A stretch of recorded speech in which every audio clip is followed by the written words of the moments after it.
Good morning, YouTube, and welcome to another edition of Texas Sports Unfiltered.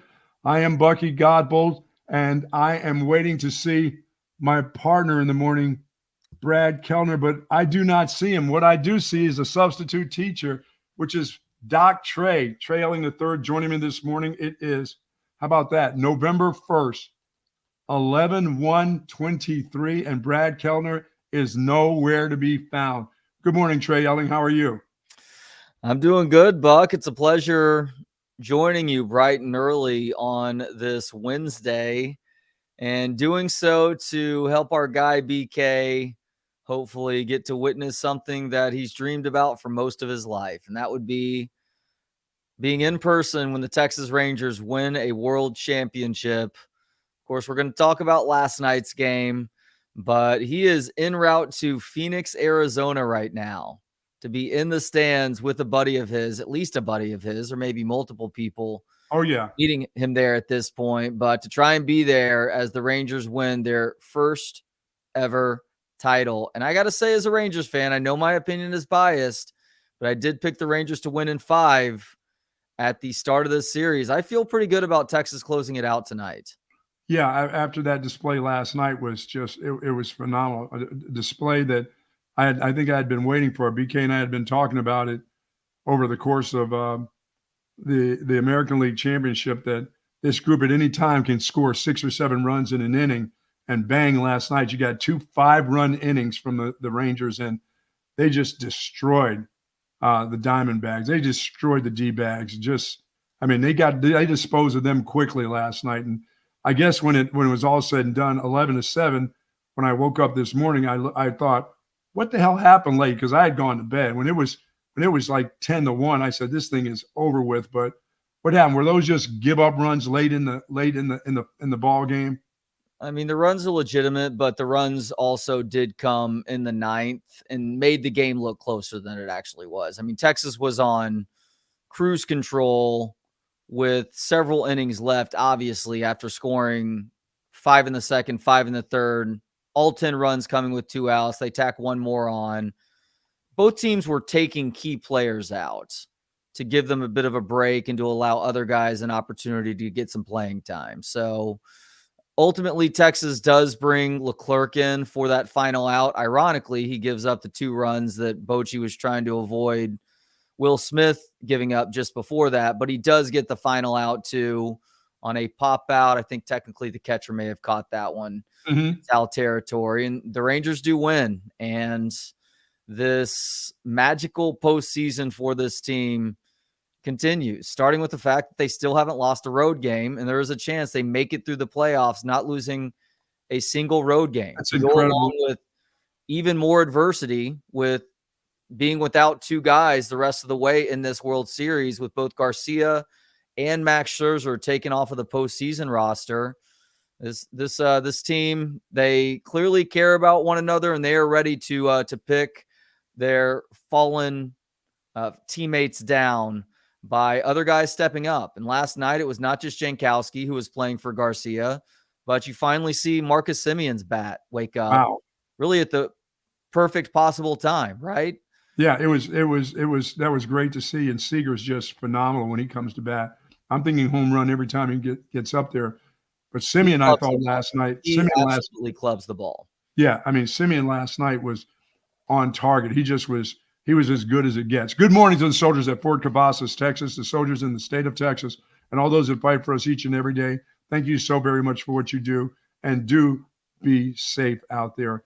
And how was your night of trick-or-treating with the kids last night? Trick-or-treating was fine. I am not a big dresser-upper for Halloween. Some parents are, totally respect that. I've thought about doing it. On a given year, I might do something small, but this year I was just resigned to wearing a jacket that kept me warm, that I could put my hands in the pockets of and watch the kids have fun. And they did have fun.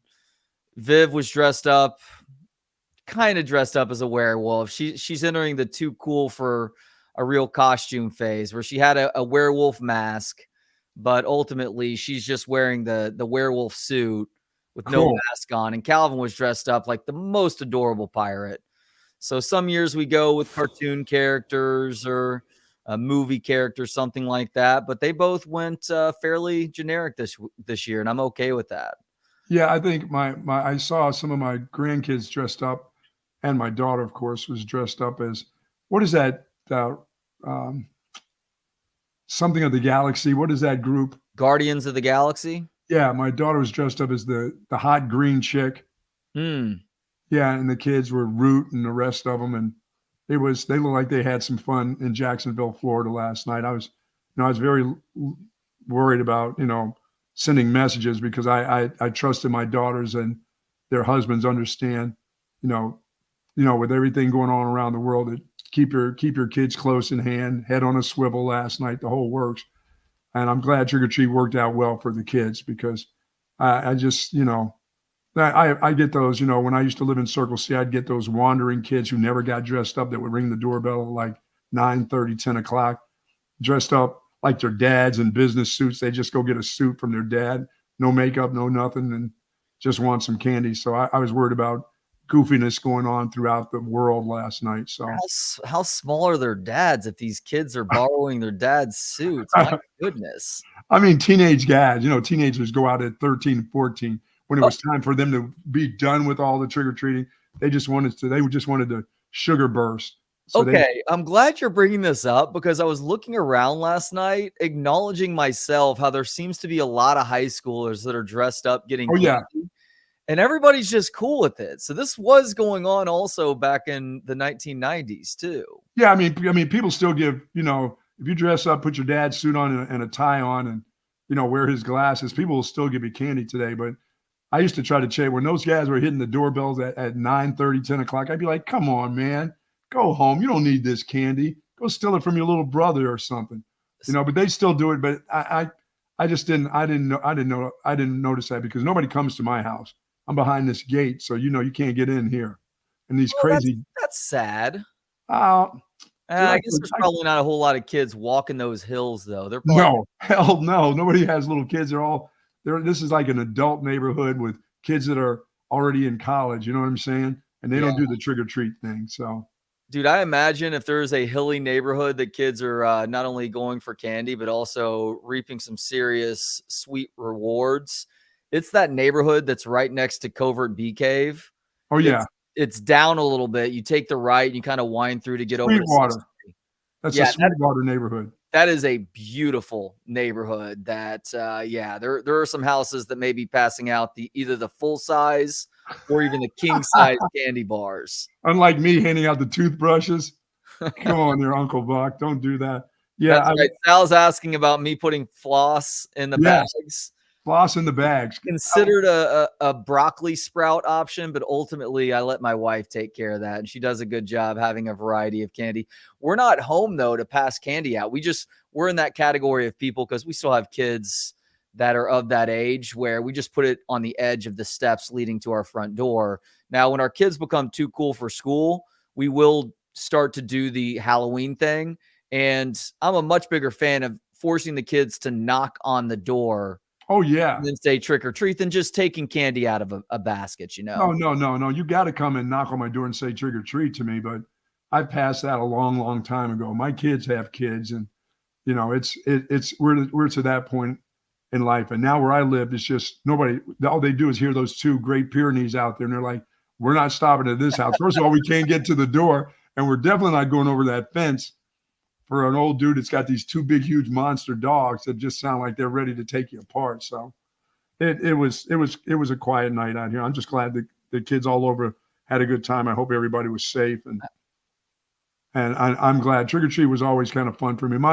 I still, for years and years, I kept my oldest son, who's now almost 40 years old. I kept his Lion King outfit up in the attic. That's cute. And would bring that and say to him, "Hey, are you going out this year?" And he'd be like, "Dude, get up." He goes, "What are you doing with that thing?" And I'm like keeper of old stuff like that. I had once had from Christmas.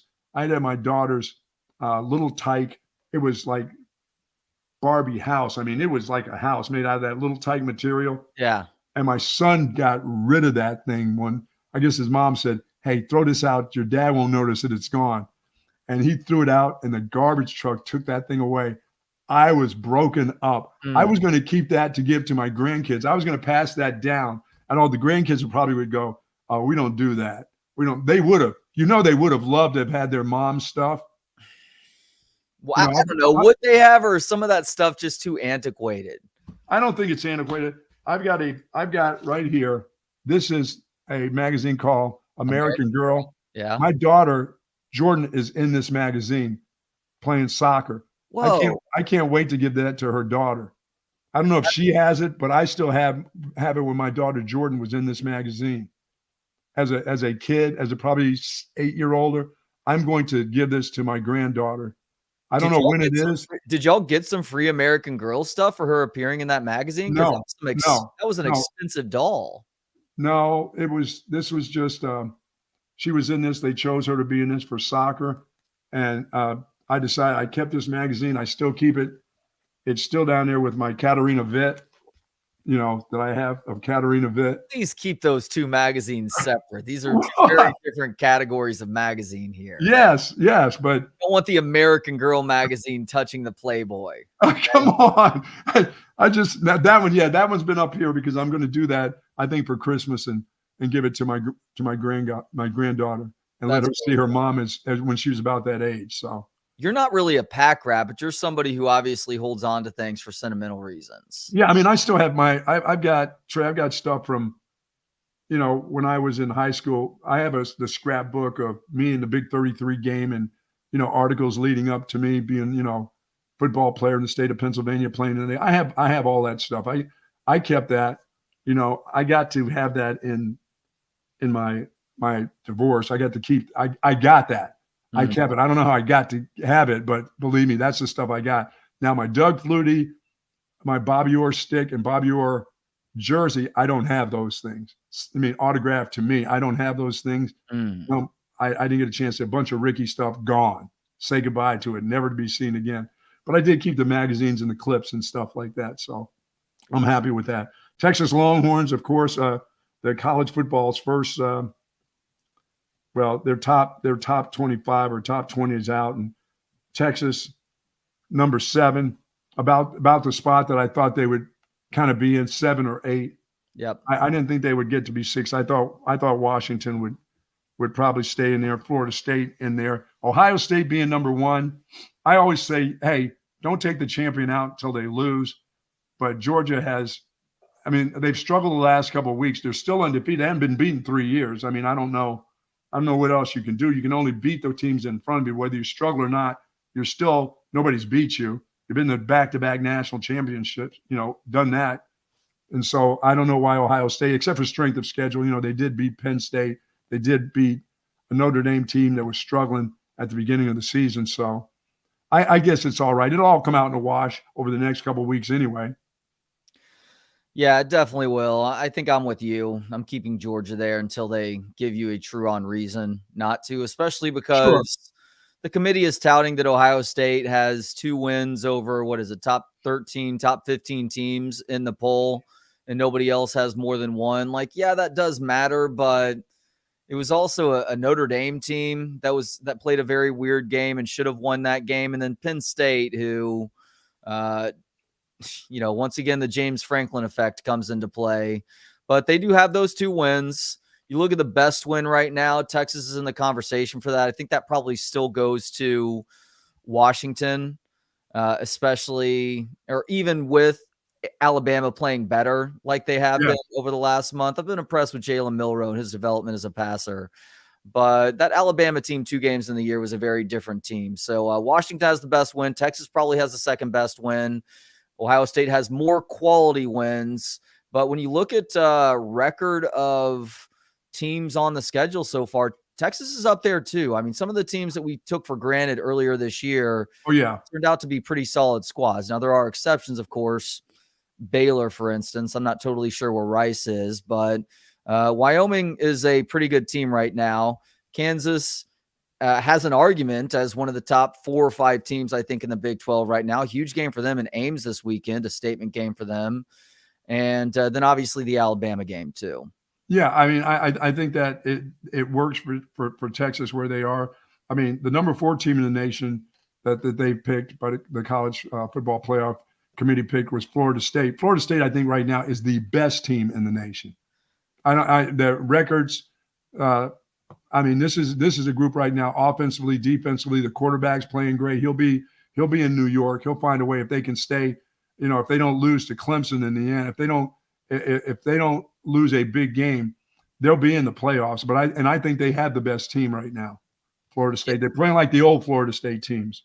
Yeah, and who's left on their schedule? It's Miami and Florida, right? Yes. Tough teams on their schedule, so they'll have a couple more chances to prove themselves. You may be right about that. Just in terms of most complete team right now, I think the argument is between them and Michigan. Yeah, and I think Michigan got dropped out of the top two because of what's going on, because they're going to get hit with somebody's going down over this, sign stealing thing. And I don't know if I know the committee's going to tell you that they didn't use that as part of this. They, as they said, this is on the NCAA. This is not on us. Our job is to get the best 4 teams together, which I think they have when you look at the 4 teams. But I think they dropped Michigan out of the number 2 slot. I think they understand that something's about to go down in Michigan, or somebody's going down. But it won't happen. It's not going to happen during the season. There's nothing that's going to happen. If the NCAA were to try and rule something during the season, the NCAA, excuse me, I'm sorry, I'm having to clear my throat here a little bit. The NCAA does not have the authority that some people still believe it does, because authority requires respect, and nobody respects the NCAA at this point. So for Michigan right now, you're about to see them challenge the NCAA's authority in a way where we may see the NCAA completely on the outside looking in. Could be, yeah. Relates to the college football playoff going forward. And quite frankly, hopefully for the sport on the whole, the NCAA has been a net negative to college football for a long time now, continuing to drag their feet in the face of obvious things that are happening, and as a result, operating 5 to 10 years behind where they need to be as the supposed authority and leaders of all of college sports, but the most lucrative college sport in college football. Well, I've got to believe that the bodies that make a difference, and that's the presidents of the universities, it's supposed to be, are not going to let they just had a coach that set out the first 4 games at Michigan for violations.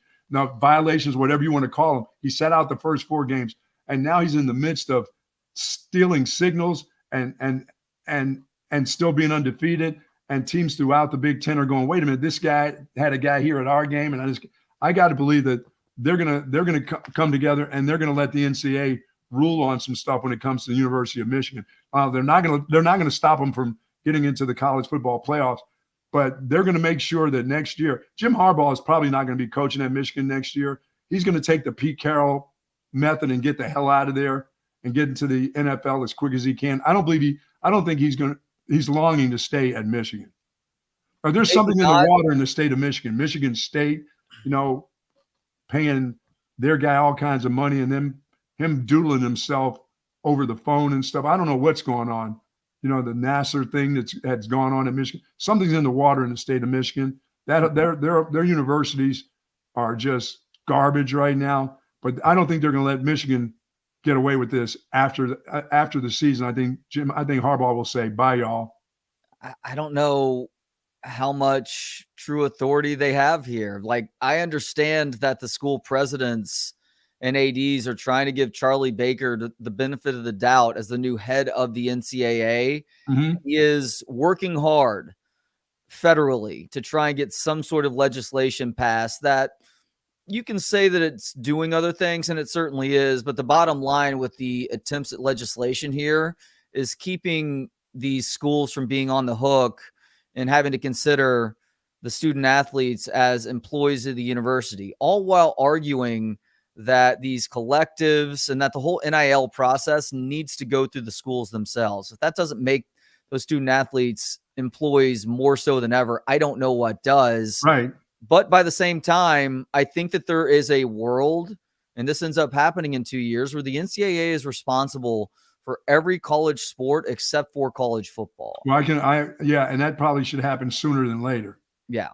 Yeah, I mean, with the size of the leagues and the changeover and the realignment, yeah, they need to be in charge of other sports, other parts of it. Let them continue to make their try to make their money with basketball, women's basketball, volleyball, baseball, things like that. They need to do that. But control of football, the money's too big, the market's too big. The conferences are bringing in all kinds of money. The TV rights are primarily, for when it comes to universities, it's about football. March Madness is great for basketball, but when it comes to who really, really dictates what goes on college campuses when it comes to athletics, it's the football program. So the money's going to speak. You're right.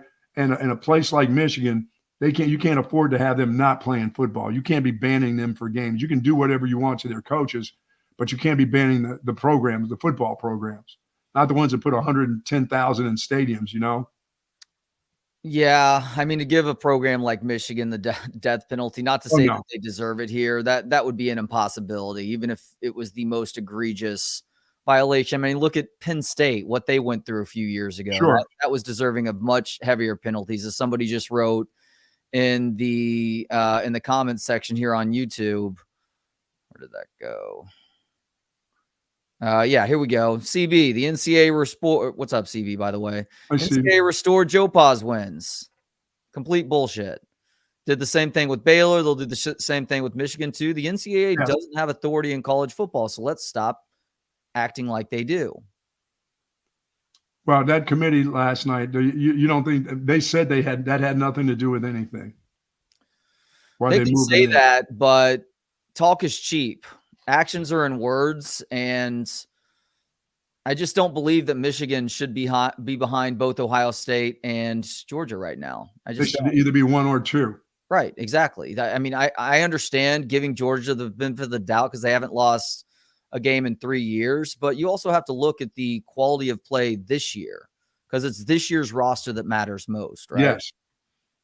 That's what it always is supposed to be about, but it's about what you have done in the past. It's about the legends of your program. I mean, it has a lot to do with that. I mean, it's just human feelings. It's just a bunch of guys and gals in a room, 13 of them, right, making that choice. But their feelings come into play. They've known about the history of Michigan and all that. That stuff comes into play. Strength of schedule, all that other stuff. But if you're undefeated, like Georgia, and all of a sudden you're sitting at number 2, I'm the 2-time defending champ. I know it's a year-to-year thing. And I'm like you. I would have a hard time of moving Georgia out. I know they haven't played a high-powered schedule this year, but no matter what, nobody's beaten them. They haven't beat them in 2 years. Yeah. Going on 3 years. I don't know how do you move the champ out, period. I mean, and it all play out. Once again, it's going to play out. Georgia has one of the easier schedules from this point on. They play next couple of weeks, they got toughness. But after that, they're like cruising to the championship game for them again. Even in the SEC. It is interesting to look at the one-loss teams, Buck, starting with Oregon at 6, and then the one-loss teams go through 13. Oregon, Texas, Alabama, Oklahoma, Ole Miss, Penn State, Missouri, and Louisville. Just to think about the one loss for each of those teams. Like Oregon's losses to number 5 Washington. Texas lost to number 9 Oklahoma. Alabama lost to number 7 Texas. Ole Miss lost to number 8 Alabama. So the one loss for a lot of Louisville losing to Pitt, they're out. They're done. Yeah, Louisville losing to Pitt, that's the worst one. I don't remember who Missouri lost to. Penn State lost to number 1 Ohio State. Right. So a lot of these teams still very much in the mix. And as you said, these next few weeks are really going to start help some things to bear out. Beginning with this weekend, a slew of matchups, probably going to be the best weekend for the Big 12 all year long, past, present, or future for the rest of the 2023 season. Georgia and Missouri are playing. But as far as this Texas-Kansas State game goes, Buck, this is a game that's been a bit of a roller coaster ride in terms of the expectations. Preseason, you thought Kansas State is one of the 2 or 3 best teams in the country. They tripped a couple different times through the first 6 games, losing obviously in last-second fashion on a 60-plus yard field goal to Missouri, who is, of course, in the top 15 right now, top 12. And then losing a game to what we thought of as a bad Oklahoma State team at the time, the Friday before that Texas OU game, where Will Howard was terrible. That wasn't on the Oklahoma State defense. Will Howard was just bad that night. But it turns out Oklahoma State has gotten their shit together and is a decent team right now too. So this matchup in terms of this Saturday has gone from having high expectations to feeling pretty good about the possibility of win to now it being up in the air once again. I mean, this is a true on challenge for both sides of the ball. I think especially the defense too, that started to take steps back into the right direction over a bad BYU team last week. But I'm not totally sure what to expect right now. Texas is the favorite, but I don't feel confident that Texas is going to win this game on Saturday. No, neither did BK yesterday. He didn't have any good feeling about Texas beating K-State this weekend. I'm still kind of up in the air. I think the quarterback will take another step forward just because he played in a game, had a little success. The team won the football game. His defense played well enough. They've got a lot of things that they have to sharpen up on. And I don't know if you sharpen up on physicality. The head coach talks about physicality every time he takes the podium. It's all about, we have a mindset of physicality. I haven't seen it in the last couple of weeks. I've seen their defense be physical at times, but I don't see this offense and this offensive line being back to how they played against Alabama, going on the road, going to Tuscaloosa, saying, hey, listen, it's us against the world in Tuscaloosa. This is an Alabama team. We're playing against the legends of football going to Tuscaloosa. I haven't seen them play like that on the offensive line since then. Now, they've had some spurts here and there where the running back just got loose because he's a really fine running back, one of the tops in the nation, not just in this conference, but one of the best running backs in the nation. But this offensive line hasn't done anything, since Alabama, to me, that proves to me this is a tough physical where people thought they were the third or fourth best line in the country. They're not even close to me right now. And I think they struggle in the pass game and the run game right now. No, you're probably right about that. Actually, on the 3 to 5 show yesterday, Kevin ran down Pro Football Focus and their ratings for individuals, but also position groups too. And the Texas offensive line has been a better pass blocking team than they have been a run blocking team. Again, it's Pro Football Focus, best metric we have. It's fair to ask who's grading what here, because sometimes the ratings do seem a little bit off versus the eyeball test. But hearing that yesterday, it sounded accurate. Even with Jonathan Brooks being as good as he is this year, there have been times where the run blocking is left a little bit to be desired, and he's quite frankly making things happen on his own. Yes. I mean, if you're a fan, just be a fan of the game. Pro Football Focus, I mean, certain guys have certain things that they do. Some of them are better at different positions. But look as a fan of what you've seen from this football team, a fan of this football team. This team is not as physical offensively as they were. They're just not. I don't know if I know the injuries have come. The center's been banged up. The guard has been banged up. They've moved some guys around, but they're healthy enough that what's going on with them in the red zone and the goal line offense and this kind of stuff is kind of ridiculous to me. I mean, if you're ranked in the start of the season and you don't have major injuries where guys are totally missing, but you got some guys who are banged up that are playing, you get down to the 1 yard line and you can't get it in against Oklahoma. You can't get it in against BYU. You're having to bring in guys from defense to prove a point of we need more power in there. You haven't figured out as a coach, maybe we need to spread all their asses out and give it to our running back and let him find a way to crease these guys for a yard, for a touchdown. You haven't figured that part out. But more than anything, it's me saying do some different things, Sark. Yeah, spread them all out, put them on one side and have just a couple guys. Jonathan Brooks will make a guy, drag a guy in by the leg. He's not going to get knocked backwards. We haven't seen that dude get knocked backwards except for the goal line when you've got somebody dead smack in front of him and you're going in that direction. It's just, how do you not figure this out? But what it is more than anything, if you've been into coaching, it's just that lineup of guys up front versus whoever it's been on the other side can't move them. They don't get moved. It's stalemates. It's stalemate and it's penetration by the defense. It's not movement by the offensive line or your big guy that you bring in there, your 300-pounder that plays defense that doesn't block for a living. That's not what he does. There is going to be an opportunity for this offensive line to reassert their will against Kansas State on Saturday because Kansas State, you look at some of the box scores and they've been decent against the run at times. Those are in games where they are blowing their opponent out, where their opponent can no longer afford to run the football. When the opponent has an opportunity to run the ball, happened against Texas Tech a few weeks ago. Oklahoma State is a great example. Obviously, Ollie Gordon III has turned into a very interesting story in the Big 12 and nationally too, by the way. He leads the country in rushing.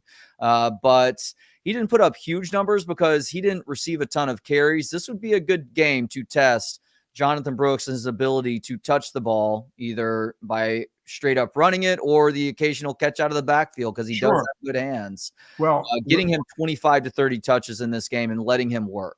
Yeah, I mean, there's no doubt. You're at home. The thing about this game is you got a real advantage of the fact that you're playing at home. You'll have 100,000 at 11 a.m. that will be ready to go. The temperature will be just great for football.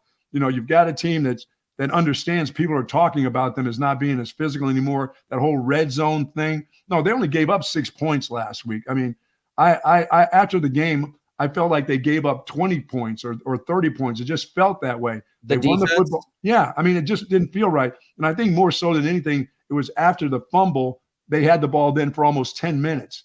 And they only gave up a field goal in that drive. But it didn't feel that way. It just didn't feel physical to me. And the offense never felt physical to me. It just didn't. That special teams play, the punt return, really kind of set the tone, which they're still going to have to do this week. That's still got to be a part of what you do from this point on.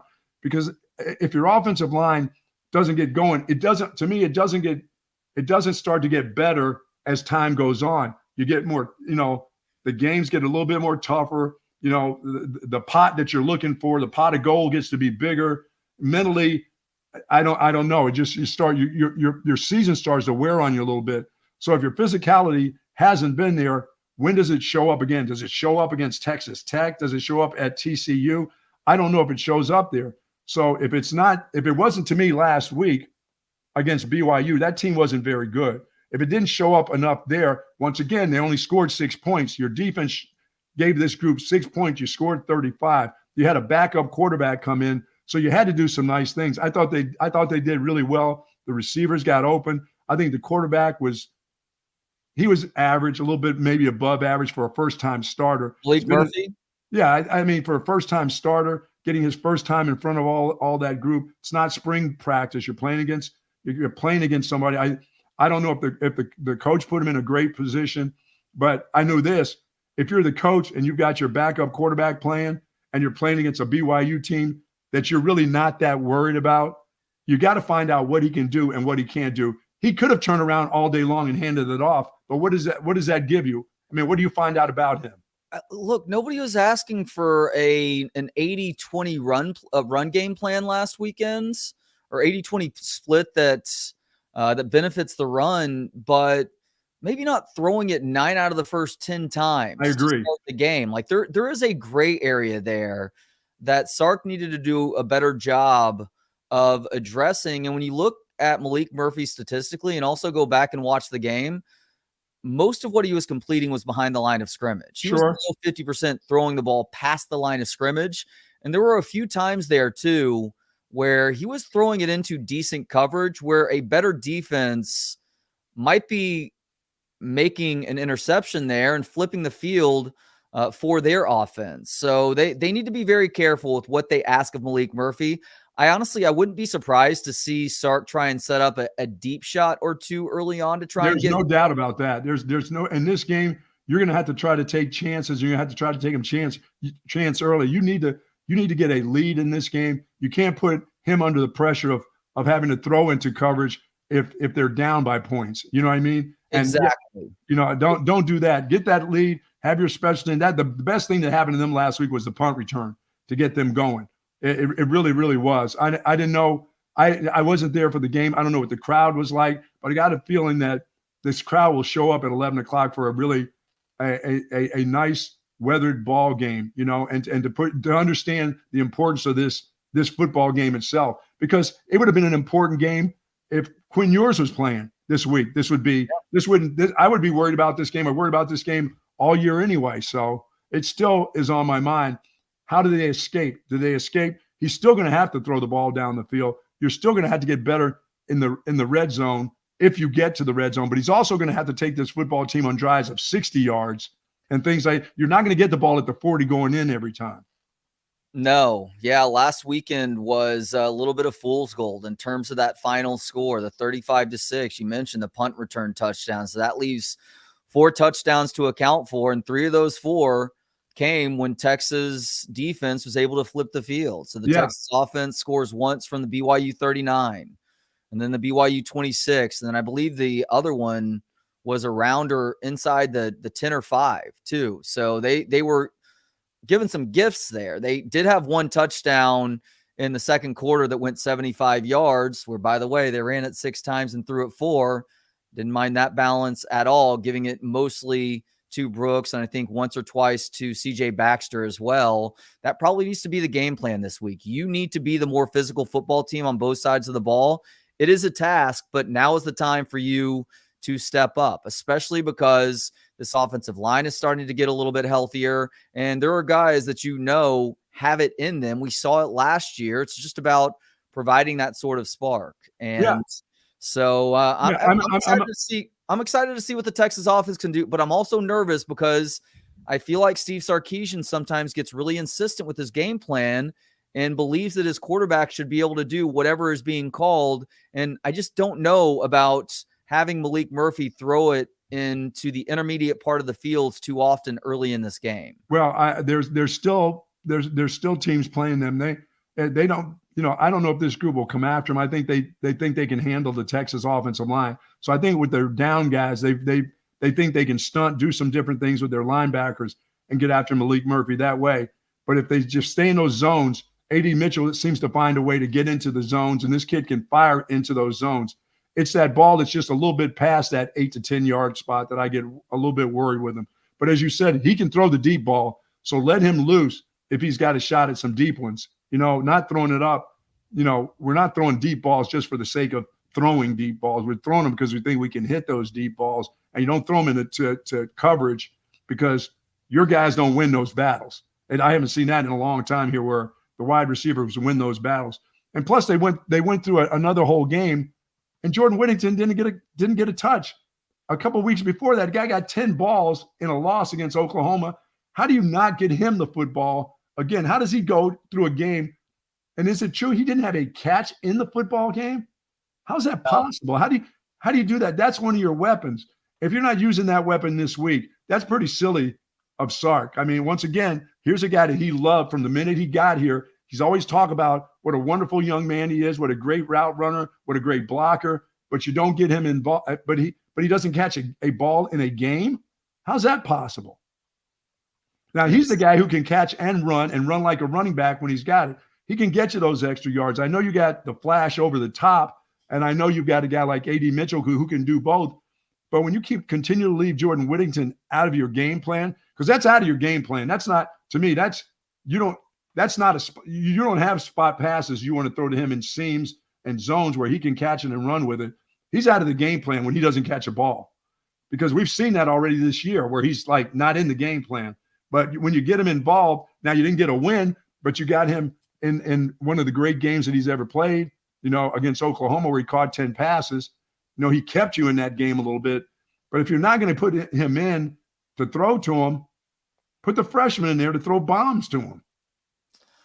Yeah, we'll see. I agree with you. Jordan Whittington came back for one more year for a reason. It just feels like his presence has been neglected far too often. I get it that you have a ton of pieces to work with here, but that doesn't excuse him from having a 0-catch game. And yeah, I mean, I don't get that. Last handful of games here in Austin.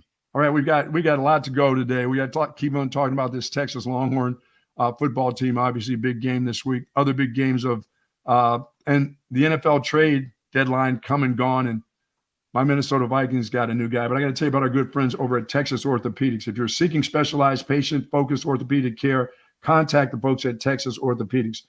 Their physicians, they offer surgical and non-surgical orthopedic care for children and adults. Now, spinal care, sports medicine, trauma care, joint replacement, of course, rheumatology, and more. Christopher Danny, who I coached over at the University of Texas, and Chris Stockton, who I did not coach over at the University of Texas. They are dedicated orthopedic surgeons, and their goal is to get you back into good health and a great quality of life that you deserve. Texas Orthopedics is one of the largest independent orthopedic practices in the state of Texas. For more information, Trey, go to txortho.com. That's txortho.com. And of course, I want to thank our good friends at AV Consultations, because I got the big 85-incher back there getting ready for some college football. And Tom has hooked me up. And boy, I love my TV set. I love the way you have all your setups. And I know BK loves his 55,000 TVs in his room there at where he isn't.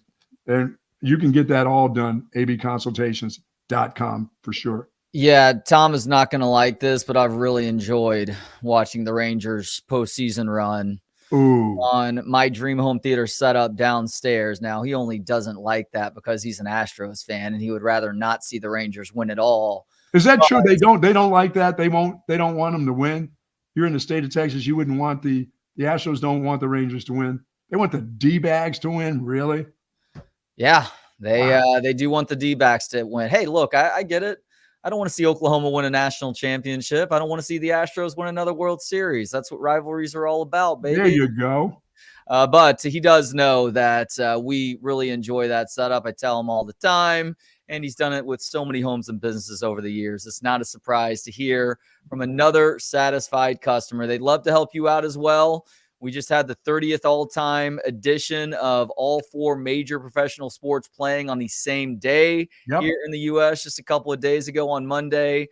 Baseball, hockey, the NBA, and, of course, the NFL. Now's the perfect time to get that home theater set up. avconsultations.com and 512-255-8678. 512-255-8678 for audio-visual consultations. No doubt about it. NFL trade deadline, Trey. It is, by the way, you can hit us up on the Dakota text line at 512-222-9328. Please do that. And we do look forward to seeing you tomorrow out at Covert BK. Well, Ricky Williams will be there tomorrow. And I'll say this, try to show up, be there at around 11:30 or so. Ricky has some obligations with the university. It is the 25th anniversary of the Heisman Trophy for Ricky Williams. So he'll be in town, and he's got some late lunch deals that he has to do over with the alumni group over at the University of Texas, but he will be with us at BK starting at 11:30. So do get there at 11:30. Smokey Mo's, Verdes, and you know how Ricky is. You think Ricky will be there at 11:30 tomorrow? 11:40. AJ's in charge of him. My son is in charge. Oh, AJ's on top of it. He'll be there at 11:30. Yeah, so his time will be limited, folks. So get over there, say hello to him, get some pictures taken, get some autographs done. You know, and we don't do sit down speeches by guys, which has been fun. You know, we don't put them under that pressure to give us their thoughts about this or their thought. But Ricky will roam the room. It'll be an awful lot of fun to see him if you haven't seen him in years. You know, I got him one of these shirts from Sue Patrick, and I thought AJ told me he was a double X. I'm like, dude, this guy's not a double X anymore. No so way. I talked to Ricky yesterday. He's an XL guy. He may even be an L guy. See, those shirts went a little big. That's what I was thinking. I was thinking that I'm thinking maybe he's an L guy. Ricky's not, you know, at his top weight when he played with me, he was probably about going on 248, something like that. I know he's almost 250. He was a pizza away from 250, but he's kind of slimmed down a little bit. You know, he's still got that big lower torso. I mean, that body down there is still big, but upper body, I'm going to say, dude is right. I'm going to say he's XL at best. He's an XL. You better hide. Ricky's coming for you. I'll be hiding all right behind the ficus, getting a look at the Rickster. Yeah, he'll be there. You'll get a chance to visit with one of your favorites, if not your favorite all-time Texas football player. All-time favorite, and he blocked me on Twitter. I don't know why. So you're going to ask him that question tomorrow. We're going to get to the bottom of this. I don't know. I mean, I would like to interview the guy because I think you and I would have an interesting conversation. I'm sure that would come up at some point. Yeah, well, tomorrow you get to do all those things while he's there.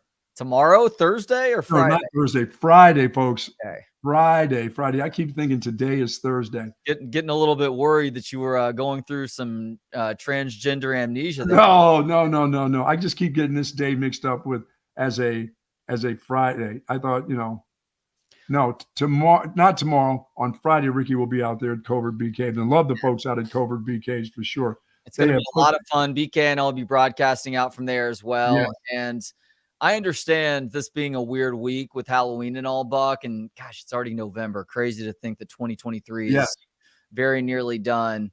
One of my kids' teachers, because she has 2 teachers, they switch off classes, I guess. Vivi's 3rd grade teachers. I'm pretty sure they planned being out Monday, Tuesday, and Wednesday of this week to coincide with Halloween. So they're not having like BK. Is that how BK's doing it? He needed that day off. Well, BK's taking it's not just a load management day. He's taking a go celebrate a World Series day. Yeah, but there's just another wedding around the corner for that dude because Oh, yeah, he is the wedding crasher. You and I, he is. You and I are going to be doing a pregame show here in a couple weeks before TCU. Yes. Looking forward to that. Also looking forward to Texas Sports Unfiltered being out at Schultz Beer Garden this Saturday. You're going to be in the hall, which is going to be a good place to be first thing in the morning. Still going to be Zigarunde Hall. Still going to be pretty chilly out there, but that is exciting. I don't get to be out there because I'll be trying to coach my daughter's volleyball team to their first ever Spike Frog Championship, but I'll be thinking of you guys from afar. Trophies, ribbons, the whole works this weekend. If you win the tournament, you get the golden balls. The golden balls, very nice. Way to go, kids. 2 volleyballs spray painted gold, and they give it to your team. You get to have it for a year, and then you have to give it back. And then you have to give the gold. Well, I think you get to keep the golden balls, as a matter of fact. Oh, we can always paint those balls golden, can't we? Well, yeah. I mean, we don't have to. Yeah, good for the kids. They get to keep the trophy. That's right. Well, kids that deserve the trophy. The kids that don't deserve the trophy don't get a trophy. No. We're not giving out ribbons and trophies. Age. Yeah, we're past that stuff, right? Exactly. As far as the NFL trade deadline goes, Bob, what jumps out at you from yesterday? Well, the 49ers just got well by getting Mr. Young, Chase Young from the Commanders. The Commanders are just cleaning up house. They really are. They're getting rid of that defensive line of theirs and getting Chase Young to go along with Boza, teammates from Ohio State, getting in those 2. 49ers will get well in a hurry with Chase Young and Boza on the other side of him. So I've got to believe that they're right back. Those 3 losses they've had, no, they haven't had much of a pass rush. That thing just changed overnight by getting Chase Young. That's the biggest of the deals now. Joshua Dobbs to Minnesota, my guy Kirk Cousins. So they brought in another Kirk Cousins lookalike with Joshua Dobbs. So it's about the same type of quarterback, and that they're not going anywhere. That just, without Kirk Cousins, that just knocked out Minnesota. Now Detroit, I believe, will win that division. So a lot of people thought they were going to win. Huh? Detroit has an enormous advantage in that division now, for sure. Yeah, I mean, everybody thought they were going to win it anyway. I still thought my Vikings would be in the thick of things if Kirk Cousins was playing. But, with Jefferson and now you got Joshua Dobbs leading the way, I don't think so. I don't think it changes now. I think Detroit is still the team to beat in their division. The Bears still suck. We know that. Mm-hmm. Bears got one of the defensive linemen also from the Commanders. The Commanders are wiping out everything because Ron Rivera is about to be gone after this year. And, of course, you saw where Josh Daniels got fired with it took so long, but they got rid of Ziegler. They got rid of the general manager and all. But the biggest problem with that place is Mark Davis. It's not who you bring in the coach. It's who owns the team. That's just a mess. That Dumb and Dumber goofball. But note to any other NFL team, please do not hire Josh McDaniels as your head coach. It's not going to go well for you. That guy sucks as a human being, and he's not much better as a coach. Yeah, I mean, he's an offensive coordinator, but that's the ceiling for him. It's not head coach. He actually gives off Tom Herman vibes in a way. A little bit. I like Herman as a head coach more than I like Josh McDaniels, for the record. But Josh McDaniels is terrible. I'm happy for my guy Jeff Barker, who's a Raiders fan, not having to deal with that anymore. Yeah, that's that. I mean, that's one of the bad franchises in sports right now, are the Raiders. I mean, you've moved to Las Vegas. You got everything going for you. You got all kinds of money. But one thing, Josh McDaniels did not sign up to have Jimmy Garoppolo as his quarterback. He thought he was going to have Derek Carr too. Yeah, but they got rid of Derek Carr after last year. Yeah, I know that. They brought Jimmy G in, and I do wonder if he wanted Jimmy G because he worked with Jimmy G in New England. In New England, yeah. Well, it's not.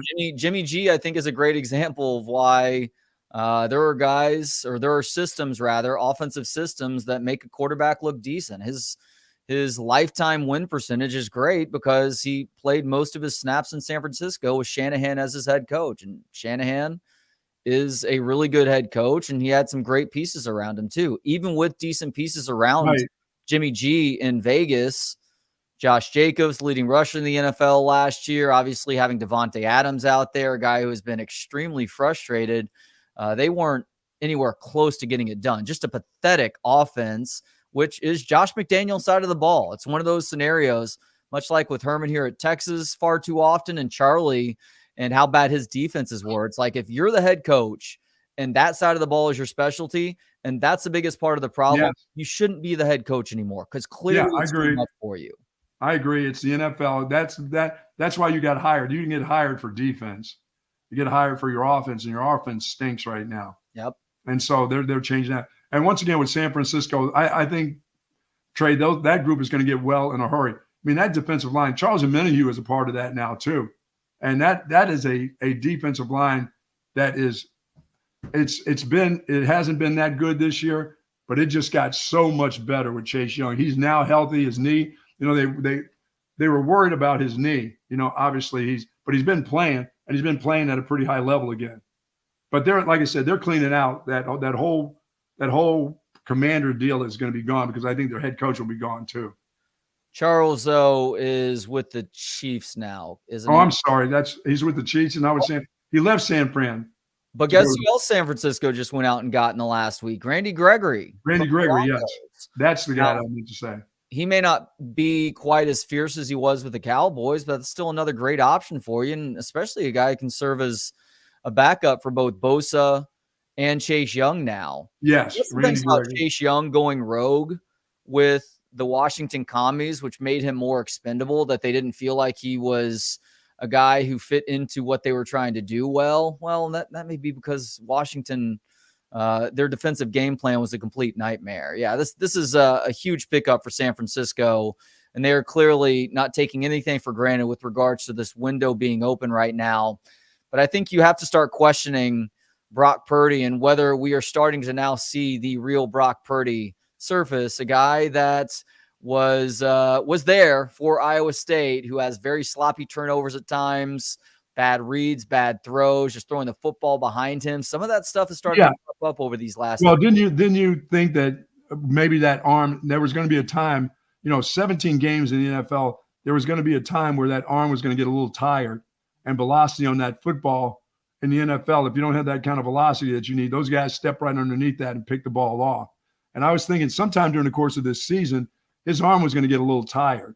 It really, really was, because they're not running the ball like they used to with Christian McCaffrey. They just generally had that two-headed monster, but they've been relying on Brock Purdy, to get the ball down. And they relied on him getting the ball down the field early in the season too. He came out of the chute. When he got back to being what they thought was healthy, he was throwing balls way down the field. I'm thinking, don't you want to slow down a little bit on? Don't you want to get your run game going and let this guy's arm rest up because it's a long season? Yeah. I thought they overused him early in the season when they were having success. Now, Deebo Samuel was there. He was still a part of all that, and they don't have him anymore, and he should be back soon. But I thought they overused that arm early, just coming off that surgery. A lot of games, Trey, for a guy that had that type of surgery to be out there heaving it early. I mean, and they played well with it, but it was going to get tired eventually. And if it gets tired and then you're losing players like Deebo Samuel and your defense isn't playing well, now the real Brock Purdy will start to show up.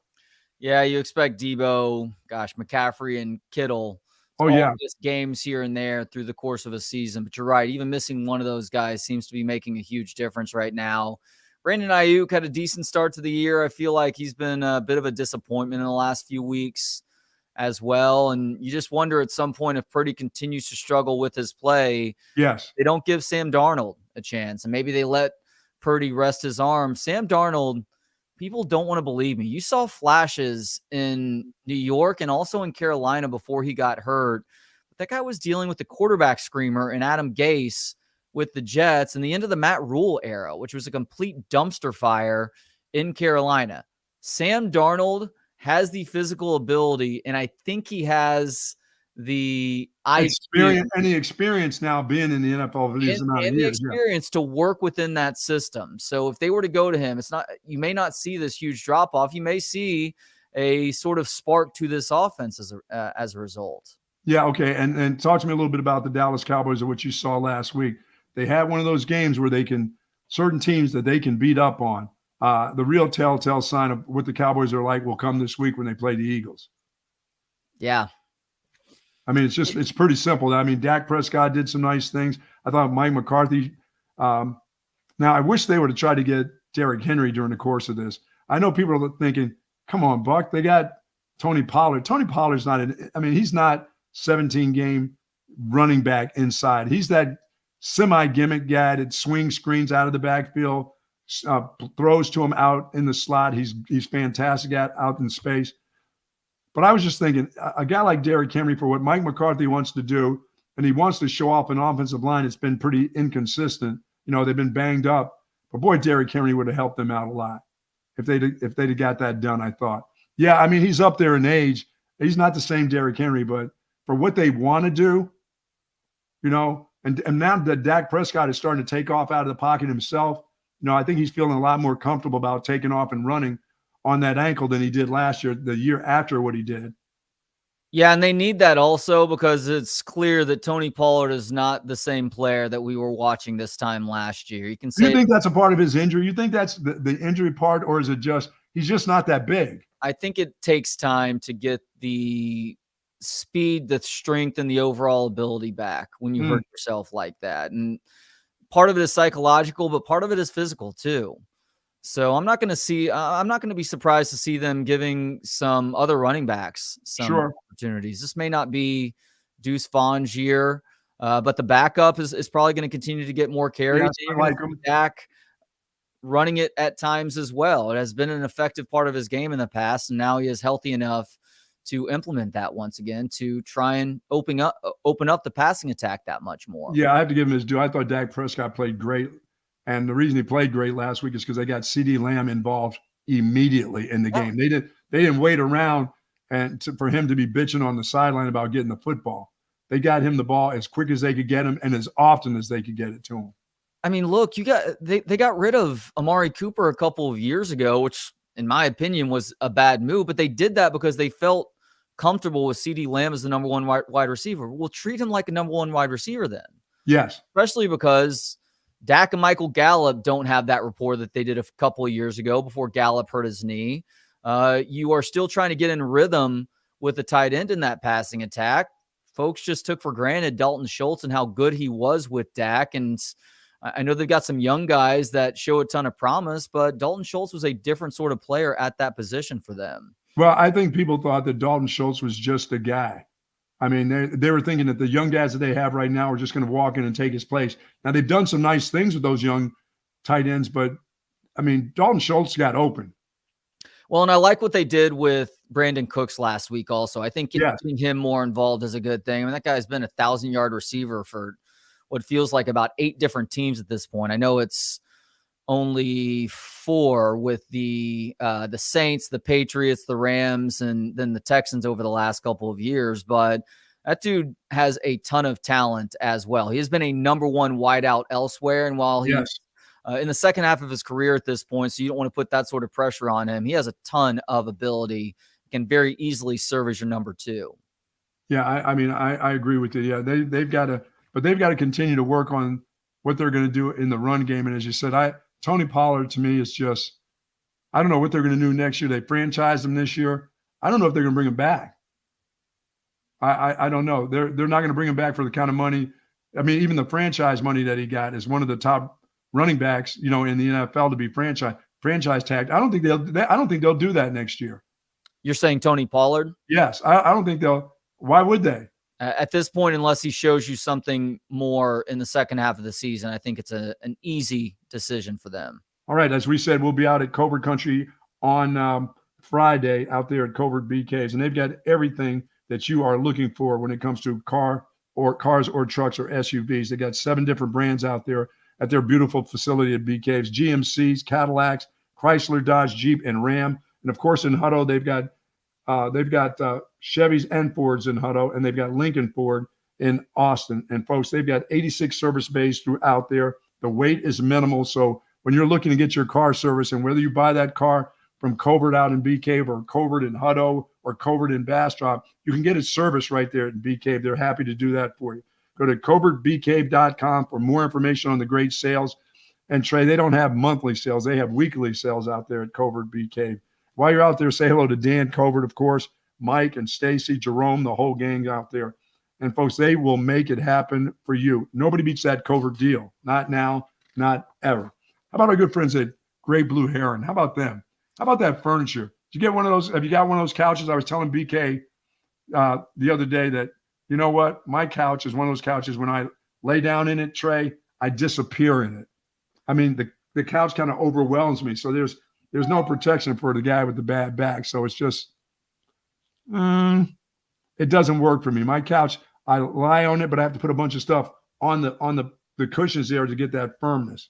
Great Blue Heron. How about that? How about those couches? Yeah, you and I are in the same boat. A soft couch immediately triggers my sciatica, so I have to stay away. And Great Blue Heron Furniture, they have a variety of options in terms of sofa softness versus firmness and plenty of other furniture to go along with. They've been making custom leather furniture since 1991, Buck. They focus on heavy leathers, hides, and fabrics ranging from traditional Western to modern farmhouses. Man, I love a good leather couch. This stuff is beautiful as well. It is the highest quality furniture that you can find. You cannot find more stylish, more comfortable, and more well-built furniture anywhere out there. There is a link in the YouTube video description below for those watching right now that takes you straight to the Texas Sports Unfiltered collection. And if you use the promo code HOOK'em, you're going to get 15% off your purchase. If you're looking for furniture that looks amazing and is built to last for decades, look no further than Great Blue Heron Furniture. Check the link below for more info or give them a call. 866-247-9688. 866-247-9688. I had myself a nice Olipop yesterday.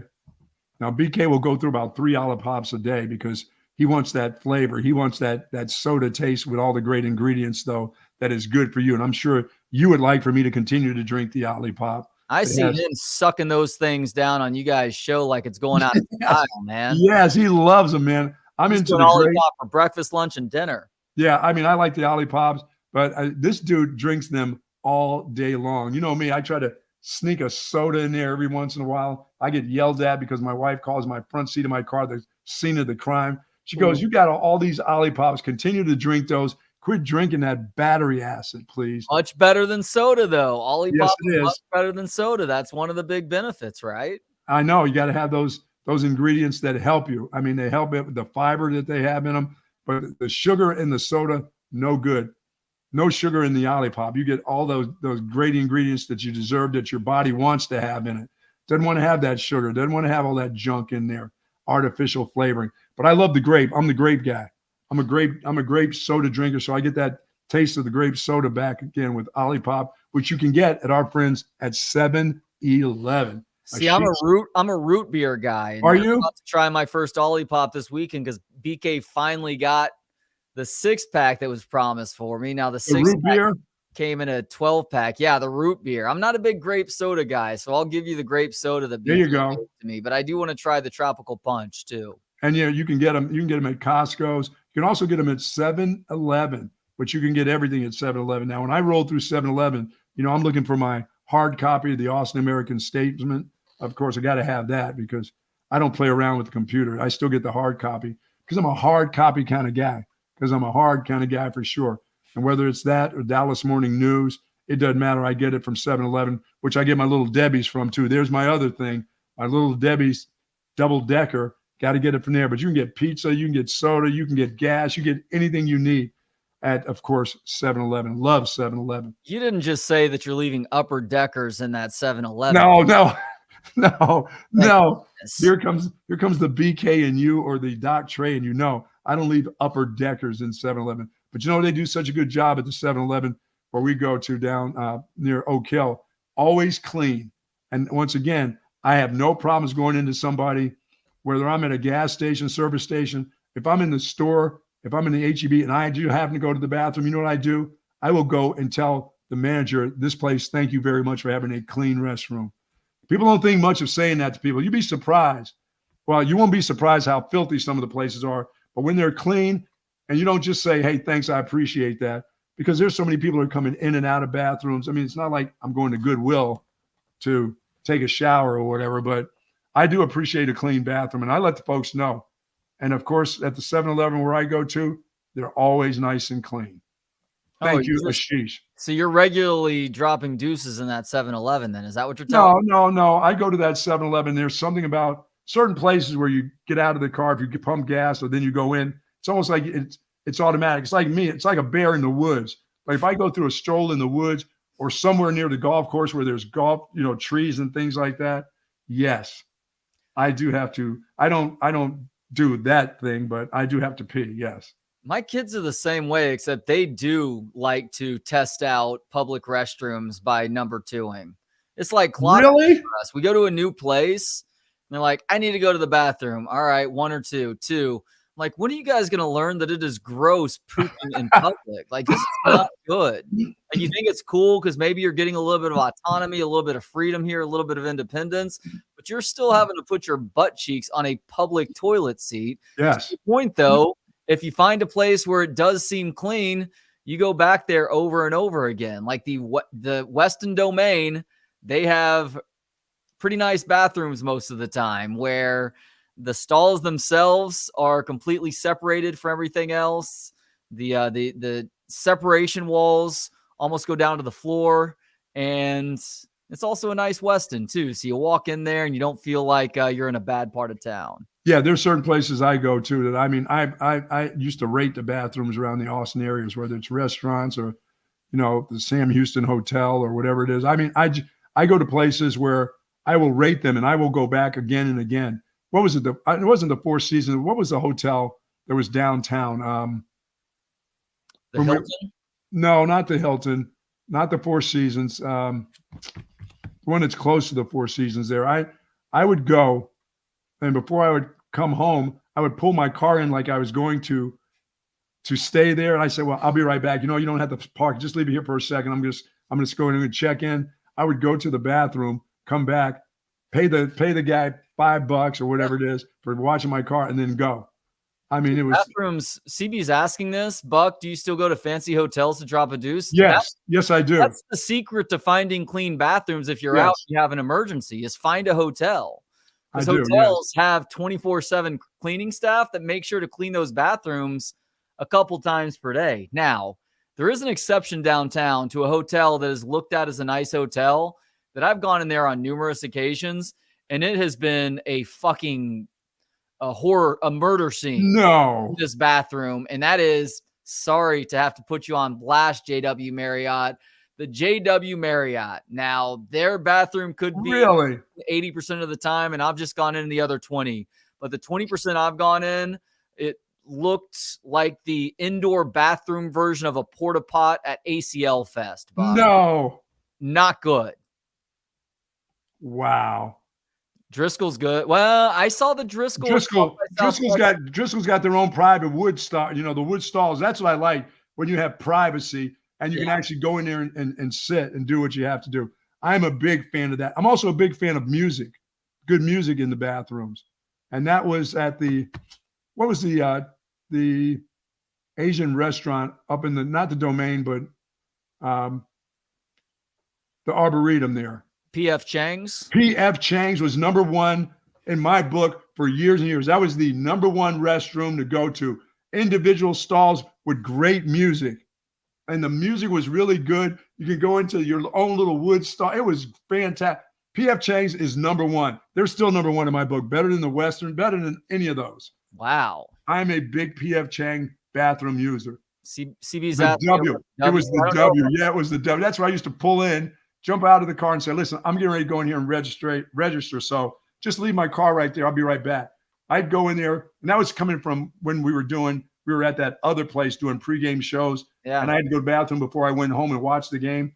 I'd pull over there, go in, give the guy some money for leaving my car there for about 5 minutes, because I'm not a bathroom guy. I don't stay in bathrooms for 10 minutes. No. I do what I have to do and I'm gone. I'm like, I disappear. No, I don't flush myself down. I just don't.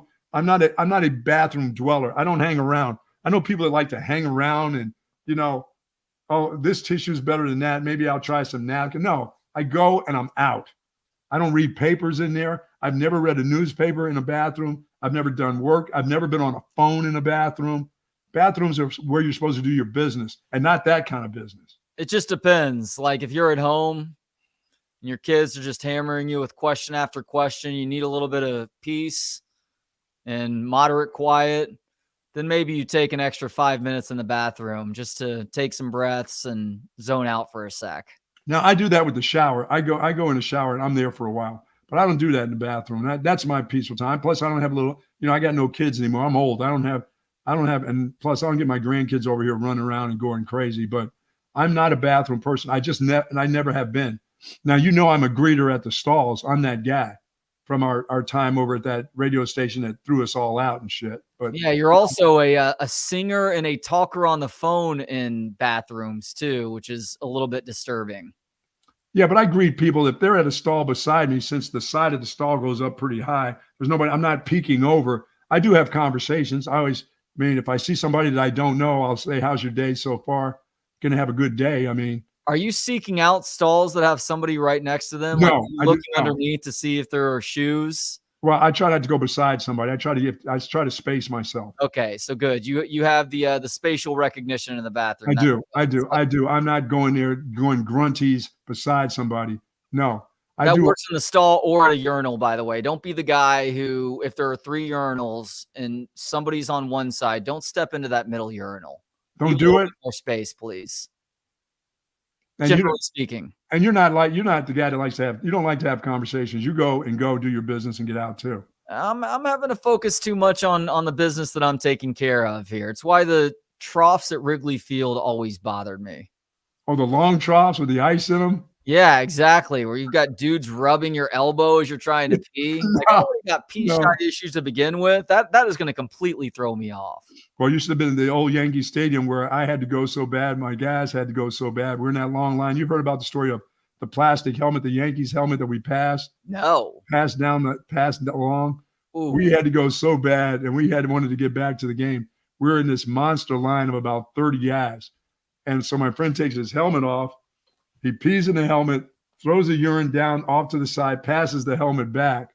And we're taking this Yankees helmet down the line. It comes back to him, shakes it up, and puts it back on his head. And we move along. Damn. Oh, that was a drunk. Yeah, he was pretty drunk. But we had to go. And we passed the helmet along. It went down probably 15 people deep and then came back. Guy just shook it, put it on his head and said, "Let's go." I feel like later in life, that guy may have been. He probably was my baked potato victim. All 4 goals. Yeah.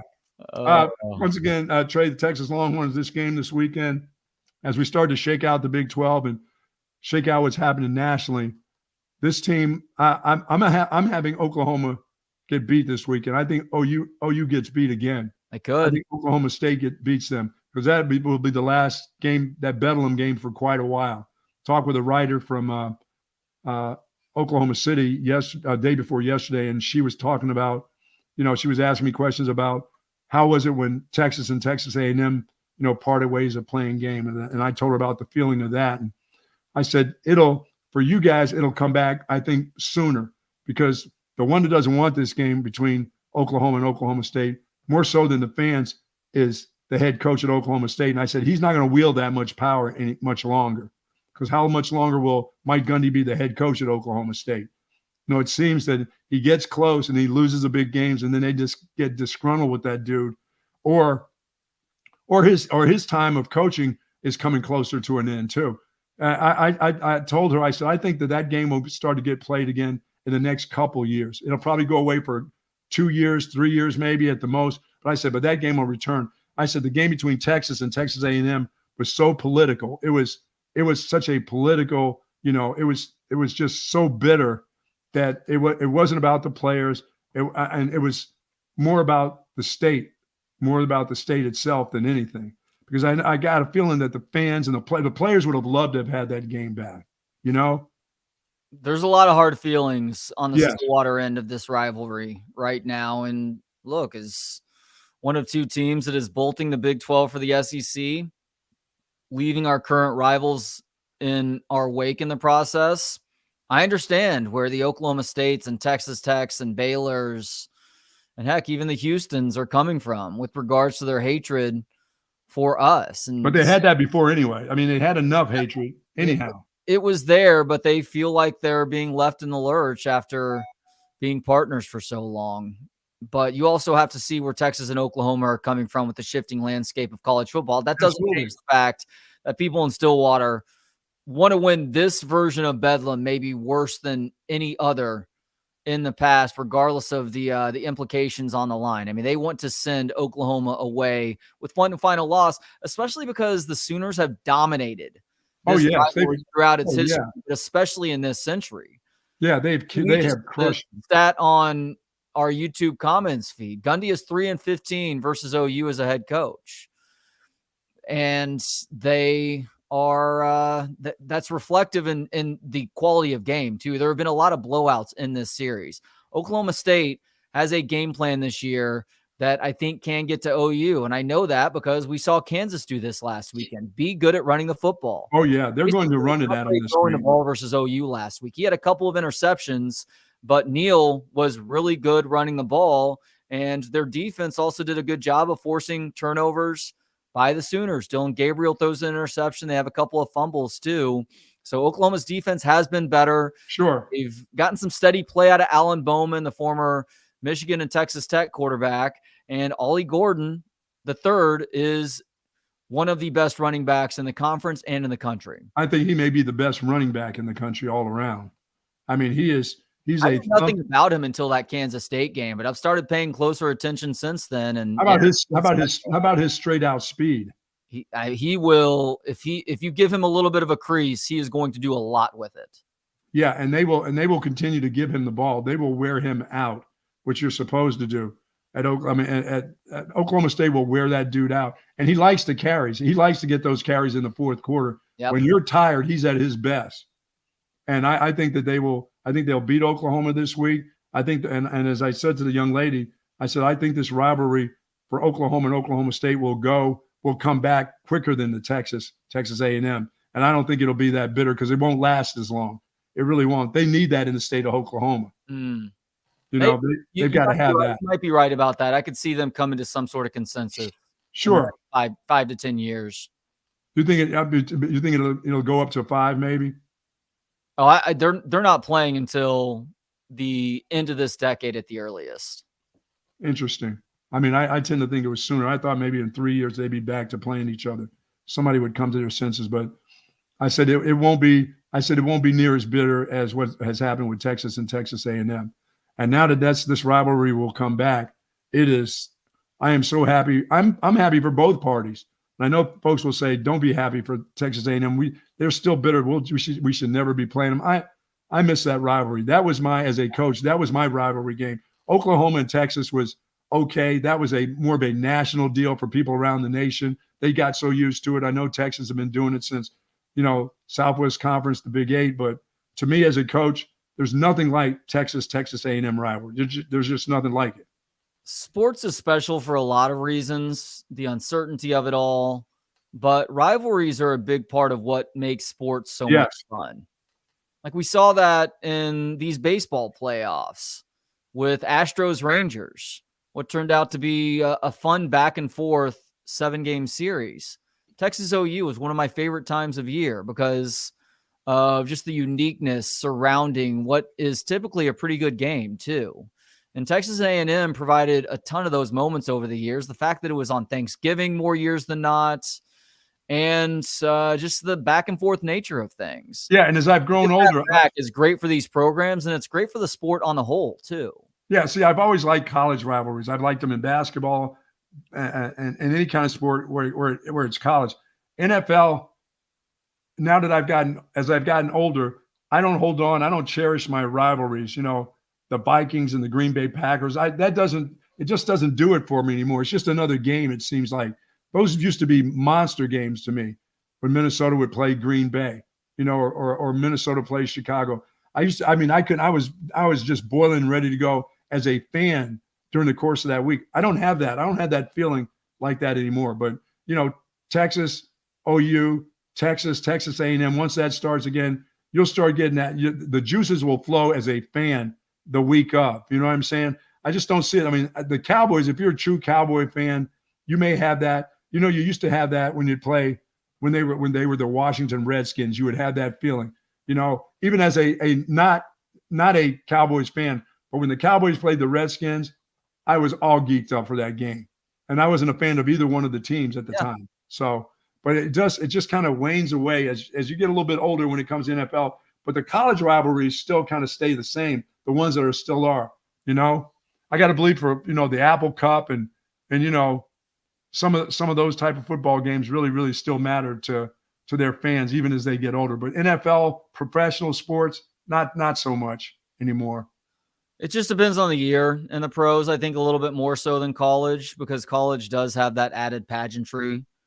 And I don't know, there's something about an alumni base and what that does to the loyalty of a program. Now, that's not to say bad programs are still filling up the stadium year in and year out, because people are only going to spend so much money to watch a bad product in person. But yeah, I think college rivalries do mean a little bit more. I agree with you on that one. Yeah, I mean, I get a little geeked up for Michigan, Ohio State, that last game of the year, just as a fan. Yeah, I get I'm like, that's a huge game, and I used to get that way for Penn State, Pittsburgh, but now that they don't play each other that often, but this rivalry coming back with Texas A&M will get me so fired up, because I had a chance to coach in some really great games with the two. The Oklahoma deal was just that's for somebody else. That it was great coming down the tunnel. I always talk about great things about the game itself, the pageantry of that game, but the actual battle against Oklahoma, that's not like the battle against Texas and Texas A&M to me.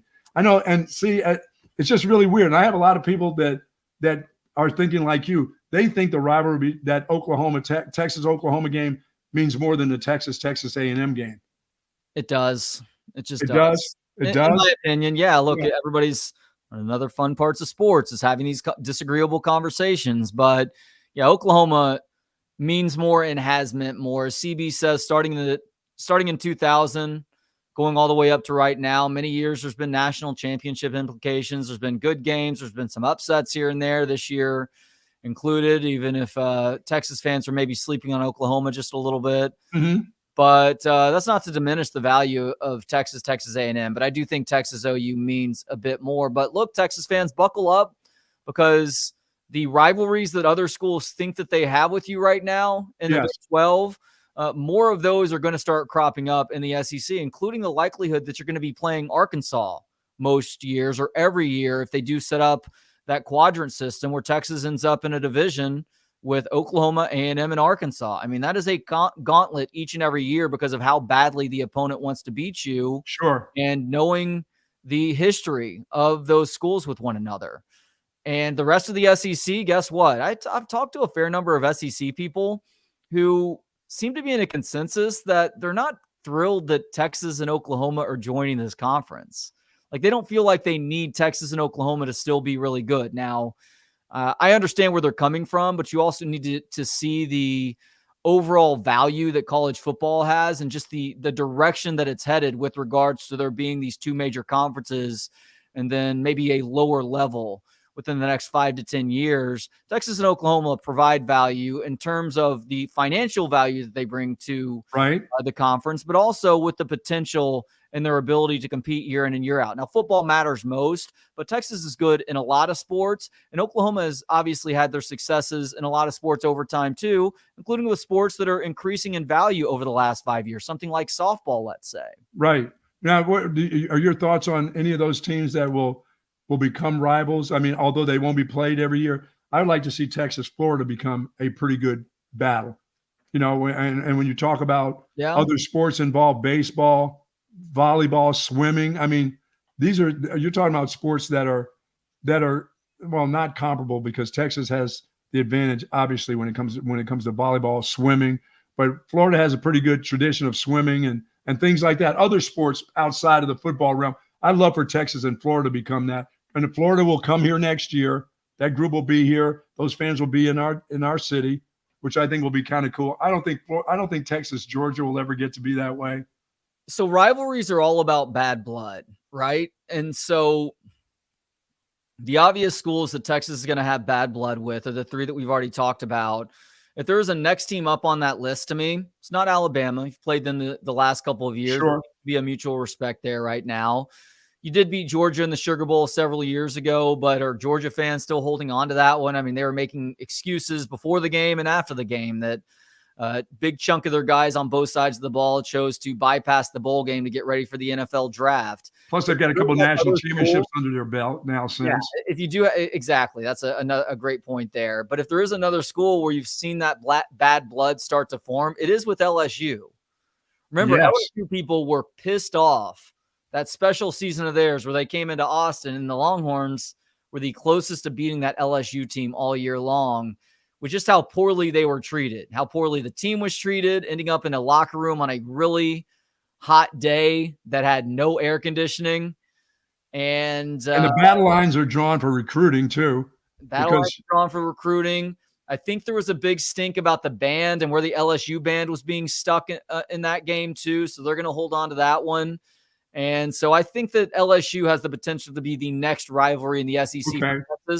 Now they're only going to play them twice every 4 years at best. So it won't be every year, which is kind of a good thing. You don't want too many rivalries.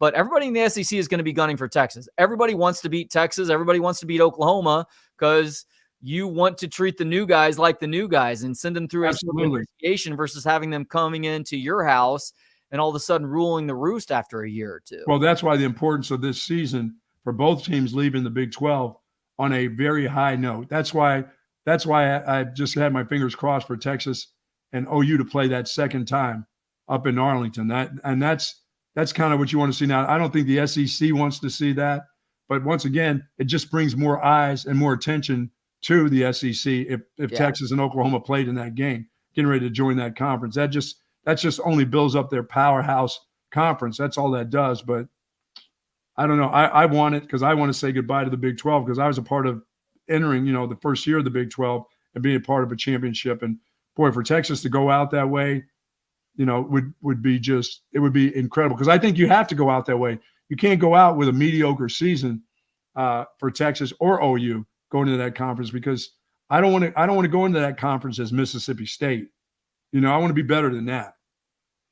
Because if you come out and the season starts to, start to spiral downhill for you, you'll end up, that's what you'll go in the next year. You'll go into that conference being those teams. You won't be Ole Miss. You'll be Mississippi State. Well, think about it. A&M had some early success in the SEC, and that did not necessarily translate. And they've been more of a Mississippi State type program. You're right. More years than not. I know they've had the occasional year, but I guess you could also say that about Texas and the Big 12 since the 2009 season. That's right. But yeah, it's important to get off to a good start, but also make sure the program is built up to a degree that it's sustainable. And that's why recruiting on the lines of scrimmage is obviously so important. Making sure you have a good coaching staff in place and just having the depth built up in as many position groups as possible. Texas is getting there. They're not quite there yet, but you feel good about what year one might look like for this program because it really does start with the lines of scrimmage. You're healthy at the quarterback position in terms of potential, even if Quinn Ewers decides to leave after this year.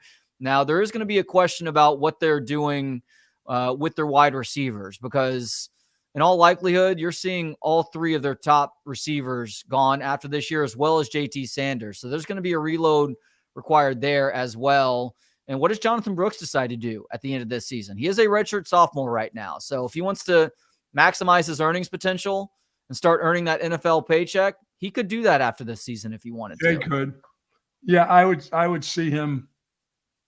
I don't know. It's tough to say. He is a running back. I mean, limited time for making the money that you can make. Do you wait another year going to that conference and maybe get your head taken off? That's the deal.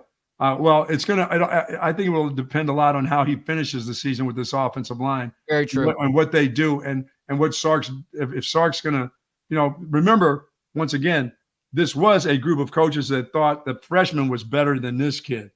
I mean, this kid didn't start until the third game. This kid was not the starter. Jonathan Brooks was not the starter at running back for the University of Texas. So always remember coaching mistake right there. Yeah, well, keep that in the back of your mind, Texas fans, that they thought that a freshman out of high school was better than the guy who's maybe one of the best backs in the country. So although the other kid is starting to come along and things are all right, their original thought was not, that he wasn't good enough as the starter. I believe that to be true, right? Yeah, you and I talked about in the preseason. Like, I asked people, is Jonathan Brooks banged up or something? Why is this guy not getting a chance? He showed you what he had last year. Yes. Starting a mop-up duty, but also the bowl game. And I realized CJ Baxter is a freshman that you have a ton of faith in being really good at the position. But it was consensus that coming out of high school at Florida that he was a little bit light for his running style and how that would hold up at the college level. It's why you saw him get banged up early on and it taking until this team had a bye week. And yeah, he's there now. He's there now. Coaches can force him to sit, but who's to say that he's not going to end up banged up again in the next couple of games because of how he runs?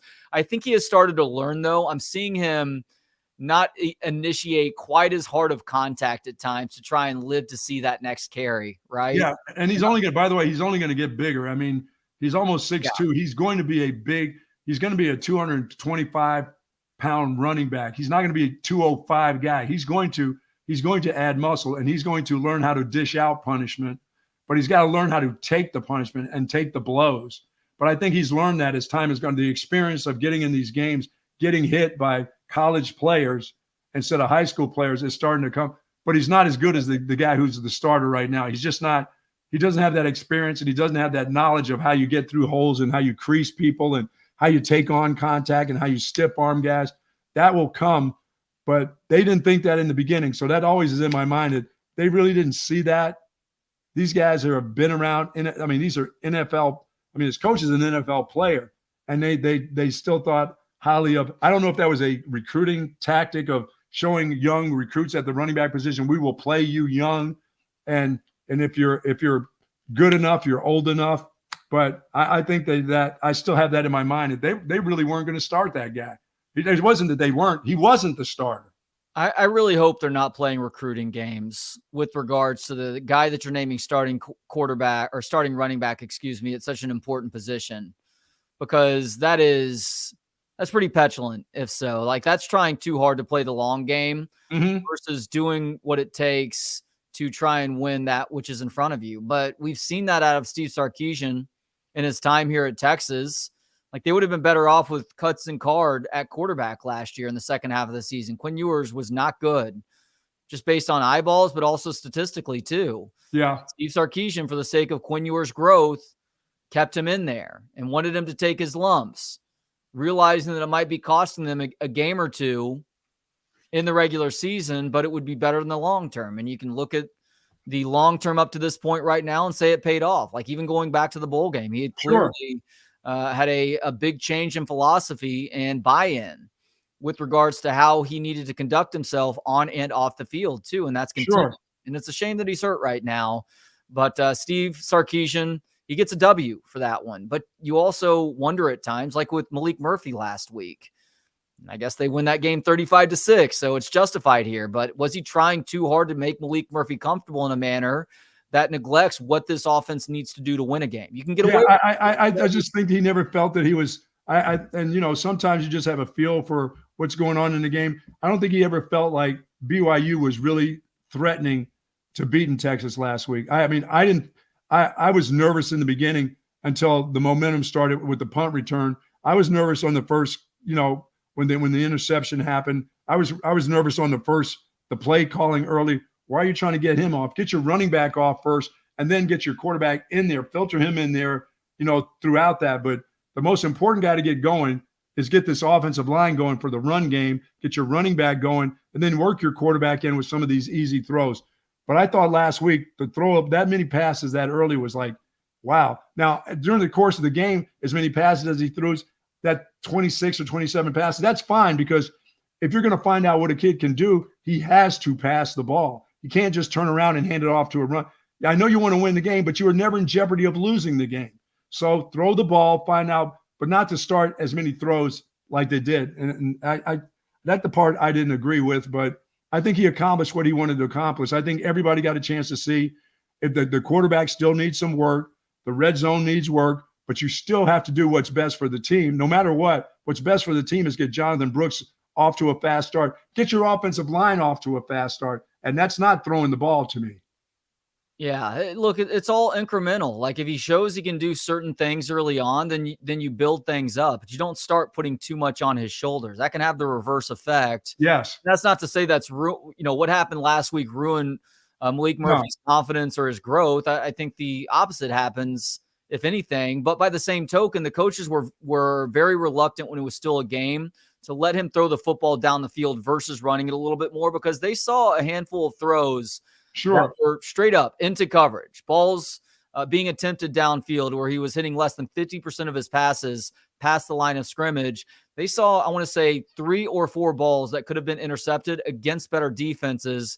But thankfully for Malik and this Longhorns offense, just fell as incomplete passes. Yeah, and thanks for this defense, they're still good enough to stop teams like BYU and only give them 6 points in a football game where I'm most excited to watch the matchup this weekend, Bucky, because of the Kansas State offense against this Texas defense. Yeah, and are they look like the biggest reason why you should believe in this football team all the way up until the Oklahoma game. But OU and Houston really made you question that. And it was a nice step back in the right direction against BYU last week. But Kansas State poses a much greater challenge on offense for this Texas defense than the Cougars did last week. Yeah, and I think they still, once again, have the best coach in the Big 12. I think he's up there for sure. If he's not the best, he is one of the 2 or 3 best. For sure. I think he is the best. I think for what he has in talent, his coaching and his coaching staff, they don't have to talk physicality every Monday that we want to be physical. That's just what they are. That's a part of their team. That's a part of their fiber all the time. So this group this week, I don't know if you're going to have to talk that into Texas. Is that what they are? I think that's what we're going to really find out, because we haven't seen it since Alabama. It's been a couple games in between, and we've kind of wondered, is it something that you have to talk yourself into, or is that just a part of your culture? Sark thinks it's a part of his culture. And I know he's still trying to build that culture. I understand that part of it, but it's not a part of it on a week-to-weekend basis. It really isn't week-to-week. It's not. It hasn't been for this offensive line for sure. And how do they get back to it? They won't have a choice on Saturday. They're going to get a rude awakening at 11 a.m. that this is what's going to happen to them. They're going to have to be that. That is correct. 11 a.m. By the way, you can check out the Texas Sports Unfiltered pregame starting at 8. 8, is it 8:30? 8 or 8:30. I'm not sure. And the reason why I'm not totally sure is because I could see BK extending it by 30 minutes because you guys are going to be live. Yes. At Beer Garden this Saturday before the game. I'm excited about it. A little bit bummed that I'm going to be coaching my kid's volleyball team in her tournaments. You're going with champions. You're going to coach a championship game. Trying to win the golden balls. There you go. Pass out to the champions each and every year in Spike Frog. And I think we've got a pretty good chance at it. But I love broadcasting from Schultz. That is something that will never be lost on me. So to get to be back there to not only broadcast to the people here on YouTube and then also the Texas Sports Unfiltered app, but live and in person is really special. And I think a sign of some great things to come. Yeah, I do too. And then also with the pregame shows. Yeah, I think we're making a step in the right direction of where we may be next year, and once we are in the SEC. And the ownership of Schultz, they wanted us to be down there. They by the way, the Coverts want us to be down there, but they'll have their cars will be on display down at Sigarunde Hall, and it's a historic area. That place is packed no matter what. Now, last week, we talked about BYU. Not a lot of drinking going on from the BYU fans there. But this week, it will be lit up down there at 7 o'clock, 7:30, 8 o'clock. Once we start our broadcast, there's room in Sigarunde Hall to take a seat right in front of us. I know there'll be people asking questions. I think we'll have the white marker board. If you got a question you want to ask us, we can do that. It's just sometimes tough. I think people have, and they'll realize that they've seen us all on radio where they can yell at us, but we're on YouTube TV, so you can't come and walk behind there and start putting your arm around us and doing all that stuff. So it'll be a little bit different. And, we won't be yelling out and asking, answering questions to you, but we'll have somebody there. If you have questions for us, we'll get those questions answered from the folks that are out there. And they're expecting a huge crowd there too. Oh yeah. It should be a lot of fun. Kansas State, they typically do a good job of traveling to Austin, especially when their team is worth a damn. And this is a big matchup for them too. They realize that they've got an opportunity right here to carve out their path to the Big 12 championship. And that starts with beating Texas. If you beat Texas, you really do control your own destiny the rest of the way. Now, the Kansas game will loom as a big one, especially if the Jayhawks can go into Ames on Saturday and win what is a big game for them against an Iowa State team that, I'll be honest, I hadn't left them for dead, but I thought they were one of the worst teams in this conference. I did too. Really good defensively this year. I still think that they are suspect at best on offense, but to their credit, they are tied atop the standings right now with a 4-1 record too. And Texas having to go on the road, Texas having to play them there. You know how that place can be.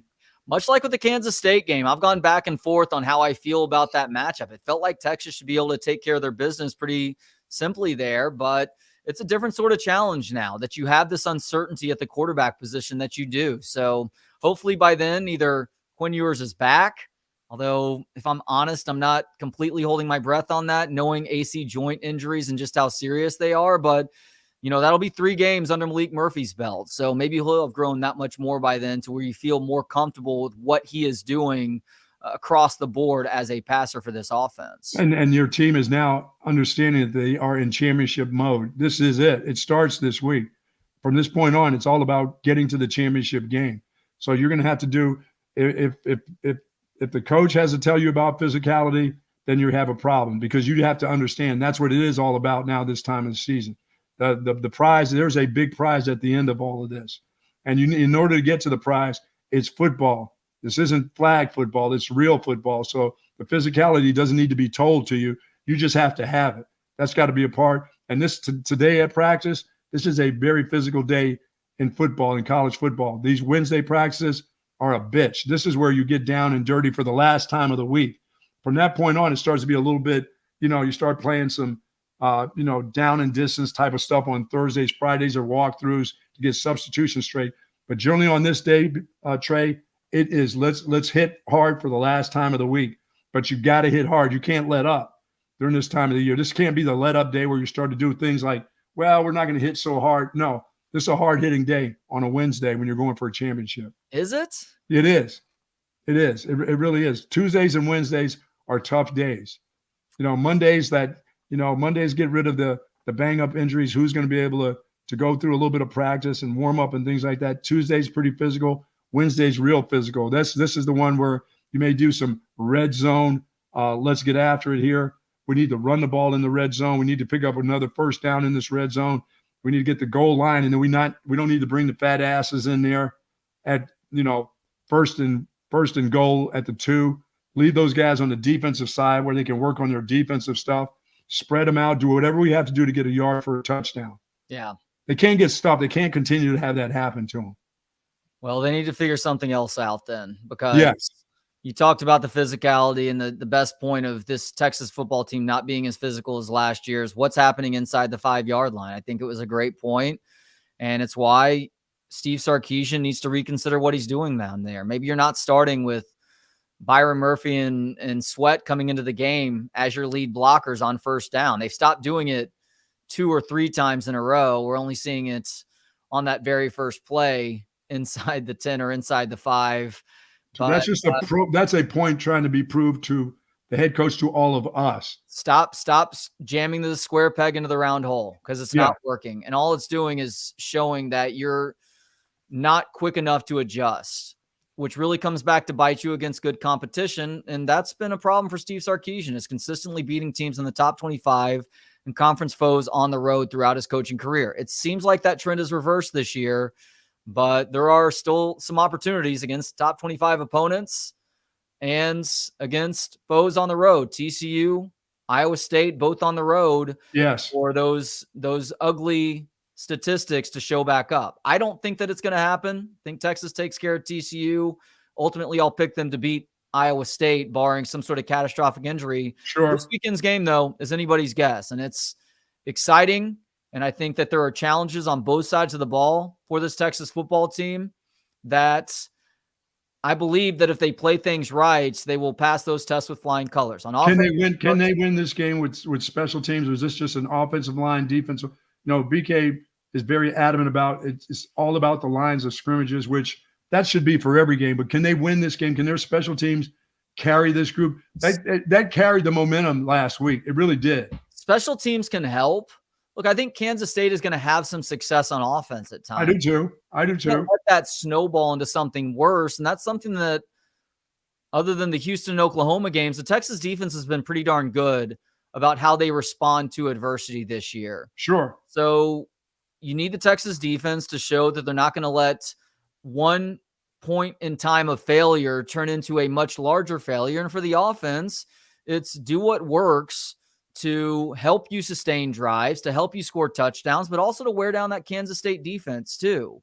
And so that's throwing it some, but it's also showing a willingness to lean on Jonathan Brooks and CJ Baxter. Yes. Brooks maybe anywhere from 23 to 30 touches in the game, and CJ Baxter probably deserves somewhere in the 10 to 15 range. Yeah, I mean, I believe that CJ Baxter is at that point of 10 to 15 carries, but Jonathan Brooks can go more than 22, 23 times.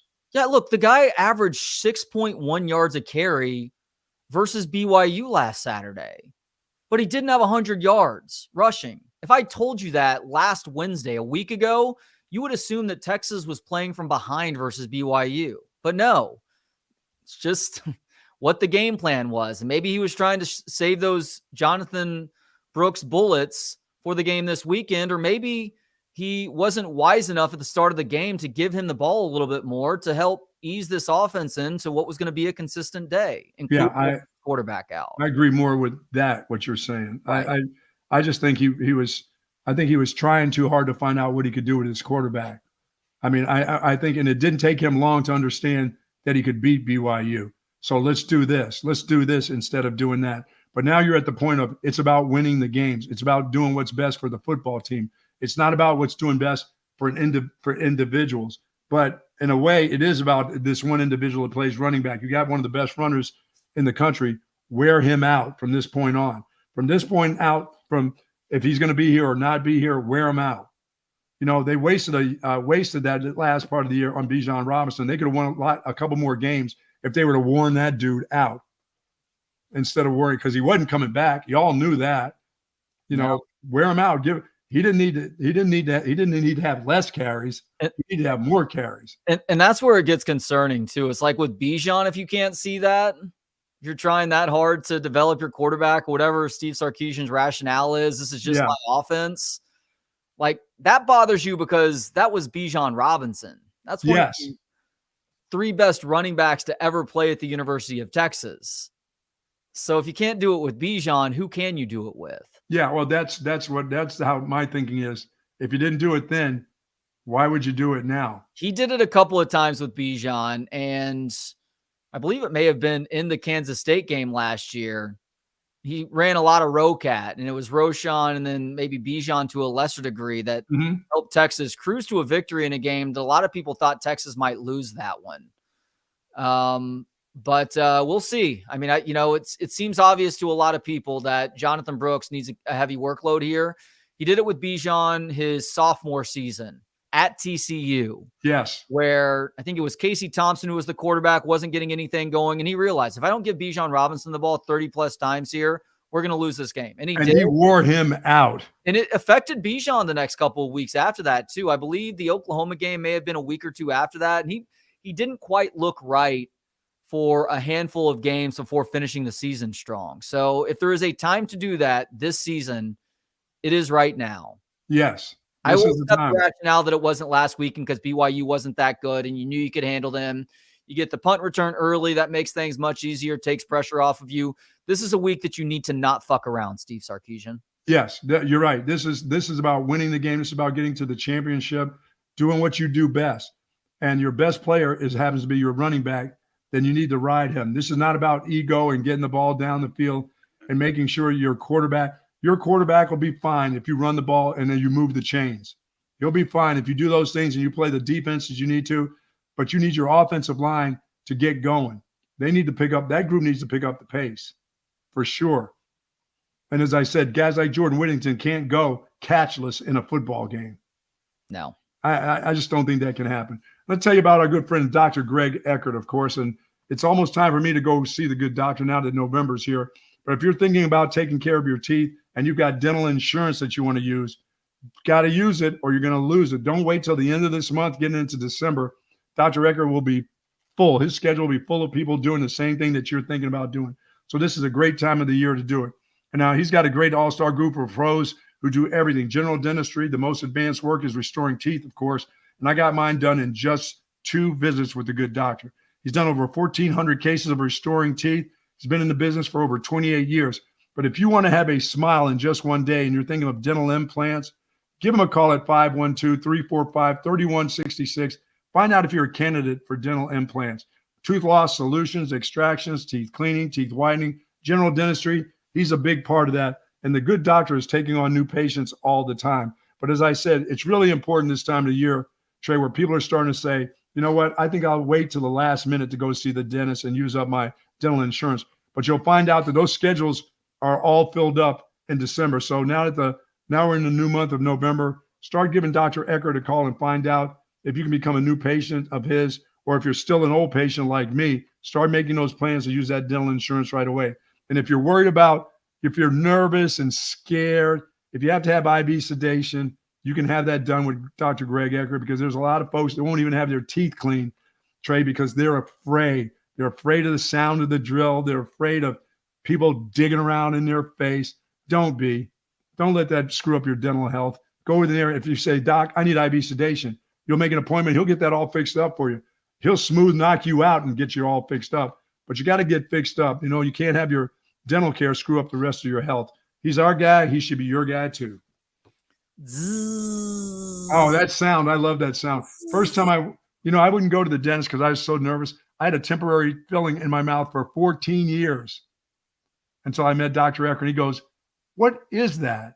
I said, that's my filling. He goes, how long you've had that in?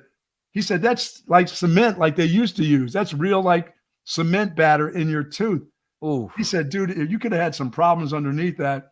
And I was thinking, well, it lasted for 14 years, Doc. Why don't people use it? I'm figuring out, well, if it's that good, dentists got to get paid too. They can't have stuff that lasts forever, right? It's like those Nokia brick phones back in the early 2000s. Oh, yeah. You can spike that thing off the ground and it still works just fine versus the fragile phones that we're carrying in our pockets these days.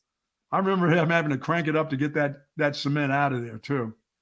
I've got a filling that's been in my mouth for, I think, 3 or 4 months longer than it should have been. It was going to be in for about a year. Are you saying that I need to maybe it's time to get that removed? Yeah, because it'll be difficult if you get some kind of tooth decay underneath that thing, and then they have to remove that, and it's so sensitive. Then you'll be getting IV sedation. I had to get that when I got my veneers done. Of course, I was in there for about 4 hours of surgery to get that done, and they bring your teeth down and they carve them down. And I looked in the mirror and I had like little rabbit's teeth. Then they put the veneers over the top of them. Dude, I thought I was going to panic, but I didn't feel a thing. I didn't know a thing. I didn't know anything that happened. And that was fine with me. Put me under. That's the way I like to go. I don't need to see anything. I just need to sleep. So people may be wondering why you are hearing me right now and not BK. Yes. Or maybe some of you realize exactly what is happening. The Texas Rangers are now within a single win of their first ever World Series. And Brad Kellner, as he has been talking about, at least on the midday show, I'm assuming this show too, is en route to Phoenix, Arizona right now to be in attendance for tonight's Game 5 between the Rangers and Diamondbacks. There was a chance, and there still is a chance, that I was going to join him in Arizona, but I have decided to be less of a deadbeat to my family this evening, unfortunately. And so I've told both my kids that they get to stay up as late as they possibly can to try and watch the Rangers win a World Series this year. But BK is going to be in the crowd. And I have asked him to promise me, which he has, that given the opportunity, if Texas wins the World Series, he's going to cannonball it into that swimming pool. So very nice. Watching tonight for plenty of reasons. First and foremost, to see if the Rangers can pull it off. But secondly, to see BK cannonballing or maybe can opening or maybe trying to backflip into that swimming Wand pool. dive, the whole works. Texas can pull it off. Well, I had no idea. He may have discussed this with you, but of course, the elderly gentleman, here's where I got contact from him. And guess what? I didn't get, obviously. 11:34 p.m. I got my text message from BK that I won't be joining you tomorrow. So do you think? When do you think? Going to sleep for probably 2 hours by that point. Yeah. When did you think I got that? When I woke up this morning, I looked over and I'm like, oh, BK's okay. No. There was no discussion on that. It's good to be the boss. Good to be the king, I guess. King in his court. So he took off. Hadn't he primed you though? Hadn't he told you that this is a possibility? No.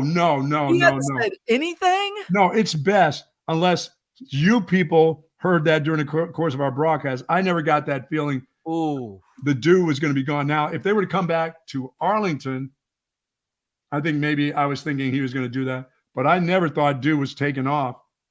And he is doing that also, but he will be a part of your Friday. Oh, he is. He's doing both. If this goes to 6, he will be a part of the Friday show because then he'll be driving up after that, and I'll probably be doing the midday show with somebody else. Okay, well, let me know if you need some help. Well, no, Friday I have the last of the Lake Travis High School games. No, that's not Friday. It's Thursday. Oh, wait a second.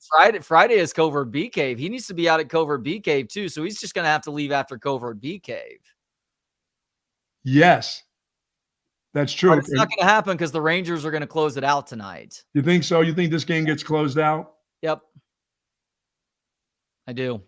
Those D-bags got to win the game, don't they? Yeah, I think Evaldi going tonight is a big deal for this Rangers team, and also just this grit that they've shown all postseason. On the road, I mean, that's incredible. That's an incredible deal in any sport to do that. How special would that be? Because they have won every possible road game that they've had up to this point.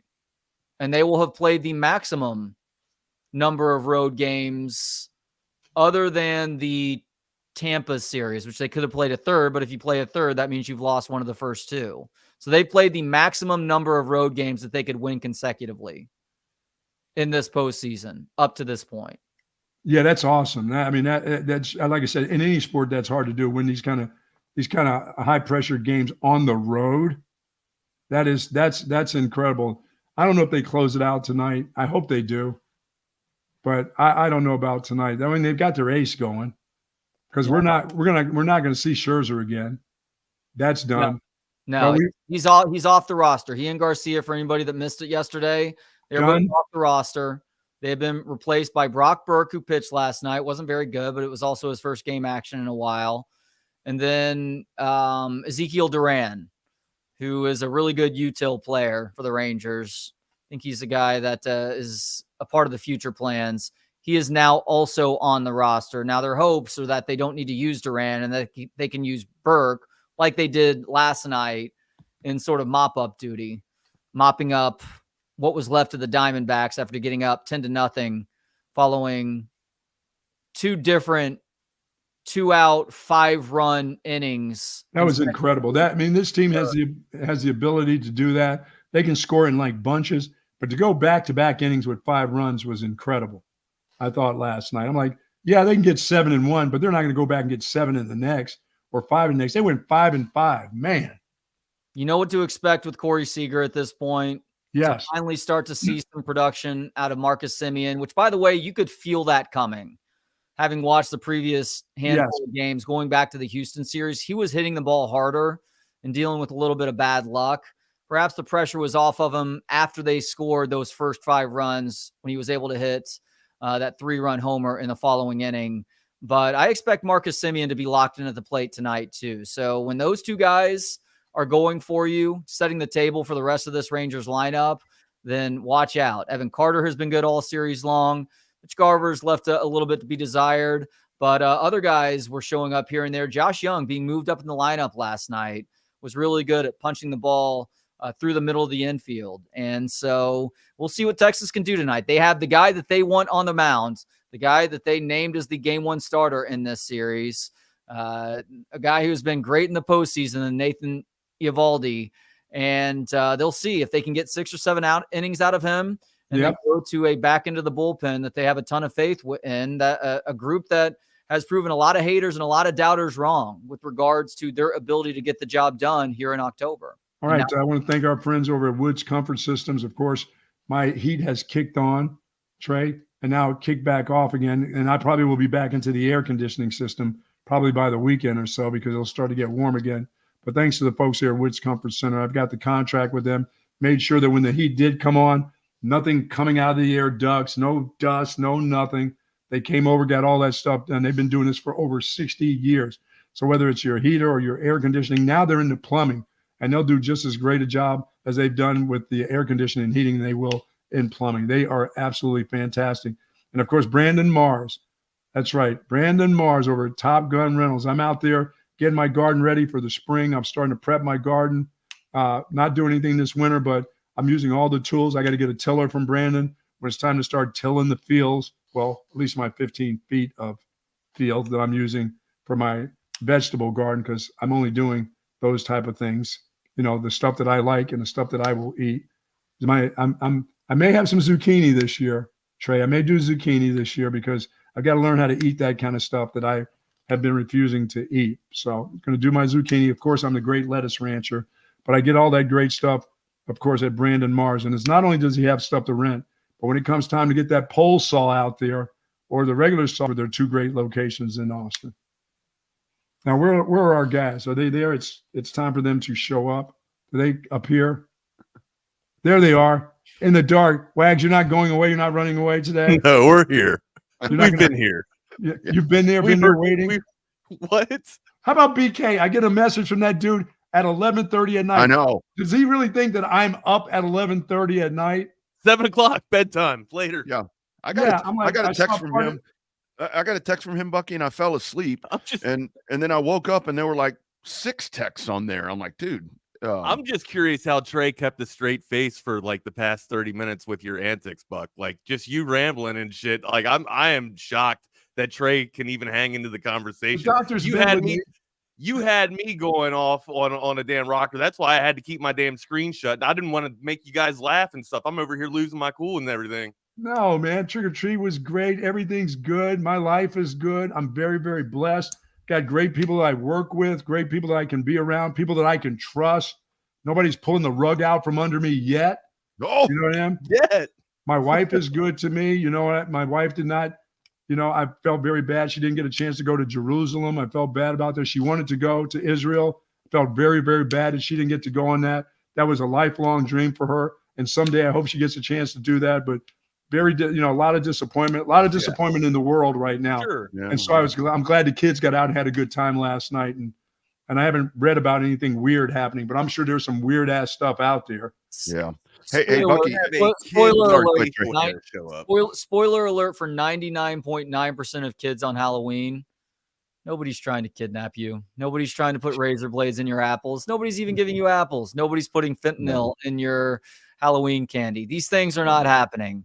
It's cute that we worry about our kids this degree because this is a fucked up world that we live in. But much like the 1980s, well, if you go back to the 1970s, there's a lot of accepted pedophilia going on. But going back to the 1980s, the 90s, 2000s, 2010s, and now, nobody wants your fucking kids. Dude, I was in that area of the razor blade apple deal when I was in. I think I was in Illinois at that time. But that stuff was that kind of weird stuff was happening. No, there was one example of it. Come on, man. Dad who did it to his own kid. What? Oh, yeah. Trey, the Amber Alerts. Anytime these things happen, it's not a random act of whatever. It is usually one deadbeat family member doing it to another family member. That's right. That's right. And Trey, the news I always make the scare tactics go down so that they can keep their money thriving as well. It's exactly. The exception was Adam Walsh. Adam Walsh freaked out in the 1980s. Well, I always said with my kids, if somebody, God forbid, kidnapped them, they'd fucking bring them back because they're like, no, They'd come drop him on the doorstep over there and be like, no, you throw him keep over the them. fence. Here, take him. Y'all back. gotta raise this. You keep Y'all gotta them. raise this one better than that, man. I ain't taking this. Yeah, I don't want that one. You got to do a better job than that. All right, boys, have a great show, and Slam it. hopefully I'll see you guys out there Friday. I mean, There maybe BK will be back, maybe he won't. But slam time. Thank you very much, Trey. It was good to be with you, buddy. You too, Hey, buddy. I'll talk slam to you it. soon. Whoosh. Gonna be slamming. Go say bye to Miss Joyce. We say bye Don't. to Bucky and say bye to Trey as well. I think Not Bucky. Trey. There we go. Yeah, Bucky is gone. Welcome everybody to Chaos Theory. The chaos is already up and roaring. The theory is about to come in. We will be talking a little bit of baseball and more Texas Longhorn sports as well. Hey, I'm Adam Wagner. You can find me on Twitter at NotTheFakeWags. You can find Double R on Twitter at the Rodney R and on the gram at the _ Rodney R. Did I get that right? No, we still got to switch up this a little bit. I'll make all this going down. Rodney, how was your night? Any crazy trick or treaters at all? Nope, lights off. Just kind of hung out, worked on some things. Came and hid in my little office over here. So all good. I did have one trick or treater. What do you mean hid in your office? Like I was telling you, I come upstairs to my studio. I turn all the lights off so nobody bothers me, and I just kind of came and did some things up here. Kind of worked on revved up stuff. I mean, we got championship had a circus weekend with for yourself. NASCAR. Yeah, there it is. Hey, you know what, Wags? I know all of this excitement. With BK going to Arizona. Asshole goes out to Arizona, huh? He gone. He left. So here's something ironic that I saw this morning. So do you know? Good to be the king. On this day in 2017, do you know what happened? Any idea? The 2017. I'm gonna say. I could be switching up my years here. I could be mixing up 2019 with 2017.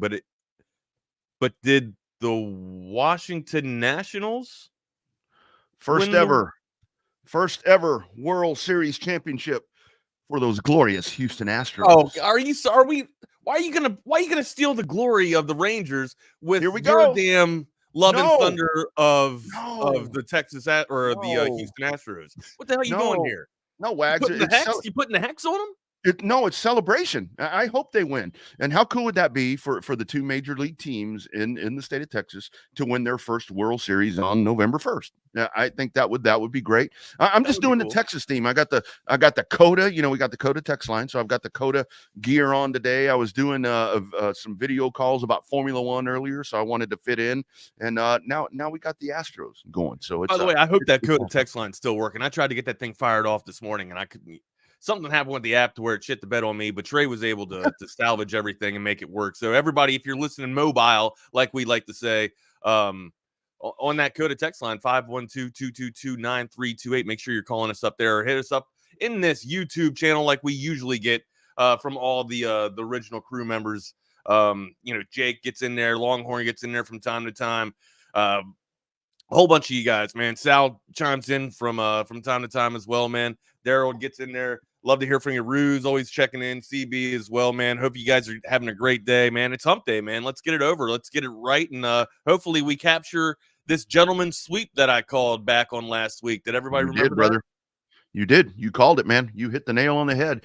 And I'll tell you, man, at guessing games and shit, I'm pretty good at it.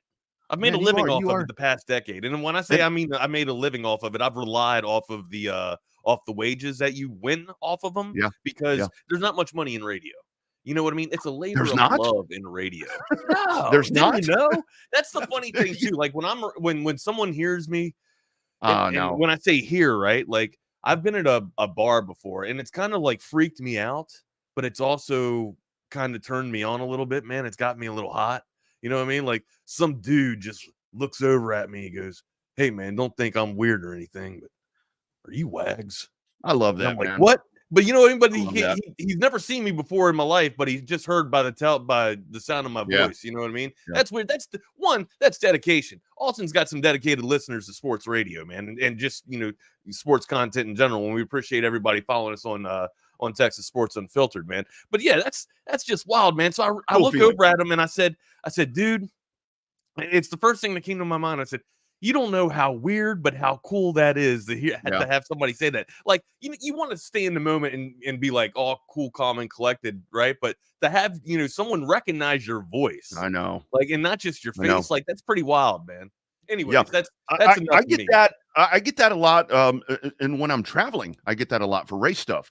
Between the Revved Up show and the Dirty Air show that I do on Racing America, I mean, it's always cool in December when I go to Pensacola for a huge race over there. It's like it never fails to have to fly into Houston, and there's people there that are doing the same thing, and they're like, "Hey, Dirty Air guy," and that is Greetings, pretty Sal. fucking cool, dude. Yeah, I mean, dude. that's When people from not even in your burg, dude, they just recognize your voice, man. And that's the thing too. When it's your voice instead of your face, like, sure, you can recognize an ugly face, man. You put us on the screen, it's probably going to be easy to, oh, that's those two ugly fuckers from Chaos Theory, man. Yeah, but if you hear our voice, it's different, man. It kind of resonates a little bit differently for me. So let me ask you this. The voice is a tool, Rodney. The voice is a tool. It is. So let me ask, and you have to take care of it. You have to take very. Well, good I care definitely don't take care of it. I lather it with wafts of smoke and whiskey and light beer. Light beer is good for that this, beer, yeah. Hey, so let me ask you this. Do you get if you go to a social function or a party or whatever the thing may be, and people realize who you are, what you do, I don't think people let me in half the time. Like usually I got to sneak in or use somebody else's ID to get into the social functions. But once they figure out who they are or who you are, do they like barrage you and just want to talk sports and give you their opinion? Man, I get that all the time. It's like people are like, hey, they're just going on and on. I'm like, man, I'm off the fucking clock. I don't care. Actually, man, people when I'm at like I'll just throw it out there. Third base. Like I've been to, third base hanging with people or Shenanigans. There's this spot over where I'm at called Shenanigans as well. I'm sure it's right around with your spot. No, But dude, like, or Brooklyn, I go up to Brooklyn Heights or whatnot. People usually, they don't want to talk sport. They just want to talk about like my time in the Marines or like all the crazy shit I've done or like the parties I've done or the parties at West Virginia University, the mashed potato and gravy wrestling parties. Yeah, there's a whole bunch of them, man. Yeah, usually I don't really talk that many sports, man. People want to find out about EA and stuff like that, about my video game, how I got into video games and stuff like that. Yeah. Well, you have those cool backgrounds like that. And what I would do a lot of times when people would just like want to give me their takes on sports, whether it's football, baseball, car racing, they would just actually want to go on and on. What I would do when I was like actively, I'm still practice real estate, but not, as aggressively as I did before. I mean, I would be like, have you thought about buying or selling a home? And that would usually take care of it. Usually take care of it. Into the discussion. I see Ike in the channel here. I think I actually slammed a beer the first time I met Ike in person at Hornbash. Now I was 3 sheets to the wind already, but I'm pretty sure we shotgunned the beer or we chugged the beer or something. We maybe even walked in the cloud. I don't know if Ike walks in the clouds or not. Maybe we touched on him. Maybe we didn't. Maybe we did. I don't have a really good recollection of Hornbash. I just know it was fantastic and I had a great time. That's the Hornbash where I took a picture of me that I had no recollection of him taking either. But hey, man, it worked out. That was the Hornbash. That was the Hornbash where I'd stuck my way into the door there at the Horn, thanks to you, by the way. And I get in there and we're at Hornbash and I'm telling these like 4 just beautiful girls. We're sitting there talking and they were like, so and I had a horn cap on. They're like, so who are you? And I'm like, I'm Rod. We had Rod Vapors. I'm like, I'm Rod. Nah, man. Stealing thunder. There goes Rodney stealing thunder, man. Like we always say around here. Hey, anyways, man. Yeah. Jake, yeah, I'd definitely talk to you about the Crucible. Crucible was kind of easy if you ask me, man. But I mean, at that moment, that was the hardest. I guess going through boot camp, that's the hardest thing that you do or you've done so far. Honestly, the hardest thing for me in boot camp was not drinking and not smoking. Like it was kind of like I went in. I had to go into the military, guys. I had to go. All right. So it was like a really intense kinetic rehab for me. So people crying about their moms and shit. I'm crying because I can't have a beer and I can't have weed and stuff like that, man. But we got through it. we definitely got through it, man. I would fold. No, Jake, you'd be good. I'm sure you'd be fine, dude. But yeah, About their mom and craziness. shit. Oh Craziness. my God. We've got to now that right there is a highlight. Crying about their mom and shit. I love that, man. Well, that's what I mean. That's what they were doing. I mean, people. Yeah. I mean, I remember being in there during Mother's Day and everything, and people like being all sad and shit. And I'm just trying to. The reason why you go to church is so you can sleep and get away from the drill instructors. Now, don't get me wrong. You go and you learn about God and everything, and worship God. But usually, you go just because it's a nice hour and a half out of the drill instructors or away from the drill instructors, and you can just have some type of peace and calm or a inkling of peace and calmness, you know what I mean? Because there's really not much peace and calmness. Hey, there wasn't any calmness at all in the World Series last night, Game 3 or Game 4 rather. You want to talk about it? Yeah, you want to talk about the craziness going around Austin all the time? No, man. Let's talk about some cool stuff, man. Let's talk about that World Series. I mean, this is, man, the Rangers asserting themselves right here, and I was about to give up on it. It's like, okay, I think I figured out what's going to happen right here, and that's about the time I start getting the BK text. I'm like, oh shit, okay, so I stayed up a little bit longer, but man, the Snakes tried to make a game out of it at the end, but I don't know, dude. This is just a whole lot of firepower that you have from Texas, and when you start getting Simeon and Seager, I mean, these guys are just putting on a clinic right now at the dish, man. We talked about it yesterday, right? Who's gonna step up and supplement that void or fill the void, with Garcia being out of the lineup there. We talked, we didn't know if Young would move up and drop down into the lineup, or move up into the lineup rather and go into the 3, 4, or 5 spot. He ended up hitting 5th last night there. How about Evan Almighty? Boch leaving Evan Almighty in there at the cleanup spot there in the 4-hole. Not that great of a night for Evan. You'd like to think he'd like to be able to put Evan in a better spot. I think Evan's still being able to handle the load. I just think the rosters that Boch, clearly the rosters that Boch made elevated their offense, right? But Seager got going. You had Simeon turn around with a triple and then all of a sudden with a home run. You know what I mean? That hadn't been there the entire World Series. And this guy is the one that's leading off your lineup there, and you're relying on him to get around all the bases and get in for your first score, right? That's essentially how you would like to happen. But once Seager gets going, man, look, how clutch is this dude in the postseason, man? He's bringing over that winning pedigree from the Dodgers. I hate saying that, but bringing over that winning pedigree from the Dodgers, man. And look, I don't know how much young talent, how much of an influence he's making on Evan, but it looks like Carter is almost a reciprocated prospect of Seager, right? Like a very young Corey Seager. Now that I know that's given him a lot of hype, man. And to Carter's credit, he's played fantastic. But look, he's got a really good resemblance of Corey Seager, man. And it looks like he models a lot of his game after him, dude. That's what I'm almost seeing like 2 Corey Seagers. I kind of feel like with Evan Carter, I mean, not to parallel, not to just bring up Houston. But it's what I can exactly relate to. Kind of feels like Jeremy Pena last year. I mean, this is a dude that took over a position and he came in and he's producing. Of course, Pena was absent this year, it seemed like. But I mean, you have to be impressed. But how about Travis Jankowski, man? Bottom of the line. Everybody, I know Jake. I'm going to call Jake out. Jake was worried as shit yesterday, saying if we got to rely on Janny, we're done. Yeah. No, 2 runs, 2 hits, 2 RBIs. That's a pretty damn good stat line right there. So, and that just tells you right now what this powerful lineup that Bochy is rolling out right now for for Texas. I mean, they are doing something right now where good luck stopping this. And I mean, I know you got Gallons on the bump tonight. I mean, this is a great pitching matchup. I think that. It's going to make it even sweeter if the Rangers win tonight, because it's you're going to beat the ace. You're going to have to beat the ace. So I think that's going to make it even sweeter. I just wish for the Rangers fans that it was at home. Right? The Snakes got to beat Evo.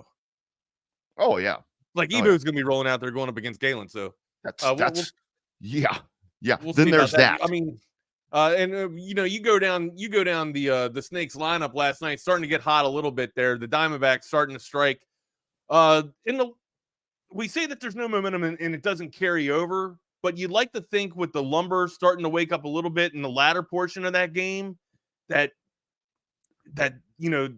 there's going to be a little bit more of offensive firepower and offensive production from Arizona as well. I mean, clearly, Rodney, they could just not show up today or not show up tonight, rather. But I think it's done, dude. I think it is absolutely finished and over with. And Evaldi just wrecked shop here on the Snakes lineup. I know they were catching fire a little bit yesterday towards the end of the game, but I think it's going to be all right. Oh, Yeah, I think we lost Rodney. Rodney, you all right? There. Here we go. I'm here. I don't know if you can hear me or not. Yeah, we can hear you. We just can't see you, man. You're having some jacked up internet issues again. Oh, my goodness. Okay. Hang on 1 second. Stand by. All right, you're good, man. Wag, stop. What am I doing, Jake? What did I do? Did I do something wrong? Hopefully I didn't, man. Or am I jinxing you guys? Don't call the you know what, though? I will say one thing. Trey is about to make, and I know this is considered a jinx, but Trey is about to be paying taxes for the first time on a gambled wage. If he claims this 7,000, he will be bringing home or paying taxes on wages that he's earned. Usually that's a welcomed club, man, and I don't think Trey's ever done that before. So there he is. Whoa, welcome back, Rodney Rodriguez. I'm good here, my man. I don't know what that was all about, but anyway, yeah. How about that? Yeah, gonna have to pay some taxes right there. But man, that's you ever pretty pay cool. taxes on wages one? I have. Have you joined that club before? I have, unfortunately, and it sucks. I mean, I have to do that a lot because, like being an independent contractor, as you like to call it, it's like, it was always so weird for me when I'd get a huge paycheck and it's like, damn, look at this, $5,000, and it's like, well, it's not really $5,000. Take 25% out of it, man. 25% out of that.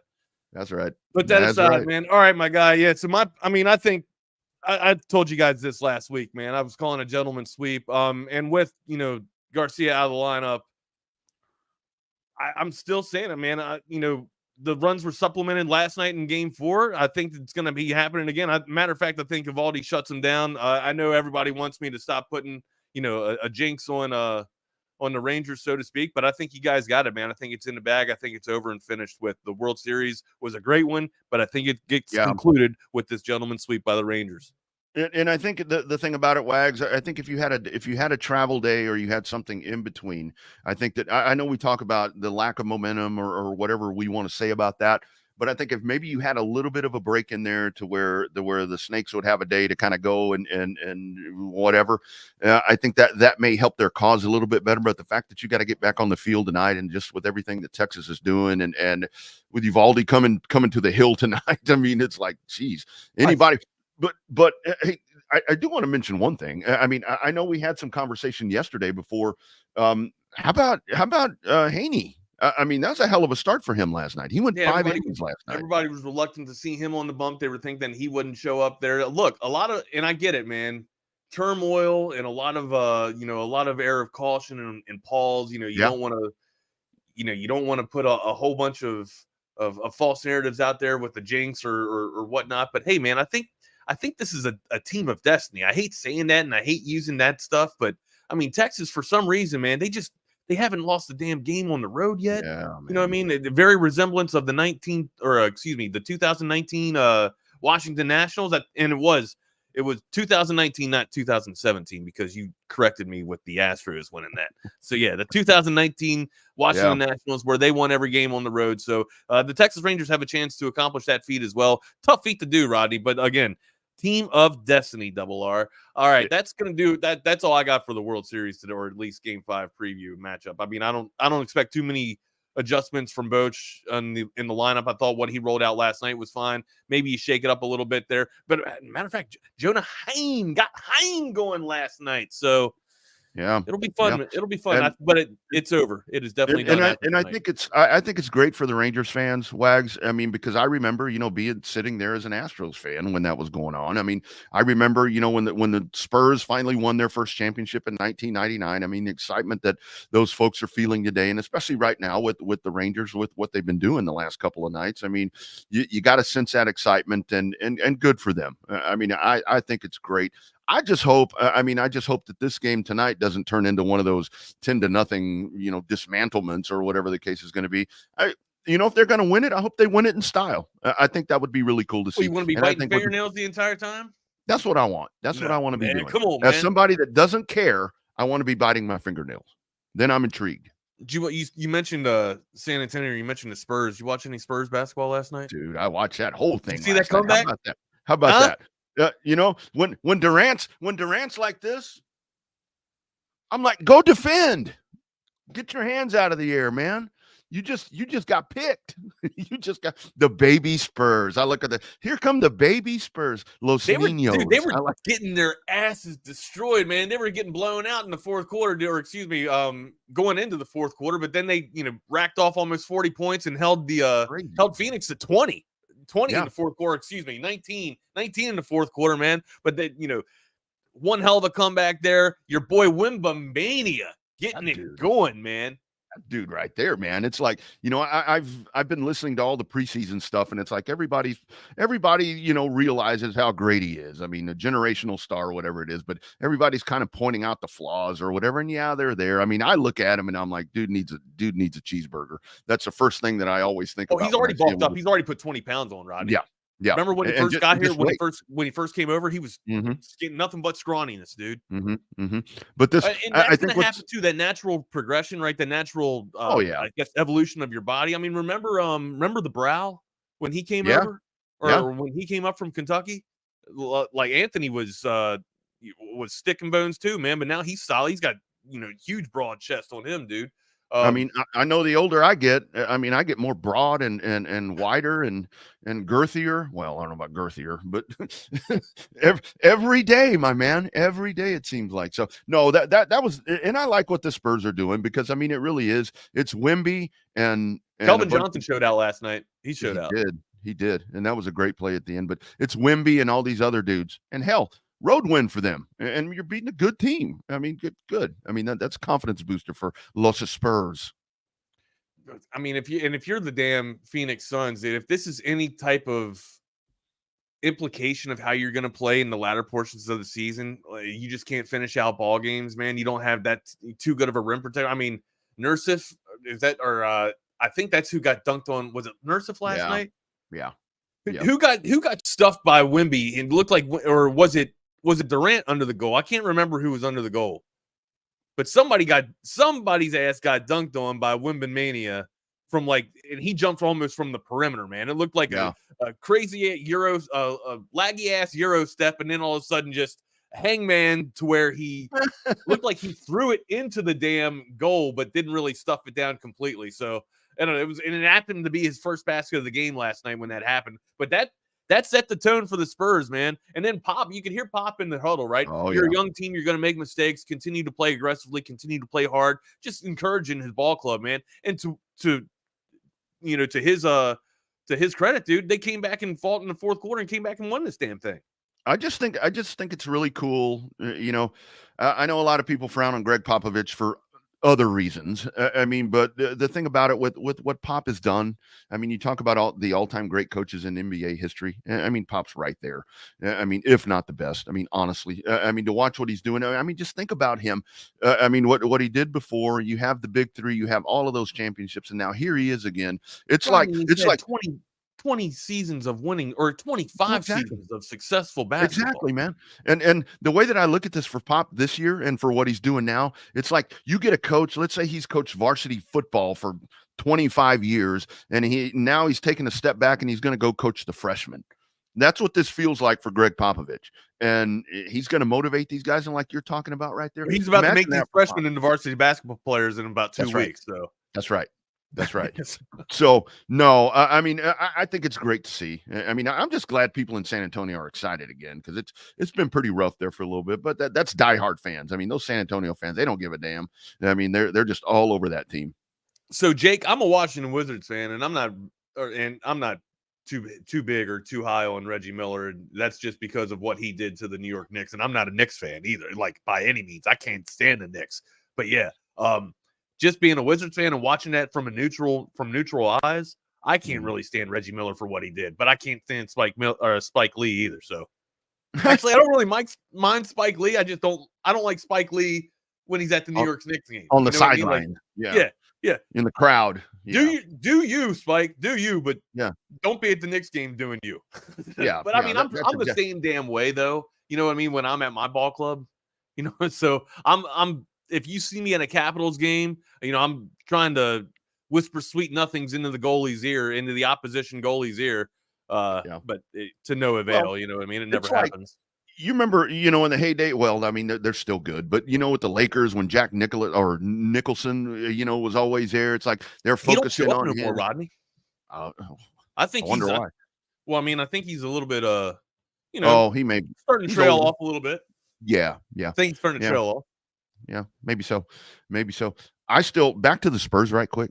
I still hope that when Pop decides to step aside, I hope they put Becky Hammon in charge of that club. I think that'd be Well, so I mean, cool. Becky's doing her own thing over in the WNBA right now, winning championships over there. But I mean, she might return to the NBA, that's for sure. Durant had popping off last night, 26 for the Phoenix Suns, but it was not enough though, as they squandered that large lead in the fourth quarter and then actually succumbing to San Antonio 115-114 last night. Grayson Allen showing off too last night for the Phoenix Suns, but also coming up just short. Eric Gordon providing 20 points.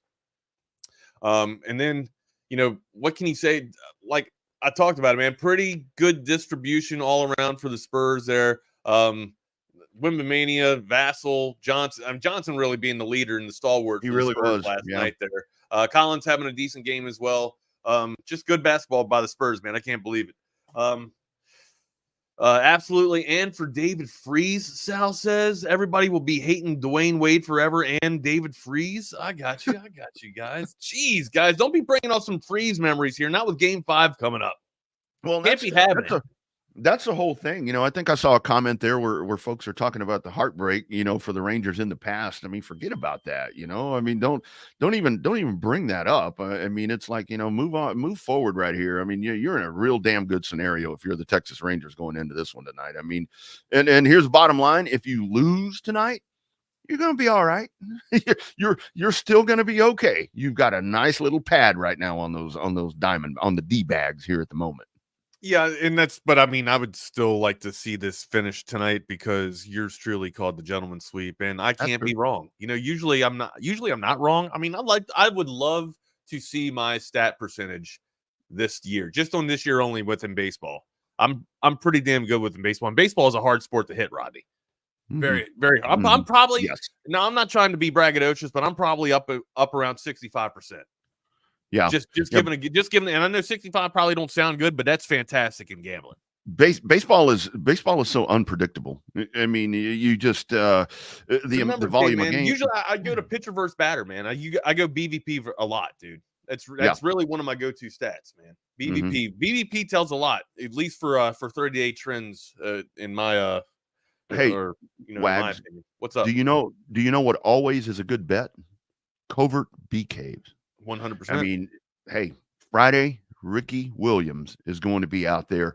Make your way out. Hey, and I mean, I actually got me a Texas Sports Unfiltered koozie, for my Ollie Pops and soda waters later. So, I mean, you can go get you one of those. You can get you one at Schultz as well, coming up Saturday morning. But 3 state-of-the-art dealerships out there, 71 out in beautiful bee caves out in the hill country.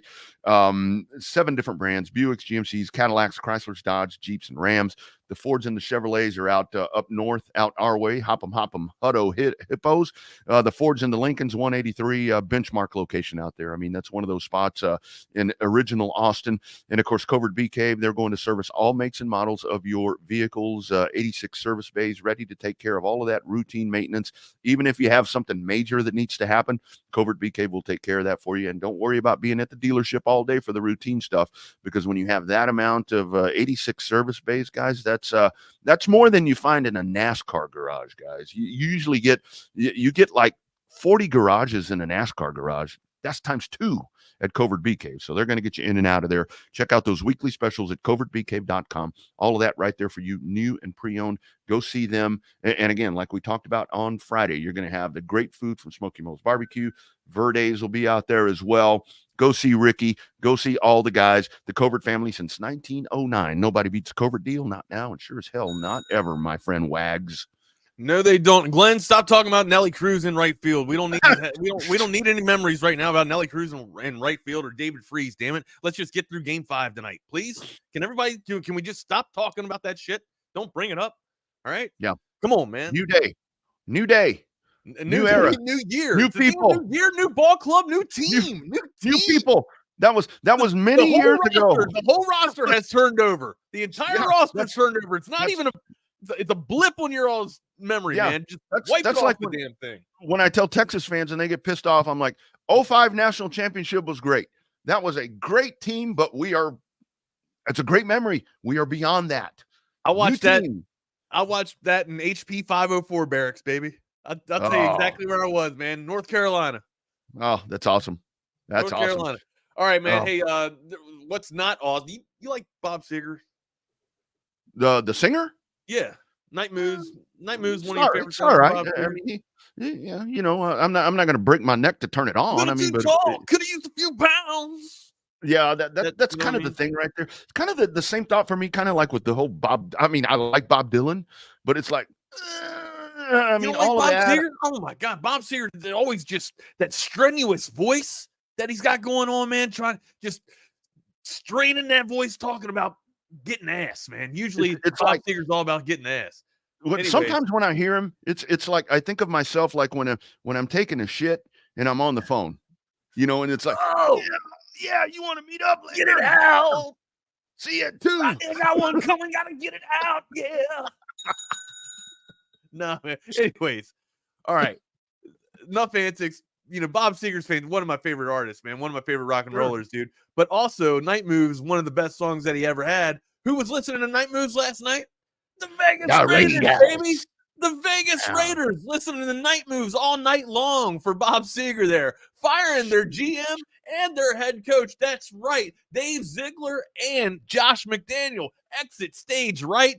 See ya. You're going out to the desert, baby. Hopefully you love that air. And by the way, if you can get a flight back to the East Coast, we'd love to have you back in Boston because McDaniel was looking pretty damn good as an offensive coordinator back in his day. Mm-hmm. It's just he's never been able to put the personnel or the key players together in his roster, Rodney, or never been able to make the right moves or the right calls. And that is why he's lost another head coaching spot, in my opinion. And look, Mark Davis, wishing everybody farewell and happiness and everything, but you gotta pull the plug when you have to, man. It's time to clean house. McDaniel wasn't getting it done. You had a talented quarterback with Derek Carr come in here, lead this ball club for a while, and then tried to put better toys around him with Devontae Adams, and who you knew that Carr and Adams had a really good rapport, but just wouldn't work with McDaniel's offense. So what do? You don't try to reinvent your entire quarterback around your offense. No, you rearrange your offense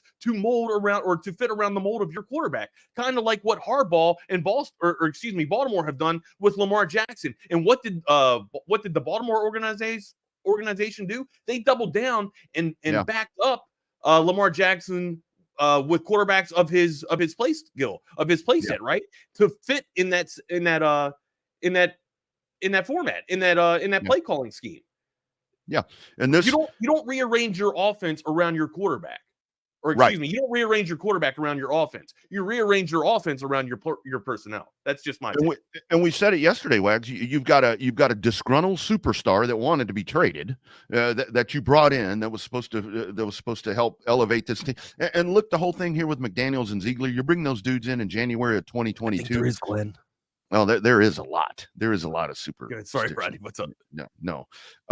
You bring these dudes in 2022. They come in. You inherit a really good. What were they like? 10-6, 10-7, whatever they were. Mm-hmm. And it's like Mark Davis is like, okay, these guys are coming in. Now we're taking the next step. Trying to get past all the Gruden mess and all that happy horse shit that had gone in the past. And it's like, these are my dudes that are going to take this organization to the next step and become one of the premier football teams in the AFC, and they even just failed miserably. I thought bad decisions. I thought they were poised to win the West, even with the the knee-jerk reactions to Russell Wilson coming over, and then San Diego bolstering up their defense as well. I thought with all those moves going down, and Tyreek Hill leaving Kansas City and going out to Miami, I thought that Vegas would be the next team to emerge and kind of be the the stalwarts or at least the leaders of the Wild Wild West here in the AFC, but not to no avail. And I think it's because of Josh McDaniel, man. I mean, McDaniel just doesn't know the right buttons to push, and that's why Mark Davis and company got rid of him. Dave Ziegler, the GM, he's also gone. Antonio Pierce will be the interim coach for the remainder of the season, or until they find a new head coach or decide to go with their head coach, man. But Antonio Pierce, great defensive mind. Of course, the linebacker for the Giants, Super Bowl winner as well. Called a really good game during the game in terms of X's and O's while he was patrolling for that middle sector of that defense for the Giants.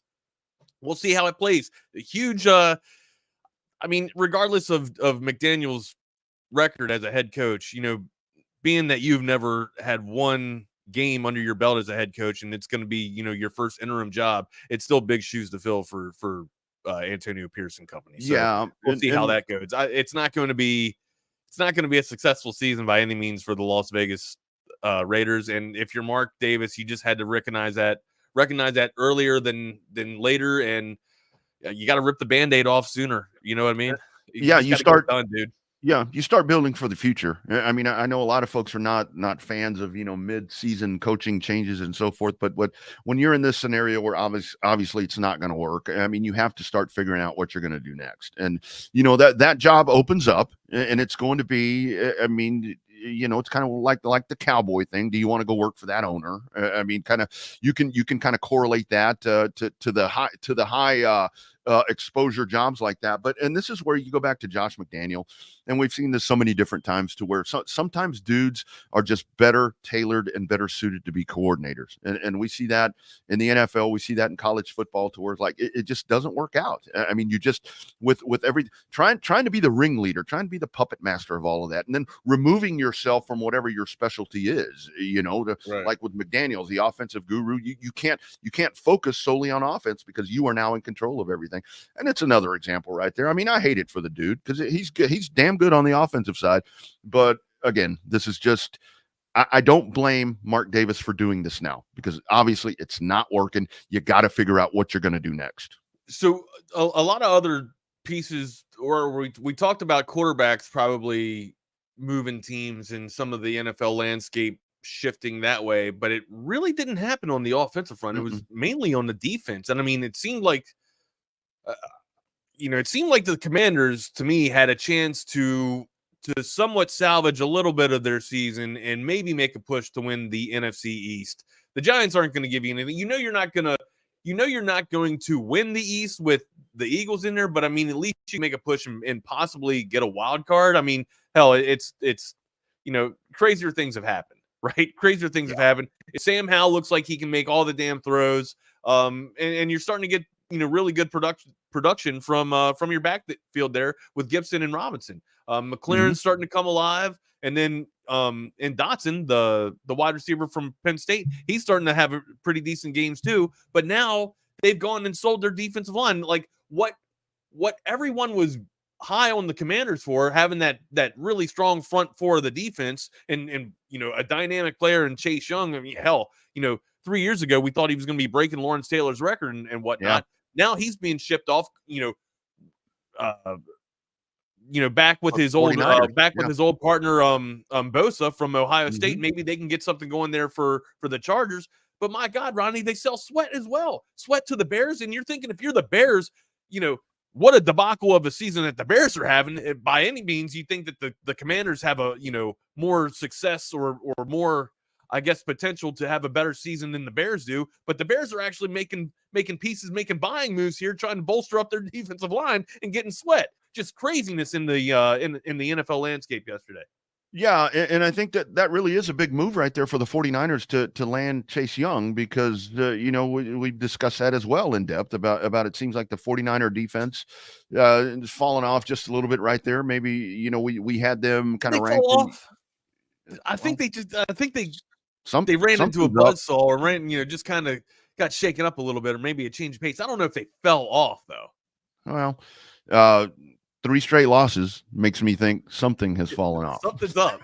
Something has fallen off. So that's a huge get for them. I think that's really hey, Minnesota. I mean, they went and got him a quarterback. They went and got him a quarterback. So they took care of that. I mean, I don't know if that's a long-term fix or what that's going to be right there. But yeah, that really is. I mean, Who are you Chase talking Young about? Who? they went and got what's his name? Josh Dobbs. No, Josh which Dobbs. team? Which team? The Vikings. Minnesota. Sorry, That's kind of what I was setting you up for at first. I wasn't sure if you were going that direction quite yet. Thank you very much. I love playing it. Anytime you let me play that damn sounder of that idiot, oh my God. Thank you so much. Appreciate it. Minnesota. Thank you. All right. Anyways, what were you saying? Sorry, I went off on a tangent just to play that thing. Yeah, but they brought Dobbs over. Are you surprised? Yeah. Are you surprised by them bringing Dobbs over? Do you think I thought they would have gone and maybe got Nick Mullins or somebody that's been there?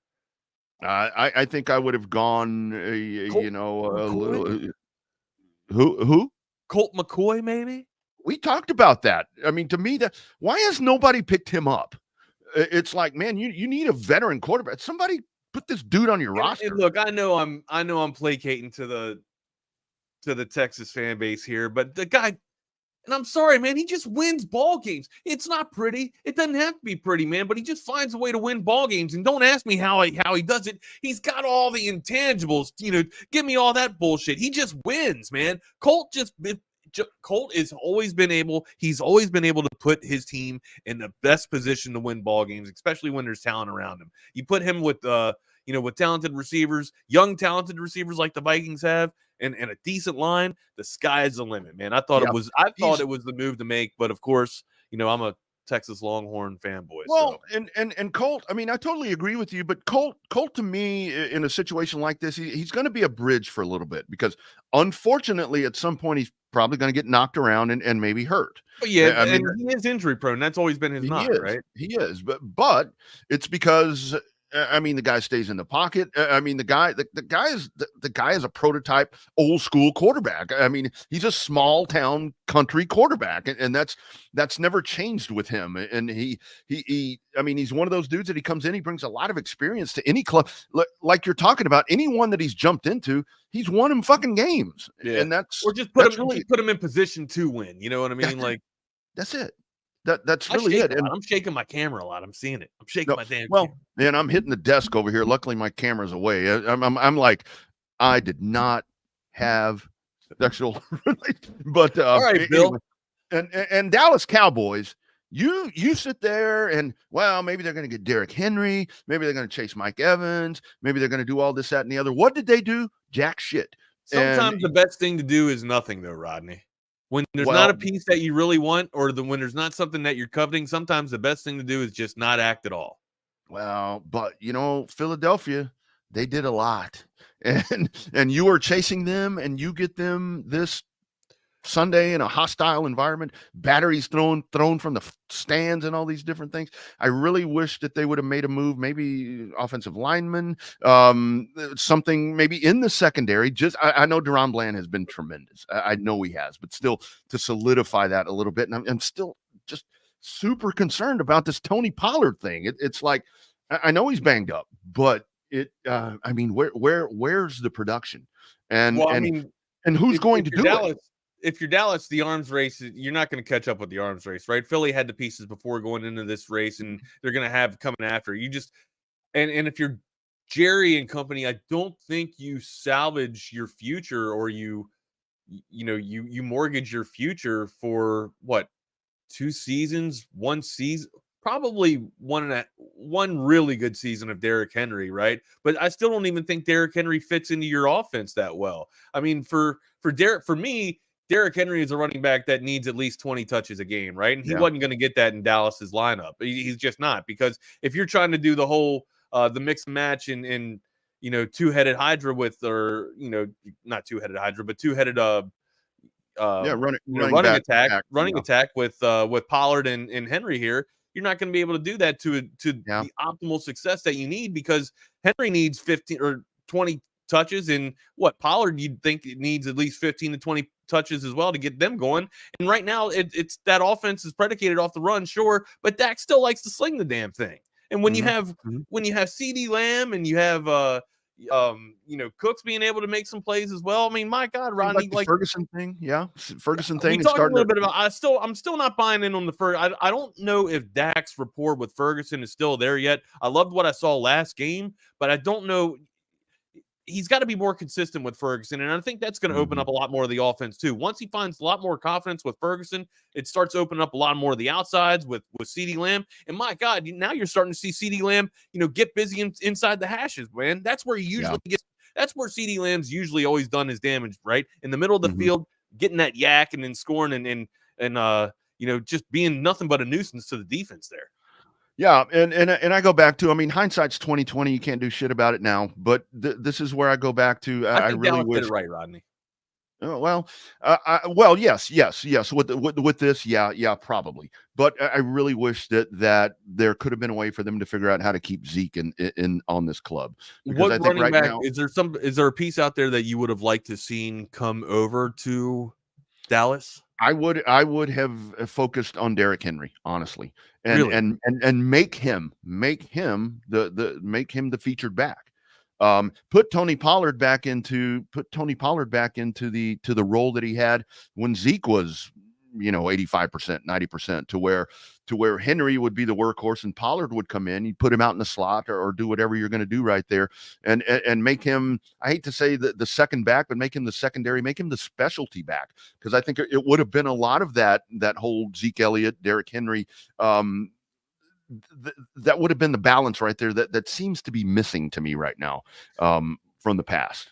So, and I know it'd probably be like a rental piece if Jerry would have done this. But I would have gone out and got Cook, Dalvin Cook, like Dalvin Cook being wasted essentially at the New York Jets, or for the New York Jets. They're taking lesser snaps than Michael Carter. Michael Carter's getting more snaps than Dalvin Cook there. So if I would have tried to make a cheap ploy and try and get Dalvin Cook into your backfield, I think that's a player that can really supplement a lot of the payload and get tough yardage inside the tackles and allow what you said, that change of pace to happen for Pollard to get back in there and start cutting up on the outside and getting the edge there. That's not happening because you're not getting the hard, tough yardage inside. And usually, Pollard's legs were saved. That burst of speed was saved to get to the outside there from not having to deal with too many of the tough yards from inside the tackles. But I think if you would have brought Dalvin Cook in there, he would have been able to run a little bit like Zeke was able to run, and then that would have been able to give you that 1-2 dynamic punch. Yeah.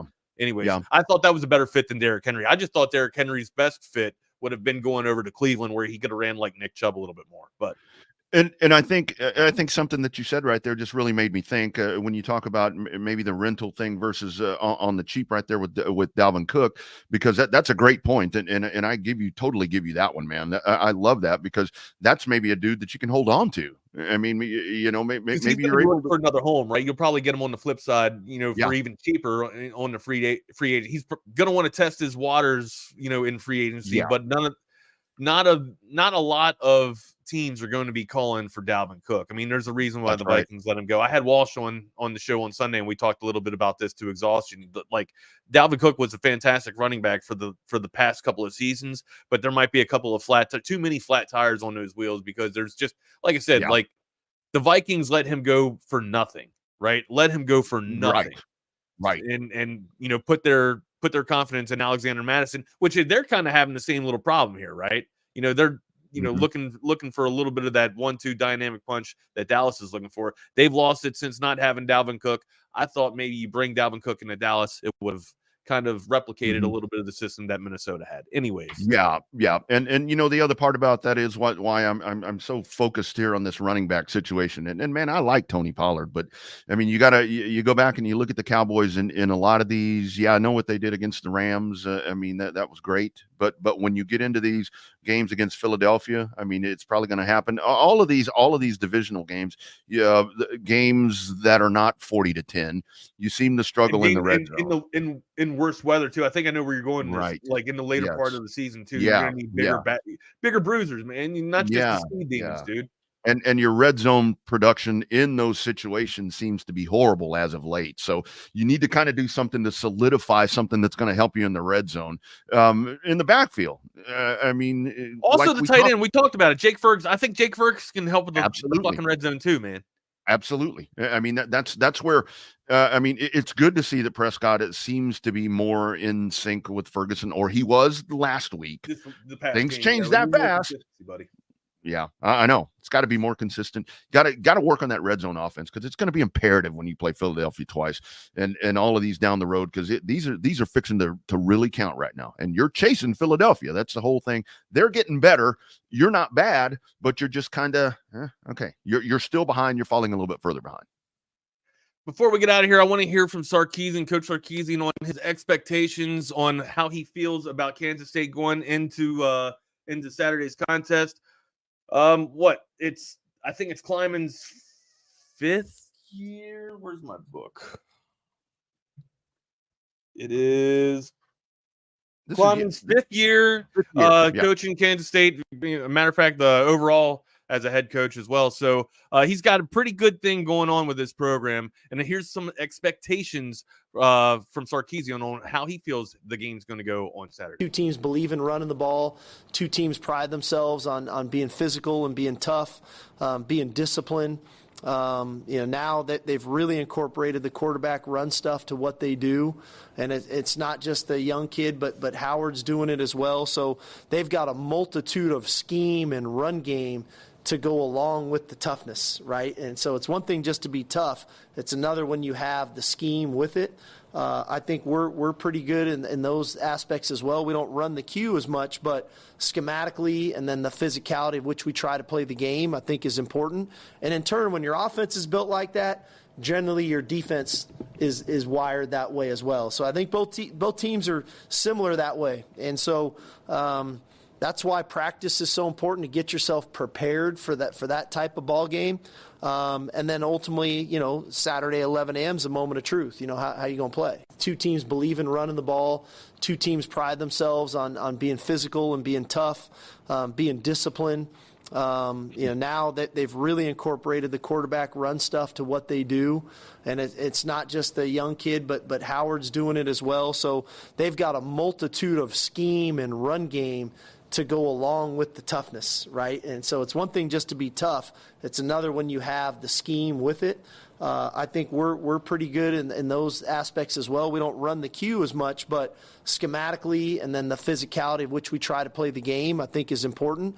And in turn, when your offense is built like that, generally your defense is wired that way as well. So I think both teams are similar that way. And so that's why practice is so important, to get. Did that repeat, or was he just talking to himself? I couldn't tell if that was on a loop or not, man. I had to stop it anyways. I loved what he was saying there. It also sounded like he was a little bit his voice was a little bit distorted at first there. Yeah. But anyways, man, it had some funky gremlins going on with the audio there. When he says we're pretty good, I'm like, okay, Saturday 11 a.m. You're going to have to be at least good. You're going to have to be great. Not pretty good. He kept saying that these are two running teams, like these are the identity of two running ball clubs here, right? Well, then why the hell do we come out throwing the damn ball so much with a high tempo offense? Like, I know that you want to lean on the defense a little bit in the latter portions of the game to, insert your will of Jonathan Brooks. I think that helps Jonathan. He's kind of like Derrick Henry, right? Usually Derrick Henry doesn't get his payload or start to get his over the century mark, or start to reach into that 150 mark until the fourth quarter, right? After he's done worn down the defense. Like, these are running backs that get stronger as the game goes on, right? And I think that's what Sarkisian's trying to do, is wear down the defense with high tempo offense and then allow Jonathan Brooks to go down there and eat. But as you just said, Sarkisian, these are two really good running teams. So why don't you just allow your running back to eat a little bit more earlier in the night, man, or in the day? Like, give him a nice big noon Saturday lunch. You know what I mean? Have that dude just get up. And we talk about loads of ass in that backfield. Allow him to just lay down that load of ass and assert that dominance onto this Kansas State defense there. Again, I'm looking for at least 150 from Brooks, and hopefully, complemented with with CJ Baxter around the 50 to 60 yard mark as well. I'd love to see nothing but 4 touchdowns on the ground from the Longhorns. Sure, light it up in the air as well, but give me 4 scores on the ground. And I can't figure out, because that really is the thing. It's like you fall back on the running game. Man, you need to be, I mean, that needs to be what needs to be taking the tempo of the football game, man. Try something different. I mean, because you're exactly right. It's like, we're a running team. You got to break tendency soon, man. Yeah, watch this wide receiver screen. Watch this. Oh, man. Just pound the damn football. I mean. You know it's coming. You know what else is coming? Hanging with Hardge. It's time for Hanging with Hardge. We welcome onto the show Mike Hardball Hardge. We always bring on this. What up?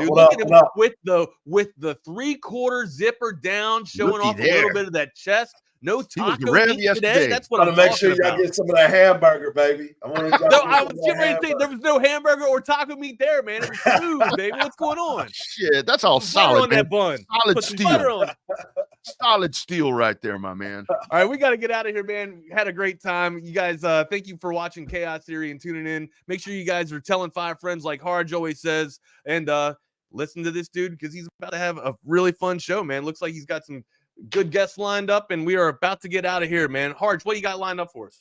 We're going to talk a little bit about this situation in Las Vegas. We're going to find out what happened with this Josh McDaniels. Night moves. And what is happening out there. I'm going to ask my man Q about that spear that's out there, too, because that seems to be amazing everybody out there. So we're going to get all that info and more here in just a minute.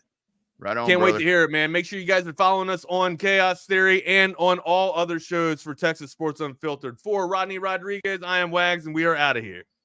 Appreciate you guys. There they go. Chaos Theory with my boys, Double R, Rodney Rodriguez, and, of course, the man Wags, who's always keeping you on your toes, as always. Welcome to another edition of Hanging with Hardge. I am your host, Mr. 254 and 512, Mike Hardball Hardge. Make sure you follow us on our social medias at TS Unfiltered on Twitter and, of course, at Texas Sports Unfiltered on Instagram. We love it when you're part of the show, so hit us up on the CODA text line 512-222-9328. We're going to get right into this story because the man is busy. Josh McDaniels, who hasn't had the best record as a head coach. He was 9-16 as the Raiders head man. When he was with the Denver Broncos, he was 11-17.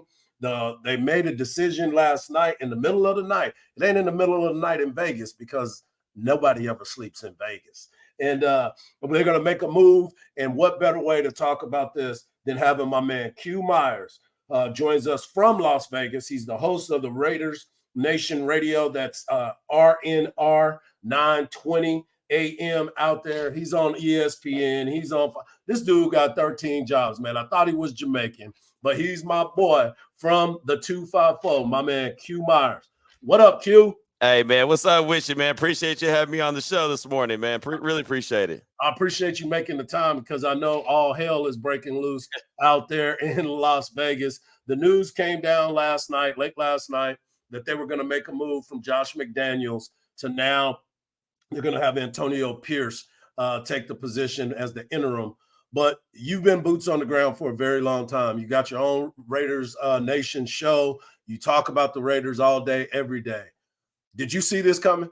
You know, it's funny. I didn't think it was going to happen like it happened, right? I mean, it's been something that I've been talking about now for a few weeks, that I was wondering how many more embarrassing losses it was going to take before Mark Davis lost his patience. I believe that there was a 3-year plan in place, that they had a good 3 years to get this thing where they wanted it to be.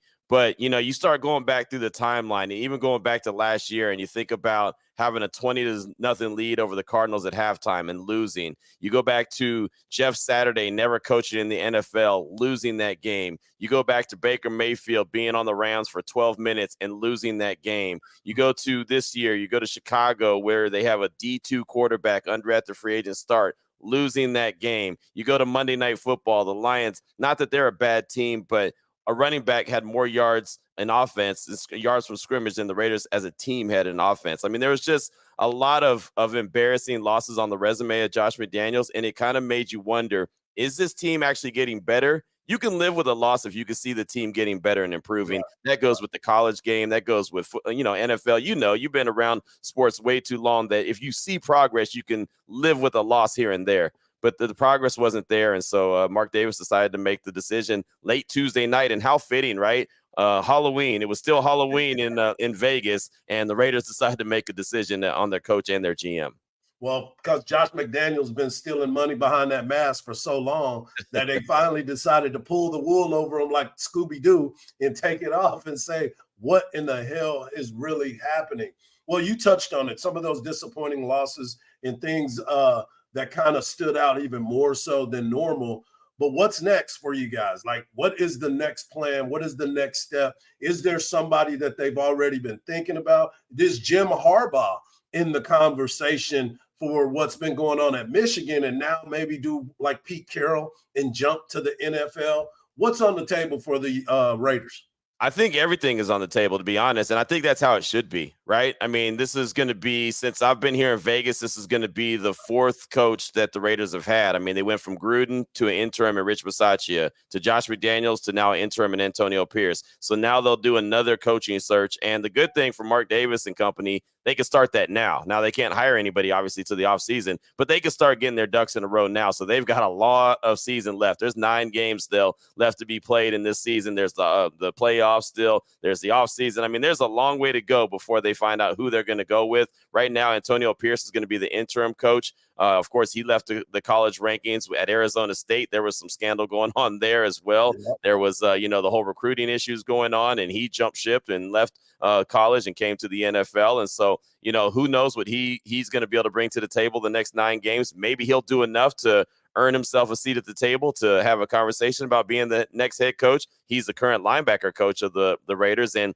the last time the Raiders had a linebacker coach as their head coach, it worked out pretty well in John Madden. Now, I'm not saying he's going to be John Madden, but just saying it worked out pretty well. I just think everything's on the table. I really do. I don't know. It's crazy. I was on ESPN. I was doing my show, my night show, Game Night, when the news broke. And literally we're in the top of the hour ID. And all of a sudden I saw a tweet from the Raiders, and it was 10 o'clock at night Pacific time. And I said, it's kind of weird for the Raiders to be tweeting at this time of night. So I looked and I saw the notice about Josh McDaniels and Dave Ziegler being out. And I'll think, wait, hold on, is this real? Then all of a sudden, the Chef D's, the Ian Rappaports, everyone starts firing up. And I was like, wow, this is. So the whole last hour of my show on ESPN National was all dedicated to the Raiders because it was such massive news. And it was, like you said, late night that it happened. So it's just, it's been less than 12 hours. And I'm still trying to find out facts. I'm trying to figure out what's next. I'm waiting to find out when our next press conference is going to be.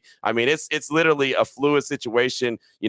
Just, I don't know, time, minute by minute, things could change around here in Vegas. Hey, and that's the beauty of Vegas. Everything is on the table at Vegas. Yes. We're talking to my boy Q. You can follow him on Twitter at yourboyq254. That's right, representing the 254 right. Still to this day. But he's doing his thing for Raider Nation Radio out there, 9:20 a.m. So let me ask you this. So you brought it up just a second ago. So between Gruden and Josh McDaniels, they spent $40 and $80 million on coaches. Coaches' money is guaranteed, folks. So there's these guys are getting their bread, and it doesn't affect the salary cap because it's something totally different. But with this being done, how does this? I mean, you're covering them. How does this make the Raiders look where the last 2 coaches that they had didn't come up to snuff for what they were trying to get done? I mean, it's not a good look at all, right? And especially when you're trying to bring in somebody that you think is a quality coach, they want to make sure they have job security. And I got to give Mark Davis credit. He attempted to do that, and that's why he's in the position he's in now. He gave John Gruden a 10-year deal. And we know how that all shook out with the emails and all that. If that hadn't happened, John Gruden's still the head coach of the Raiders. But it happened, so he's out. Well, then the next coach is coming in. All right, well, Josh McDaniels, I really want you. I want you to get this thing turned around. Okay, it's going to take multiple years to get it done. Fine, I'm going to give you the time to get the team in the position that they need to be. I'll give you the security so you feel good to come here, but you got to make it happen. And then it didn't happen. So, again, to Mark Davis's credit, he's trying to show that he's willing to give that long-term security, because the worst thing you can do, in my opinion, is hire a coach, fire a coach, hire a coach, fire a coach, because nobody worth the salt is going to want to go and take that job because they think that they'll be out, and their families will be out and this, that, and the other. They'll have to move again. They won't have that security, but he's trying to do that. So it just hasn't worked out with the last two guys. And also, I'll give Mark Davis credit. And I know that everyone's not a WNBA or a women's basketball fan, but he went and plucked the best coach for his WNBA team, the Las Vegas Aces, and Becky Hammon, right out of the Lone Star State, right? San Antonio Spurs. She was assistant to Greg Popovich. She very well could end up being a coach in the NBA for all I know. And now they're back-to-back WNBA champions. He gave her a lot of money. He made her the highest paid coach in the WNBA. Now that's been superseded now by the Phoenix Mercury's hire of their coach that was a former Orlando Magic assistant. So, he obviously set a precedent right there in the WNBA, but he's shown that he's willing to spend the money and he's willing to give you the years of security so you feel good about taking the job. But you also have to hold up your end of the bargain. So, if and when they decide on who they're going to target and lock in on who they want, at least that person will probably know that they'll get some good job security and some good coin from Mark Davis, who's, by the way, their organization, the Raiders, is worth a whole lot of money since they've been here in Vegas. Right. It seems like it keeps going up, up. Yeah. Hey, let me ask you this. I got two questions for you. One, the Devontae Adams situation, where he has become one of the most frustrated wide receivers. He said he came to play with Derek Carr. They get rid of Derek Carr. And Jimmy Garoppolo obviously has not been up to snuff, whether it was injury or just bad play calling or bad execution, whatever you want to call it. It just doesn't look good. What's next for Devontae Adams? Obviously, the trade deadline is gone, so he ain't going nowhere. But what can they do to rectify this situation? That's a great question, right? And so I'm interested to see how the rest of this season goes. All word that we're hearing, and it hasn't been confirmed by the team yet, but everything that we're hearing is that Aiden O'Connell is going to get the start on Sunday against the Giants. He's the rookie 4th-round pick out of Purdue. So Jimmy G is going to go to the bench. And look, when they decided to move on from Derek Carr, I said this: if you're going to move on from the quarterback that's been with your team for 9 years and you know who he is and you know he's available, you better not just go get a quarterback. You better go get the quarterback. And I don't think that any of us thought that Jimmy G was the quarterback when they made that move. I mean, we all know what he is. He's a guy that has never had good availability. He's never been a guy that's going to stretch the field. He's never been a guy that's wowed you. He's been good, but he hasn't been great. And so, okay, now you're moving on from Mr. Consistent. There was times that Derek Carr was very frustrating. Don't get me wrong, but you knew what he was and you knew he was going to be available. Jimmy G is not that, and he's not available. So it sounds like Jimmy's going to be sat down on Sunday. Aiden O'Connell will be under center. Maybe him and Devontae have a great connection. Maybe they start really, lighting everything on fire. Who knows? I mean, that's what the beauty of the next 9 weeks are. I don't expect Jimmy G to ever play another down except for out of necessity. If maybe Aiden O'Connell gets injured or something, I think that it's the Aiden O'Connell show the rest of the way. And the Raiders they owe Jimmy G, I believe, $11.8 million is fully guaranteed that they have to pay him in March, but his 2024 base salary is only fully guaranteed for injury, so they can get out of that if they want to. So I feel like, and this is just my gut feeling, Jimmy's probably played his last down as a Raiders quarterback. And if Aiden O'Connell's not the guy, and I kind of suspect that he's not, I figure like he's going to be maybe a quality backup in the league, then you got to dip into the draft. You got to go get for one of those hot shots, man. Is it Caleb Williams? Is it Drake May? Is it Michael Penix? Is it other? Right? I mean, there's so many quarterbacks. You've got to do that. But until you get a quarterback, you know how this game goes, man. Until you get a quarterback, you don't have that team. So to compete with Mahomes, Herbert, Russell Wilson, you've got to have the guy. So that's the next job up for the line for the Raiders, is coming up with who's going to be their franchise quarterback in the long haul. Tell everybody where they can find you and get all their Raider information. I know you got some UNLV stuff going on out there as well, bro. Man, they can find me everywhere. I mean, I think you can find me in a phone booth, man, if they even have phone booths, because I'm everywhere. But no, on Twitter, at your boy Q254, I'm always holding it down for Central Texas, man. Some of my best years of my life were right there in Central Texas, where me and you became really great friends, and always will be, no matter where I'm at. So I've always appreciated you. But you can find me on Twitter at your boy Q254. I do Raider Nation Radio 920, 2 to 5 p.m. Pacific time. I do Game Night on ESPN National Radio every single Monday through Friday, 7 p.m. to 10 p.m. Pacific time. That's 9 to midnight Central time. Locked On Raiders podcast. I mean, I'm all over the place, man. I'm holding it down. So just look up in the sky, send a bat signal, man. I'll be there. I got you. Hey, we know we will definitely be able to find you. Man, I appreciate you so much. I knew as soon as this story was breaking, I heard it in the middle of the night. I woke up, I was like, I got to talk to my boy Q because I know he is dialed in. As always, bro, I appreciate you, and I'll talk to you soon. All love, my man. I appreciate you having me on, man. You're doing a fantastic job. Thanks so much. Appreciate you, brother.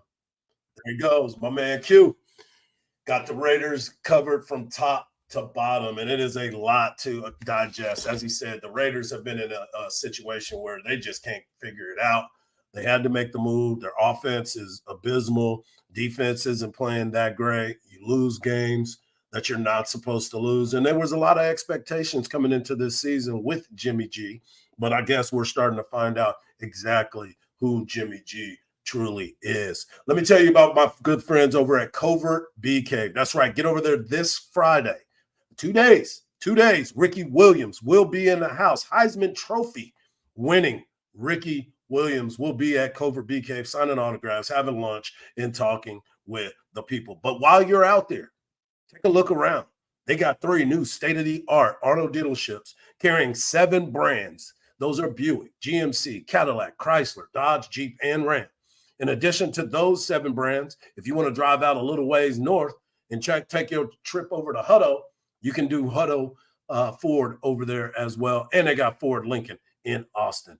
No one beats a Covert deal. Not now, not ever. That's right. Covert BKs has something for everyone. I just gave you all the makes and models that they have, but they also service all makes and models. And with their 86 service bays throughout, your wait time will be minimal. So please visit covertbk.com for the latest specials, inventory, and of course, just stop by. Come on by this Friday. And while you're there waiting for your car to be serviced and hanging out with Ricky Williams, make sure you ask for Marcus Washington Jr. and Sr. And of course, you ask for my kinfolk, Ira Clark, because they will make sure that you are taken care of. As we talked about before, we're going to get into the Texas Rangers. 1 win away. 1 win away from being a World Series champion. The Rangers got on the Diamondbacks' head yesterday. They beat them 11-7. The score really wasn't that close.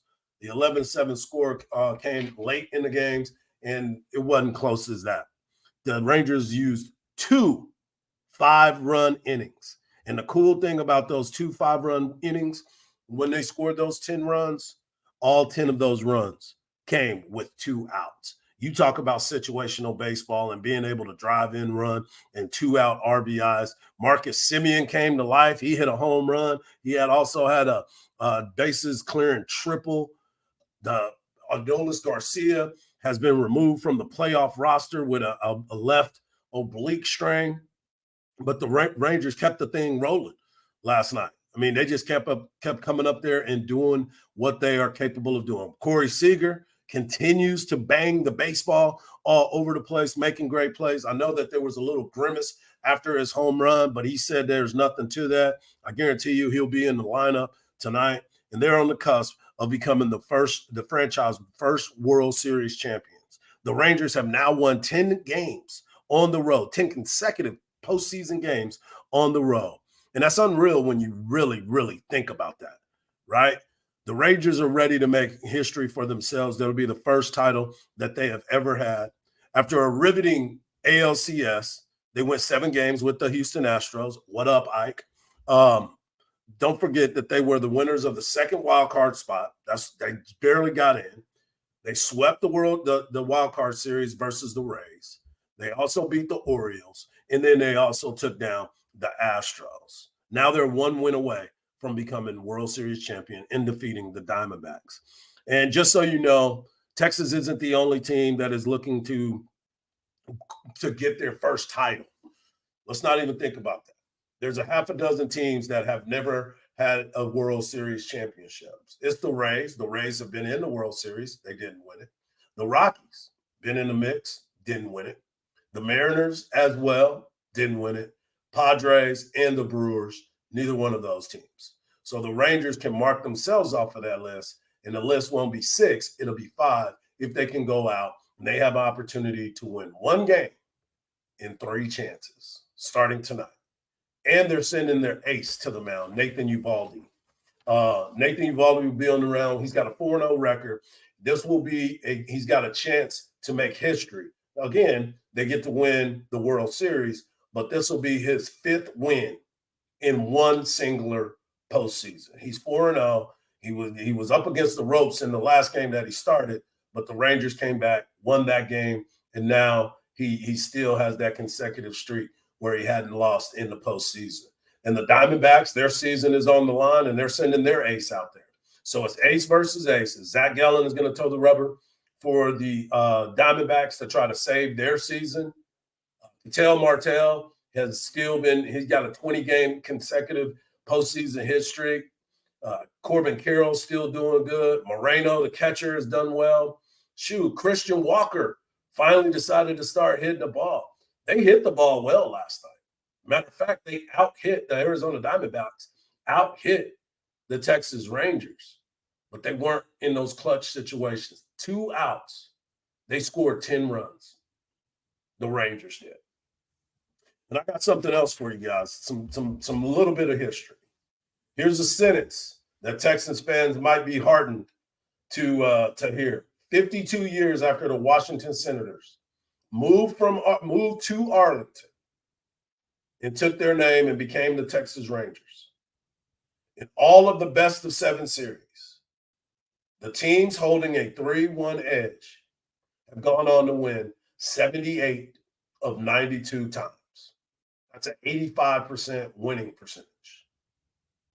And you're right, UT Parkin.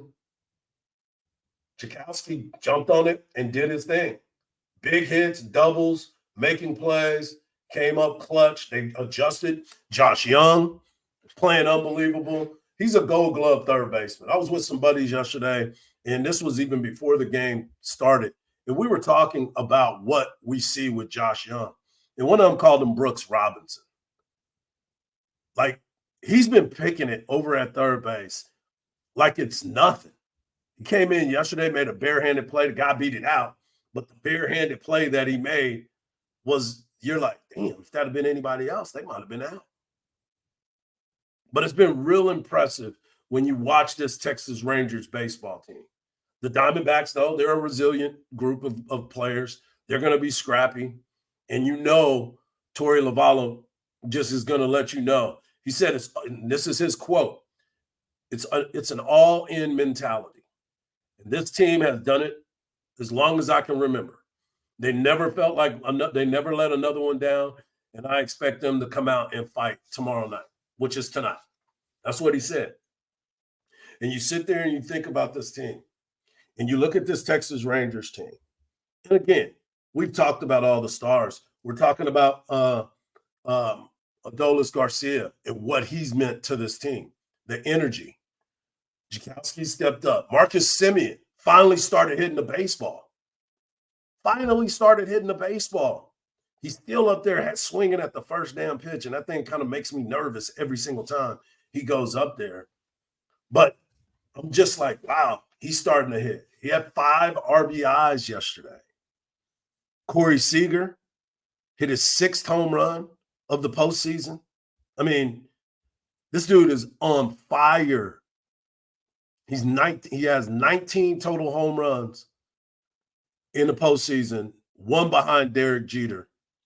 And every day, I've been telling you, since day one, Corey Seager is built different. That dude is just an absolute stud when he's on the baseball field. It might be a stud off the baseball field. I don't know it. But every time I've seen him and I've watched him play, and I told you guys in spring training, I watched him work out. You just get to the ballpark, you get there early, and you see the routine. You see him take his ground balls. Then you go over there and you see him work on hitting. How is he working on his hitting? What is his approach at the plate the entire time? And as I watched him, I came back and told my former co-host, I told anybody that was a Rangers fan, I told my boy Brian, who is works in the healthcare. He's a huge Ranger fan. I told my boy Chop, I said, this team is really, really good. My boy JT was on me all year. All year, he was like, bro, my Rangers, my Rangers. I said, dude, they are for real. I believe them. I was telling you, if you are going to become the champion, you have to slay the dragon. And the Houston Astros was that team. So now we're sitting back, we're taking it all in, and you're getting this opportunity to watch this team, which has so much depth, and so much ability, that you're sitting there trying to figure out who's next, who's going to step up. We just talked about it. Jakowski came in, got his opportunity. Adolis went out. He came in. He went 2 for 4 with 2 RBIs. We talked about Jonah Heim. Got his first hit. His first hit in the World Series was a home run. That's the only run that didn't come with 2 outs, because he led off the inning with the home run. Nathaniel Lowe playing some good defense at first. I already talked about Josh Young. But this Rangers lineup is deadly. It's very impressive. Every pitch that a pitcher makes for the Diamondbacks is a high-level situation. It's a high-stress situation. And moving forward tonight, this is game 7 for the Diamondbacks. This is game 7 for the Texas Rangers. The Rangers need to go ahead and play to close this thing out. Don't play to go back home. Don't play to celebrate in Arlington. No, you close that thing out now. You smell blood in the water. It's out there. Make sure you go out there and finish the deal. I'll be watching that game tonight. That's right, on my TV that was brought to me by Audio Visual Consultations. That's right. This is the best time of the year. You got every possible sport you could want going on right now. And what better way than being able to see it on the big screen TV that's brought to you by AV Consultations. Go to avconsultations.com or give them a call at 512-255-8678 and let Tom and his crew do everything for you.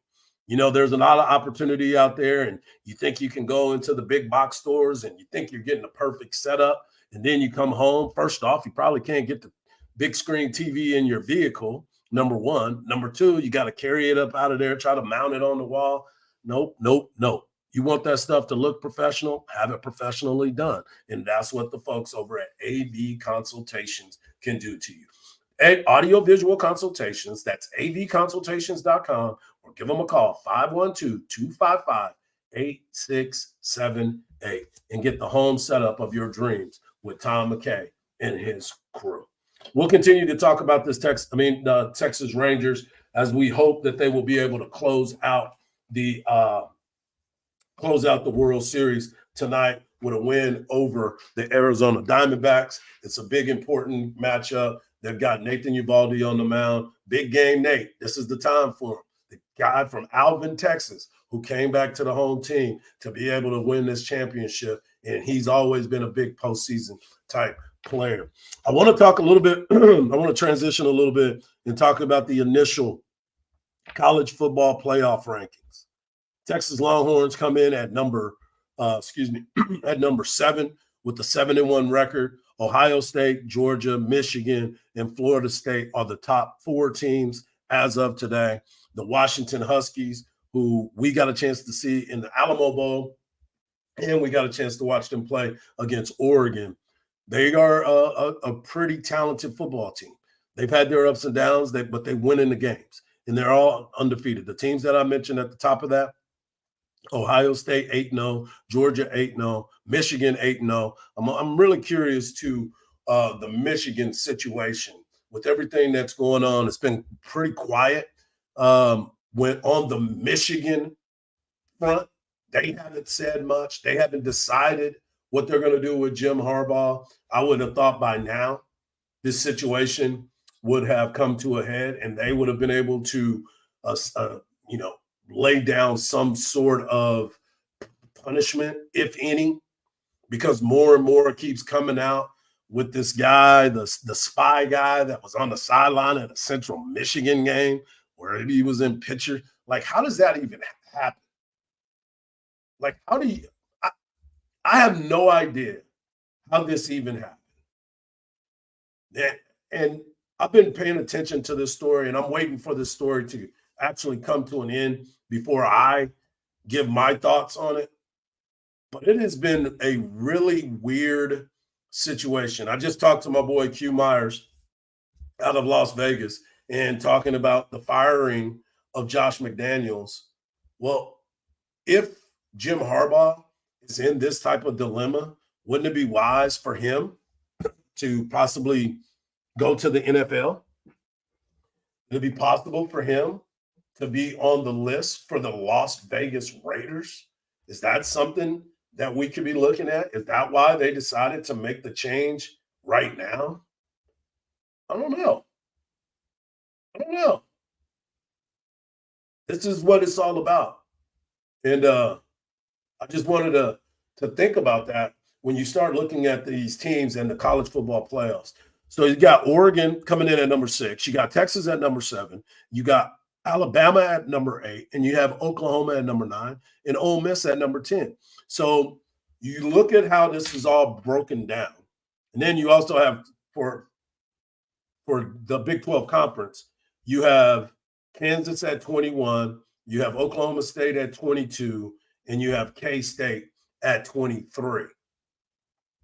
So you sit here and you're looking at this weekend, and as I told you, the weekend is going to kind of play itself out in the Big 12 and across the nation.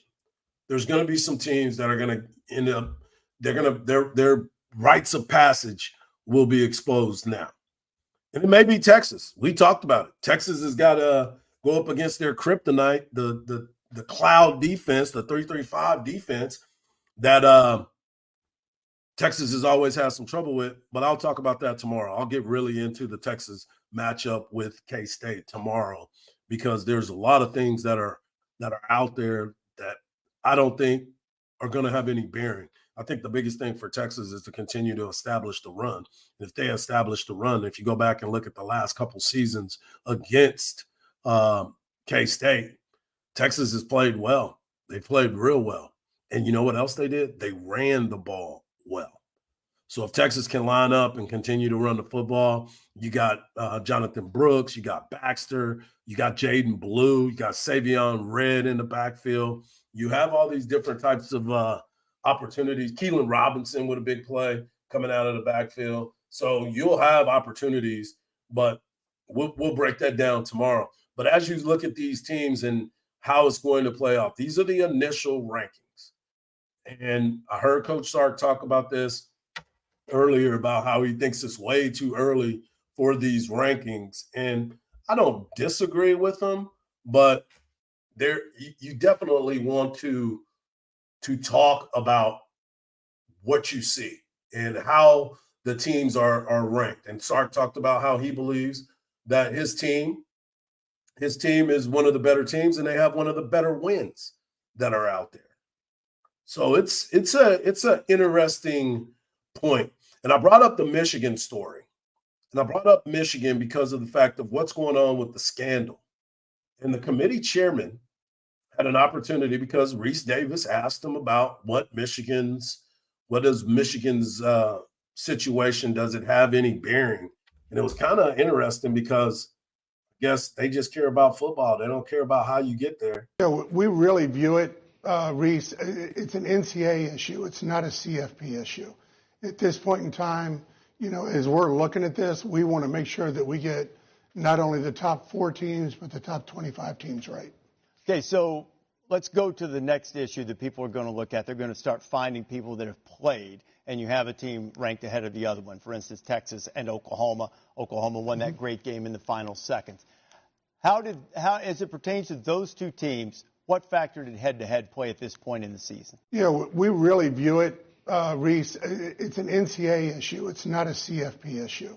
At this point in time, as we're looking at this, we want to make sure that we get not only the top 4 teams, but the top 25 teams right. Okay, so let's go to the next issue that people are going to look at. They're going to start finding people. Yeah. So I don't know how that got back. You Let have me a see what team this one ranked is. ahead of the other one. For instance, Texas and Oklahoma. Oklahoma won that great game in the final seconds. How, as it pertains to those two teams, what factor did head-to-head play? Yeah, it sounds like it just played back. So, yeah, there's some factors that go into it. There's some information that is out there. But one of the things that we continue to look at is if Texas continues to win, they find a way to get themselves into the Big 12 championship game, and they end up winning that. If Texas wins out, I believe Texas is going to get into the college football playoffs because you're going to sit here and you're going to look at it. They had a big win against Alabama. It came down to the final seconds against Oklahoma. Then you're going to end up playing K-State, which is this week. You've already beat Kansas, who is 21. K-State is 23. So if you go in there and you beat them, and then you also look at what Iowa State has been able to do, and then you finish off with Texas Tech. So I believe that if Texas can go ahead and run this table, then this would be an opportunity for them to somehow, some way, get themselves in a championship game. Now, in the playoffs, excuse me. Now, you go back and you look at this Ohio State. Ohio State and Michigan are going to end up playing each other. So is a Big Ten team going to be able to get in there? Strong possibility. Florida State is a team that I heard some people think that they're not as good as most. I mean, I've got a chance to watch Florida State quite a few times. It's a good football team. But there's a lot of football teams that are out there that don't play clean games. We talked about it with Texas. Texas does not play clean games. Matter of fact, Texas drives you nuts sometimes with the way that they play. But at the end, if you get that W, that's what matters. If you can get the victory, then that changes everything. So you always talk about style points and beauty points.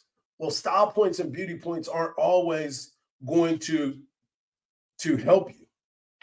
You definitely need to get the victory, first and foremost. But after that, there's some games that Texas, Sark talks about it. We're still looking for that perfect game. We're still looking because we haven't gotten to that point. And I said this yesterday. I said, Texas, I think you are who you are right now. And that's okay because you're still getting victories. That is the thing that I look at. And so when you look at this team and Sark saying we're still in search of that perfect game. But you're 7-1. You're 4-1 in the Big 12 conference. You still have everything in front of you. And you're winning these games without playing your best. You've got a backup quarterback who's coming in. He's going into his second game. It's going to be some things that he's going to work on. And that is what you want. This is a better conversation for us when we come in here to talk about it and say, hey, man, Texas got a lot of things to work on, but you're 7-1. You're still involved. That's the beauty of this conversation. Yes, we can nitpick, but I like nitpicking after a victory. I don't like nitpicking after a loss because there's opportunities. And I heard people talking yesterday. I had some buddies. We were talking about the Texas football team and how the ups and the downs. And I kept saying, if they can figure out how to the 2-minute drill, defensive 2 minutes, they would stop playing so far off of the wide receivers. If you would start putting a little bit more pressure on them. So this is where the team needs to be. If they can figure those things out, then things will be better. And you're right. This is exactly right, UT Parkin. Sark needs to prove he's the guru. An experienced quarterback against a gritty opponent, you got to find a way. Not only do you have to find a way, you have to make sure that you're elevating. Because I told you guys yesterday, I'm a big fan of Chris Kleiman. Chris Kleiman gets the most out of his football team. Chris Kleiman put together a staff that continues to get better. And we talk about being a sign of a well-coached team is improvement from week to week. And that's what I continue to see with this team. The numbers that they put up, the positioning each time that they start to have. Let me tell you about Coach Kleiman for those that don't know. Coach Kleiman was the head coach in 2014. In 2014, they were the FCS champions. In 2015, they were the back-to-back champions. In 2016, he took them as a semifinalist. 17 and 18, won championships again. And then he got to K-State. They went 8-5, 4-6 in the COVID year. Here they didn't do it. They didn't go anywhere. 2022,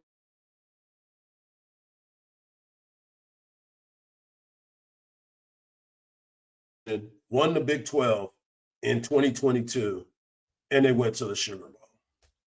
So if you look at his overall record and you see him as a coach, you realize that he's a bad, shut your mouth, I'm just talking about him, Chris Kleiman, 11th year coaching, fifth year at K-State, and he continues to get better and better and better. And when you look at his team, you don't see them as a team that they don't wow you. There's nothing about Will Howard that makes you think, oh my God, this guy's gonna scares me as a quarterback. The other guy, the new quarterback, he doesn't shock you.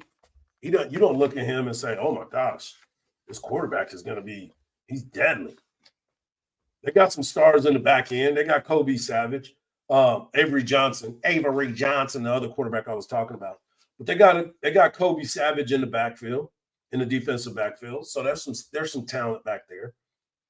But when you watch this team and you look at what Texas is going to go up against, and we also know that Texas is 8-2 in the last 10 matchups for them. That means that Chris Kleiman hasn't done well with this team against Texas because Texas is a very talented football team. He's just had a tough time. He's 0-4 against Texas. And Sark is 2-0 against him. So every year, when you look at those numbers and you see what they were able to do, you say, okay, how did they get to that? And that goes to that 3-3-5 cloud defense that they make look so easy. And they make it tough on the quarterbacks for Texas and across the nation. But I still believe that this is going to be one of those games that is going to be a knockdown, drag out.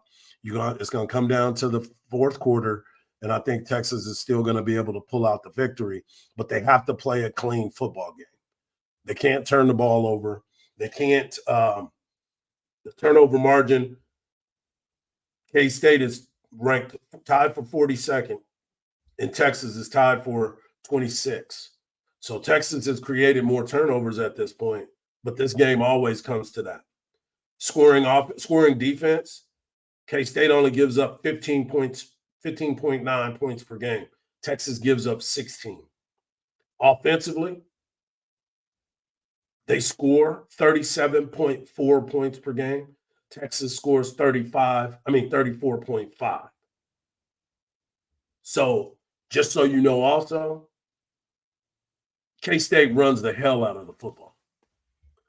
K-State averages 226 yards of offense on the ground. That ranks 5th in the nation. Texas ranks 34th at 180. They could probably do more. Their passing, they rank 59th. Texas ranks 36. They pass for 238 yards. And Texas passed for 274 yards. So that is going to be something to pay attention against. The rushing defense for K-State, they only give up 109 yards. Texas gives up 97 yards. So it's going to be interesting. I'm really excited about this game because, like I said, This was the one that I had circled from the very beginning of the year. This was the one that I had, as I mentioned, I had this team going 10-2 on the season, the Texas Longhorns. But the one game was this one, and the other one was Alabama. So if you can get out there and win both of those games against a K-State and an Alabama, I'm in. I'm in, baby. I'm in, baby.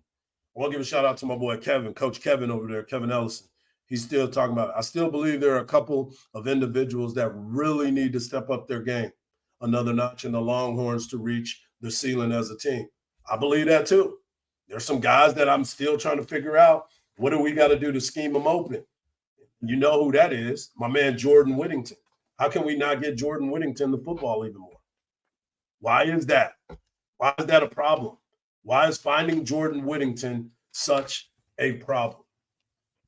Let me tell you somebody that's not a problem, and that's a great Blue Heron Furniture Company. That's right. It's a custom leather furniture company that was started in 1991. They focus on heavy leathers, hides, and fabrics, ranging from traditional Western to the modern farmhouses. And man, let me tell you how beautiful this stuff is. It's the highest quality out there that you would ever find in furniture. You cannot and you will not find a more stylish, more comfortable, and more well-built furniture anywhere out there. There's a link in the YouTube video description below that'll take you to our sports collection, the Texas Sports Unfiltered collection. And if you use the promo code HOOK'em, you're going to get 15% off of your purchase.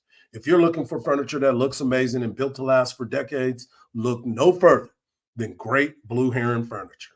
Click the link below for more info, or just give them a call at 866-247-9688. That's 866-247-9688. I also wanted to bring this up too.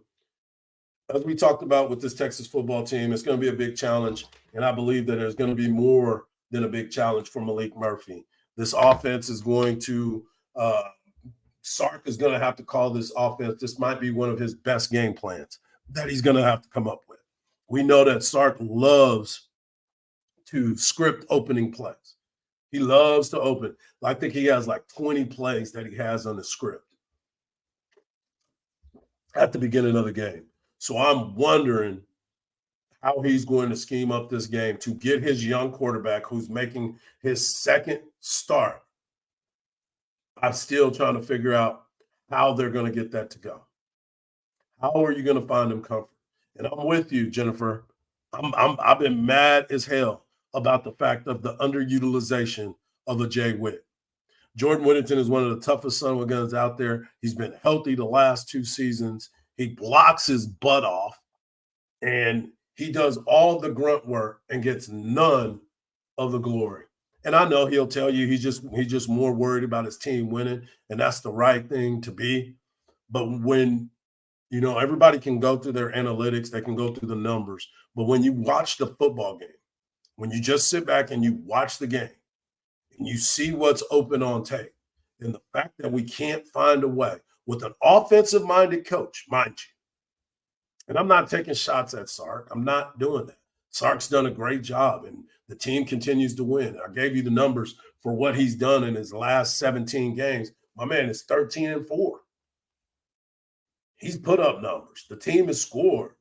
And that is the thing for me that you continue to look at and you say, okay, they're winning. So you can't really complain too much. But I do say this. There's no way, no how, that you can't find a way to get that man the ball. You've got to be able to scheme something up. And that is where I've always looked at it and said, all right, what can we do different? What can we do to get this man in a position to where he can get the football, make plays, get up and down the field? As I said yesterday, and this is courtesy of the folks over at Horn Sports, my good people over there. Sark is 13-4 in his last 17 games. He's 10-3 in conference play, 5-1 on the road. He's playing at home this week. They've averaged 34 points per game. The team is allowed 18.9, and he's had 10 wins by 10 or more points. So he's been balling out. He's done better because his numbers were not that great coming into it, and we made sure to talk about that. But now you sit and you say, okay, well, what's next? What's next? Your next challenge is getting this backup quarterback into a rhythm and getting this team to, in a hard-fought matchup, to get this W.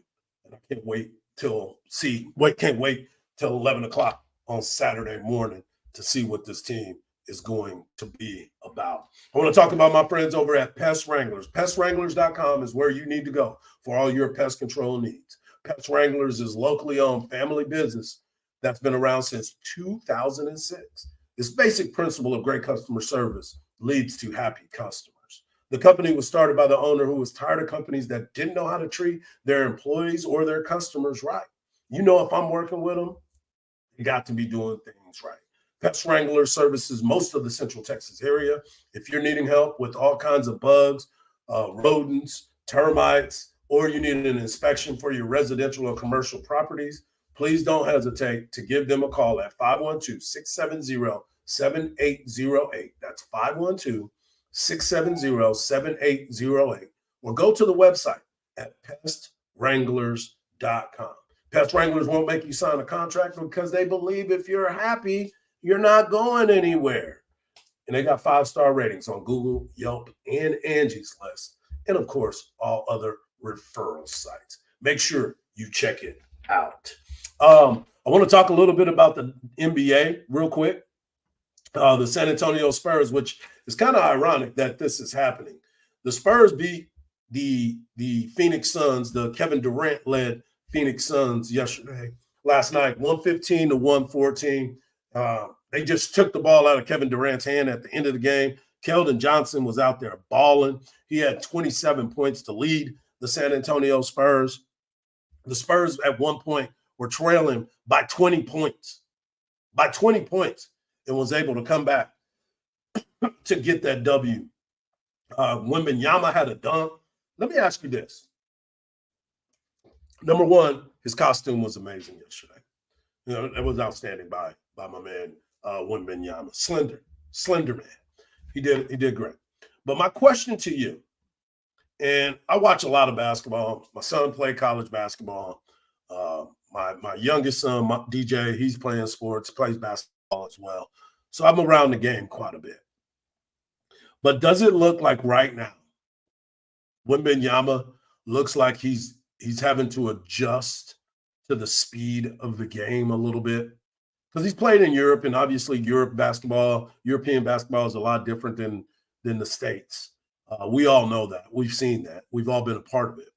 But now I'm sitting here looking at this team, and I'm looking at how Wembanyama is starting to play a little bit. It looks like he's adjusting to the speed of the game a lot. He missed his first 5 shots yesterday, and he still scored 18 points, and he did well. But I'm just curious to what your observations are as Spurs fans, as NBA fans. Is the game a little bit fast for him? He's not, because when you're watching him, he's alone. He's kind of all over the place. But he has the skill level. Obviously, the number 1 overall pick. He's going to be good. But I was just wondering if it seems, because when I'm watching him, it seems like the game is a little bit faster than what he was expecting. I could be wrong. But they continue to win. They won the game last night. It was a big win. And Pop said after the game, hey, guys, it's just one win. It's just one win, which is very true. But when you watch the game, it just seems like, okay, slow down a little bit, man. Take a deep breath. I know you want to play. And he's young. That's the other part of it, too. Full of piss and vinegar. My man is out there trying to make things happen. And he wants to win, because you saw him when he got the win in that first game, how he was jumping up and down like they had just won the championship. But I like what they're doing. I like the team that they put together and the players that are on the court at the same time with them. I mean, you got Keldon Johnson. You got Zach Collins, who just got paid, and Zach has been playing basketball better than what he has in a long time because he's healthy, it seems like. Jeremy Shohan, he didn't have a big point night, but he's another one that kind of needs to slow down a little bit. Just slow the game down. I really like what I see from Trey Trey Jones at the point. I like the way he goes about it coming off the bench. Vassell is doing his thing as well. So it is just it has been interesting to watch this team because I'm going to pay a lot more attention to the San Antonio Spurs. Obviously, the Dallas Mavericks we're going to pay attention to, and, of course, the Houston Rockets. But when you get a chance to watch these teams and you look at the talent and how the talent is going to match up, it is it's funny. It's funny to watch these guys and how they're developing, watching through what Popovich is bringing to this team and how he looks to be a little bit more excited to coach this team, because one thing you can definitely see is this team plays really, really hard. Now they're 2-2. It's still early. They're only 4 games into the season. They will take on the Phoenix Suns again. They will play them tomorrow night, which is kind of a strange way of doing games, but they will play them tomorrow night in Phoenix one more time, 9 o'clock, NBA TV, or wherever you get your Spurs game, because, you know, they always try to block you out. But Wembanyama is somebody that I'm really looking forward to following this year. Somebody else that we're really used to following, my friends over at 4 Roofs. I want you to go to 4roofs.com, the number 4, roofstx.com, for all your roofing needs. Texas has some crazy weather. We're dealing with a lot of rain. Now it's starting to be really cold. Make sure that you have your roof checked. It won't cost you anything. They'll give you an inspection. Have them come out and check it out, because that's the one thing you don't want to not have for you is a good roof. It's a locally owned company that has been around for 15 years of experience, affordable pricing, and they give you a quick response time. They are thorough and very trustworthy. I told you if I use them, you should too. I've even got my neighbors to use them. I know these folks personally, and you won't be disappointed. I can promise you that. They provide an on-site project manager on every job to make sure that you get everything that you were promised and make sure everything goes smooth. So do yourself a favor. Reach out today at 512-520-5884. That's 512-520-5884. Or go to the number 4, roofstx.com. Get your roof checked before it's too late. I want to thank everybody for tuning in today. We had a lot to get into. We had breaking news right away where the Las Vegas Raiders ended up firing Josh McDaniels. Long overdue. I think Josh McDaniels has been a fraud, and anybody that is leaving Coach Belichick's tree has been a fraud. The only good coach that's really been out there for a while has been Bill O'Brien, and I already know how half of you feel about Bill O'Brien, but if you really think about it, Bill O'Brien had success. He won divisions. He did good things. He did give up a lead with Deshaun Watson, and everything kind of went sideways. But he's a damn good coach, and he's probably the only one in the Belichick tree that was any good. Joe Judge sucked. Remember last year, Belichick brought those guys back, and they didn't even know who the offensive coordinator was going to be. They were sharing duties with 2 defensive guys, Matt Patricia. Detroit's happy that they got rid of him, because look at what the Fighting Dan Campbells are able to do. So, yeah, man, we had a great show. My man Q jumped on. We talked a little bit about the Texas Rangers. They are 1 win away from becoming the World Series champion, franchise's first World Series champion. And just so you know, I'm going to give you the numbers again, because my boy JT already hit me up. Tyson already put it out there, and he wanted me to make sure that I put it out there because he wanted me to hear it right away. Let me find it. Man, where'd he go? Anyway, JT said that he believes that, there it is right there. What it do, Hardge? I'm texting you, so it's true. Nathan Uvalde was going deep. 7.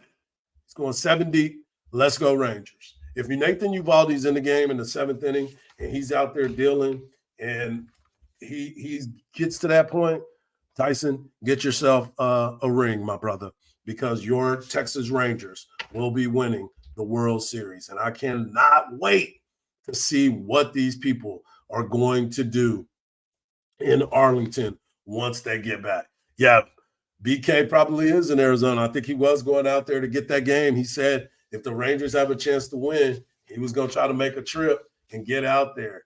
If they can continue to swing the bat and Nathan Uvalde can go out there and throw strikes and just continue to pound the strike zone, they're going to put the ball in play. Arizona's going to put the ball in play. Texas just needs to play good defense and get some timely hitting. Just remember this. Teams that are up 3-1 heading into the series, best of 7 series, have won 78 of 92 times. That is a winning percentage of 85%. If that's going to be it, I cannot wait until the Rangers get a chance to celebrate. Told you guys at the very beginning, when we first got on this show, when I was at the other station, I told you guys, the Texas Rangers are a different baseball team.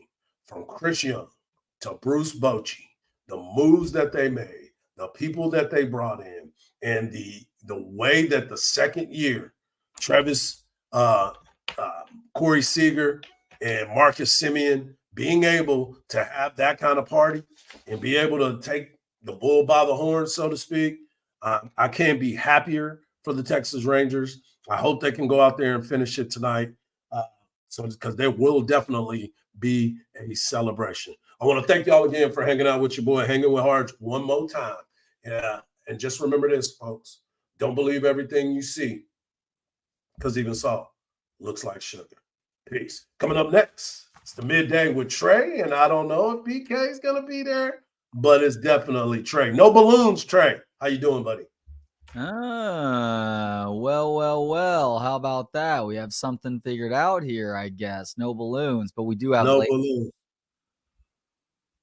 We do. Oh, got a laser show. Laser light show. That's right. Hearts, confetti. I figured it out. I figured out how to do this myself, even though somebody else has been controlling it in the background. No, BK will not be on from 12 to 1 today, even though he has touched down in Phoenix. He is still making his way to the Airbnb that he will hopefully not be spending much time in tonight, because he is out celebrating a Rangers World Series championship. It'll be Jeff Howe joining me here in the next couple of minutes until 1, when, of course, Chip and Zay will take over till 3. Got you. Well, I'll tell you what. If he's out there, let's just pray that my man can be healthy, because it's going to be a wild party over there. It is, and I told him he had to promise me if he was going to miss today like this, that he's got to cannonball into that swimming pool. If Texas I cannot ball, wait to see that video. Getting arrested. I can't wait to see that video. Hopefully it happens. Hopefully he has an opportunity, because they have won it all. I feel good about their chances of closing it out tonight. I do too. You got Nathan Uvalde on the mound, and he's a big game pitcher. He's got the experience. He didn't have his best stuff the last outing, but his team covered for him. They've won 10 games in a row on the road. So all signs look to BK jumping in the pool, my brother. Let's see. Let's keep our fingers crossed for that one.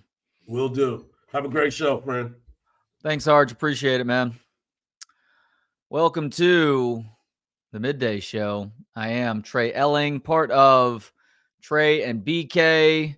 Brad Kellner, though, as I just mentioned, he's in Phoenix. Jeff Howe will be joining me here in a few minutes. You normally hear Jeff and me on Fridays from 3 to 5. And Jeff obviously follows sports closely, most notably the Texas Longhorns. Curious to get his thoughts on the BYU game, the game plan, how much of that was fool's gold with regard to that 35-6 final score, and what he wants to see out of the offense and defense against Kansas State this weekend. An opponent that poses as great a challenge, maybe with the exception of Oklahoma, on the season up to this point. So we look forward to getting Jeff's thoughts on that. For you Rangers fans listening right now, you may have heard me say some of this with Bucky earlier this morning, but different day part. So here we go. Texas Rangers did last night what we have seen out of them all postseason long, and really throughout the year to varying degrees, and that is having a response to adversity. They lose both Garcia and Scherzer for the series after injuries suffered in Game 3. Both guys wanted to sleep on it, try and test things out the following day, which they did yesterday. And ultimately it was determined by Chris Young and the coaching staff and the players themselves that the best option here was to shut them down, replace them on the roster with a pitcher, Brock Burke, who did pitch last night. And that was the situation that you would see Brock Burke in, where the game was in hand one way or the other. And then also Ezekiel Duran, who has been a great utility player for this team this year and a guy that has a bright future in this organization. But Garcia's gone, Scherzer is gone, so it was up to somebody to step up. In game 3, the obvious guy was John Gray, who came in despite a plan to start him in game 4 and did a great job of shutting down that D-backs offense that had been pretty darn good through 2 games. Did so over 3 innings through 30 pitches. Bullpen is able to take care of things after that. Josh Sabaros, as I like to call him, Aroldis Chapman, that roller coaster ride, and then Jose Leclerc finishing things off. Well, last night, you wanted to get a decent pitching performance. You had a feeling that it might be a slugfest because it was a bullpen day for both teams. It was a slugfest for the Rangers, and the final score suggested a slugfest throughout, but really, once Texas puts 5 on the board in the second inning with 2 outs, and then the third inning also with 2 outs, all 10 runs in the second and third happening with 2 outs. First time that has happened in Major League postseason history. The game was over just about as soon as it began. Andrew Heaney gives you a great performance. Dane Dunning comes in after that, and the bullpen does what it needs to in limping to the finish line with Leclerc coming in to face 2 batters.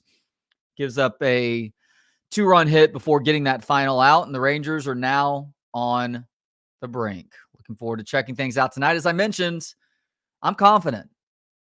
I do believe that this Rangers team is going to close things out tonight. I think they took, in a sense, Arizona's best shot last night in the latter parts of that game to try and get back into it. And maybe the D-backs can carry that momentum into tonight. But I think with Eovaldi on the mound, Simeon seemingly having found his stroke, and my goodness, Corey Seager continuing to state a case as a modern version of Mr. October, this Rangers lineup is going to bring one home to the DFW area. And now I bring in Jeff Howe of Horns. What's up, Trey? Near Texas Sports Unfiltered. What's up, man? How you doing today? I get more joy, not as much joy out of the Rangers winning a world championship as I do thinking about BK. The pucker factor is going to be so kicked in for him. You wouldn't be able to get a nail up there with a jackhammer tonight for 9 innings. It's going to be something fierce for him and most Rangers fans. You got that feeling, Trey, or you feel like this one's pretty much done?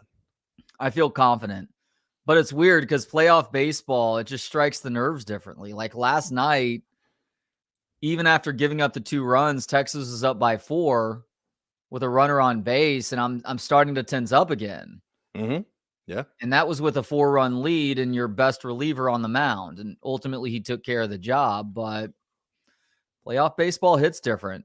I mean, game 3, where Aroldis Chapman seems like he's about to just completely melt down, a la Aroldis Chapman in October.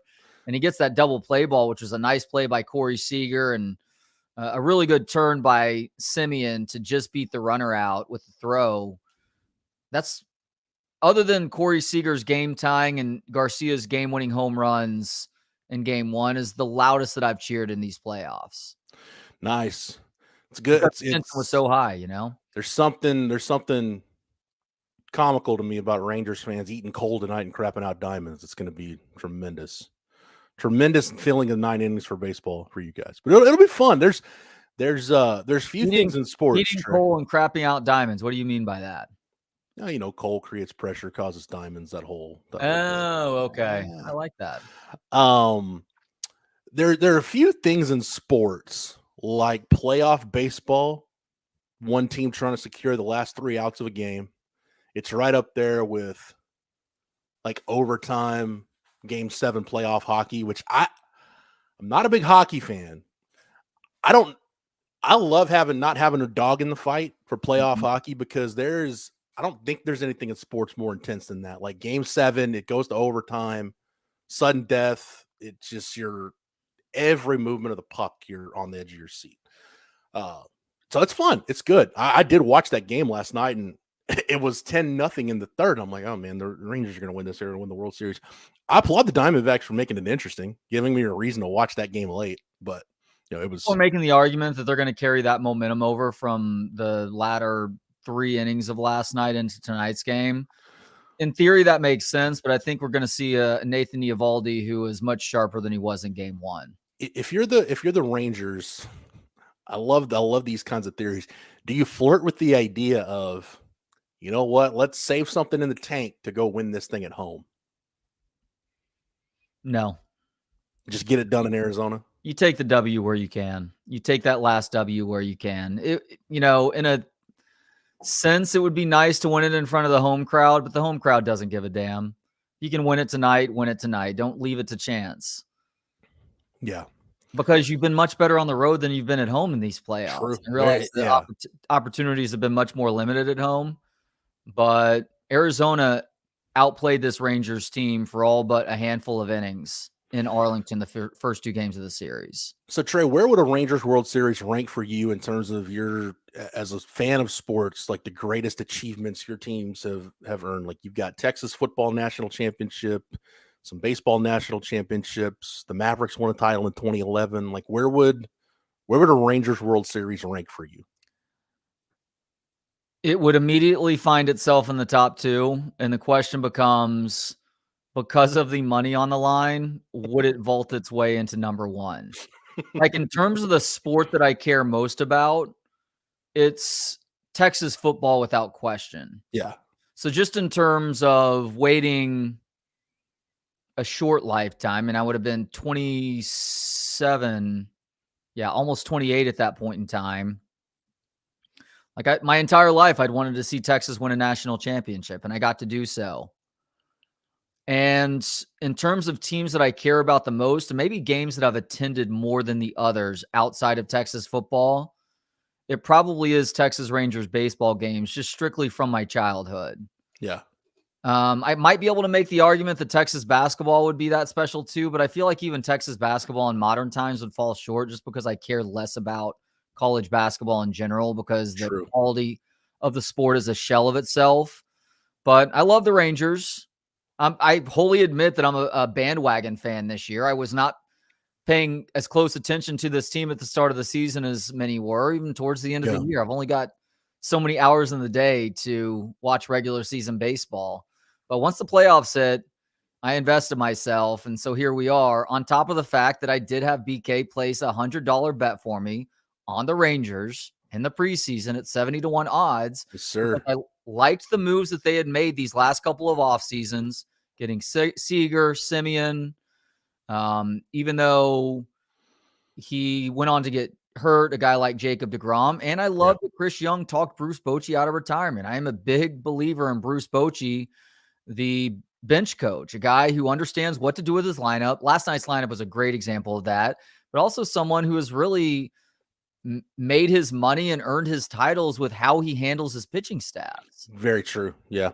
And Lupe, that's just wrong. That's just wrong about the Spurs. It would rank very high until the Spurs win their next one, Wemby's first finals MVP. It's got to go through Luka first. Boy, Luka is putting together a special start of the season, isn't he? As he does each and every year, Trey. Each and every year. But no, this Rangers World Series, it's at worst 2 and it's at best number 1. I won't know until they win it, and then I'm able to cash that $7,000 ticket in Vegas literally in 2 weeks. Yeah, I would probably, if I'm ranking mine, I can't even put Cowboys Super Bowls up there because I was in elementary school and I very much took it for granted at that point. Mm-hmm. So I would go Texas Football National Championship 1. I would probably go, just in terms of being in the moment, 2017 Astros World Series number 2. 3 for me would probably, it's kind of 3A, 3B, Mavs 2011 finals, and the Texas Baseball 2002 National Championship. Yeah, the Mavs was fun for me because I still have a ton of friends who are Mavs fans, but I can no longer bring myself to care to waste any emotional energy on the NBA after what happened in 2006. That was it for me at that point. So it was cool to see the Mavs win, and I was happy for friends and family. Yeah. But, if they had lost that series, I wouldn't have been any different the next day. Yeah. It's kind of like, for me, it was kind of like, and I'll be honest, in the interest of full disclosure, I'm a LeBron fan, but everything that was said about the Heat going into that season, it's kind of nice when you see Batman foil the Joker, you know? Well, and they were being really arrogant in that series itself, too. And by the way, Dwayne Wade can go piss up a rope for all I care. Yeah. Most overrated player in NBA history, in my opinion. He's up there. Yeah. That'd Maybe be a nice different list. conversation, but he is definitely up there. Yeah. I didn't like the fact that LeBron played along with the whole mocking Dirk for getting the flu. Yeah. And Dirk went out and just busted that ass anyway. So exactly. Dwayne Wade made a career, Jeff, out of how smooth he looked sliding on the floor after taking a shot. Oh man. Yeah, Dwayne Wade, if you take out the years where basically Dwayne Wade got benefited from the last probably 2-3 really good years of Shaq's career, plus the prime of LeBron's career, kind of sums up where Dwayne Wade is by himself. Yeah. I love the fact too that when that team got together, it's like, oh, Dwayne Wade's like, hey, I'm going to relinquish I'm going to let LeBron take the last shot. Yes, you're going to let the best player on the planet run the team, idiot. You may want to consider passing some shots off to Chris Bosh too while we're at it. That's more NBA in the last 3 minutes than we've talked, I think, since we've been doing this show. But I do want to pick your brain on something Texas football related, if you don't mind. In this hour we've got. I want to pick your brain on some things about that too. We've talked a lot about the game from Saturday and what's coming up. What's up? So Sark mentioned, and it kind of becomes a coaching cliche kind of thing where you're like, oh, what are the keys to the game? Sark mentioned got to win on first down, got to be successful on first down. And I know you probably look at that and say, okay, get Malik Murphy into a rhythm, get him into manageable second downs and third downs. The more I think about it, I'm thinking about that from a defensive perspective for Texas of winning on first down. Because, Trey, the more I go back to that BYU game, maybe the one thing schematically right now and from a personnel grouping standpoint that excites me more than anything in the program right now is what I saw PK do with his third down defense, where they're basically playing almost like a big dime package where you can have it basically puts your best defenders on the field. When your box defenders are Barron Sorrell, Byron Murphy, Tavondre Sweat, Jalen Ford, Anthony Hill, and then you've got Mo Blackwell out there as a hybrid guy, which again, you can call that a big nickel, you can call it a dime, whatever you want. It's basically, you're flooding the field with speed. And then you throw Jahdae Barron in at that star position, like you've got Mo Blackwell's debatable, but without question, you can say, okay, you've got your 7 best box players in the game in that third down package. And because you've got Ryan Watts back, who's a really good blitzer, you've got Jahdae Barron, who's a really good blitzer, Anthony Hill as a rusher, like there's so many things you can do out of that package. And if you want to talk about creating things where you could confuse Will Howard and obviously get them into, you'd put that package on the field, and when it's, your surefire passing situations, you can bring guys, you can, simulate a pressure, you can drop guys out, you can blitz guys from different angles, not without, we're not talking about Manny Diaz dropping guys out of helicopters and being too exotic, but there's a certain level of curiosity, of intrigue with that thing that I don't think PK is really unleashed. Like that was the first time we really saw it.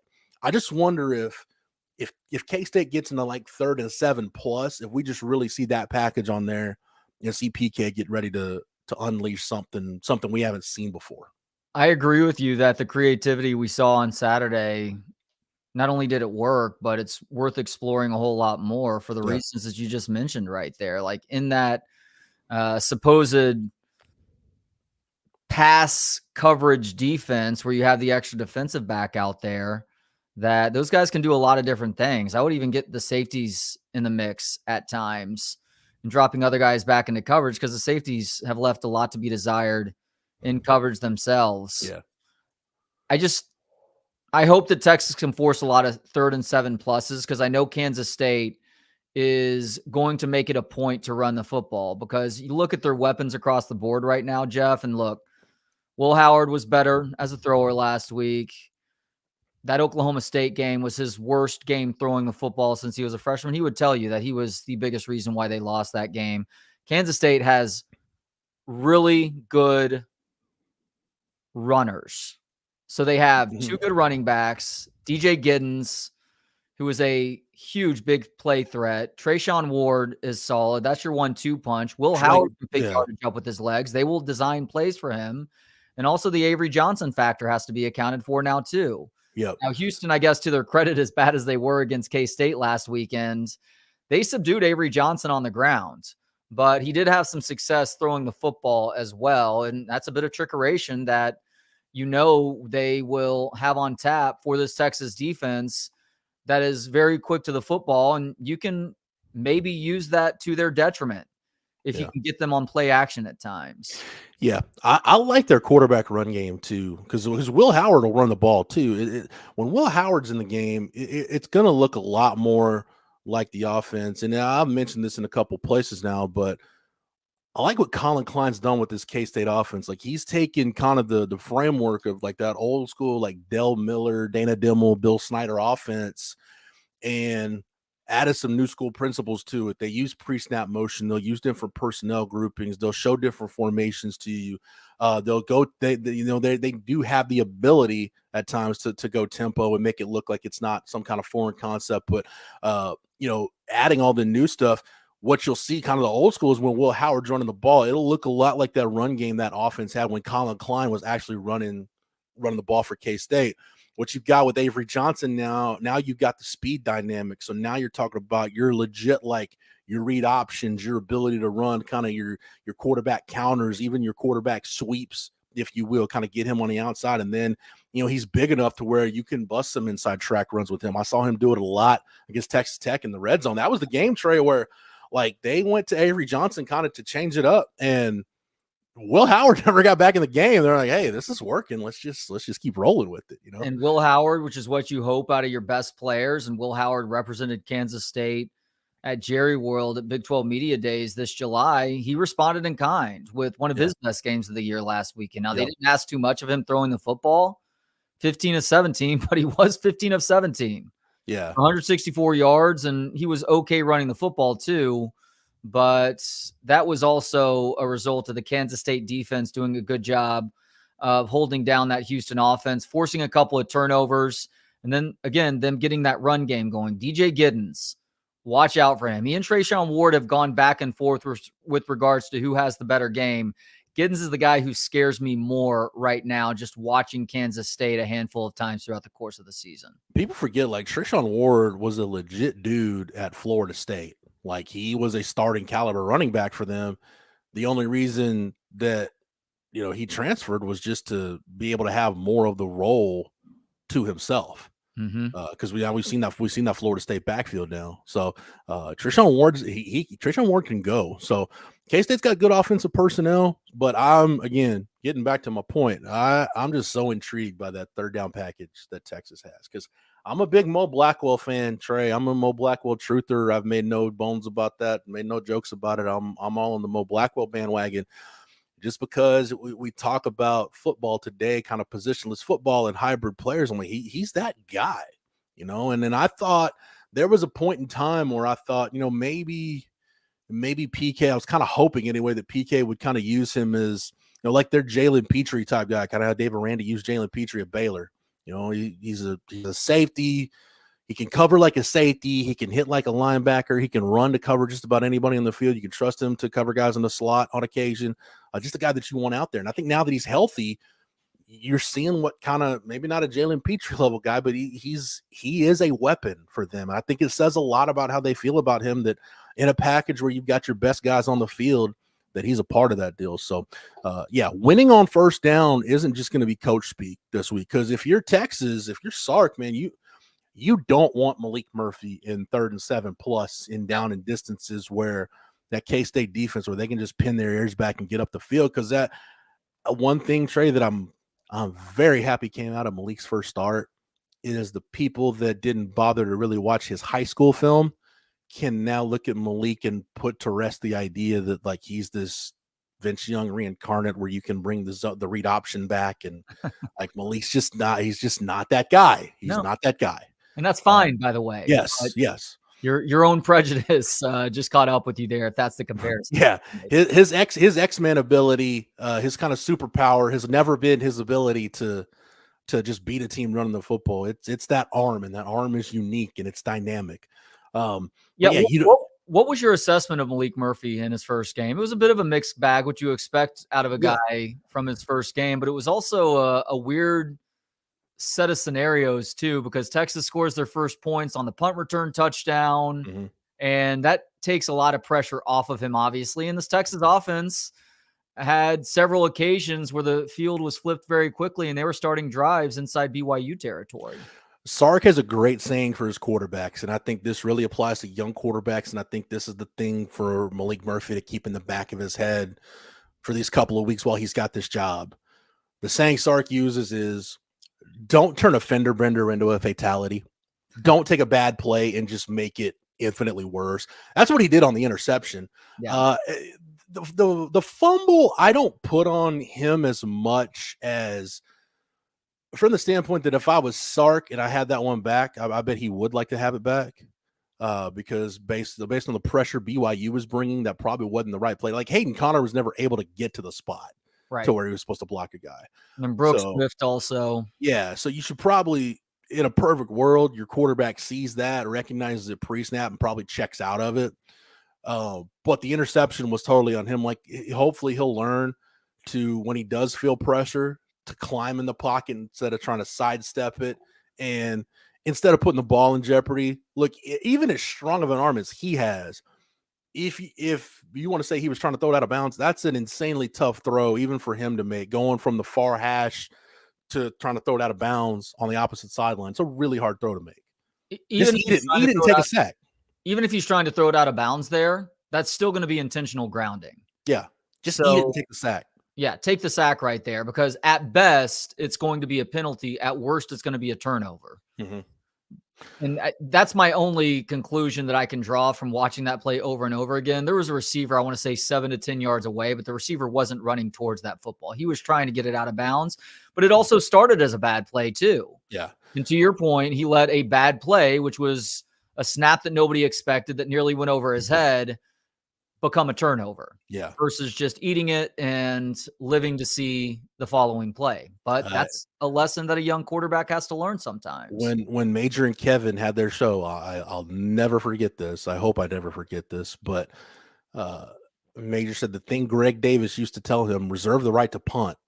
Like we would much rather punt the football than have a turnover. Reserve the right to punt. So it's stuff, for being a guy, and this wasn't just his first start. Like, this is the first significant action that he's ever had.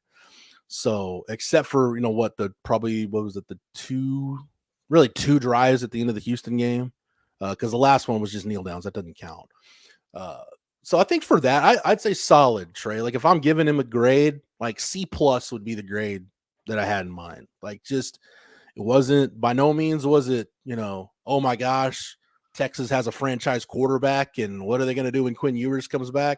It wasn't that, but it wasn't like, oh my gosh, this guy's terrible, and we can't wait till Quinn comes back. It was solid.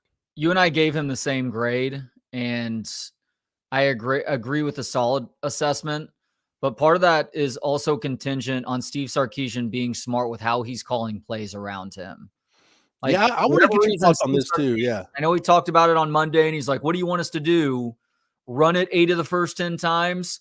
No, nobody's asking you to do that, but we're also not asking you to throw it 9 of the first 10 times either. If there is a worse idea than running it 8 of the first 10 times, it's throwing it 9 of the first 10 times. There is a gray area there that actually helps your guy out in better ways than what you were trying to do by forcing the issue a little bit more through the first 10 plays of the game. I'll disagree with you there slightly, because I thought a lot of the pass plays they called in the script, they were high percentage throws. I liked the idea of what he was trying to do. There were just somewhere, like, I love Jatavian Sanders. Been a fan of Jatavian Sanders for a long time. tight end screen probably needs to come out of the playbook. I don't remember the last time it worked, so just probably doesn't need to be on that opening script. So, I don't have too many complaints, Trey, about the play calling early on. My thing goes back to, and it's really weird. My guy Eric Henry on Hornets 24/7. Eric wrote a really in-depth piece this week, kind of breaking this down, and I didn't even realize this until he brought it to my attention. Texas, from a number standpoint, from a production standpoint on offense, they're outpacing all of their numbers from last year, except the Reds. Except the red zone is just so bad, it's bringing everything else down. Like, you don't need, that's why you don't realize it. And for me, we talked about this on here after the BYU game, after the Wyoming game early in the year. I think I asked you, I asked Bucky, I asked BK, like, what would you say the identity of the Texas offense is? This is after week 3. And if you were to stop Sark or one of the players on the street, say, hey, what is your offense all about? What is your identity? I didn't know then if they had an answer, and they're 8 games into this thing, Trey. I still don't think they have an answer for what their identity is. And I think that is a big part of the red zone issues, because it seems like Sark is still, for lack of a better term, like grab bagging and play calling down there, trying to figure out like what works, what doesn't, who can I trust, who can I not, who needs the ball, who doesn't. I think he's still at that point, and it's weird to say that about this offense 8 games into the year. But what was their identity last year, right? Turn around, give the ball to Bijan.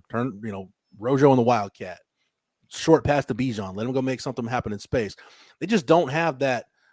When all else fails, what do you do? What do you fall back on offensively? I don't think Sark even knows right now, Trey. That's the thing. I don't think he knows. I don't think he could tell you. Is it maybe an example of having too much at your disposal? Because my general answer for that question would be an offense that can beat you a variety of ways through the air and then also on the grounds.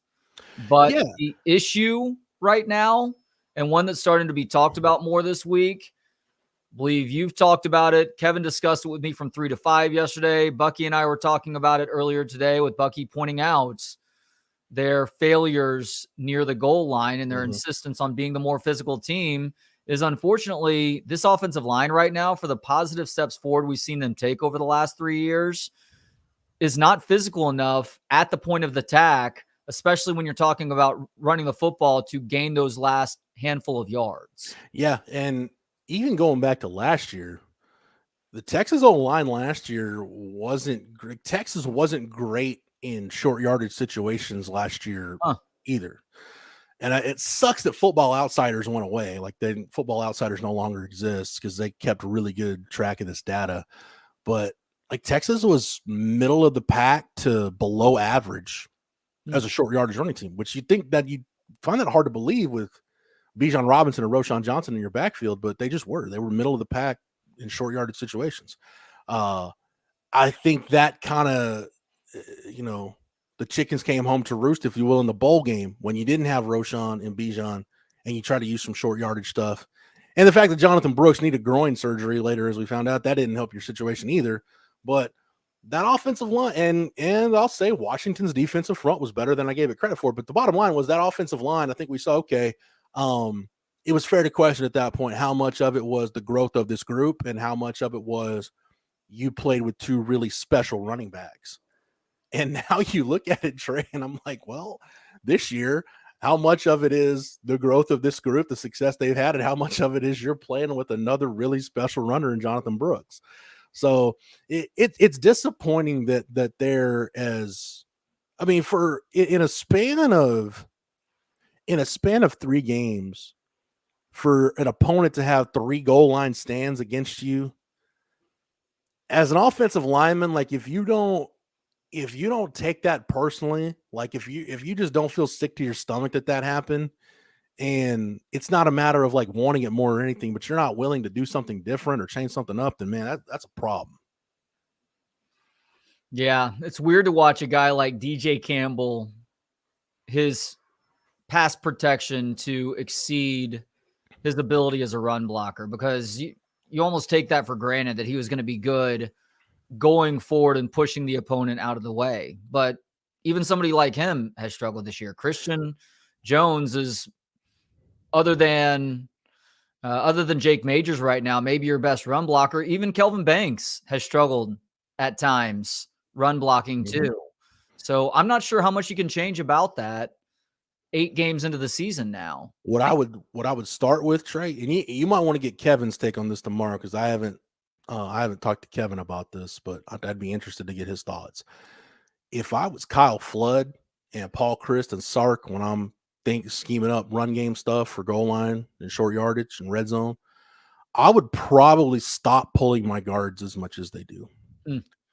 I think at that point, when you start pulling your guards, especially as much as Texas does it, we've seen it work at times, but I think they rely on it too much to where it just almost invites penetration. It almost invites the opponent to shoot gaps and try to muddy that stuff up. And more often than not, it does get muddied up. So I would just try. I mean, you can try, some double teams with some gap schemes. You could try some misdirection, and I know that can involve pulling guards too. But if you've got really good blocking tight ends, you can get those guys a little more involved if you do want to create some funk post snap.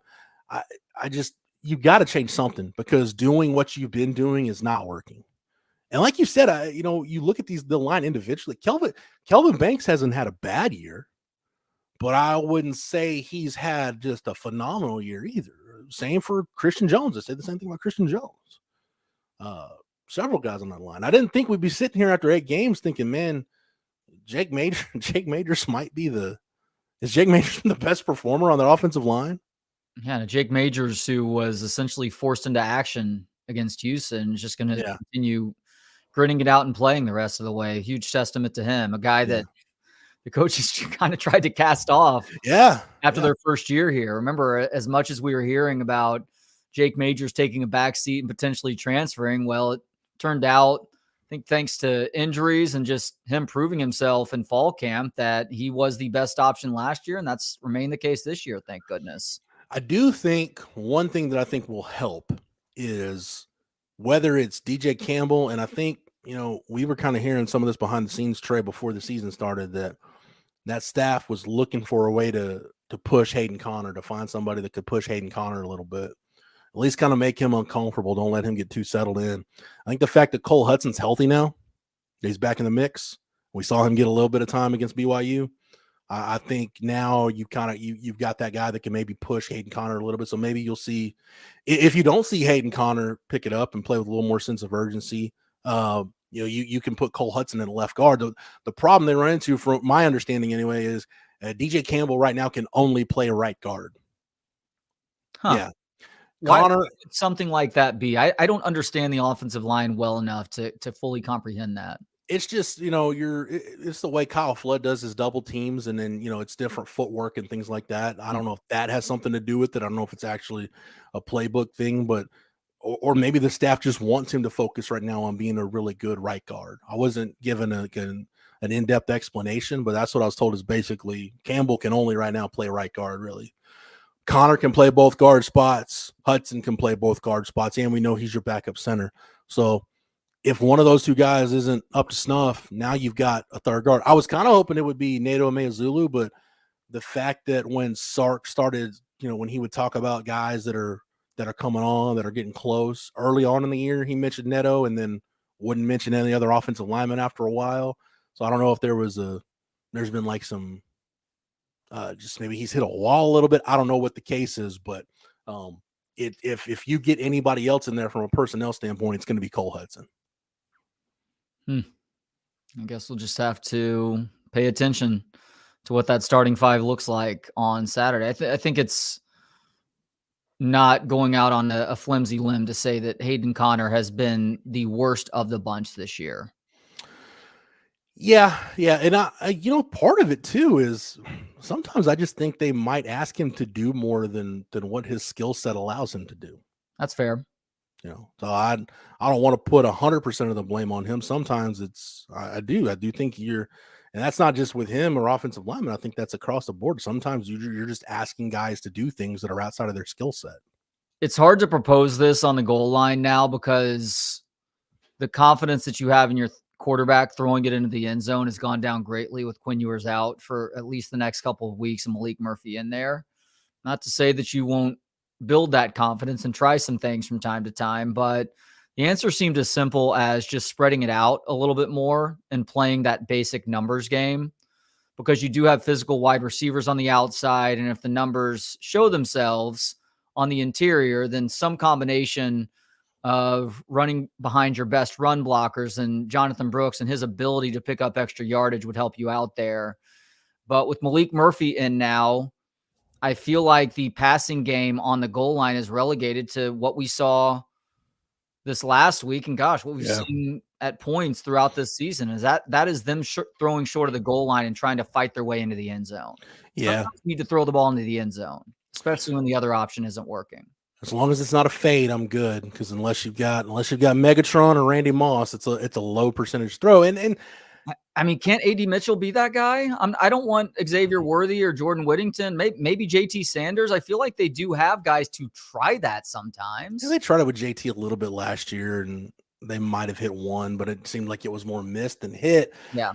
My issue with throwing the ball down around the goal line was actually, Trey, if you go back to it was the possession where Sanders got tackled short, which, I mean, if Jordan Whittington makes that block, JT walks into the end zone. So, if that block gets made, Sark's a genius. If it gets missed, he's a bum.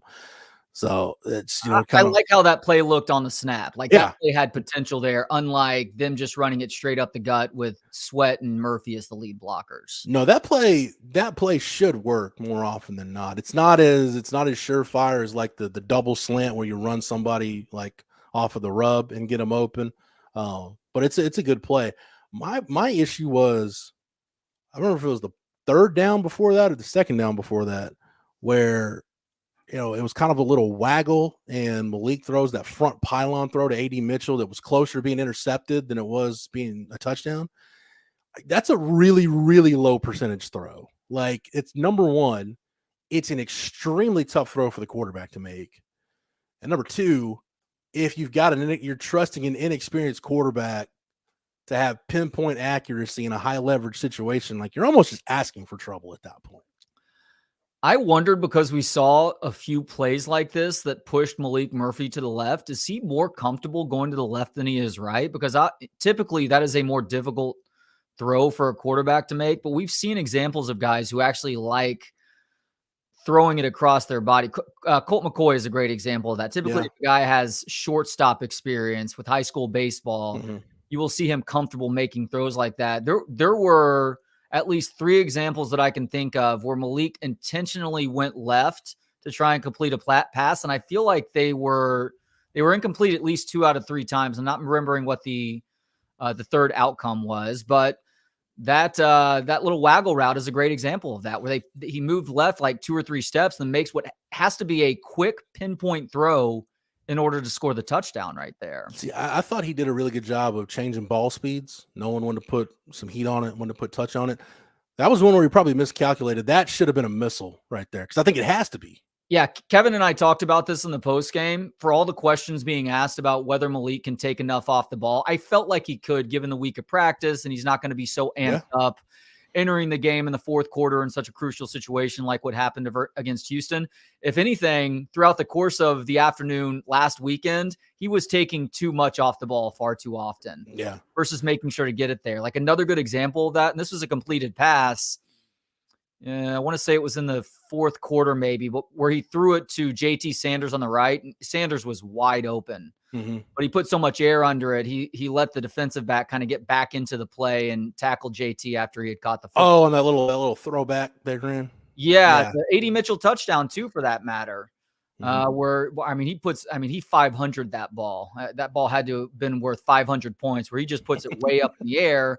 And AD Mitchell had steps on the defensive back who had tripped or something. And the DB gets closer to getting back into the play. Ultimately, it was still an open touchdown and a nice enough throw. But that's one of those where you want him to put it on a little bit more than a line to not give that DB a chance to get back into the play. It's probably the best thing he did in his start was his ability to change ball speeds. Sure. I thought that was probably the best thing he did. Yeah. I mean, considering that was the question, one of the questions being asked of him heading into last weekend's game. I think he answered that nicely, and we'll see a further tweak where we will see that arm strength better utilized at times on specific routes against Kansas State, or at least that's the hope. Going back to the goal line play calling, though, it's become my favorite play down around inside the 5 when you're kind of in that 2-point conversion territory. It's the play, and I'll go find the article because there was 3 or 4 times Tom Herman used it after Dana Holgerson used it in the 2018 West Virginia game where they beat Texas. It's where you have basically some kind of bunch formation to the field, and to the boundary you have just a single receiver. So because the bunch formation, everybody has to kind of overload there. So you basically a one-on-one, and the read for the quarterback is simple. You read the leverage of that corner playing the single receiver side. If he's outside leverage, the slant's going to be there. You throw the slant. If he's playing inside leverage, you got a little a bubble screen or something to the outside. You throw it there, let the guy follow the convoy. Brennan Eagles got the 2-point conversion to send him to overtime against Texas Tech where they ran the slant. The year before, they showed that same formation, but through the bubble screen to Roschon Johnson, and he got in for 2, following 3 blockers. That's a formation to me. It's almost indefensible if you've got a quarterback that can read it right. Yeah, there's that numbers game that I'm talking about also. Like, you are reading what the defense is doing. And if they're overloading one side or the other, then it makes it a very easy read and throw, or seemingly. You can't take these things for granted. It was easier for Quinn Ewers than it's going to be for Malik Murphy, at least early on. And maybe Malik gets comfortable enough to where all of a sudden he is making you forget about just how good Quinn was this year. Have you heard anything with regards to Quinn Ewers? And Nothing. him recovering from that AC joint injury? Nothing so far. No, okay. Probably, the Wednesday practice, usually by this evening, that's when sources will start talking if there's anything new. So you'll probably hear something, this evening, sometime tomorrow, because if there's been any change, it would have changed today. Otherwise, if not, they would have just completely shut the door on it. And hey, Malik's 1, Arch is 2, and let's roll. Well, it's weird in this NIL era because whether people realize this or not, these guys are working with yearly contracts. Yeah. And so a guy can't just shut it down now. Like, even a guy who is dealing with an injury like Quinn Ewers is, like, he still needs to try and get back on the field. Otherwise, it could be a violation of contract. There's a reason why you're not going to see Caleb Williams quit on USC until the end of the season. No. Any thoughts on that Emmanuel Acho take? What did Emmanuel Acho say? Oh, he said Caleb needed to shut it down. He just needed to just focus on the draft. I think that's some weak ass shit. As somebody who watched football in the 80s, 90s, and 2000s, and I know we're in the era of guys shutting it down and load management, but I think that's weak.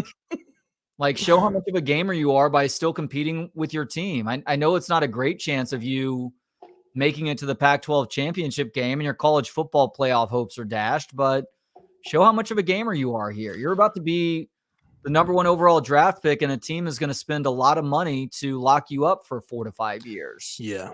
So show your gamesmanship there, please. To me, Trey, there's a big difference between somebody choosing not to play in a non-CFP bowl game and somebody opting out for like the last 6-7 weeks of a season. There's a huge difference. I don't fault anybody. Like, if you're a Texas fan and you really had a problem with Bijan or Roschon not playing in the Alamo Bowl last year, wake up and get with the times in the year 2022, 2023. Like, what good would that have served them? What good would it have done Bijan? Would Bijan's draft stock have gone up any if he'd have gone for 200 yards against Washington in the Alamo Bowl? Nope. No.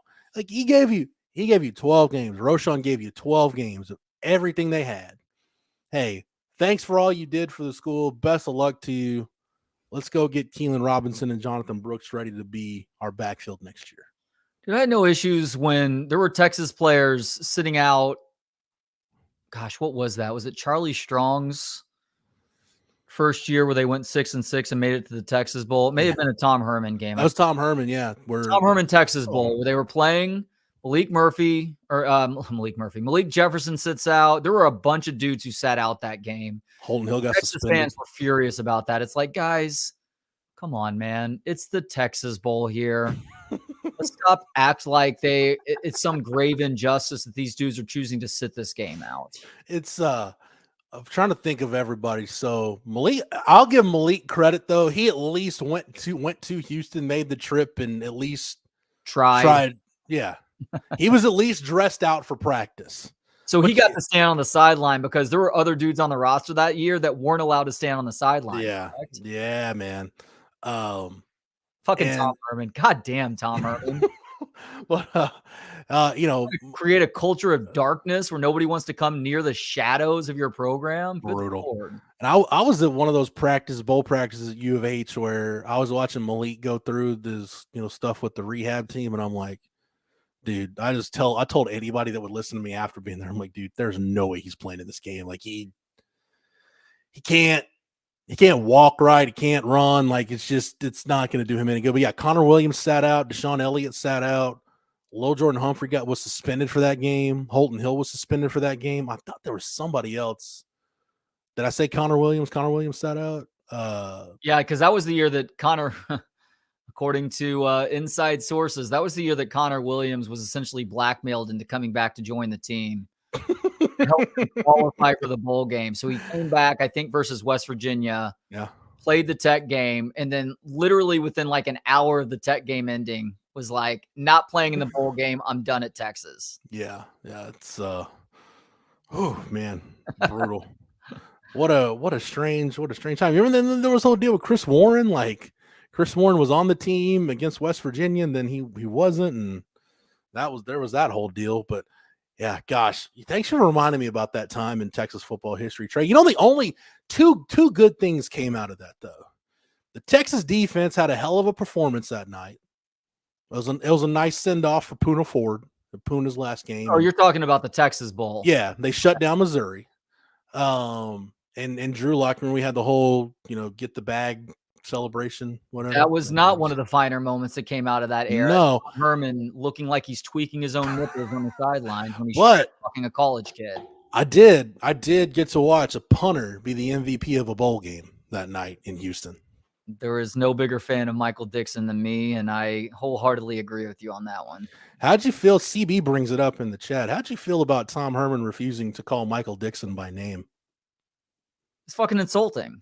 Like that wasn't when I knew that this wouldn't work. There were plenty of other examples of that, including him headbutting helmeted players before a Baylor game that Texas ultimately lost. But that was insulting. It's like, this guy is not only is he one of your best players, but he's a guy who literally was so instrumental that you won a bowl game because of him. Like, you can't call that guy by his first name. Mike Gundy completely changed the way he recruited punters because of Michael Dixon. Like, remember that Oklahoma State was ranked, they were in the top 10 when they came to Austin that year. And it was Oak State won 13-10, and it was either overtime or double overtime, I forget. But that was a game afterwards where people kept asking questions Gundy about his team. All he could do was just gush about Michael Dixon. He's like, I'm telling you, man, he's like, that guy their punter almost won them the game. Like he was tremendous. And right after that, Gundy went to Pro Kick Australia and got him an Aussie punter. Like they're recruiting Aussie punters now because of Michael Dixon. Like, that's how good that dude was. Dude, people thought that I had lost my mind when I started just going bananas over Michael Dixon, but it's because I've watched a lot of punters in person at DKR in my life. It's not just the distance, and it's not just the accuracy. It's being able to combine those things with how high he kicked the football, dude. It was the height of the punts as much as it was anything else. And then he got to that degree that we saw on display in the bowl game, where it's like he was throwing passes off of his foot to the gunners. Who was it? Was it Josh Thompson? Yeah, I think you just said Josh Thompson was the beneficiary of how good Michael Dixon was. If Josh Thompson earned a cup of coffee or a paycheck in the NFL, it would have been on special teams, and they're probably watching him with Dixon as his punter, thinking that he was a little bit better than he actually was. Yep. UT Parking makes a good point that Tom Herman picked up that weird insult from Urban Meyer. Remember that was part of Urban's downfall in Jacksonville, or he called Josh Lambo the kicker, but now you're dealing with professionals. He's like, the F are you going to call me the kicker?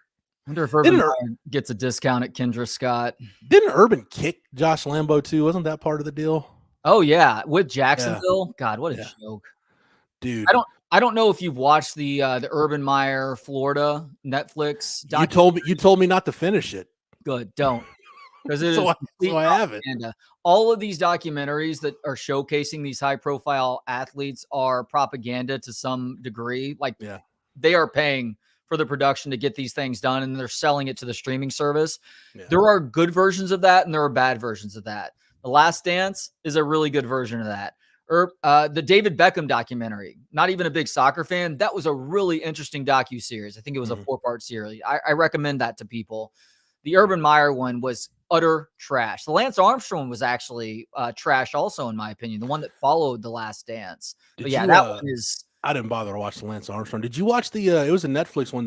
I thought the Manti Te'o one was actually pretty intriguing. I have not seen that one. No. Yeah, that a 1-parter, 2-parter. It was like the Johnny Manziel one. But it's the Manti Te'o one seemed like it was longer. It seemed like they, the Manziel one. It's like it was mostly a big nothing burger, maybe with the exception of like the combine story.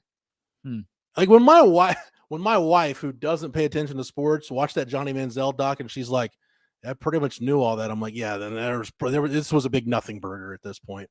But the Manti Te'o one, I thought, because and maybe it's just because I don't know, I don't like it felt like everything on that deal all just happened at once. That the lead up to it was the part that I really had trouble remembering. But I thought that was actually, I didn't feel like I wasted my time watching the Manti Te'o one. I didn't look deeply into the Manti Te'o story in the moment. Like, it was obviously embarrassing for him, and you wonder, like, just how lonely is this guy to allow himself to get fooled like this? But I didn't follow it in great detail because the whole People Magazine TMZ aspect of sports is not usually my thing. Occasionally there's stories that are so obvious you can't help yourself, and sometimes those stories are thumping you over the head, like with Taylor Swift and Travis Kelce. But with that one, I mean, that was during the football season. So I cared much more about football than I did what was happening in Manti Te'o's personal life. Isn't it weird though? There's two things that came out of the Manti Te'o deal. There are a lot of people in our industry, writers, that don't bother to fact check their facts. So hopefully people learned a lesson from that. The other thing was, isn't it weird how like we went from, as a nation, pretty much, I didn't know what the term catfishing meant at that point, to basically within the span of less than a decade, from learning about what catfishing is to online dating not only being accepted, but it's like pretty much the norm now. I would say there's probably, and it's granted, it's been a very long time since I've been in the dating pool, but I would venture, like, my wife and I have friends or mutual friends that like are openly, well, yeah, we met on Tinder or OkCupid or whatever. And like, dude, 10 years ago, it would have been like, you wouldn't have told anybody that. But now it's like, you more people that met their significant others on an app or on a dating or online dating service than they did just randomly meeting somebody in a restaurant or a bar or something. I am so glad, for a lot of reasons, that I'm not a single guy trying to find a partner.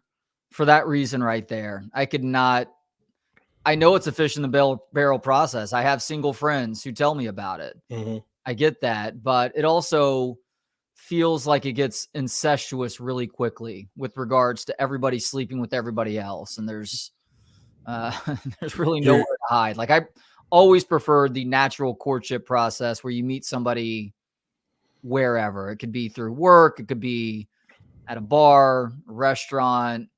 Some people while you're drunken, while you're places, but while you're drunkenly stumbling through an apartment complex parking lot about 10 p.m. That sometimes happens too, at a Texas game, at a Texas tailgate. I don't think I want to meet somebody at Bevo Boulevard necessarily. There's just entirely too many people right there. It's hard to hold the conversation, but there are countless places to meet people, but most everybody meets that other person, at least according to modern parlance, on a dating app. And by the way, most of these dating apps started out as hookup apps, but leave it to the heteros to ruin something great that the LGBTQ plus community put together with Grindr, which is a straight up hookup app and turn it quickly into a dating app. Yeah, like isn't that how Tinder started? Yeah. It started as a response to Grindr, like, oh my goodness, we should do this also. But now it's not necessarily for hookups, right? It's actually like legit people trying to meet people. It's a dating app. I mean, and Yeah.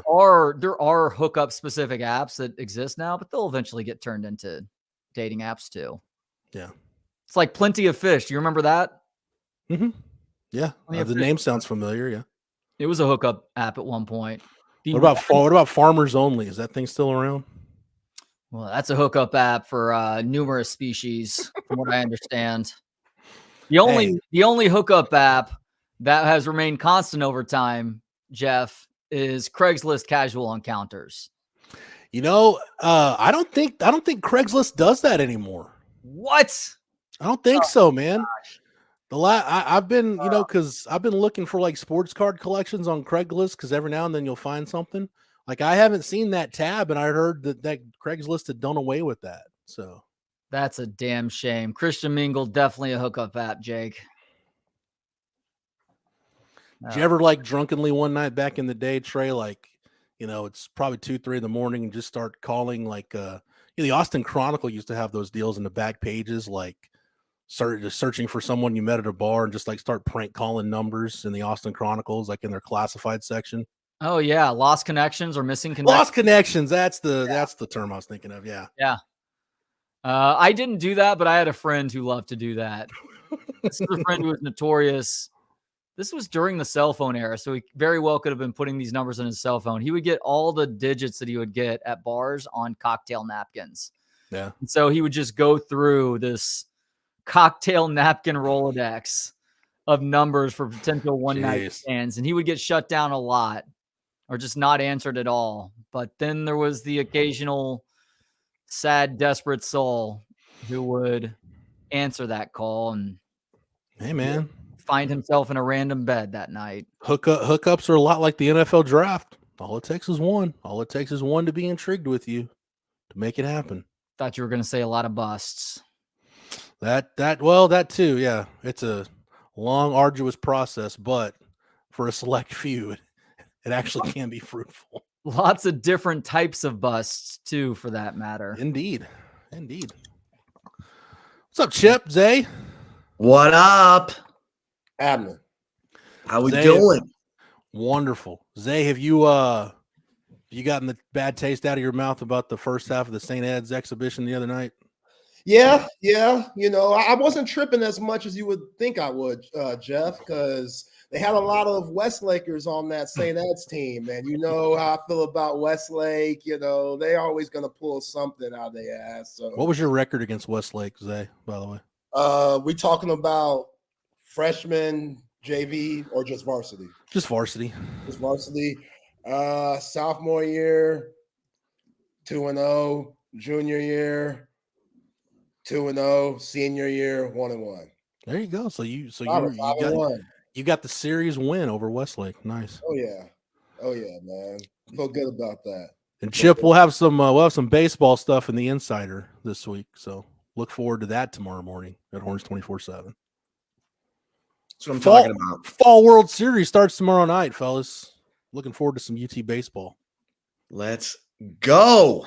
Get it, man. David Pierce is the pitching coach. Yes. Come on, man.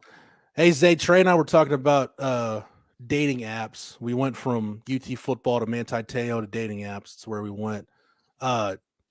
Chip, I don't know if this applies to you. Do you guys know more people now at this point that met their significant others like on a dating app than not? Because we were bringing up the Manti Te'o thing, and I'm like, we went like in less than a decade from not really knowing what the term catfishing meant and online dating being like this taboo thing to now I probably know more married couples that met on a dating app or through like a dating online service than just met out in Gen Pop. You all are much younger than I am. So I don't think I know that many. Like, all my friends are divorced. Like, they swang and they missed. I was 0 for 1. Now I'm 1 for 2. There you go. Thank God. Thank God I found my girl Elbel, because Hey, if you're batting 500, Chip, that's Hall of Fame worthy, man. you know what? That's what I thank you, Jeff. I'm going with that. 300 gets you in the Hall of Fame. You're first ballot. 500 in baseball makes me Hall of Fame worthy. 500 in football gets me fired. But we're talking baseball. Damn it. See, I leaned over home plate and took one on the elbow, but it was Angel Hernandez behind home plate. So I got to first on my wife, despite the fact that I didn't deserve it at all. Trey, how you feeling about these Rangers? Feel great. They're going to close it out tonight, and I'm going to be $7,000 richer here in a couple of weeks, assuming BK gives me that winning ticket. 7,000 units. Man, that is so good. Yeah. That is so good. I'm a Chip, terrible you're gambler. Taking everybody out on the Texas Sports Unfiltered dinner, right?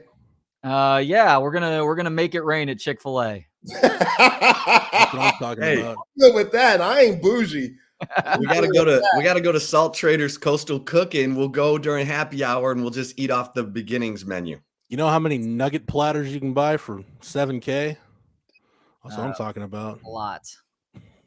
And Chip, what are you eating? Speaking of food, Yo, he be slamming, Jeff. Hey, little sandwich. I gotta tell my man Zay, I won my semifinals of my doubles. I'm in the finals of the club championship. there you go. I'm talking I'm running about behind. man. I did take a shower, but I'm running behind because, as Jeff knows, I had to post the behind enemy lines, the in-depth look at the K-State Wildcats. So I've got all that for you today. Nice. Yeah. Well, gentlemen, have a good show. Chip, I'll holler at you later. Zay, congratulations on your series win over Westlake. Don't ever let that Appreciate go. that. Yeah, I'm gonna get something hung in the rafters of my crib. for that. Hang a banner in the yard. Thank you. I appreciate that. talk to you All on right, Friday see at you guys. 3, Jeff. Great job. Yes. See you, Trey. Bye. Peace. No laser show from Trey today? Oh, he still has time. Yeah, buddy. That's what I'm talking about. Hey, in the immortal words of Judy Brown, happiness is a choice, and we're happy you're spending some time with us. Us being Chip and Zay. It's a Wednesday. It's the day after Halloween. Zay, how'd you do? How'd Halloween go? Good. Since I have an apartment, no kids came to the crib. So hey. Did you even have candy on hand or no? Oh no. I'm the guy that goes to HEB right after this show and gets the half price Halloween candy if it's not already taken. So yeah, I'm a little late on that. I should have been there at the crack of dawn, but things come up, and yeah, man. February 15th, always a big day for me. After Valentine's Day, get the Russell Stover's candy half off, the big ass box that probably run you about $30. Get that for a smooth 15, and I clean up today too. So yeah, this is just some fat boy notes for you guys out there. Love it. How about y'all? Yeah, we the trick-or-treaters are way down, but we probably had 10. Okay. We had good candy too. So I've got look at all this. Like my wife, we got Twix and Oh yeah, that's the good stuff. I see some yellow. we got some of that Snickers. Yeah. These little things, these little peanut butter. Oh, y'all got the good stuff. Okay. We got Kit Kat. Yeah, can't go wrong with that. And then Yeah. Twix is money. Oh yeah. Yeah. I don't know why it took them so long to come up with Twix, but Twix is money. When did Twix come out? Twix has only been around let's do a little Wikipedia on Twix because it's been in my lifetime. 79, it says. 79, baby. I was 12. Okay. Yeah, who's that? Is that the Mars crew that made Twix? I don't know. Let me read it here. It is. Who makes this ingenious candy? Yeah. I'm probably better off looking at the Ringo Wicked Loop. Horn 65. Peeps might be the worst candy ever made. Is that the bunnies? Just the foam bunny? Ugh. Oh my goodness. That is so gross. That and candy corn. If you're giving out full-size Peeps, man, then you're a horrible person. You need you need help, whoever's giving out the Peeps. And if you like Peeps, you also need help because, man, the fact that they still in business. Again, I ain't knocking nobody's hustle. Whoever made that obviously got the bag. There's somebody out there eating Peeps right now. But shit, that ain't me, Chip. Not at all. Well, Gringo Horn said Peeps were handing out full-size candy bars in his hood. Okay, so he's talking about Peeps like the people or Peeps? No, people. Like The people. Okay. I'm about to say. Not that Easter candy. No, I'm about to say, if they were handing out full-size Peeps, oh my goodness, arrest that right Joe now. K is a hater. What? Joe K is hating. Circus peanuts and candy corn. That's a give up. Yo, some of these kids bad as hell. I get you, Joe. You know what I'm saying? Especially the ones that TP the crib. And they come back and TP your place if you don't give them something other than circus peanuts and candy corn. You give them circus peanuts and candy corn, they come back and they TP your place. Yeah, that's just kind of the game, man. That's what it's about. It's the game. Okay. It's the game. Well, let me tell you, I'm gonna take a break from eating my sandwich. You know what I'm saying? Yeah, sounds good the way you munching, man. I'm glad you won today too. The Tiger, we were talking about Rocky the other day. You seem locked in. I feel like you've been on a good little streak right now. Yeah, I see you flexing. I feel like you've been on the 12th. Now we're in the finals. We're up against a juggernaut, but that's all right. We've worked our way in. I got your Jim Hardball, dog. Where he stay? Where he at? Where he work out at?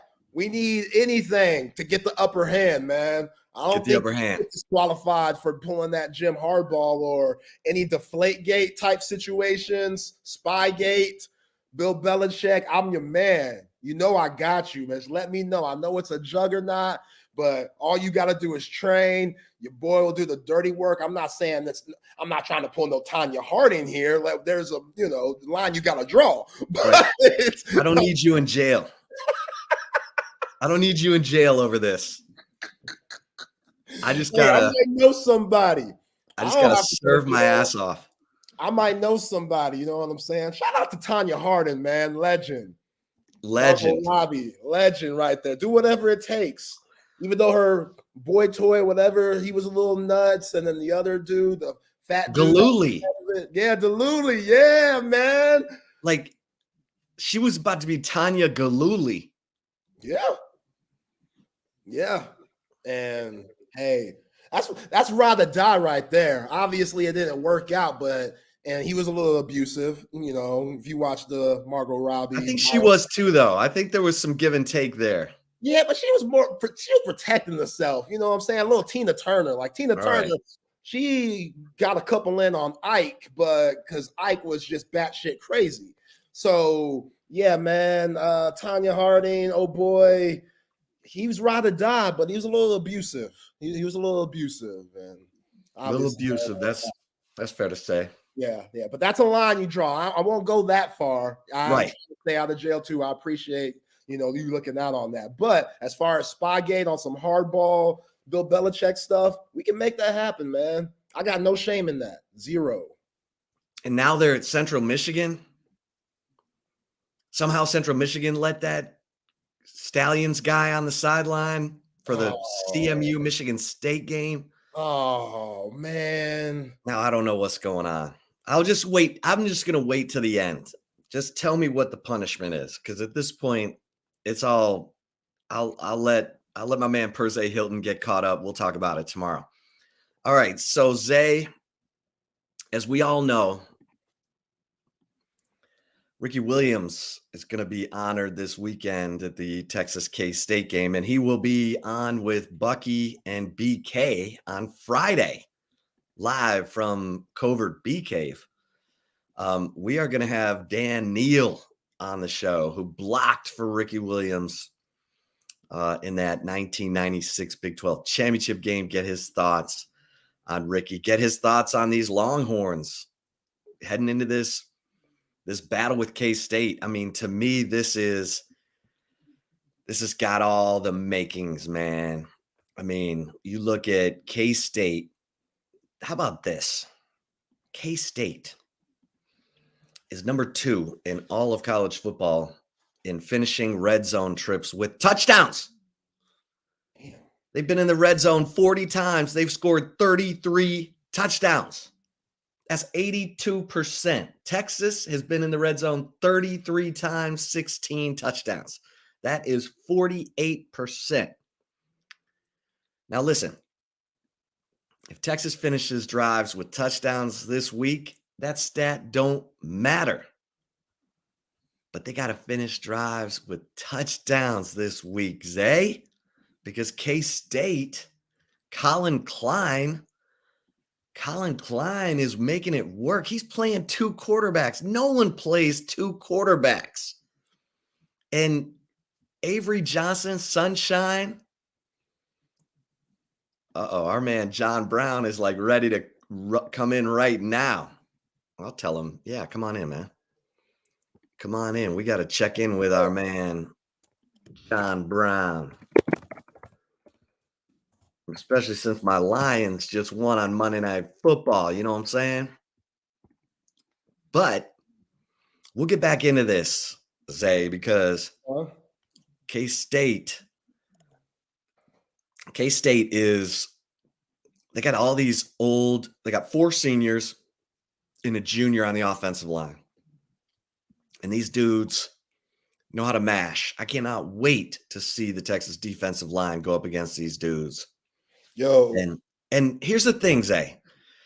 Texas prepared for Kansas. They were ready for Jalen Daniels to run all over the place. And Jason Bean runs well, too. I mean, he's fast. And Texas locked Kansas down. Hell, Kansas, Jalen Catalon hit their quarterback, caused a fumble, and their running back picked up the fumble and scored. Like, they had a couple things go their way. But Texas handled Kansas. Now, Kansas doesn't have as good an offensive line as K-State. And they don't have Colin Klein calling the plays. But I keep thinking about this game from different angles. And I just don't. I mean, Texas knows the quarterback run game's coming. They weren't really on point with it against OU, you know? Yeah, and that's the thing when you look at Avery Johnson and Will Howard, both of those guys, they're not necessarily, if it's a pass play, they're not going to scramble as much as if it was a quarterback design run. Like, that's when they do majority of their damage on the ground. So, yeah, I think Texas will be better prepared for that than they were with Oklahoma. But, you know, going into that Oklahoma game, you weren't really worried about those running backs who got a few yards in the Red River shootout.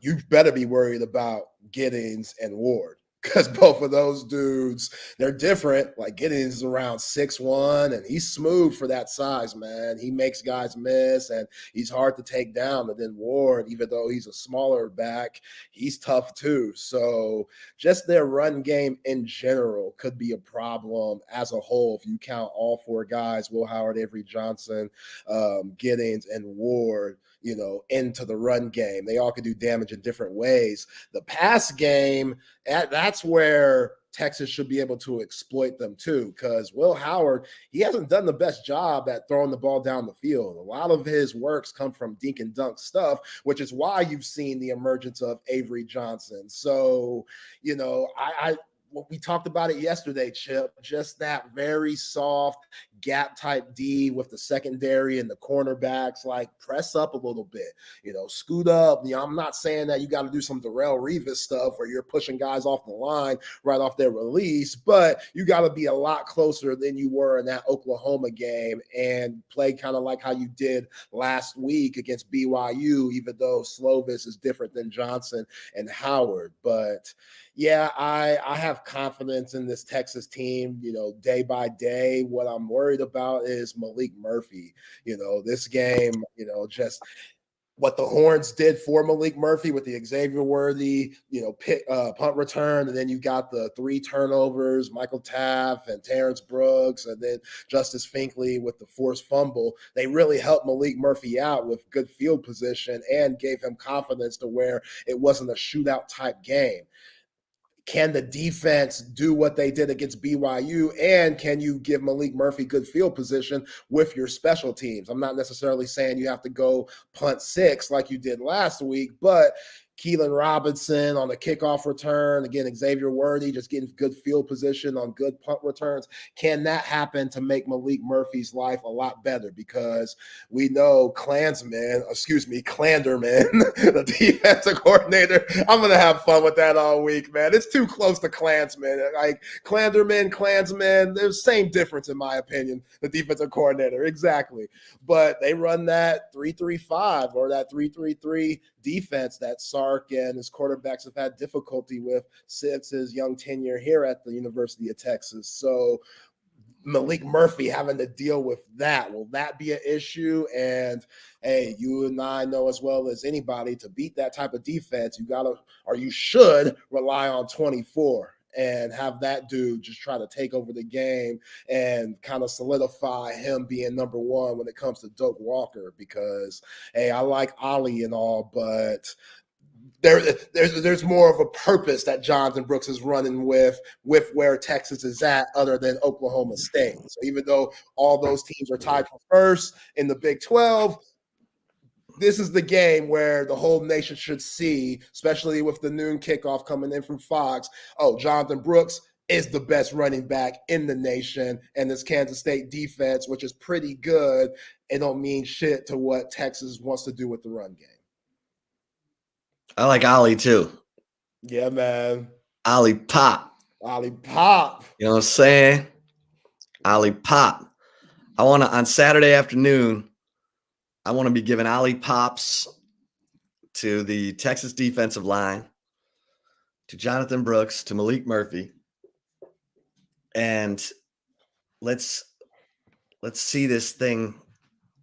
I mean, this is a man's game. This is a man's game. This is line of scrimmage.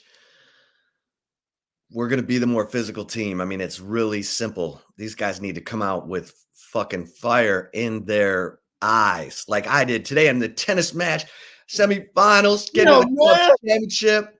Don't take no.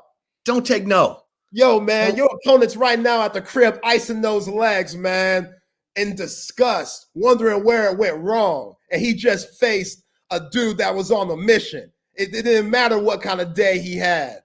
You were going to win that match today. That's what I'm talking about. Hell yeah, that got me hyped. And my partner, so we had match point. They served to my partner. He hit a great return.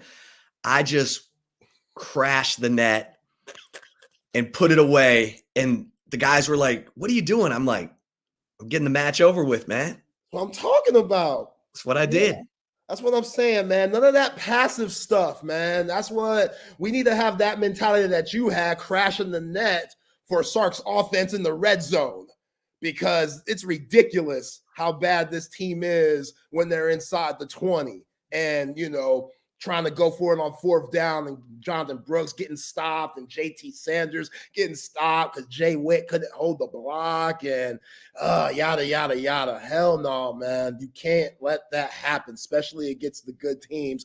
And sorry, if you get into those situations where it's 4th down, you mentioned it earlier this week, Chip, take the points. Take the points. Believe in your defense, man. Like, you got to play smart. I get it. We want to put up points. The CFP committee put you at number 7 yesterday, so you want to prove people wrong that you should be higher, by the style points and stuff. I understand that, but right now, just win. Just be smart. I don't want no fake field goal, Burt Auburn BS that we saw against U of H. Miss me with that, please. Please miss me with that. So, yeah, just take the points. If you're in that position, Burt Auburn, he's back on my good list. He almost won the game against Oklahoma if Pete Kwiatkowski didn't allow that defense to go 5 plays, 75 yards, and Terrence Brooks giving up the pass interference thing. That should have been Burt Auburn's Glory Dicker the kicker moment, and it was ruined by horrible defensive calling and bad defense in general. So, Burt, hey, you can't run. Oh, you're not the best runner. But as far as kicking that thing, yes, let Burt Auburn kick some field goals this week, take the points, and let your defense make plays. And yeah, it might be a grimy game, but so be it. Do you know how many ollie-pops Burt Auburn should have by now? He should have 3. 3, damn. He kicked what coulda, woulda, shoulda been game-winning field goals against Alabama last year, Texas Tech last year, and OU this year. Can my man Burt get an ollie pop from the masses and not just us? Because that dude, he's trying, man. He's trying. And this could be a Burt Auburn game because Oklahoma State won 29-21. They scored 1 offensive touchdown. They scored on a pick 6 from Will Howard and 5 field goals, including a 53-yarder. So whatever it takes, I'm with you, Zay. Whatever it takes. Would you love for it to be a 10-point win? Sure. Would you love for Texas to be in the 30s again? They've been in the 30s all year. Sure. But, man, you get out of there with a 1-point win, guess what? You're another week closer to your goal. And you're also about to head out on the road, so you better savor this opportunity. Because everyone's talking about, K-State. K-State's outscored their opponents 102-3. And starting with the crazy Avery Johnson explosion at Texas Tech when he scored 5 rushing touchdowns, tied the school record held by his offensive coordinator, Colin Klein. Yeah, he does the LeBron stuff. LeBron, look at Avery. Sunshine. Sunshine's got some swag. Yo, it's gonna feel pretty good when Texas goes to the SEC, and I could root for that dude because it's hard not to like him. It really is. The dude's got some serious juice. Like Texas fans, if they really haven't paid attention to what Kansas State's been doing, Avery Johnson looks like a brother out there running. He's like fast. He is elusive. He's fast. He has a little herky-jerky to his game. Like the dude's got some serious swagger, man. And he's completing 21 of 29 passes. Like he's completing 72% of his passes. That's better than Will Howard. Now, Howard's got a bigger sample size. But Avery's like true freshman. Yeah. He gets it. And Colin Klein, you got to give it to Colin Klein because he's teaching this offense in a way that Avery Johnson totally gets it. He's out there looking confident. He's out there moving. Yeah. Got some swag to him. Yeah, they keep looks like a stoner. Yeah, runs like the wind. I'm like, yeah, man. Dang. And he might get blazed before the game. I don't know what Kansas rules are before that, but if he could smoke a little, sour, then go ahead, man. We're literally putting Ricky Williams into the Hall of Fame this week. So, hey, do what you got to do, buddy. But yeah, I'm not rooting for him this week for obvious reasons. But when the Horns go to the SEC and they don't have to worry about Kansas State unless if it gets to the 12-team playoff, then hey, I'm going to root for that dude. He going to be my favorite Big 12 quarterback in 2024. That dude's swag is crazy. Yeah. Yeah. We just need Anthony Hill to knock some of that swag out of him for a week. You know what I mean? Yeah. That's what I need. Every week I need something. I need to see something in the game. This week, I need to see if Jalen Catalon's not playing, and I don't think he is. I need to see Anthony Hill knock the taste out of these quarterbacks' mouths, because like the hits that he put on those Mormons last week, I was like, damn, Anthony Hill's tackles just sound different. They hurt. I'm watching them from, the press box. They hurt. I love that. I love that he's a 240-pound linebacker who hits people and you hear their pads crunch from the ninth story high press box. I'm like, that's what I want to see this week. I want to see Anthony Hill and Will Howard in a phone booth. Best man wins, Yeah. And then somebody's got to hit that Avery Johnson guy. Got to.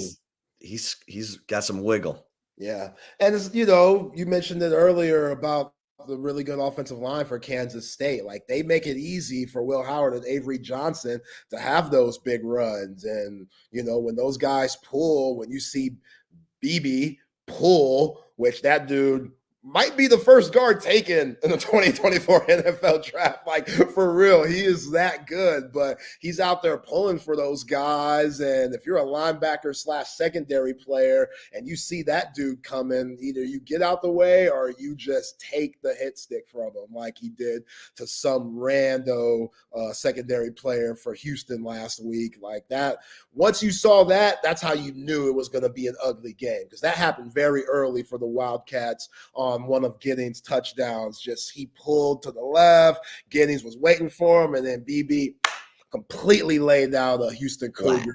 And yeah, that dude and the rest of those guys, like Levinston, he's a solid tackle, which will probably get drafted in a couple of years when he's eligible. They just got a lot of tough dudes. You talked about all just the experience that this offensive line has. Hey, speaking of tough dudes, look at this dude. What's going on, Dougie? There he is. Two-time Mr. Universe, Mr. World, father of three five-star wide receivers. Equanimous, Osiris, Amon-Ra, St. Brown, the one and only John Brown. Hey, what's happening, man? Hey, this is better than inside my office. I know. I can see you loud and clear. I need to do this more often like this. You know what I'm saying? We're my sons are buying homes and tearing them down and but building an apartment. So I have to go to the job site to check on the workers. Oh, okay. Yeah, so I'm out here. You're out and about. Looking at the jobs to make sure they're doing everything they should be doing. They're on schedule. So this is all happening in the Southern California region? Southern Cal, Hollywood, LA. Yeah, right now we're near USC, getting some homes ready for students. See? Nice. That's a smart move, because that will be constantly repeating. Oh, yeah. Rental clientele, man. You get property near a college like USC. Come on, man. It's hard to get. So then when they find out that Amon-Ra St. Brown's involved and Amon-Ra went to USC, people be fighting over that place. I want to get in. Come on, man. All right, John. I was texting you Monday night. It was a little bit slow going, but two-score win Monday Night Football. Lions, come on. Now they're on an off week. Yeah, I tell you, I was a little concerned for Amon because he was sick. And people, he had strep throat. He was like really under the weather. I mean, bad. If I was him, my recommendation was don't play, because I thought you got to think about the future and the big picture.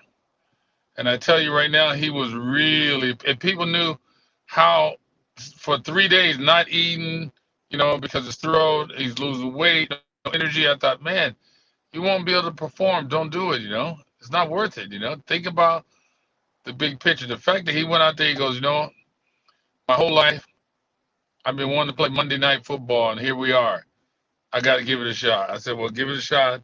And if you can't do it, just sit down. Just check out. But I couldn't believe. Now, he's my son. He doesn't surprise me much because I know pretty much everything about him. But he's a tough guy, but he's even tougher than I thought. Most guys under the conditions he was under wouldn't be able to even play. And to perform like that was crazy. 6 catches, 108 yards, leading receiver again for your first place Detroit Lions, NFC North. Come on, Zay. It was really impressive, very impressive. I mean, I'm glad they got that win. Now to get a bye week, which is good timing for him. He can shut it down, then got to go deal with the Chargers, which is going to be, like I say, every single game in the NFL is going to be very difficult because there's a lot of parity, a lot. Yep, that's the National Football League, John. And what probably didn't help Amon-Ra's sickness was losing to the Ravens the way they did. And I knew he probably wanted to.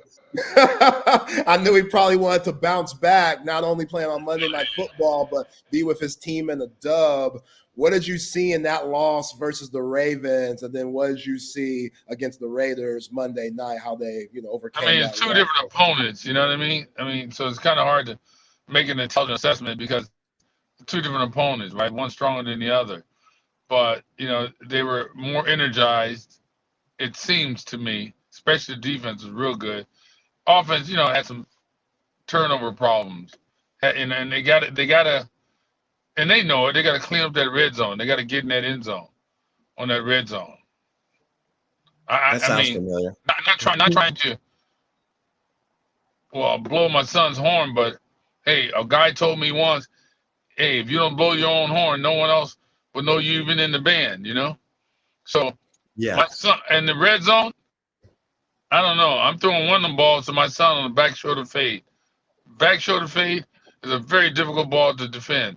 And I tell you, I would throw at least one of them balls got to go to him. You got to get some points down there. You can't leave with 3. Come on. Yeah, that's what I'm talking about. Amon-Ra got the Raiders coach fired. Oh no, he didn't. No. Hell yeah. Why do you say that? 108 yards receiving. Jared Goff, they were chopping through the Raiders like a hot knife. But the whole team with defense could have got him, in trouble because our defense played lights out that game. Lights out. Brian Branch is back. Brian is back. He played better. I mean, the whole defensive line was unbelievable, McNeil and them boys, all those guys. Joseph. Crazy Anzalone. Anzalone's crazy. Yeah, he's a good cover guy for a linebacker, good linebacker. The defense was unbelievable. Unbelievable. Yeah. That's what I'm talking about. What do you think the Raiders are going to do? They're going to get Jim Harbaugh? They need to go back and hire the guy they had as the interim coach who they dumped for Josh McDaniels. That dude was doing a good job. I can't even remember his name. I mean, it's such a big brand. I mean, Raiders is a huge brand. Huge brand. If they get moving, oh, God. And Max Crosby is the truth. Oh, he's amazing, isn't he? Oh, my God. He knocked Jameson Williams. Whose helmet? Jameson Williams' helmet came off. Jameson Williams. And think about it. He doesn't seem to be that big of a guy, just real wiry, right? Yeah, but he is. He's more lean, but he's fast. He's mean. Man, that dude, when did he come out of college? How long has he been in the league? He's from Michigan. Yeah, so but has he been in a little extra? He had a little extra sauce. Was he in the league? He played at Eastern Michigan. Michigan. But when did he get drafted? He was drafted. in 2019. Oh, okay. Yeah, he's He a was monster. drafted in the 4th round, just like Ahmed. He's a monster. Wow. Yeah. That guy right there. Savage. I feel bad for Devontae Adams, man. Yeah. I mean, all that talent going to waste. Yeah. I mean, that guy is he was what? Hey, thank God he couldn't get in the ball because he was wide open. Man. A couple of times. I'm like, oh, that's touchdown. Yeah. He wanted his boy Derek Carr. And Josh McDaniels got rid of Derek Carr. Bad move. Wow. What is Josh McDaniels is terrible. I said when they hired him, this was a joke because Josh McDaniels already proved he was a terrible head coach when he was with the Broncos. And what does Mark Davis do? He goes and hires Josh McDaniels, who is only where he is because of Tom Brady. It's ridiculous. Wow. Now they got to get it right. Got to get it right, you know? They got to get it right. Do you think the Lions should have took someone under free agency? I don't know. I mean, where do they need running back? What? I mean, Gibbs was good. Gibbs the future, man. You saw him. As much as I wish they would have drafted Jalen Carter. I know. Oh, man. Gibbs was good. Man, that Gibbs rookie tight end's coming along. Laporta. Yeah. Mm-hmm. I mean, I there's guess they were so looking much, at maybe there's a lot to do defensive with line. that, right? You got to think about the salary cap. There's so much to think about, you know, that's probably unbelievable for them to really make an assessment. But so far, hey, to me, it seems to me that Brad Holmes and these boys are doing a great job. They know what they're doing, you know? Yeah. They know what they're doing, I tell you that. I mean, they just keep – I like the Lions in this position, actually. You know, I don't like them being to me, when they played the Ravens, it's not good to be hunted. It's always good to be the hunter, you know? Yeah. So the Lions are always, you know, when they say they got a chance to win the Super Bowl, to win the division, there's a lot of pressure. A lot of pressure, you know? Yeah. I mean, yeah, but man, I like the way Jared Goff's carrying himself, man. Jared is a monster. Jared Goff is a monster. He's on a mission. He told me that Jared Goff throw dimes, and my son would never say that unless it was accurate. Jared Goff is doing amazing. Because the Rams dumped him, and then they won a Super Bowl. He's out to show some people, hey, I got a little something. He does. He's playing really, really good. I mean, are they going to get Montgomery back anytime soon? I think we got to buy. Yeah. I think after the fight it may happen. That'll help. Little depth, the running back. And I like Craig Reynolds, man. Reynolds is good. I like him. Reynolds doing great. Just got to hold on to the ball, you know? Yep. Make sure you hold on to the ball. But he's doing great. Yeah. Always that block. Ooh, that block he delivered in Tampa. That was crazy. Oh, my God. That was savage. Crazy. I'm like, oh, my goodness. That was savage. So, what's going on in LA? Man, look at sun is shining. Look at this. 75 degrees. No, it's 82 now. Look at this. Every day it's 82 degrees there. Look at this, man. It's 82. Sun is shining. Birds are singing. And the children are playing. Let me tell you something, man. LA is the place to be. Don't get me wrong. I love Detroit. It was 37 when I left there, and I got here, it was 80. I go, oh, man. That's a big difference. So Amon's with you now? No, he's coming home today. Okay. So they get the bye week. So he's going to fly home, you know, get some little relaxation, hang out with his boys, I guess, and do whatever they do. Oh, is he going to the USC game? Probably. Yeah, USC's Are they playing at home? Yeah. They're playing Washington. Big game. Ooh. Oh yeah, Yeah, if they play in Washington, he's going to be at Six- that game. I guarantee you. 6:30, 4:30 your time on No, Saturday. he'll be at that game. Yeah. I guarantee it. If he didn't, I'll be real shocked. Yeah. How much time is Dan Campbell giving those guys before they got to go back? They got to go back Sunday. Oh, that's great. So that's good, get to wind down, shut it down. And for Amon, feeling under the weather, it's good for him to get his rest, get some protein in him, gain some weight, get his energy back, and he'll be ready to go. It's going to be a challenging game. What's Mama's cooking? What's his favorite thing that Mama cooks? That's a good question. It's always just give me some red meat. Some red meat. Just throw some fillets on the ribeye. Or eat some potatoes, Good stuff. Red meat and potatoes. Just give me that. Let's go, Are you the grill master? No, I'm not really, because it's too hot. It's always hot out there. It's hot outside. You got the grill outside. It's too hot. Oh, no. I put that sucker in the air fryer. That's how I do it, John. The air fryer is amazing. It's amazing. I'm like, and it makes the food taste better. Yeah. So, yeah, I love the air fryer. That's my thing. What's the weather like where you at? Oh, it's cold. Like, what's cold? It was 40 degrees this morning when I hit the tennis court. Oh, God. 40. Oh, thank God, my mom. I was born in Pennsylvania. And then my mom and dad moved. My dad's from Georgia. Then they moved to Ohio because my mom's from Ohio.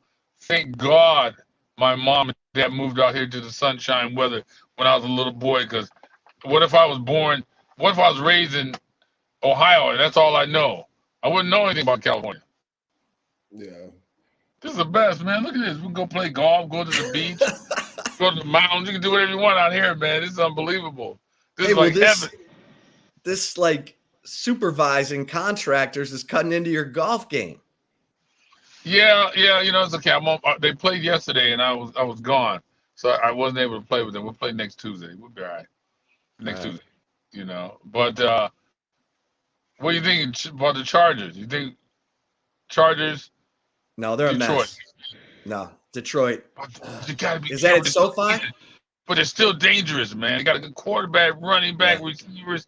They're still dangerous, man. Yeah, their coach holds them back. They're probably more dangerous than they show. What about San Fran? You like that trade they made? Ooh. Hey, Brock Purdy's coming back to earth, baby. Brock Purdy's coming back to earth. The 49ers. Don't worry about the 49ers. But they got that Chase Williams, right? Yeah, Chase Young. Chase Young, sorry. That's a great. Yeah, but he's always hurt. I was like, maybe the Lions should go get Chase Young, and then I'm like, he's always hurt. I mean, he's good. I trust the Lions, whatever they're doing, because whatever they're doing is working. So if it ain't broke, don't try to fix it, right? My man Hutchison still looks a little dinged. I saw him limping on the sideline. A little dinged up, but this will be good. Also for him, the whole team. Yeah. Get a period to relax. Shut it down. Get some protein in them, some food. Hang out with the family and just relax and heal. Yeah. So all those guys, there's a lot of guys all over the league banged up, right? Yeah, for sure. There's always something going on here. So Hudson, these guys, they're gonna be all right, Yeah. So I'm just hoping they continue. But I like the position. I like the position they're in. I don't like when they're number one, number two. No. It's not good. The Lions are not used to being hunted, Yeah, but they're not used to being hunted. And when they went to that Ravens game, they was, you guys are what? You guys are ranked on the top 3? Okay, we'll show you. Because I said, man, you got to know, you got to get ready. They're hunted. You got to be the hunter and the hunter is two different things. Because here's the deal, John. They got to have home field in the playoffs. That Ford Field, that's a good place to be. The crowd is loud, and they're in a good spot right now to have home field. They need home field. They're in a good They spot. need to win the division. They got to win the division so they get a home playoff game. They got a chance to win the division, but every team, you can't count them out, man. I don't care who they are. No, I agree. And every one thing I learned is it's hard to beat a team twice. Yeah. It's hard to beat a team twice. I don't care what level it is. So, because they'll see what you got, they'll do their homework. Next, they're ready for you. So we'll see. They're in a good position. They're in a great position. What's going on with the Bears? They still got work to do. They're trying to figure out their identity, I think. Equinemius okay? Yeah, he said he has 2 more weeks, but he said and him, listen to him. But trust me, I'm fine right now. Even they said I healed amazingly quick. I'm a savage. You don't know. I go, relax. You got 2 more weeks, young man. So he said he's feeling great. He's ready to go. But man, he needs a chance. They need to give him an opportunity. Just an opportunity. What people got to understand is this: he's my son. I'm not gonna show Armand or teach Armand things I'm not gonna teach the other ones. Equinemius is just as good as Armand. Only difference is he's 6'5" and he's faster. Like, why would you not throw him the ball? It's like, what are you doing? Blocking. Yeah, he blocks. Armand blocks. All my son can block. All my son can catch. Armand blocks like crazy. It's amazing. How tall is Armand, John? How tall is Armand? 6 feet, every bit of it. Yeah. No way. Yeah, but even as my son, when I see him and I'm sitting in the stands, he looks 5'10". He looks 5'10". Yeah. But you get on the field and you stand next to him, you go, holy crap, he's tall and he's thick. He's a big guy. He's thick. Yeah. He's only like 205, 207, but he's 6 feet and he's solid. Yeah. He's solid he's like a nail. Yeah, he's every bit of 6 feet. Okay. But why they got to activate Equinemius? I'm like, God, don't you guys get it? I mean, don't you get that? Use him. He's 6'5" and he's fast. He needs a chance. That's it. Just an opportunity, baby. That's all we're asking for. One opportunity. Let me show you what I can do, coach. Give me a chance. And you got to know how to coach a guy like that. You got to know how to run plays with a guy like that. He's not a 5'5" guy that can, scat you right off the line. He's still quick. Don't get me wrong. For his height and his size, he has quick feet. But you got to know the routes to throw that guy, man. I understand why you don't take advantage of that. If I was Detroit, I would take him. I would have took him. Yeah. Because they got to remember, he got his brother. You know what his brother's all about. They're the same guys. Only difference is one's taller and faster. Why would you not take Equinemius? And if you got a chance to get siblings on the same team, take it. Because they hate the other one outdoing them. There's always There's rivalry between siblings. So if one does something fantastic, the other one's like, oh no, hell no. And he's gonna try to outdo him. It never stops. It never stops. I love it. I think you're putting some. I think you're manifesting this. They got it. I would take him. I would take him in a heartbeat. In a heartbeat. They'll be like, wow, what we got a golden nugget. Yes, he's Armand's brother. Why would you not take him? Yeah. I can see if he's dropping balls or doing something like that. He's not dropping balls. They're not throwing the balls. And the 98% of the balls they throw him are 90. He catches like Armand. Man. What else do you need to know? To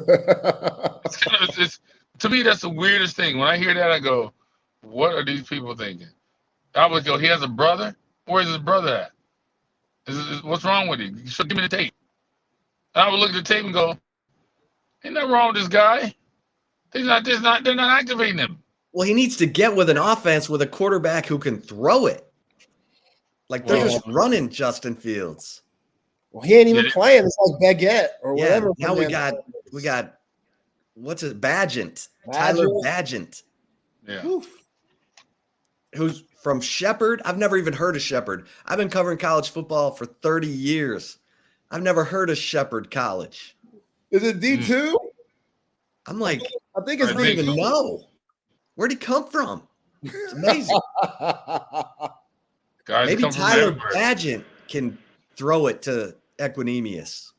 They need to. I wouldn't have that. I wouldn't have. No, I mean, I hate to say it because I'm his father, like I'm, doing daddy ball, but I'm not. I know my sons. I trained them. Yeah. Give him an opportunity and see what he can do. I think they'll be surprised. So you think Brock Purdy? You think Brock Purdy's coming back down to earth? Oh, baby, like a stone. Stop. He's dropping like a stone, baby. Stop. He's flashing back. He's flashing back to all those picks he threw at Iowa State. Hey, John, Chip said it was going to come. Chip said, like, week 1, San Francisco's good, but Brock Purdy's in there somewhere. And I was like, nah, Chip, he's over that. He took that team to the NFC Championship. Like, Kyle Shanahan, he's brought it out of them. And sure enough, Brock Purdy, like I was with Brock Purdy. It's crazy. 3 straight losses, man. I'm just saying. Yeah, that's funny. He's coming back to earth. Kyle Shanahan is good. He's not that good. You can't coach Brock Purdy out of Brock Purdy. I mean, I'm not you know more about that than I do because, like you said, you watched him in college. And maybe Deebo Samuel means that much. I don't know, but something tells me Deebo's a monster. He's coming back to earth. He's coming back to earth. Oh, my God. Yep. Don't you worry about the 49ers, JB. Really? What about the Eagles? Yeah, man, they're Don't grinding. worry about them. Yeah. That defensive line, Jalen Carter, should be a Lion. But let's see it. I can't wait. I can't wait to see. Good. They look good, man. That's the thing about, like I said, is the parity. Any given Sunday, you can lose. If you ain't got your act together, you can lose any given Sunday, right? Lions, Eagles, NFC Championship game. Woo!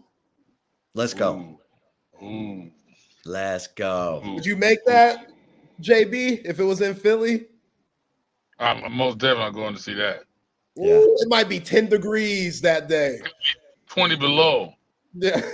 20 below at the link. I want to see that game. I'm like, I'll suffer through it. Yeah. If you need someone to carry your luggage, I'll come with you. I'll pay my own way. All I need is a ticket. And the Lions got a chance to win their division. They stay on the path they're on, win their division, and then take it, like you said, one game at a time and just do the best you can. Everybody go all out. Coaches, players, everybody. Special team, offense, defense. Let's see what happens. Well, JB, enjoy your time with Amin at home, and let's do it again next week. Okay, I got to give my boy some Mickety Mac, get him right.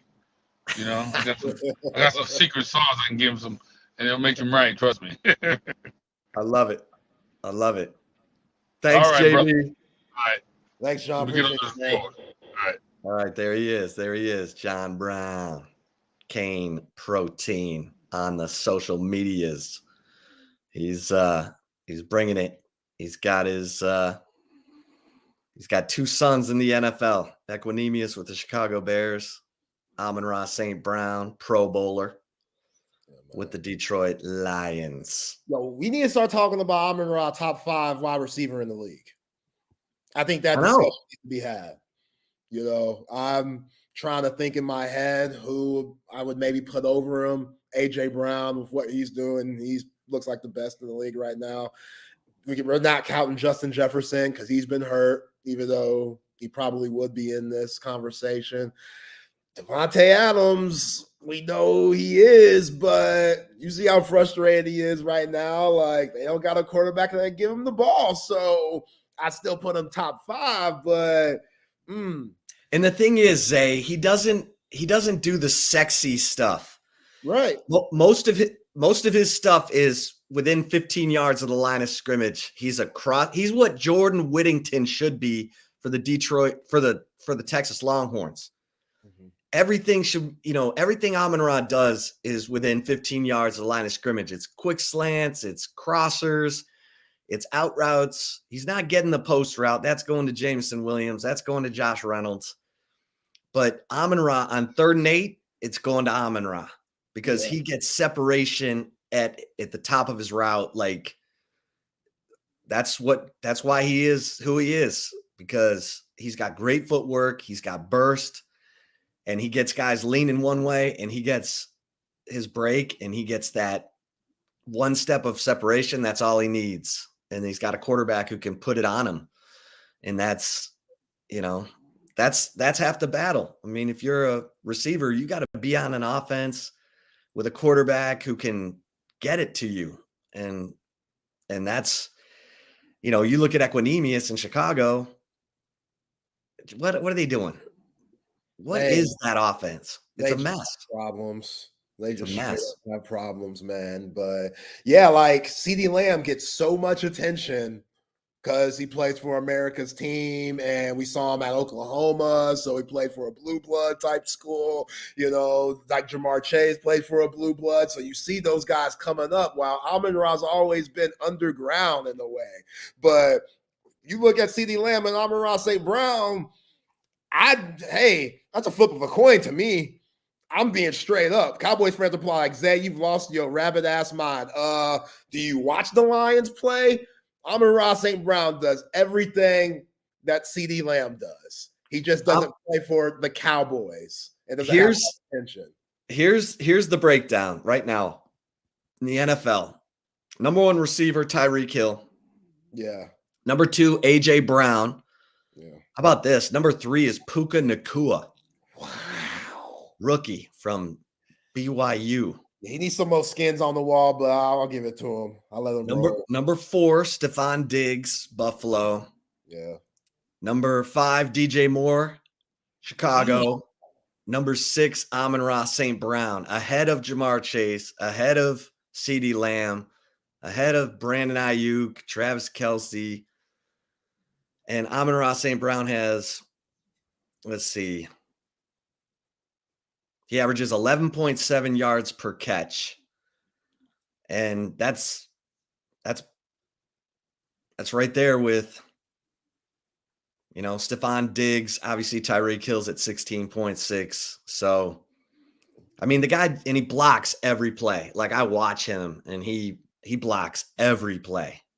Yeah. Like the dude's better than DK Metcalf, but he doesn't get that same recognition that DK does because he doesn't take his shirt off and he's not the swollest guy in the room.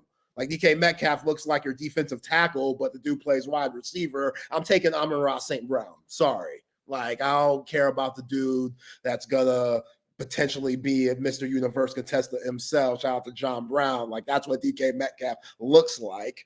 But when it comes to just straight up work, come on, man. They sleeping on Amon-Ra. And yeah, we might be on some homer shit because we have John on every week. But still, like, you just number 6, man. Like, the dude puts up numbers and he does all the little things too, like block. And yeah, there's not a route he can't run. There's not a catch he can't make. And if the Lions continue to win like this, then he's going to get more recognition. But yeah, like I get why he memorizes all the wide receivers that came before him in the draft. Like, there's all 16 of them boys. He has that thing locked down on some very personal type shit that I can really appreciate. And yeah, like, he just kind of has that aura about him that people just sleep on him, and he's proving them wrong. That's for sure. Well, let me tell you about my good friends at Apple Leasing, because my man Scott Crossett.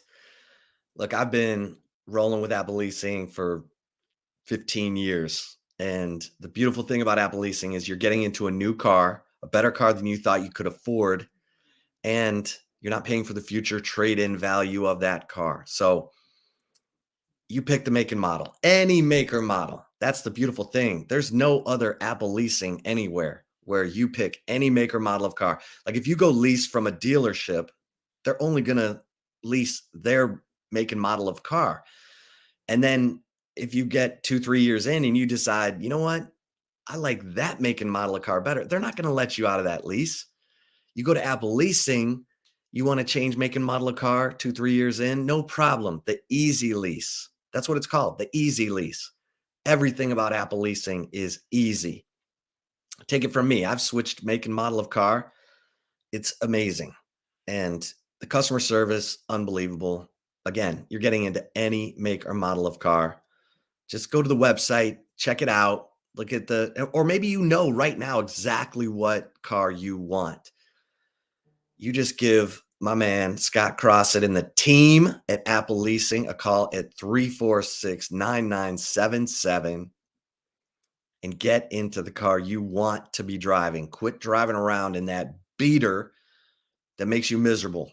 That's no way to go through life in Austin, Texas, or anywhere. Apple Leasing, 346-9977, appleleasing.com. All right, Zay, we're going to talk to Dan Neal here in a second and get his take.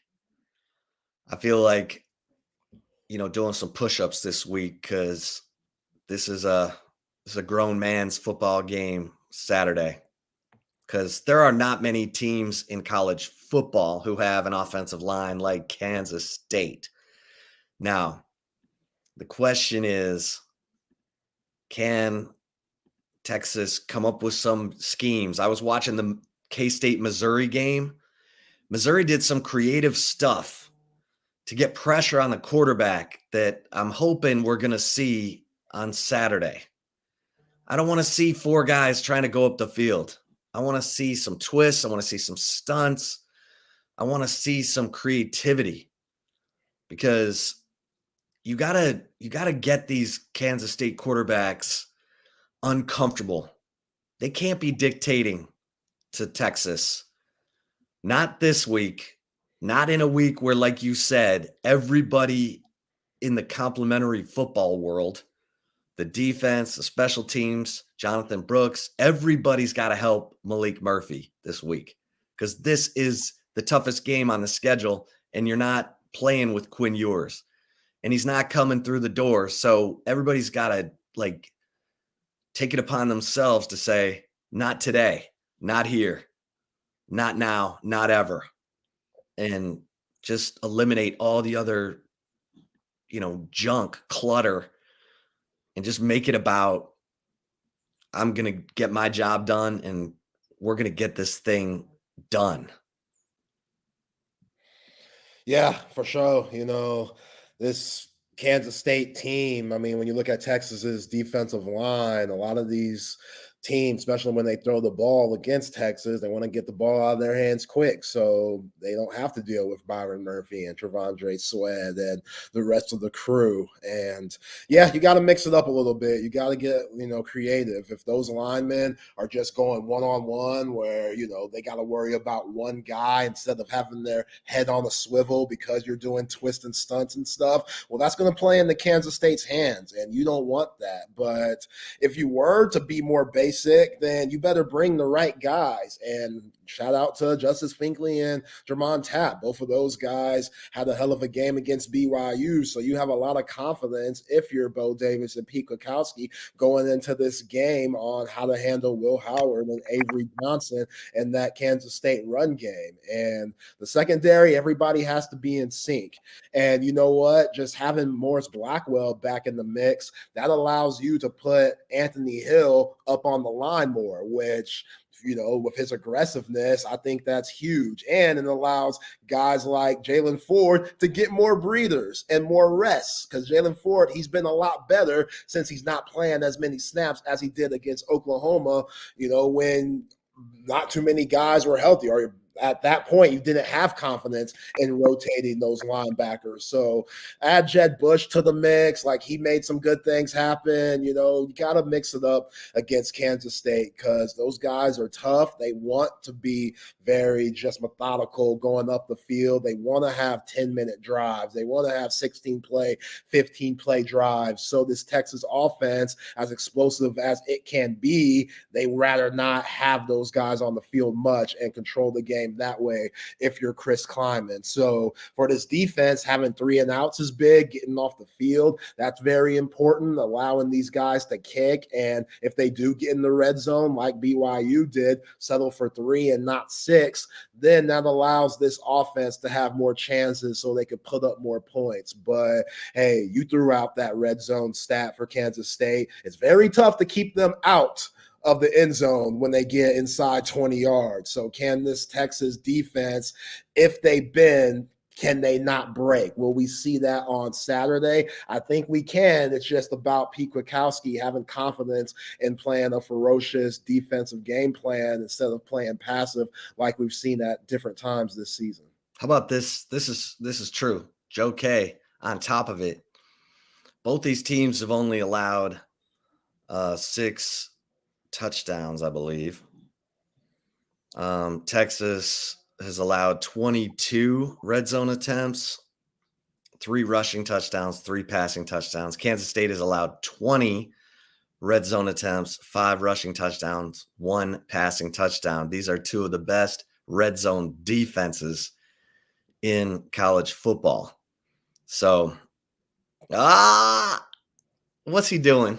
Never fails. I mean, he's just it never fails. Love the guy, man. Did a great job with Trey earlier today, filling for BK. But and now is that the running joke? That's the running joke. He just calls you during the show. Oh no, he thinks that since we have the show on Monday from 3 to 5, he thinks that every day is 3 to 5. I don't know why. Somebody needs to tell him that Tuesday through Friday, we're 1 to 3. Monday, we're 3 to 5. That's it. So when I call him back, that's what he says. Oh, I don't know this shit, man. You do shows 3 to 5. You do shows from 1 to 3. You do post game. I don't know. I'm like, okay, whatever, old man. But yeah, that's my dude. Love the man. That's hilarious. Wow. That's hilarious. Yeah, man. Okay, so I got that, and then good looking out, Joe. Great stats. Appreciate that, man. Yeah, that's money because that's so the only team to run for 200 yards because K-State's averaging 226 yards rushing per game. The only team to run for 200 yards against Texas was OU. They ran for 201, and 113 of that was Dylan Gabriel just scrambling, including a 44-yard scramble. So no one has had a designed rushing attack work against Texas. No one, not even Alabama. So that's where, that's why this Texas defensive line has got to win that line of scrimmage battle with that K-State offensive line. Because, look, Bijan ran 30 times for 209 yards last year. And the Texas offensive line, I think, can win the line of scrimmage battle against K-State's defensive line. Because here's the thing. No one's talking about this, Zay. K-State has only played 1 starting quarterback in Big 12 play. Remember? They didn't even play John Rice Plumlee. They played the Timmy McClain guy from Central Florida. Huh. When they played Texas Tech, they played against Jake Strong. Yeah. When they played against TCU, they played against Josh Hoover. The only starting quarterback they've played in their 5 Big 12 games was Donovan Smith last week. And now they're going to play another backup quarterback. So K-State has been their defense has been enjoying this kind of, hey, Yeah. That's why. Okay, now we're bringing on the man, Jesus himself. Look at him. Look at him. You want to go up against this guy in the trenches? Hell no. Hell no. I don't want to go up against Dan Neal in the trenches. And Chip, that's because I'm so pretty, right? Hell yeah. All right. I was going to say it's not because I look like a bum. It's because I'm pretty. Okay. I mean, so Dan, we're sitting here talking about how this Texas K-State game is going to be a line of scrimmage game. And K-State has 4 seniors. They have their whole offensive line back. And they got the all Big 12 center guard, Cooper Beebe. He's a monster, blah, blah, blah. They run for 226 yards a game. They're all this and all that.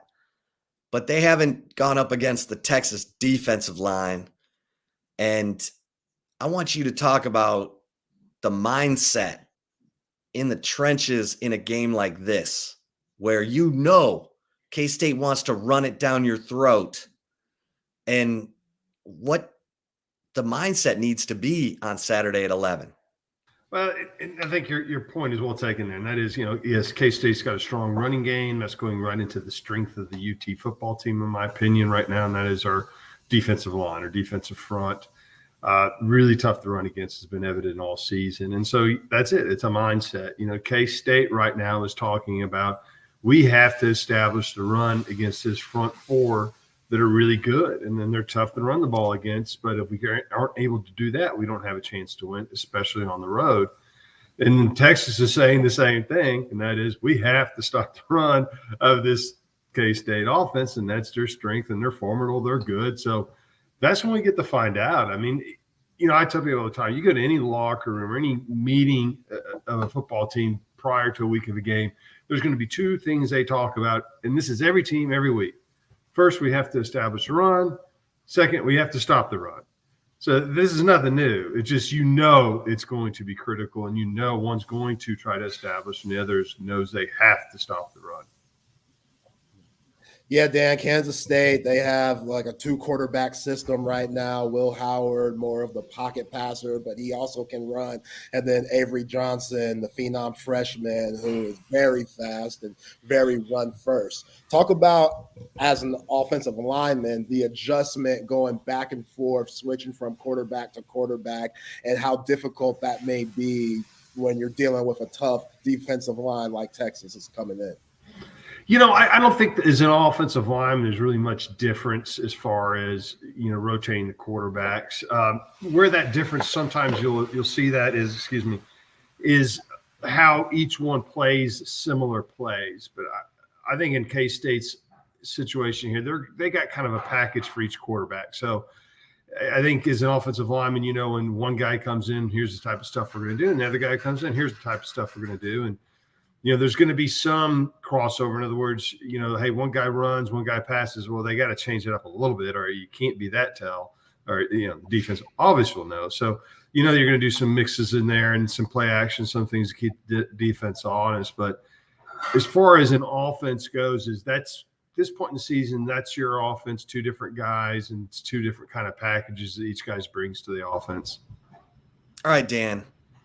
Texas, the red zone, it's getting annoying.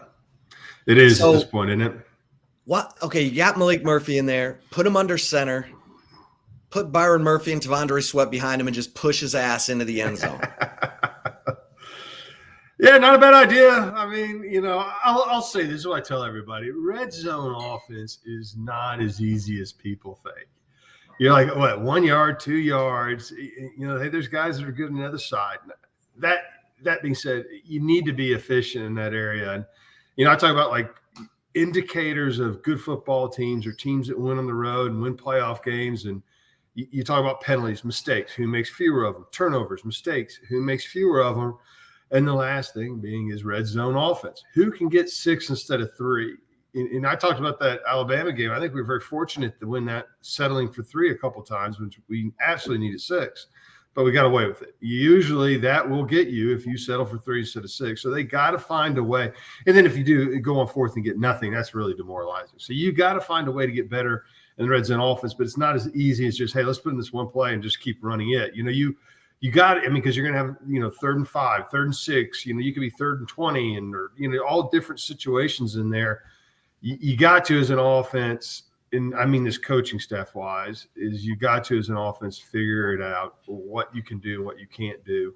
inside the 20 or the 25 and get better at it, because that's going to catch this Texas team if they don't sooner and later. As an offensive lineman, what did you like running on 4th and 1 or, red zone, short yardage? What was your favorite play? Oh, we had a few of them that I liked. Obviously, you have your goal line offense, which is sort of a different package that you'll bring in. You can also have your short yardage offense, which is your base package, but certain different plays that you run. I can go back to my Denver days. We were a zone team, and we ran kind of wide and tight zone. That was about it. And we had a couple other things that we could run off of that and some, tighter sort of hitting plays. And when I was at Texas, we were a counter, power team, and I like those plays. So I like anything that just kind of allows me to get down, get low, and fire off and go hit somebody and try to move them a yard and give that seam for the back to hit. And, I've been through this, right? We were in Denver. We had some rotating backs, and getting those new backs in there, the seam would be there and they'd miss it. It's hard to read. And when you're not hitting on all cylinders in the red zone, it gets tough. And then it kind of gets in your head. And so that's why I'm saying they got to fix this sooner than later. Yeah.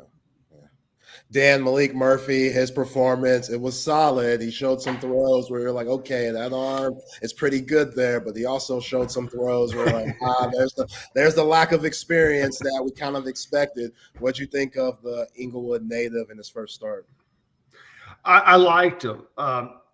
Good plays, bad plays. That's kind of what you expect. You know what I like most of all is the defense giving, 3 points? That's how you win with a freshman or first starting or quarterback making his first start, okay? Defense needs to step up and take the pressure off Malik, and they did. I mean, that's why we got away with some of those mistakes that he made. And then he made some fantastic plays. So, yeah, you hope that those mistakes get reduced, the more experience he gets. But at the end of the day is for Texas to continue to win, the defense needs to play like they did last week consistently. And the challenge that they have, as you pointed out earlier, Chip, is they shut down K-State's run game and force them into passing attack. You like your chances. Yeah. K-State riding high right now after beating up on TCU in Houston. Mm-hmm. Now they go on the road. They're 1-2 on the road this year. So this is why people ask me about games, Chip. My first question every time is, where are they at?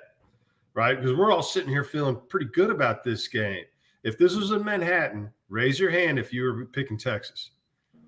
Exactly. So that's why I talk about this. It's not complicated.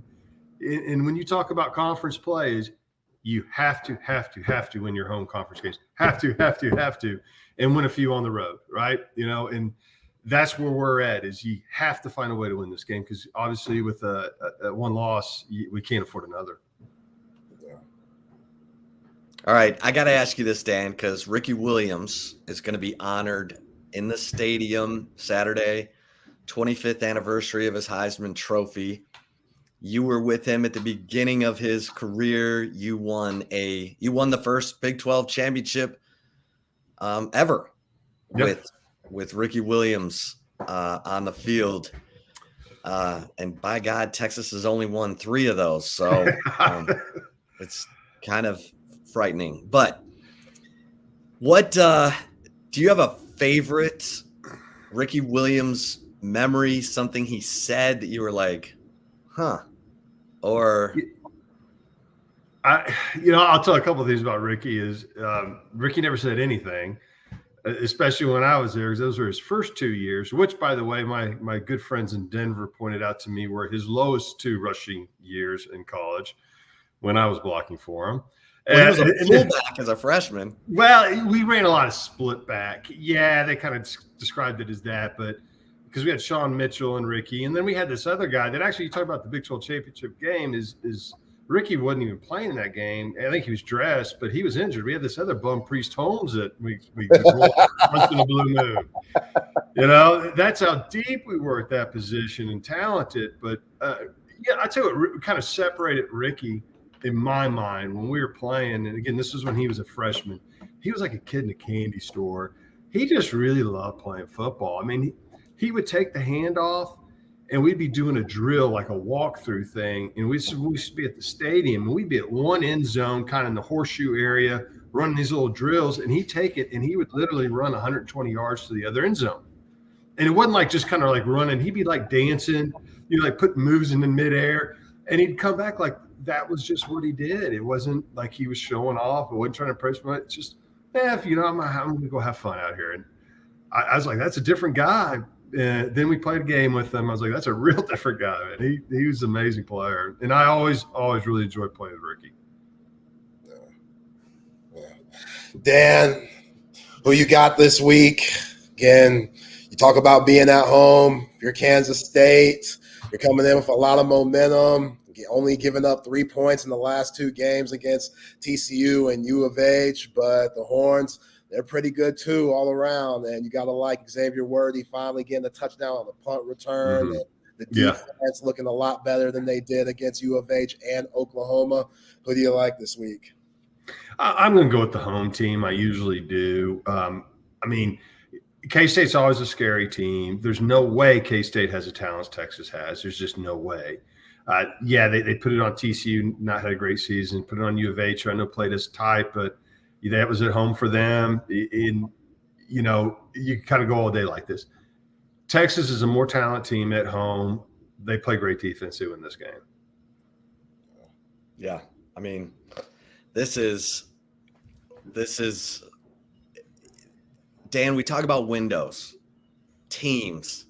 When you have, proven veteran leadership experience at every position group, and I get it, Quinn's out, but this is the team. Yeah. They're talented enough. They went to Alabama. They won. This is the window. It is, and to your point, like Quinn's out, sure. Okay, that's why you have backups, and that's why they need to be ready. And that's why you have players that play defense, and they need to be ready. That's why you have to be able to run the ball if you're required to, which they did well last week. So you can see you got to have everybody's kind of all hands. It's never one guy, it's that's going forward. They're going to play the game with or without Quinn, and if it's without, you got to be sure that you have everything you need to win without. Dan, those Broncos, man, beating the Chiefs. They might be back. Zay, we own the Chiefs. We've owned the Chiefs for years. Yeah, man. Yeah. Russell Wilson kind of looked like Seattle Russell Wilson. And that defense, they made Patrick Mahomes look like a third-string quarterback going out there for his first start, man. It was very impressive. Well, it's kind of the NFL is they're going to find your weakness and expose it. It's just a matter of can they. They're going to attempt to expose it, can they? And, right now you look at that Kansas City team, and they just don't have the targets to Mahomes to throw to. And I think Denver found a way to expose that. And then, of course, they turned it over 3 times. Yeah, there you go, right? That's kind of how you win games against teams that are probably better than you. So – but, look, the thing about Denver, if you look at them, they've had some pretty bad days this season. They've had some close ones that they lost, and then they're looking a little bit better. It's a slow, long process. That's why these pros are pros. They go back in on Monday, no matter what happened on Sunday, and they're looking forward to what's in front of them. And at the end of the day is they're still in the playoff hunt. I know it's a long shot, but as a player, that's your mentality. As long as I have a chance, I'm going in on Monday playing for something. So, Dan, Ricky Williams was really quiet. Like, was he quiet in the locker room? Was he quiet everywhere? Again, I was with Ricky his first 2 years, so, he may have spoken up a little bit more later. But the times I was with him, he was quiet everywhere. and honestly, I didn't see Ricky a whole lot off the field. I remember talking to him a couple of times about when he'd come back from playing with the Phillies in Summer League. I was curious about that and just, talking to him about different things. And I always, who I really enjoyed was Ricky's mother. She was a character, right? I loved her. She was a lot of fun. Sandy. Ricky was just a quiet guy. And, even when he was in Miami or New Orleans, when I was in Denver, I'd go up and say hi to him after the game. And it was just about, hey, how you doing? All right, bye. And again, we got along. It was just, he just doesn't say much. Yeah. Or at least to me. How would you describe him as a running back? I think I told this story. We ran a screen one time, and we come to the sideline, and my offensive line coach grabbed all of us. It's like, you go thank that guy right now, because not one of you worthless pieces blocked a soul.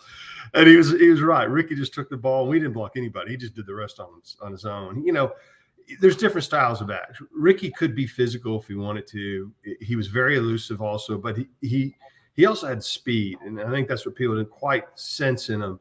Kind of that combination of speed and physicalness, because he's not a huge guy as far as, you know, stature. Like, you put him up next to an Earl Campbell, he's not nothing like that, but he could run with behind his pads and some force and run around you. So as you're trying to tackle that, you're thinking, is he going to run over me, around me? I mean, that's really tough to tackle.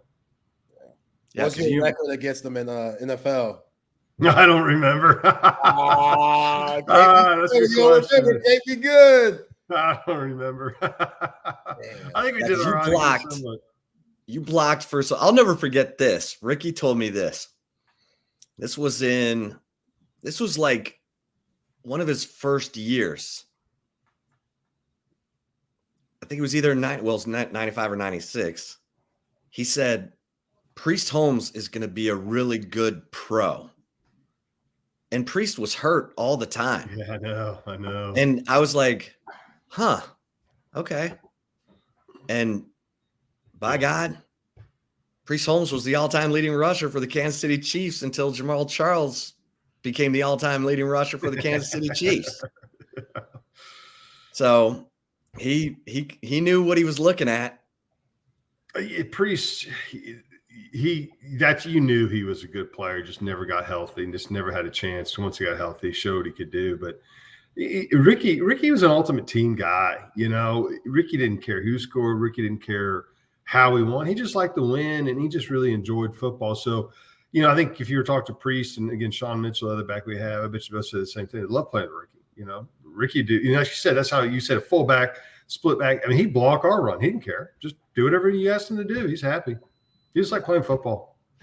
Bucky Gobble always says in that Nebraska game, that was Ricky's greatest performance he's ever seen, just because he blocked for Priest the whole game. Well, yeah, and Ricky would do that. Ricky was fine, you know. And again, to my point is at the end of the day, Ricky would probably look at total rushing yards and not care what name was next to it, just total rushing yards as an offensive unit. What would we get done? Now, most of the time it was Ricky getting them all, but, you know, like you said, in that Nebraska game, it was Priest. You know, it was whoever was hot that day we could go with.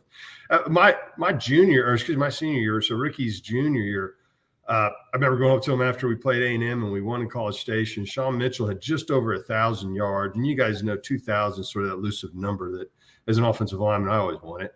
And Ricky, I think, finished at like 998 yards. And I go up to him after the game, it's like, man, I wish you'd have gotten 1,000. I wanted, you know, 2 1,000-yard rushers. And he looked at me and goes, yeah, if somebody would have told me I was that close, I would have done it. And he would have. Oh, yeah, so because, hey, we need 14 yards out of you on this play. Oh, okay. I'll be right back. That's funny. Yeah. Dan, what do you like most about this Texas football team right now? I like how whoever needs to step up seems to be stepping up. You know, we needed defense and run the ball. We did that. You look at the Alabama game, we need to run the ball. We did that. Xavier Worthy making some big plays. Their tight end is having a great season, making plays. Brooks really stepping up. It just seems like we've had guys in areas that maybe we were questioning step up. And so you look at this team now, you're like, I feel like it's a pretty solid team all the way around. There's, you know, really no glaring weaknesses. I know that you hear a lot of people talk maybe the secondary is not our strength. I don't know about that. You know, I think we're pretty strong across the board. And especially, like you said, the special teams touchdown last weekend, we've shown things at kind of every phase of the game that leads me to believe this is a pretty well-rounded team. Yeah. It's going to be fun Saturday. Oh, yeah. Hey, look, guys, it's a challenge. And that's what you can laugh or say what you want about the Big 12. You see it. I mean, that Kansas game, Chip, Zay, we all knew that was going to be a challenge for OU. You know, these games each week in the Big 12 aren't easy for these teams. And you know, there's not one that they should lose, but they're going to have a fight on their hands in every one they have left. Yeah. Yeah, and then they go on the road to TCU and Iowa State. Iowa State's in this 5-way tie for first place right now. It's not an easy game left. And their It's defense, Iowa yeah. State's defense is a problem. So, yeah. well, Dan, no, go ahead. I say, but that's a challenge. That's why winning a conference isn't an easy thing to do. Yeah, and you got to go to Ames in late November. Oh, and Texans love that cold weather. I went up there, 2-3 years ago? It was snowing. Yeah. And it didn't go well for Texas. So, yeah, they need to just one at a time, baby. One at a time. That's all you can do, man. Dan, always appreciate it, my friend. Thank you guys. Thanks for joining us. Hey, anytime. I enjoyed it. You guys have a great day. Thanks, Dan. Right. Appreciate you, man. All right. Sure. Dan Neal, All-American offensive lineman, 2-time Super Bowl winner with the Denver Broncos. That's good stuff, man. Yeah, man. We got a good day, man. John Brown and Dan Neal. Woof. Talking ball. Fucking ball. You ain't going to get that on Texas Sports Unfiltered, y'all. You know what I'm saying? That's right here. That's right here. You know what else you're going to get? You're going to get some love for the Brain Vault mouth guard. Our man, Dr. Greg Eckert, Dr. UECKERT, dreckert.com, Austin's dentist. Go to dreckert.com if you need to. Some of you haven't been to the dentist in a long time. Be honest. Go to Dr. Eckert. He's got a great office. Everyone's friendly. Everyone's wonderful. And they're the best at what they do. So go to Dr. Eckert to get your teeth cleaned. If you need more sophisticated dentistry, he's got you covered. But he's also got the Brain Vault mouth guard. And this mouth guard is patented because it's proven to reduce the effects of concussion. And if you have a child or a team, maybe you're the coach, maybe you're the team mom, of lacrosse players, rugby, cheerleaders, listen, flag football, young kids, the Brain Vault mouth guard is spectacular because first of all, it fits like you cannot believe. You could wear it all day and be like, man, this is great. But for the cheerleaders, they've got the lower mouth guard so that you can still smile and have your teeth, on the top. But look, Bijan Robinson wears the Brain Vault mouth guard. Top athletes at Texas, all across the high school landscape in Texas. It is the best. I got fitted for a Brain Vault mouth guard. I played football when I was younger. That mouth guard was so hard. Like it would cut your gums. This mouth guard feels like pillows on your teeth. So I'm just saying, brainvault.com. They do group fittings. They will come to you. There is no other mouth guard. It's the Brain Vault mouth guard. Brainvault.com. Say you were laughing. Yo. I was a receiver. You had to dunk the mouthpiece in the boiling water. Oh, yeah. Remember that?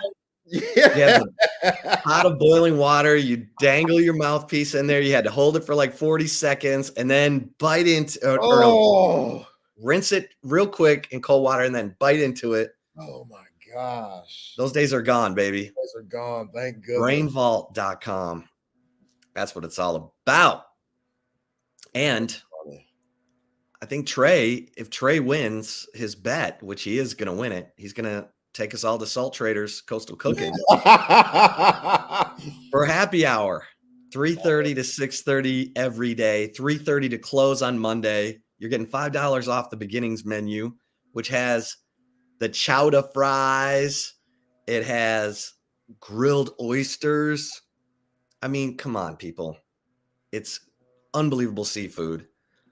And you're eating like a king and queen for fast food prices during happy hour.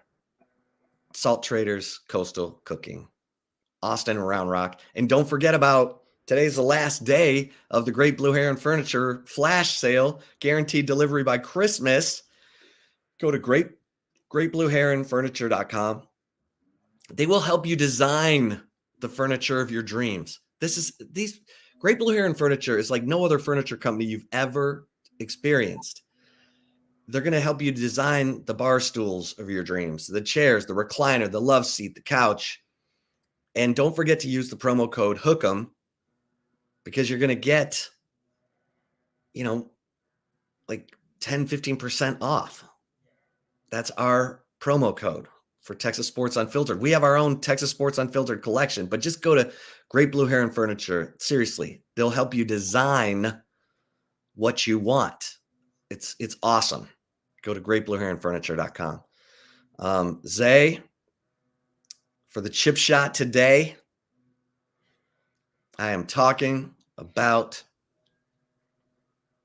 the physical line of scrimmage and finishing drives. I'm making a plea to Steve Sarkisian. I know you have a brilliant mind. You're like a beautiful mind. You got all that stuff up on, you're writing all the numbers. You got calculus, all that stuff. No. When you get in the red zone and you need 1 yard, you're on the goal line, put Malik Murphy under center. Let the offensive linemen fire off at the knees of the defensive line and have you pick Byron Murphy or Tavondre Sweat or both. Push Malik Murphy into the end zone. It's not thin Quinn. Malik Murphy is 6'6", 250. He's got an ass big enough for both Tavondre and Byron to grab a cheek and shove his ass into the end zone. Whoa! Hey, yo! It's real simple. It's the what? Malik mover. I don't know what we're going to call it. But push or a brotherly shove type thing. Yeah. Brotherly shove. Come on. I mean, it's not hard. And we don't need guys going side to side down there. Unless you're running a quarterback run pass option, a bootleg, a waggle, which, we really haven't seen Malik on that yet. I don't know. Maybe he's good at throwing on the run. We saw him out of the pocket against BYU. But unless we're doing a bootleg option or a run pass option down in the red zone, let's get going with the brotherly shove, because that allows your offensive lineman to pinch down, go at the knees of the defensive lineman, and then bring in the heavyweights to push Malik into the end zone. It's time. It's time. It's time. Yeah, I'm with that, man. I'm with that. A little ass grab ain't hurt nobody, and push that dude in there. I mean, we know the red cat is always an option. Obviously, Sark has a lot of confidence in Savion Red, and Savion Red starting to get more looks, not only in the red. You know what, though, Zay? I like the demoralizing aspect of the brotherly shove because everybody knows it's coming and they just get run over. Yeah. And it's a my will over your will type of play. And that's what's going to snap Texas out of this mess. Because like Dan said, it gets in your head. We're in week 8. We're going into game 9. And Texas is converting touchdowns in the red zone 48%. It's already in their head. Stop doing all this stuff and just impose your will and just shove it right down their throat. Yeah. And that's what it's going to take. I feel like absolutely convinced about this, because then you walk out the field like, yeah, take that, Danny Stutzman and Kip Lewis and whoever else you got. We're kneecapping you and you're going to suck it because you can't stop it. You know what I mean? Oh, yeah. Yo, I need that energy, man. Because Kansas State, when they get in the red zone, they make it happen. So, yeah, what can Steve Sarkisian, you brought up beautiful mind, which probably Russell Crowe's greatest performance ever as an actor, if you don't count Gladiator. But yeah, you got to do something, man. Like, you got to make it easy, because when they go east and west, that doesn't work. Shout out to Hank South, who came with us yesterday on the show at, Torrance 24/7, talking about Adonai Mitchell. Quick slants in the red zone. Seems like that usually works. Hey, do that.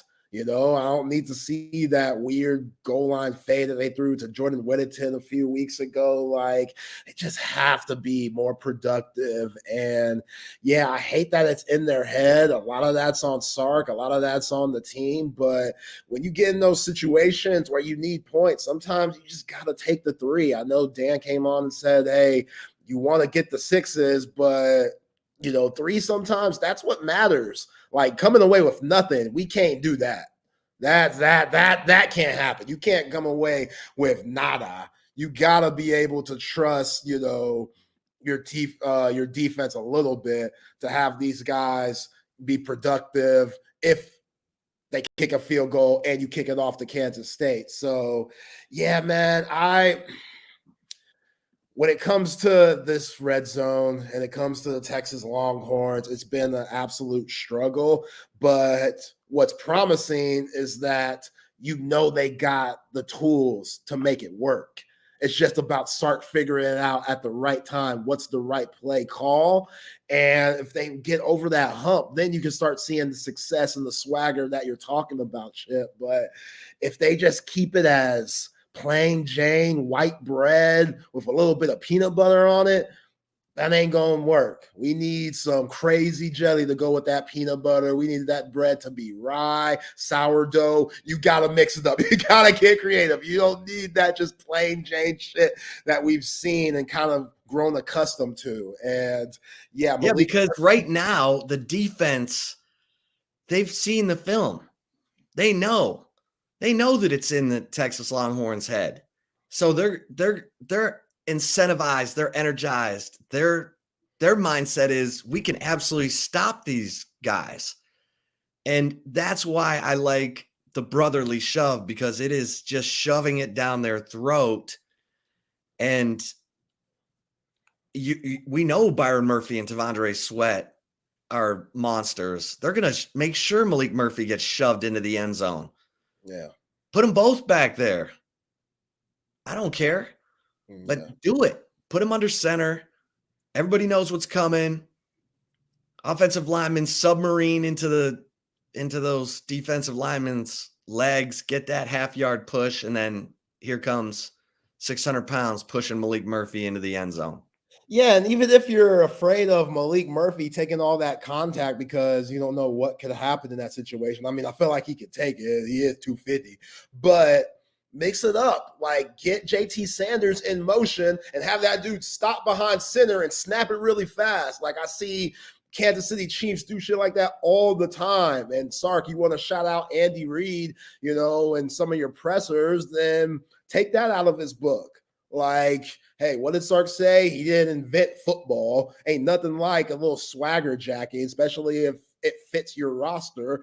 Well, mix it up, something like that. Like, if you're not comfortable with your quarterback being under center and doing a brotherly shove type of thing, then put somebody else in there. But you got to mix it up a little bit more. And they're capable. They're capable, man. It's just, God, yeah, it might be the yips. It might be just flat out in there. And you don't want that to be the reason your season goes off the rails. Yeah. Like, if this is a field goal game Saturday, which it could be, you don't want to have them kick the game-winning field goal because you didn't convert, goal to go from the 1 or 2. I mean, both of their fourth down attempts were from the BYU 2 that came up empty. So that can't happen again. Now, I get it. I don't think Sark would go for it against K-State like that. He was up 21-6. His defense was playing great. So he I think he was trying to help his team get over the hump on this stuff. He's trying to, and then he said he got after him on Monday. Like, look, I need everything you got here. I'm gonna give you good plays. We have got to nail the execution. We've got to nail the details here because Sark knows. Yeah, Sark knows. I mean, it got him against Oklahoma. It got him. That play for JT Sanders where Jordan Whittington has to block that, that's your best wide receiver that blocks on the squad. Like, that's a good play. It just wasn't executed. Like, Jordan Whittington, for whatever reason, didn't hold the block long enough, and JT Sanders, he couldn't get out of the way of the tackle. Like, that was a hell of a play by the BYU cornerback. So, yeah, man, it's weird. It really is weird, the struggles that they have in the red zone. And, yeah, that's what worries me, man. I don't know what my man Daryl G's on here talking about, but use Hardge Manning as Taysom Hill. Yo, Daryl, come on, baby. I'm telling you, that 20 miles per hour got people thinking crazy. Ain't no way Arch clocked in 20 miles per hour in the offseason. I got to see the film. When somebody just says that, we're just talking. I got to see the film because we got people like Daryl out there that really thinks Arch Manning got some little Taysom Hill in him. Which Taysom Hill, whatever, I'll take that, especially with what he did against Texas. But I don't know if Sark wants to utilize Arch that way, man. I don't know. But hey, might as well, Daryl. You might as well, with how bad you are, you might as well throw the whole kitchen sink at him and do stuff that nobody's gonna expect. So yeah, DG, I get you there, but man, they're in a desperate area with 4 games left and be 48%. They're in a desperate situation. And hey, I hope they play with that sense of urgency because 5 teams tied for first in the Big 12. This game could be easily whoever wins it, a team that gets in. For sure. These are the 2 best teams in the Big 12. Oklahoma ain't it. Damn, really? It ain't. Wow. This is the team that Texas has to beat. See, this is the chance to make up for what happened in the Cotton Bowl.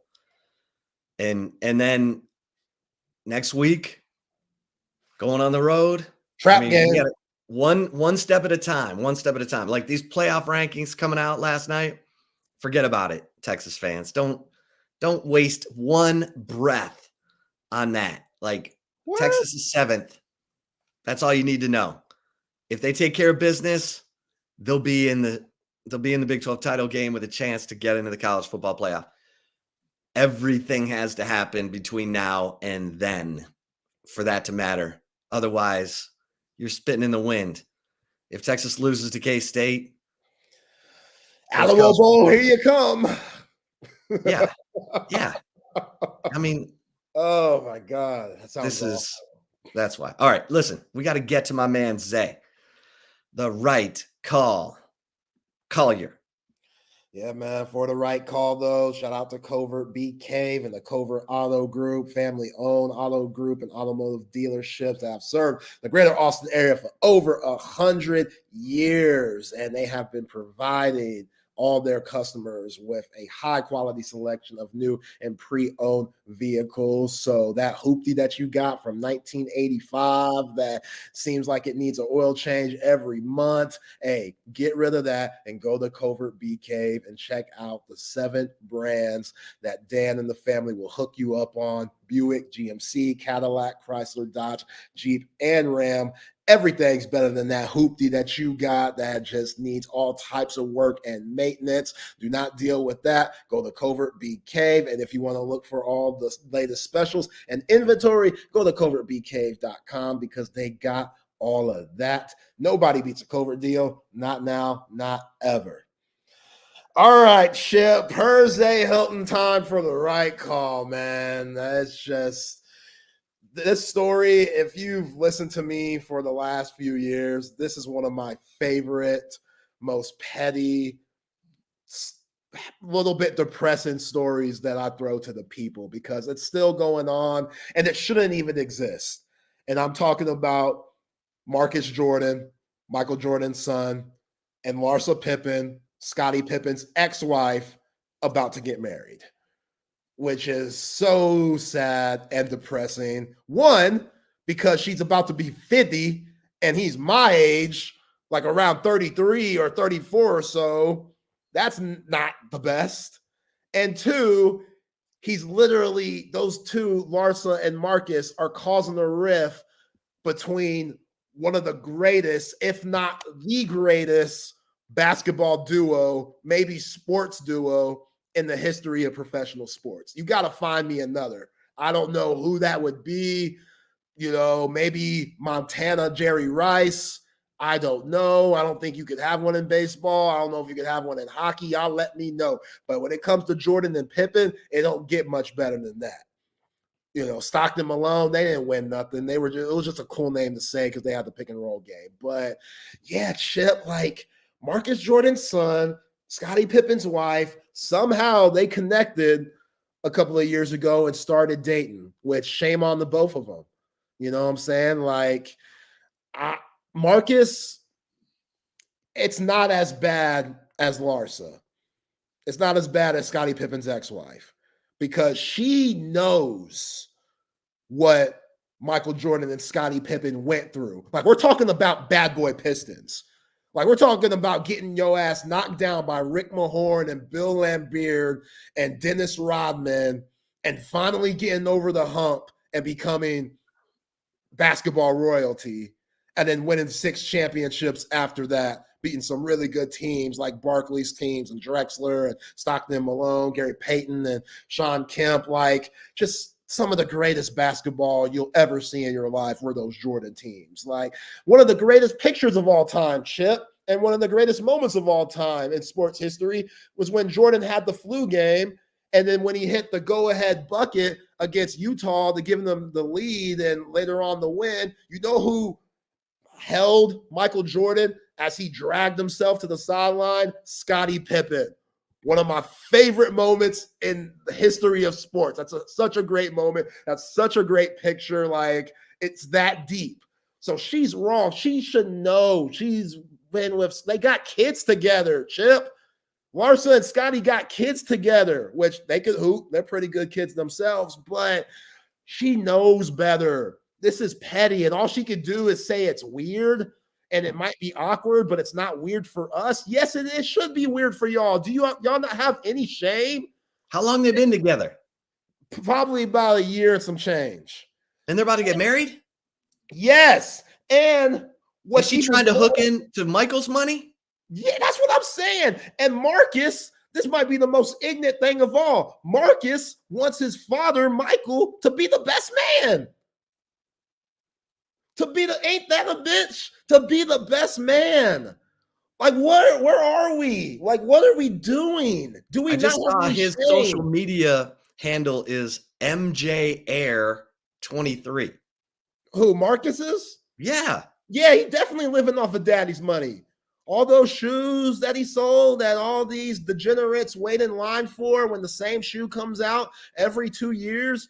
Yeah, yes. That dude is living off of daddy's money. He could have been a good basketball player. Obviously, he wasn't. And it's a sad story, man. It's a sad story that they're causing this rift between Michael and Scottie, because Scottie's already not in the best, you know, he doesn't really look at Michael as that deep friend. Well, he was mad about The Last Dance. Exactly. The way he was portrayed, they did Scottie wrong because they went after Scottie on which he didn't get much airtime. He should have got more. You know, I know it was about Michael Jordan, but there should have been more about Scottie Pippen instead of the negativity that they got. But they trashed Scottie on The Last Dance because of the Jerry Krause situation and how Scottie was petty by getting surgery during the season when he was trying to milk them for a new contract. And Michael was like, oh, Scottie could have went to, he could have gotten in the offseason. Shame on Scottie, this and that. Scottie didn't like that. And they talked about Scottie when 94, when Phil Jackson drew up the play for Tony Kukoc and not Pippen in the playoffs against the Knicks. And then Scottie was like, I ain't playing. Yeah, Scottie was like, I ain't going back in. They brought that up. And then Jordan had the nerve to say, yeah, that's going to haunt Scottie for the rest of his life. That's always going to be brought back for his life. We don't need to mention that. You know what I'm saying? We knew it happened, but like, let's talk about the gambling, Mike. Why ain't we talk about that? Huh? We ain't talk about that much. Because Michael got final edit on that. That's what I'm saying. We should have went deep into that. They talked about it a little bit, just a little bit. And, you know, whatever, man. I love Scottie Pippen. I wore number 33 because of Scottie Pippen. Like that. He was a boss. He was cold. He was cold. Like people think he's a better defender. No, he's not. Pippen, 1991 NBA Finals. Magic Johnson put on the show in Game 1. What did Phil Jackson do? Hey, yo, Pip, you got Magic for the rest of the series. They won 4 straight. 4 straight. Gentlemen's sweep. 4-1. Just like that. Just like that. Was a better passer, better playmaker. Mike was just Mike. He just had the aura. You know, baby Jesus, what Reggie Miller calls him. So Mike obviously gets that credit. But yeah, this is a trash story, man. And Larsa Pippen and Marcus Jordan, I hope it rains at y'all's wedding. I hope it pours. I hope it pours. Downpour for hours. Flood watch type shit. That's what I need. That's what I wish for them. And I love, Chip. I'm married. I wish everybody found love. But this is ridiculous. You know what's crazy? Trash. Like if you go to her social media, every picture is of her. Oh yeah. If you go to Marcus's social media, every picture is of him and her. Whipped. He's whipped. He's whipped. That's what I'm saying. And she putting that grown thing on him. That's why he's confused. You know, she a grown-ass woman. I'll give her that. She a grown-ass woman. I see why, you know, he could be tempted. But come on, man. Again, I know he was young. He's around my age. So he was young when Scottie and Mike were having their glory days and stuff. So he might be naive to some things, but he shouldn't be. If it hurts me, it should hurt him. All right. So they need to go to my marriage boot camp. Okay. So this is not glamorous. You go to my marriage boot camp, you gotta give up your cell phone, you gotta have everything. I put you on a bus to nowhere. What? I might even put you on a plane to nowhere, and you're gonna go dig wells, and you're gonna be out in the mud, and you're gonna decide if you like each other. You're gonna actually spend time talking to each other. It's not gonna be about what restaurant are we going to tonight for date night. It's going to be about, we got to carry this water a mile together. So who needs the boot camp? Larsa and Marcus or Mike and Scottie? Okay. Because she's going to show her backside and he's going to be like, ooh. Yeah. I can't be with this. Yeah. She's a housewife. She's on one of those. Oh, I know. Or whatever. I know she's real. I didn't realize they were about to get married. I've heard you talk about this before, but I didn't realize they were about to get married. It's just a disgrace. Do they have a date? I don't know. I haven't seen that. But yeah, Michael better not be the best man. I'll allow Michael to show up just because, you know, you got to be a good father to your kids. So I'll show up. Obviously, Scottie has nothing to do with it. Like, you can't be showing up to your ex-wife's wedding. That ain't a good look. But Michael, you can't be the best man. No. That shit ain't happening, man. You can't do that, Mike. So yeah. It's all right. sad. That's the world we live in. You know what is not sad? When we fire the cannon, baby. There they go. Y'all muted. What's up? Megan and Rocky. Oh, they're muted. Yeah. Oh, they can't talk. Is something wrong? Uh-oh. Uh-oh. Do y'all want us to stay on for a second? Okay. Okay. Yeah. All right. BK, well, where are you look, at? they've got their Halloween mojo going. Megan's a Longhorn. Rocky is a matador, maybe. No. But she can't tell me what she is because she's me. Oh. All right. They'll be right back. Yeah. That was so here's did you hear? There they are. All right. Hey. Can you hear us now? Yeah. Okay, when we went to log in, it has us as like a guest instead of a co-host this time, which is I don't know why. And so we logged out and came back, and we can't access our music or anything, or let our guest in today. So if y'all could hang on for just a second and help us get that I don't know started, why that'd be amazing. it's letting us. It has us in as if we're a guest of the show. But that's okay. We'll figure it out. Well, we should don't get know. BK. We should. We just messaged him. So believe he's traveling. He's so. traveling to the baseball. So I don't know if he's going to be available to do it. But Oh man. I'll let Trey know. if one of you guys can hang out for just a minute, because we have a special guest, CJ Vogel from the Football Brainiacs, who's coming in just a few minutes. So I don't know if we'll be able to let him in from where we are. Well, I mean, we're all learning this new system. absolutely. It's the same link we get all the time to join. So, Let's see here. Yeah, I'm texting Trey for y'all. yeah, Appreciate we did. it. Thanks. How are you guys? How you guys doing? We're doing good. We were listening to your story about Michael Jordan's son. Oh my gosh. Isn't that sad, ladies? You know, I would say a little different about like the Michael Jordan. Like he shouldn't be there. I don't know if you put a longtime friend over your own son. It is all kind of really weird. It's a weird situation. There's 7 billion people on the planet, and that's the one you have to fall in love with. I mean, I don't know. I don't know their behind the scenes story. But I am not a math door. It is Dia de los Muertos. So I am doing a Dia de los Muertos thing. Hey, CB, good to see you. Yeah, love it. So we'll just get talking. So we have I don't know if you guys are going to be at any of these. Texas Sports Unfiltered tomorrow. They are at Covert Friday. Ricky Williams. So we have Ricky Williams. Everybody can come out and meet Ricky Williams at Covert in Lakeway. Yep. And then Saturday pregame. Are y'all going to be at Schultz's? You're going to come out to Schultz's in the morning, say hi to meet people. Who's somebody? I think. Hey, Trey. Hello, everybody. Are you helping us fix the tech issues today? Why can't I hear anyone? It's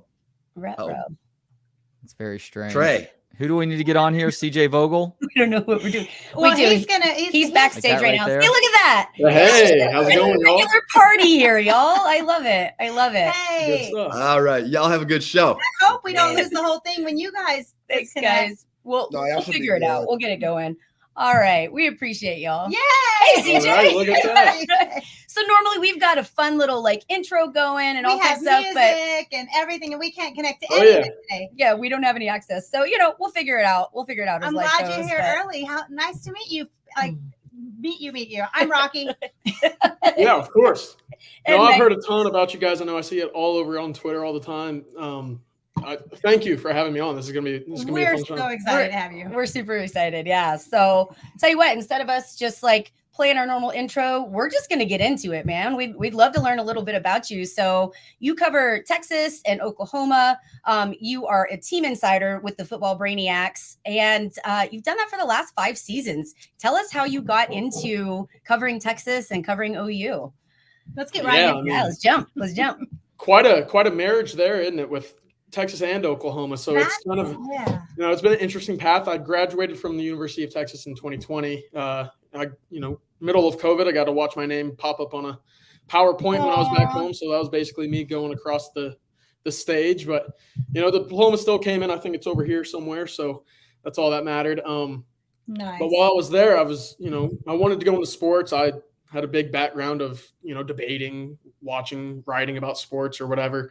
I knew that's where I wanted to go. I was passionate about, and obviously Texas football was that team where I was basically the most intrigued about watching the entire time. So growing up, and so I was writing for the Daily Texan, the student newspaper. I was covering the Texas baseball team, and it was actually, I think it was the 2018 year where Texas finished last in the Big 12.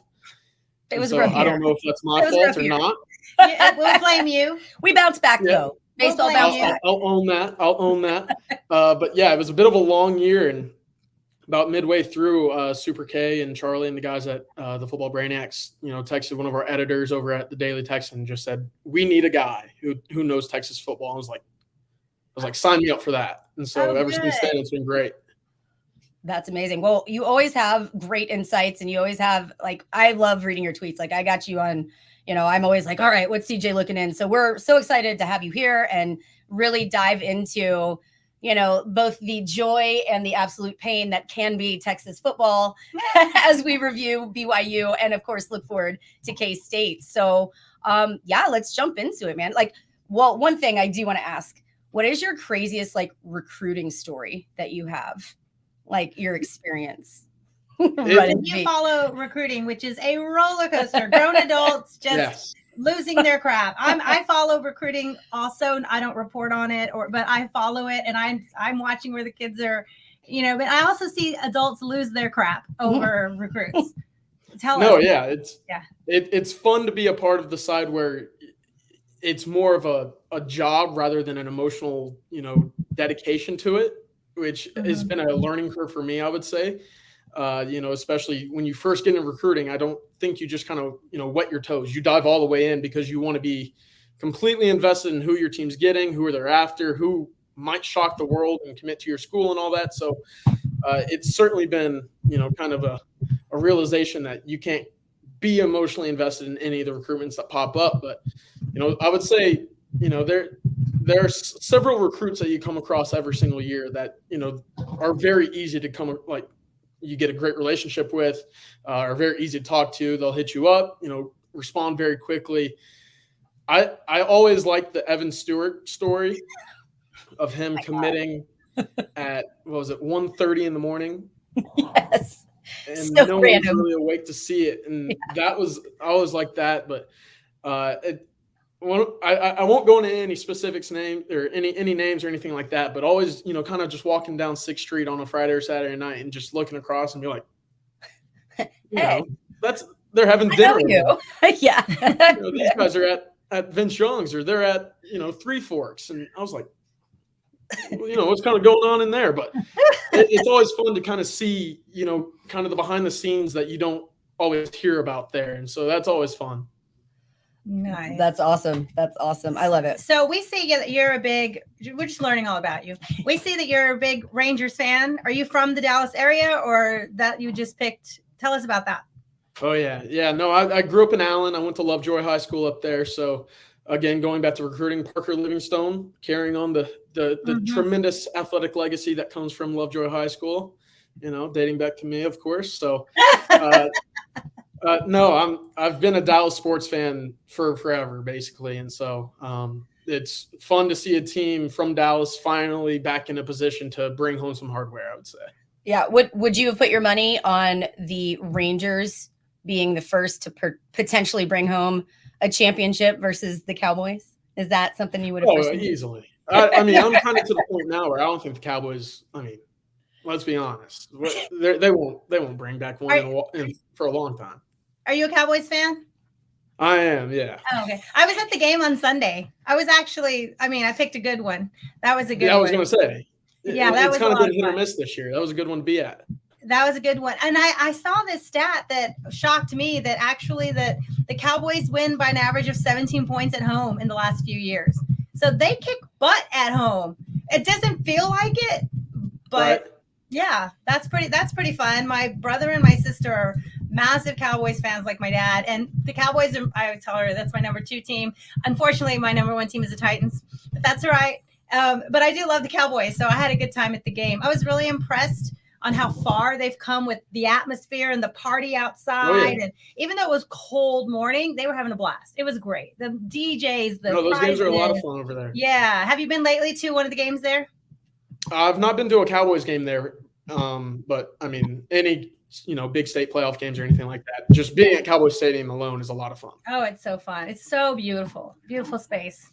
I love all the new stadiums. It's always fun to go see what we need at DKR. We're doing a great job. But do you get to come to a lot of the Texas games here in Austin? Oh yeah, I'm there at every one. I enjoy just kind of walking around, sitting wherever I can and just being a part of the crowd more so than, you know, in the box or covering the game, if you will. So that's always been a blast. And then, you know, it keeps being, you know, in the atmosphere alive for me, which is a lot of fun. Absolutely. Absolutely. Yeah, I agree. Like being in the stands, you feel part of the game. You feel part of like that atmosphere that we all love about college football. To me, that's what makes college special over like the NFL. Like it's just that atmosphere and the crowds just getting into it and people being a part of it. I love it so much. So that's great. Well, let's jump into BYU. You know, Texas walks away beating the spread, which not everyone, including us, we kind of went back and forth on that. Yeah, what is your, sorry, we've got some puppers. We're just all over the place today. It's crazy. I'll be right back. But yeah, so what was your thoughts on BYU overall, just your overall take initially, and then we'll kind of dive into some of the nitty gritty.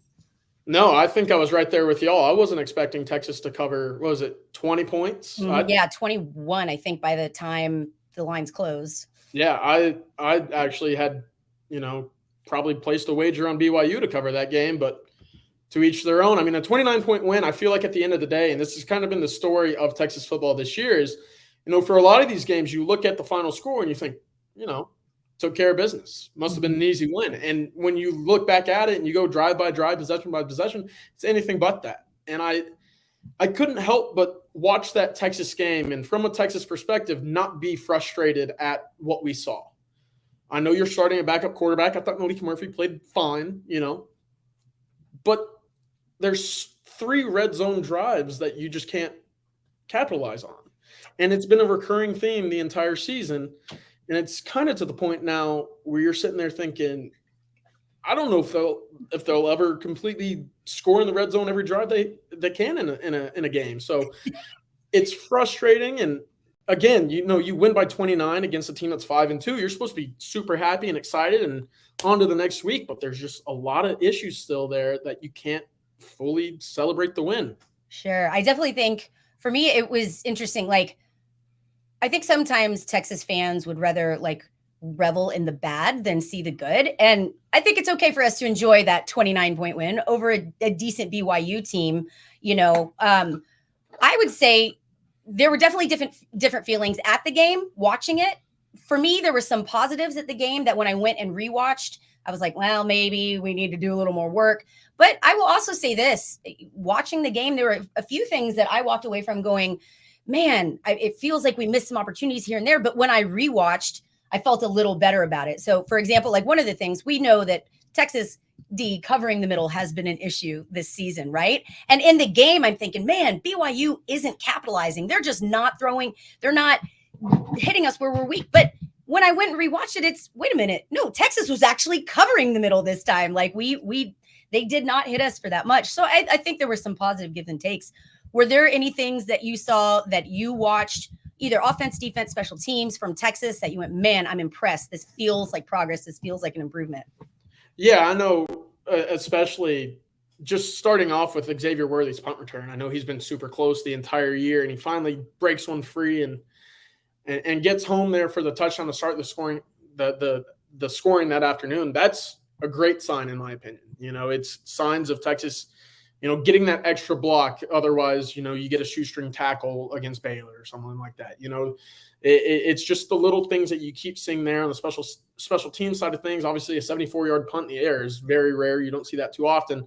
Special teams is a sign of a good coaching staff to me. And I think Jeff Banks is one of the best special teams coordinators in the entire country.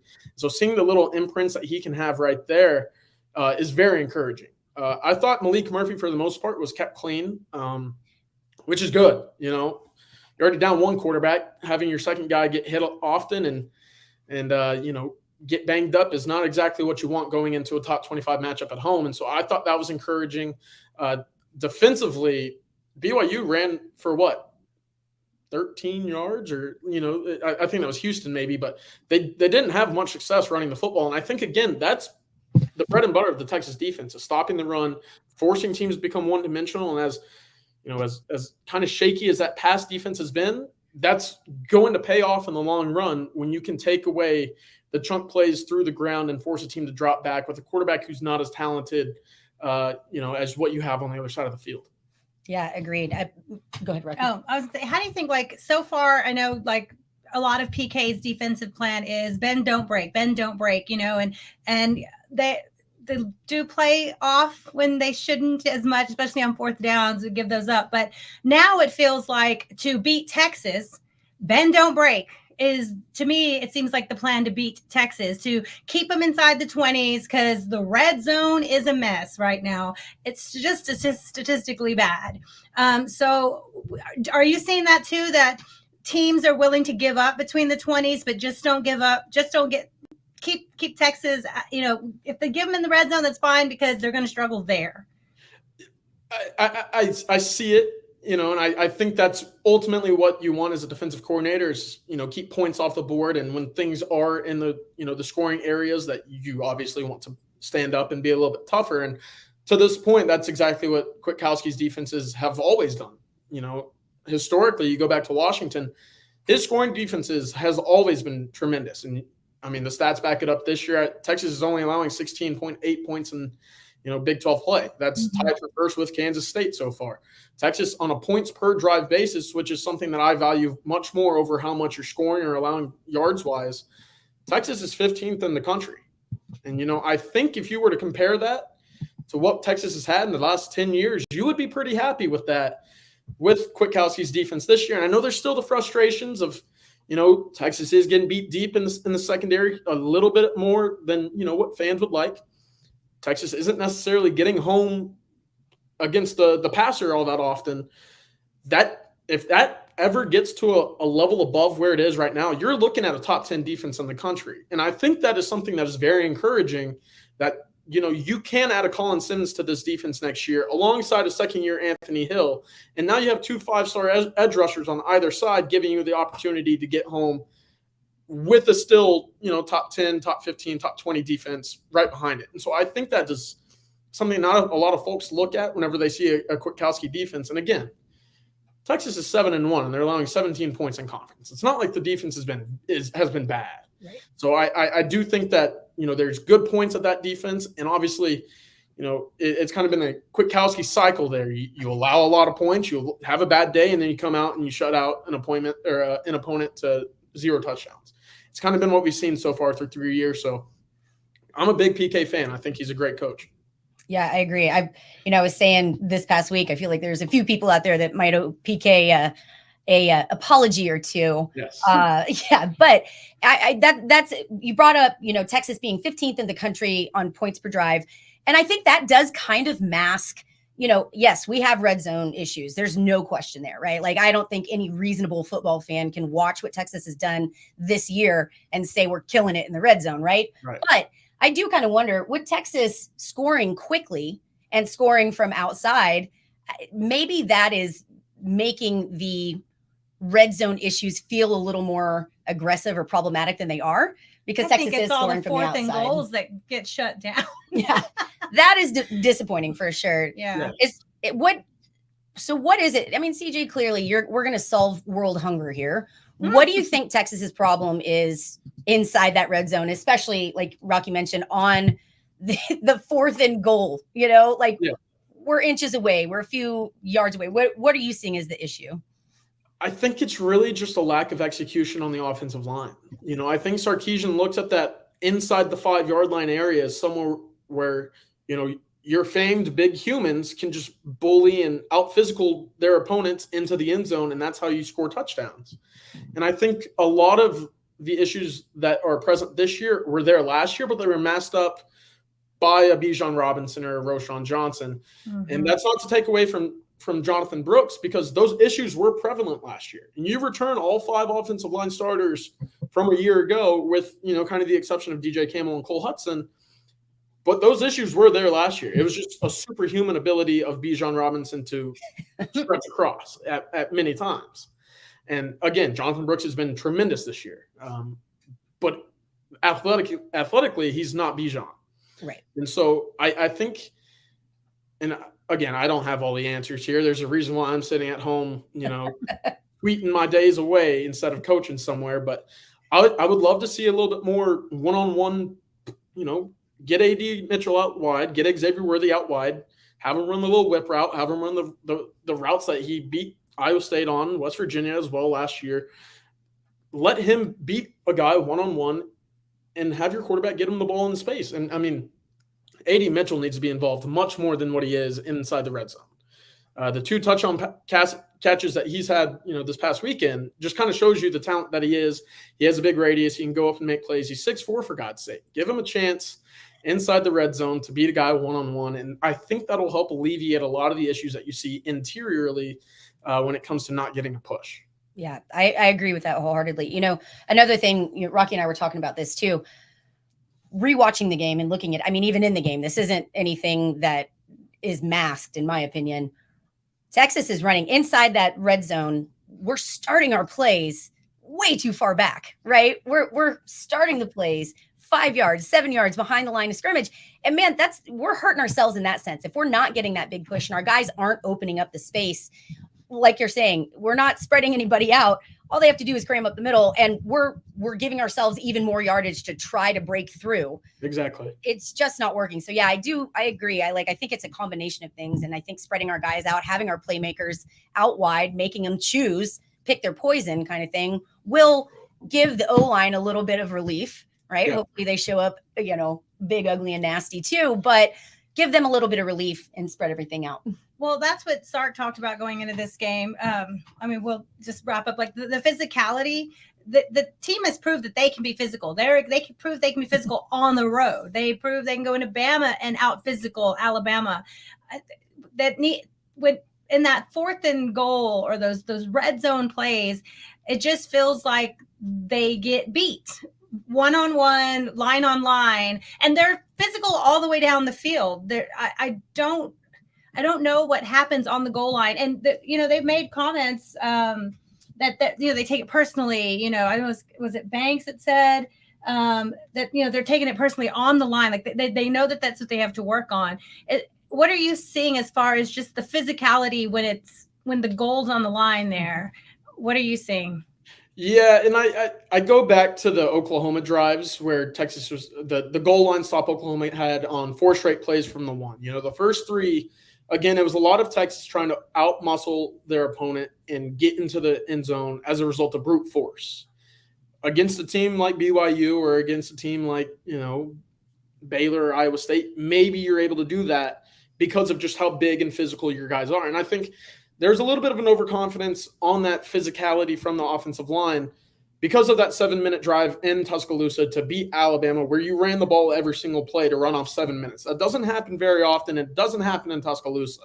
Mm-hmm. So I think there's a little bit of we've already proven that we can do it. Let's just keep doing it. And when it doesn't work, well, we can rely on it happening one time and thinking that we'll just go back to that. Well, that's not been the case. It's been an execution problem in the sense that Texas likes to pull offensive linemen inside the 5-yard line. And we saw it this past weekend. We saw it against Oklahoma, even some against Houston as well. When you pull, there's a guy running free. Someone either needs to pinch down and cut him off from making the play going to the backside, or they need to get, waterfalled off by the guy who's coming across more times than not to center or guard. When you toss in a guy like Tavondre Sweat or Byron Murphy as your lead backs, you no longer think I need to create the hole myself because they're going to do it behind me. As a result, you now have a gap that's unaccounted for, and that guy's going to make the play. And now all of a sudden, Texas is losing 2 or 3 yards every single time that they're running the football inside the red zone, whereas it should be, let's just run power up the middle and honestly, just kind of tush push it, if you will. I mean, I feel like that would help a whole lot more than what we've been seeing out of Texas's running game so far inside the 5-yard line. So it's kind of just an execution thing. And I think Banks even said that this past weekend on Monday is just, we'll figure it out. It's on us. And I think that's kind of the right approach to take moving forward. Yeah, no, and I appreciate that too. I mean, something Texas, we've lamented about our lack of development over the years. And this year we're seeing a ton of development from a ton of guys. Oh, yeah. We've been singing Christian Jones praises. We've, looking at Sweat. I mean, our guys are getting developed. And I think this is something that we kind of forget now too, because again, we're 7-1. We have a good team. We're winning games again. But I think it's easy for us to forget how recently we were not a great team. Right. And the staff has come in, and in 3 years, they've really turned the tides. But the development takes time. The repetition takes time. That communication, the learning the schemes, everything. Yes, we are in year 3. Our guys know what to do. Now it's more about give it that little bit of time for the repetition to get those reps and get those guys going. I think we're seeing a little bit of that too. So while I think it is fair and reasonable for us to be upset about our lack of execution on, in the red zone, certainly within, because it happened with Quinn too. Right. Yeah. Right. It's very reasonable for us to be annoyed with that. Right. I do think it helps to have that healthy dose of we're still in year 3 from going from being a not really great team to getting to be a great team. So I think that's something. Maybe have a little patience, right? Well, I have to remind myself too. Like we were talking about last week, the Texas fans literally still had PTSD from BYU, right? Taysom Hill ran all over us in Austin and, at BYU. It's like it's to go from Friday afternoon, Saturday morning, people were still traumatized from playing BYU to beating them solidly in every phase of the game on Saturday with a backup quarterback getting his first start. At some point, enjoy it. Yeah. I mean, yes, there's things to work on. But if you get 29 point win? Yeah. With a backup quarterback who's had to step up with just a week's practice as QB1 and celebrate it. It's okay to be happy. They know what they need to work on. Yeah, it's okay to say. I mean, yes, they're red zone issues, but celebrate it. The defense was amazing. After a couple of early stumbles by Malik, he ended up 13 for 18 with 136 yards and 2 touchdowns. Mm-hmm. So just like when Quinn started, a couple of games with a couple of interceptions or things that got funky right away, he stayed calm, good coaching, calm atmosphere, support of his teammates. And lit it up, like at Oklahoma late, but it came. Right. The same thing with Murphy. What are you seeing in Murphy's development, and what do you expect from the difference from game 1 to game 2? Yeah, I mean, first off, I think it's fun and it's tremendous that we're actually getting to see Malik Murphy finally play some football. I'm not one for quarterback battles and the controversy that goes in behind deciding who's going to be quarterback. But again, this is a guy who was banged up at the end of his high school career. He did not have a spring his first year at Texas. He was barely able to finish, half the spring this past spring. And so finally getting to see him, healthy enough to take the field and really go out there and play football again is exciting for people that have followed him for a long time. I thought he had a good game. 170, 2 scores. And like you said, what is it? He finished 13 of 18 after the interception. Right. Honestly, I look back at that interception. When you watch it on, the broadcast, I look at it and I thought about it immediately whenever I was watching the game in person. It should have been a timeout called right before that play. Texas broke the huddle with 8 seconds left. There's clear confusion all over the field. Malik's not even looking whenever the snap hits him in the chest. Xavier Worthy has no idea that it's a pass play in general. There was just a lot of it felt rushed. You get to the line with 8 seconds left. You snap it with 3. No one really has any clue what's going on. I thought it should have been a timeout. And looking back again, I even more so. It should have been a timeout there. Does that excuse the interception? No.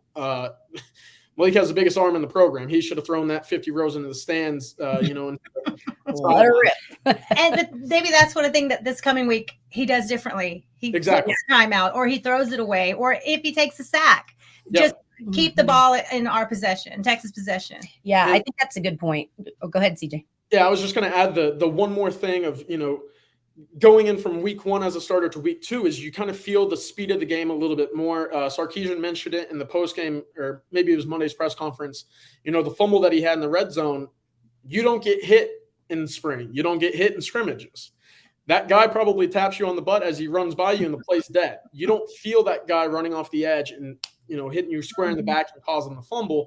And so that's something that, going into week 2, week 3, week 4 for Malik, he's now seeing or feeling it, at least as a quarterback, is I've got to get this ball out as soon as I can. And again, that's probably another red zone, blunder that is taken off the board 2 weeks from now if Malik's still under center.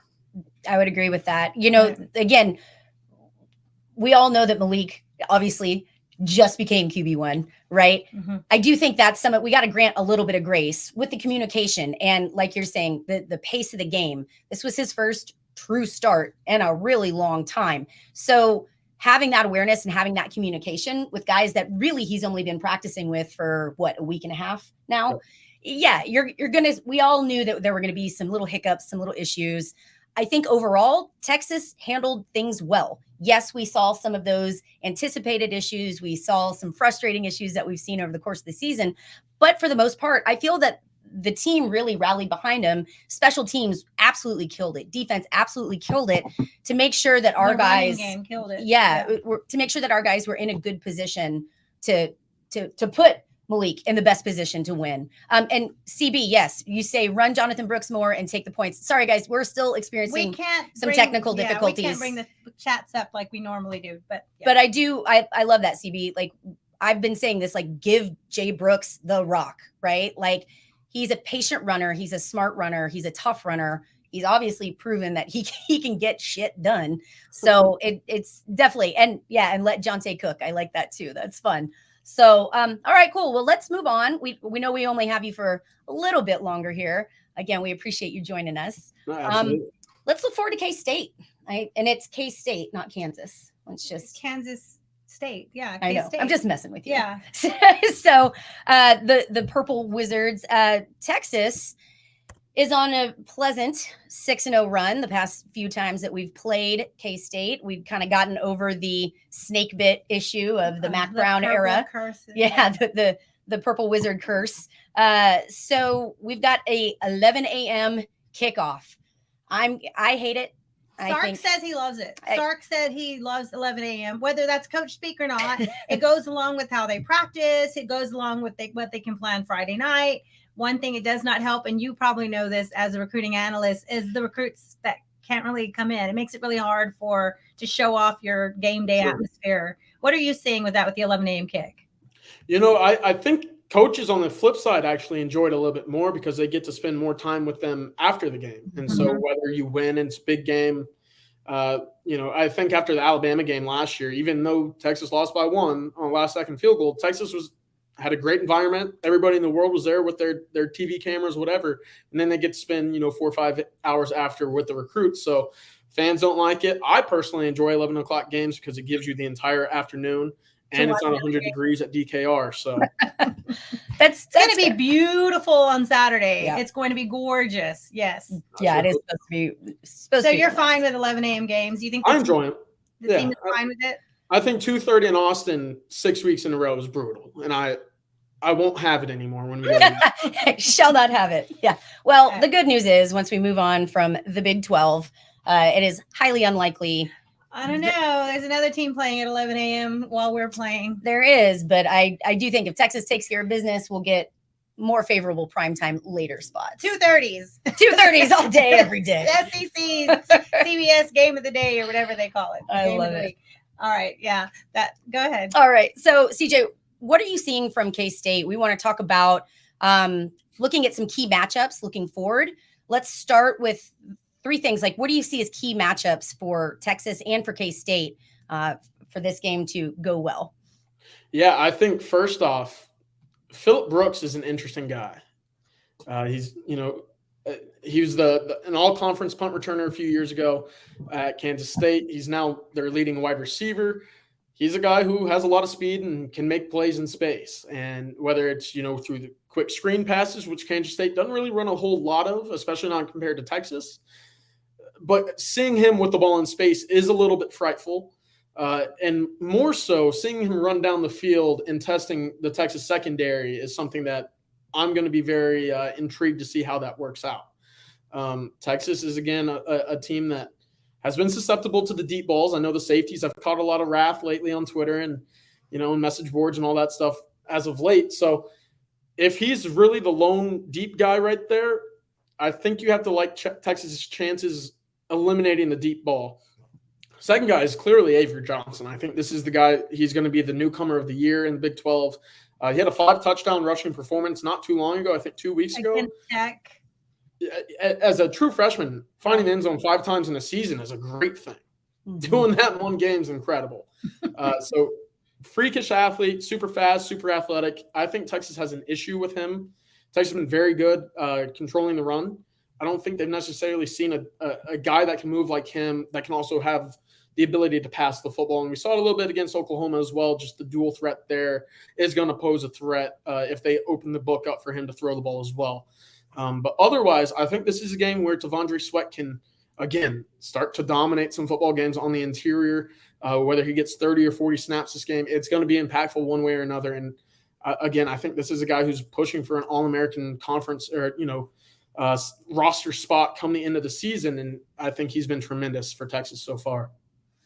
I love that. Yeah, it's going to be interesting. Rocky found this great stat that Texas has been holding teams in the Big 12 to 16 points under their season average. This was my math. I did this. That's math. awesome. There you go. No, you talk about Sweat. He's consistently one of the top D linemen in the country with this, Pro Football Focus grade. But now I just saw his latest overall season is third best defensive player in the nation right now. His consistent average of grade. That's amazing. He's playing himself into a very good draft status. 100%. Yeah, no, I put these numbers together because I like to see as a defense total, like you were saying, what points are they giving up? So on average, I took what teams scored against what Texas allowed compared to what they averaged in their other 7 or 8 games over the season. So games like Rice, we gave up 10 points. They averaged 36.6. So I went through the season. We have 4 teams that we've held to 10 or less. And then I took all the average and then the difference from when they actually play Texas, almost 16 points a game below average, Texas holds them to. If they can do that with K-State, who's averaging 37 points a game, which is more than Texas is averaging, Texas is going to need that to hold that. If you can keep them around 2021 and get somewhere near your average 34-ish, that's a solid day for Texas. The spread is coming down. Yes, it is. Yeah. What do you see as far as overall the way Texas is performing compared to what teams are doing when they play other teams? Yeah. Like you said, Texas's defense has been very good this year, and just being able to hold opponents, with the exception of, I'd say, Houston, to well below what they're able to score on a regular basis has been great for Texas, not only because allowing points is not what you want to have as a defense, but on the flip side, your offense isn't capitalizing on opportunities to put points on the board. And so whenever your defense is able to sit there and really help out the offense, when the offense isn't necessarily helping out the defense, it's going to go a long way. And like we said, I think I don't know if it was Pro Football Focus or someone on Twitter this past week and said there's only been 4 teams this season that have scored 30 points in every game. Mm-hmm. Texas is one of them. It's hard to lose football games when you're scoring 30 plus and your defense is holding teams 16 points below, opponents' average. And so that's very encouraging right now. And it's looking like that Texas rush defense is going to have to stand up again this weekend, with Kansas State being, I believe, the number 1 running offense in the conference. It's going to be best on best this weekend, and it's exciting. And I think it's, kind of a formula you want to be in if you're Texas right now. Yeah. So with that spread coming down, there was a lot of lamenting about the BYU game where Sark wasn't taking the points, going for it on 4th, taking the points. That's going to have to be different. Yeah. Do you see that do you see the play calling adjusting for that? I mean, I know Sark has said in his pressers that he goes by his gut and what he's feeling. For the Houston game, he said he would take back the fake kick. What are you thinking on that with Sark? Do you see some adjustments there? Do you think Texas goes for the points more, smaller points? I like Sark being aggressive. I think we've seen it in 4 possessions to open the game this season where he's gone for it on 4th and 1, 4th and 2, 4th and 3 on the opening possession. I really like that. I think you lose nothing doing that. Mm-hmm. With the points, I think in that situation against Houston, you absolutely kick that. You're up 21 to 7. Houston's only had 1 drive out of the first 25 minutes that has really gone anywhere. You take the points, you make it a 3-possession game. You just keep building. It's too early to really get to the nitty-gritty of, we need another touchdown on the board, especially when you're already up on the road. Against BYU, I understand why he goes for it on fourth down. You want to see that ball get rolling with your offensive line. You want to see that momentum start to build with your offense in general. And to the point, you're in the middle to late of the third quarter. BYU's not done a single thing to make you worry offensively. It's only a 21-6 game, 21-3 game at the time. But again, you're on the 2-yard line. You're forcing BYU to go 98 yards when they've probably only had 98 yards on the entire day so far. So I understand why he's going for it. Moving forward, are you going to be able to win football games against good football teams like Kansas State by keeping 6 points off the board in fourth down situations? Probably not. And I think that's exactly why Oregon's sitting at number 5 or number 6 right now instead of number 4, number 3, and number 2, is because right before halftime they had the opportunity to add 3 points to their board, and they did. And they went for it on fourth down, they got stuffed. And then they went to halftime, and what did they lose by? 3 points. A missed field goal attempt late. Exactly. So I think, knowing situationally who your opponent is and where you are on the field is going to play a lot more into what Sarkisian does. I think he, for the most part, does a lot of good. He does a good job in when to go for it fourth down wise. But against a team like Kansas State this weekend, you're going to need all the points you can have. And I don't think you can risk another, blunder inside the 5-yard line when you're on offense in the red zone. Yeah, I'd agree with that. Rocky, go ahead. Oh, I was just gonna say, you mentioned Texas having Kansas State having the best rush offense in the Big 12. Texas has the best rush defense in the Big 12, right? So that's going to be a really good matchup. That Texas rush D line against the, a senior experienced Kansas State O line. Do you see, if you had to put a number over under, what if I tell you 140 over under Brooks rushing yards on Saturday? Ooh, I want to say over, and I think that's a high total, but I want to say over because I think this will be a game where Texas relies heavily on the running game. It's going to be a game where we're going to use our strength against yours, and Jonathan Brooks has only averaged 130 yards rushing the ball in conference play. But then you go back in the past couple matchups between Texas and Kansas State, and you think, Texas has been able to run the football against this team pretty easily. It was only a year ago, Bijan had 209 on 30 carries. And Rojo had, and that was there. Yeah, Bijan and Rojo both had 100-yard days in Manhattan. But to that point too, it was just kind of a running extravaganza. Deuce, I'm glad we don't have to see Deuce Vaughn again. I really am. Yes. I appreciate that we don't have to see that. So knowing that Big 12 is holding teams to about 108 yards a game in Big 12 play, over under for Kansas State on Saturday rushing, you think they're going to hit that 108 mark? I think they will. I think it'll be one of those situations where they don't rely on the passing game. I don't think Will Howard's a great pocket passer.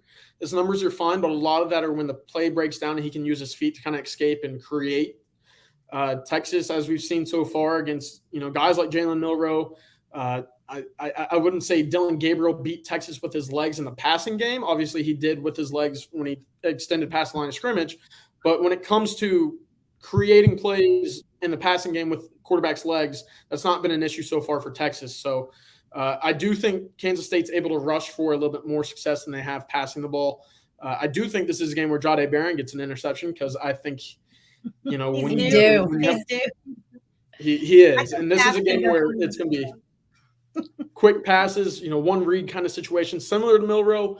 Jahdae gets back in the interception column this weekend.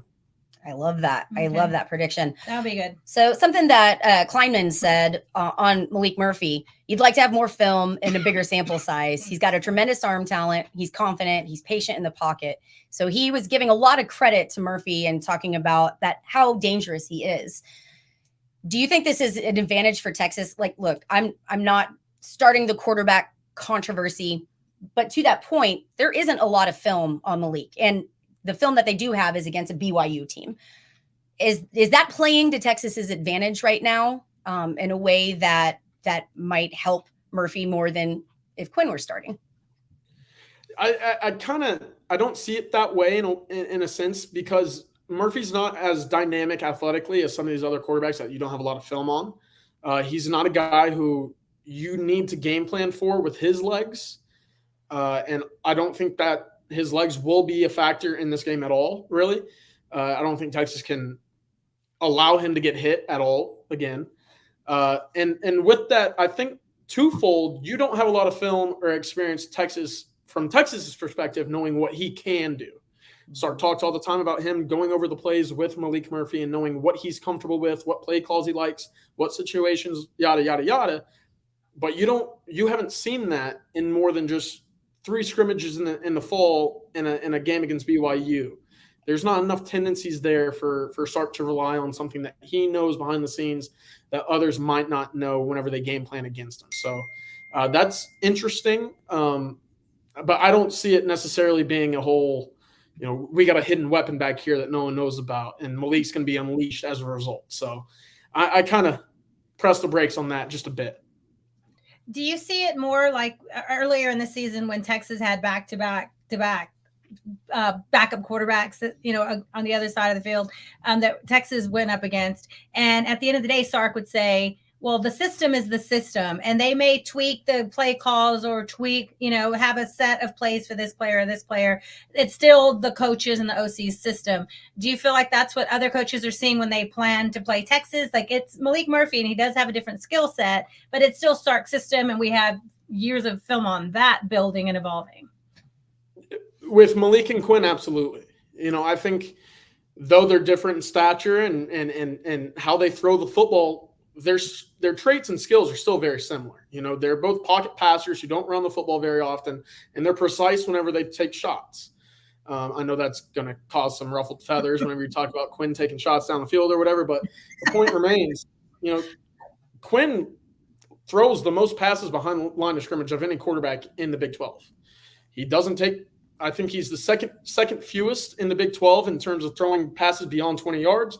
Malik was even lower so far this season on passes beyond 20 yards as well, on a percentage basis of attempts.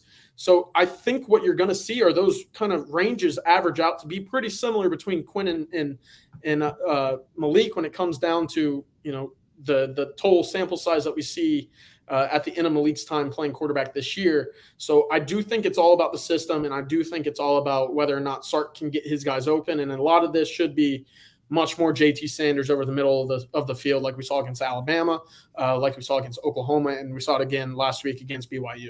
He had incredible catches. The way he can hang onto the ball, and then at one point he's holding it with one hand out here while he's getting hit. He's so strong. Yep. He's so strong. I know. I just get nervous when I see that. Like, I get it, but hold on to the ball, man. Protect the rock. It makes I probably stress out. He's tremendous. Yeah, he is phenomenal. I think one of the things that's going to be important too, and we've seen this a little bit hit or miss, is blocking from our tight ends and our wide receivers too. There have been some times where they just have these lights out blocks protecting guys, and we go for a big gain, and then the next play, it's like they're kind of standing around watching the play happen. So I think if Texas gets a little more consistency there, that'll really help fire this offense up. I think it'll help again with issues inside of the red zone, make Texas a bit more unstoppable than they have been. a bit more, just a touch. Agree more.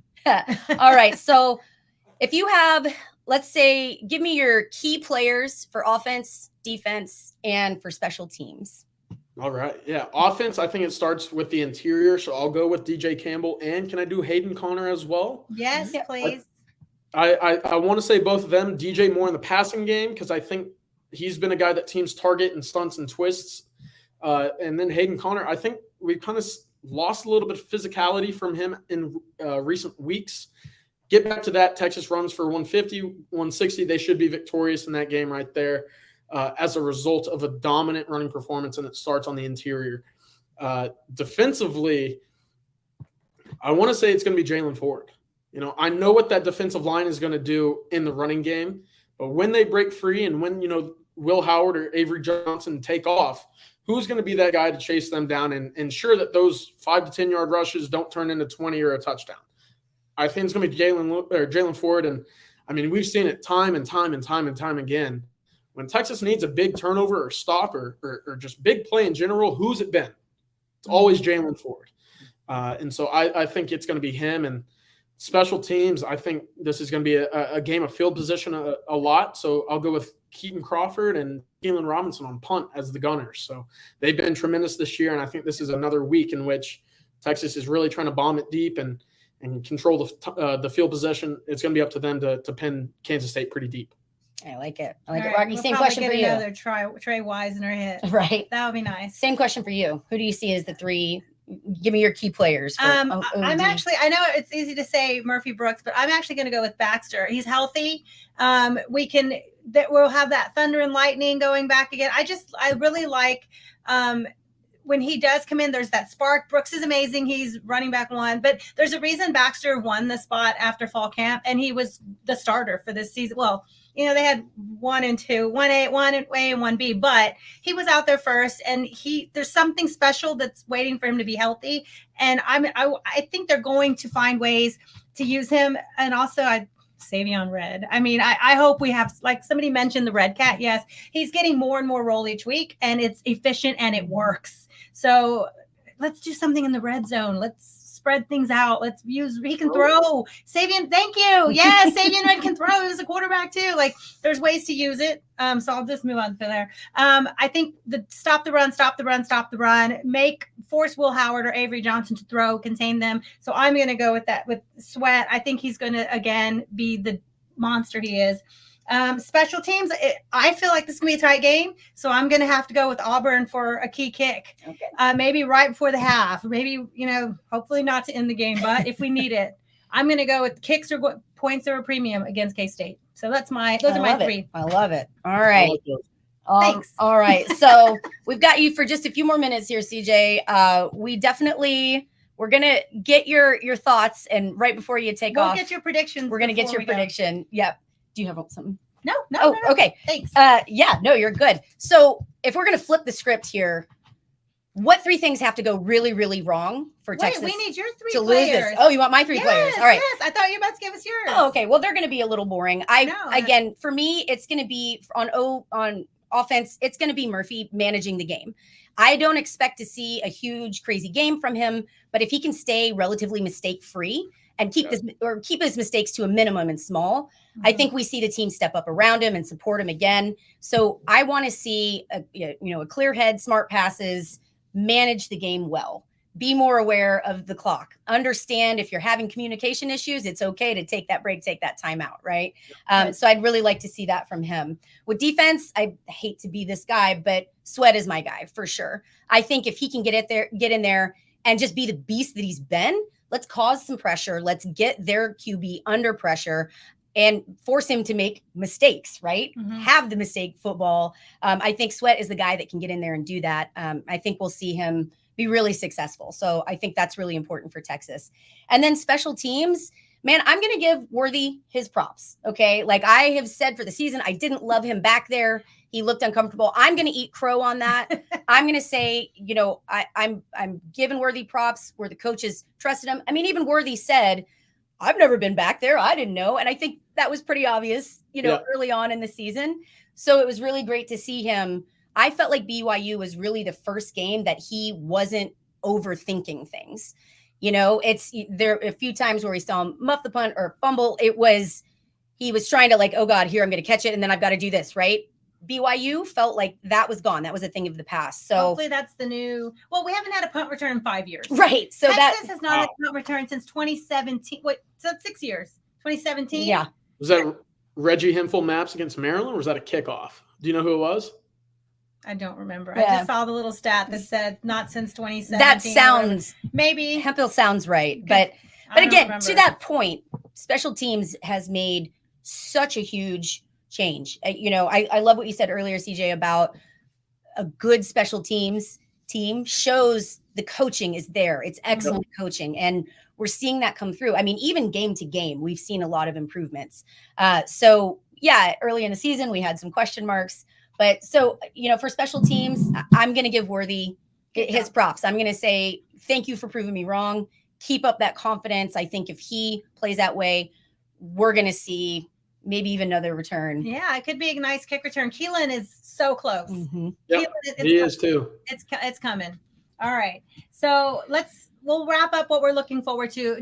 I want a bold prediction. You kind of gave us one a minute ago with a interception by, you said it was going to be Jalen Ford or no, Johnny Barron. Yep. Okay. Give us one more bold prediction for offense and defense, and then we'll go with your score prediction. All right. I think this is a game. I kind of want to double back off of the CJ Baxter because I think he gets loose. I think this is, a 100-yard rushing game for him. I think Texas runs the ball very well. I don't think it'll take a lot of rushing attempts for CJ Baxter to get there. He's only been getting about 8 to 10 a game recently, but I think he does bust loose a few times this weekend. And Texas's kind of history of running well against Kansas State continues. This is one where I think, really, like you said, the lightning punch of Baxter gets loose. It's literally the perfect combination of Brooks and Baxter kind of being the change of speed back right there. But he gets loose, has a big day. I still like Jahdae Barron to get an interception. I think Jalen Ford comes up with a big timely turnover as well. And then special teams, how about just making all your kicks? I think that's key in a game like this. And then what was the last thing? Score prediction? A score prediction. So right now the spread has moved down, at least on my numbers. I know you check more than I do. Texas is favored by 4. So it's come down half a point since it opened that I've seen. Rocky, is that still accurate? That's the last I saw was Okay. 4. Yes. It was 5.5. Now it's down to 4, depending on where you look. Close, huh? Yeah. I mean, the money's going the Kansas State, very respectable, good, tough team. So what's your score prediction? Do Texas win and cover? What do you got? Let's see, what's today? Wednesday. On Monday, I actually had Kansas State winning 21-17. I know. But All right, thanks, DJ. It's great having you. It was good to have you. But I do think Texas squeaked it out by a field goal after what I've heard this past couple days of practice. I think Texas is bought in. I think Texas understands that this is going to be the biggest test to get to where they want to be this season. It's going to take all hands on deck. If Malik stays healthy, stays upright in that pocket this week, I do think Texas finds a way to squeak out by a field goal or less, so they won't cover. No, but a win is a win, and that's all that matters. With 5 teams, all 4-1 in the Big 12, and this is a make or break pretty much for the Big 12 an opportunity to play in a Big 12 championship game for Oklahoma this weekend. Oklahoma State, you follow Texas, K-State, and even out there, who's the other one that's 4-1? Iowa State. Thank you. They have Baylor. No, they have Kansas this week. So yeah, they know it's the odds of making the championship game go way down. It's a loser leave town kind of game. So exactly. Big. I like it. All right. You're amazing. Yeah, we appreciate you're so you. Knowledgeable. This was a ton of fun. We hope we can snag you again soon. I saw Gabe commenting. We're gonna steal him a little bit too, but yeah, we'll grab Gabe. We'll message him and get him in here too. You're amazing. CJ, good job. Remind people where they can find you, where they can follow you, where they can find you. Please give a shout out for that. Absolutely. You can find me on Twitter at CJVogel_TFB or at thefootballbrainiacs.com. I love it. Well, again, man, we appreciate you being on. I also personally appreciate you flipping it over. The Texas win, even if we don't cover. I hope your Rangers win for you tonight. Thank Is that you. bad luck to say? I don't know. Is that bad luck to say? No. Okay. No, that's good. I don't know. The You game just hasn't take the good started. vibes. You No just one can't- started pitching. You just can't talk about the game while the game is going on. No, I don't want to be bad luck to anyone.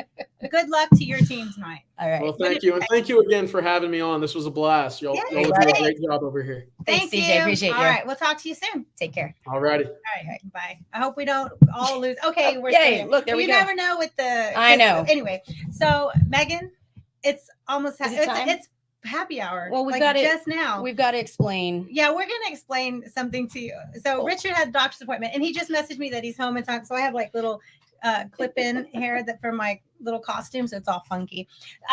Megan has So since we don't have Richard, so Megan will be. we're going to be very fancy today with our boxed wine. But we're gonna tell you about this fancy wine. So it's Trader Joe's It's like $12.99 a box, and we freaking love it. It's just the cab. I get the Pinot too, but it's only $12.99, and there's 4 bottles of wine in each box. It's just like the best deal, and there's no reason to be fancy all the time. I mean, cheers. I consider it fancy. I mean, Cheers. we call it so we call it Trader Joie Boîte de Vin. It's the Trader Joe's box. We wine. church it up. And so we church it call up. it.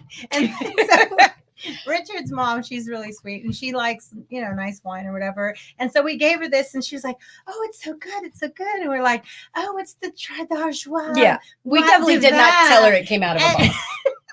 But she liked it. And she liked it. She And liked like, it. see, that's just fine.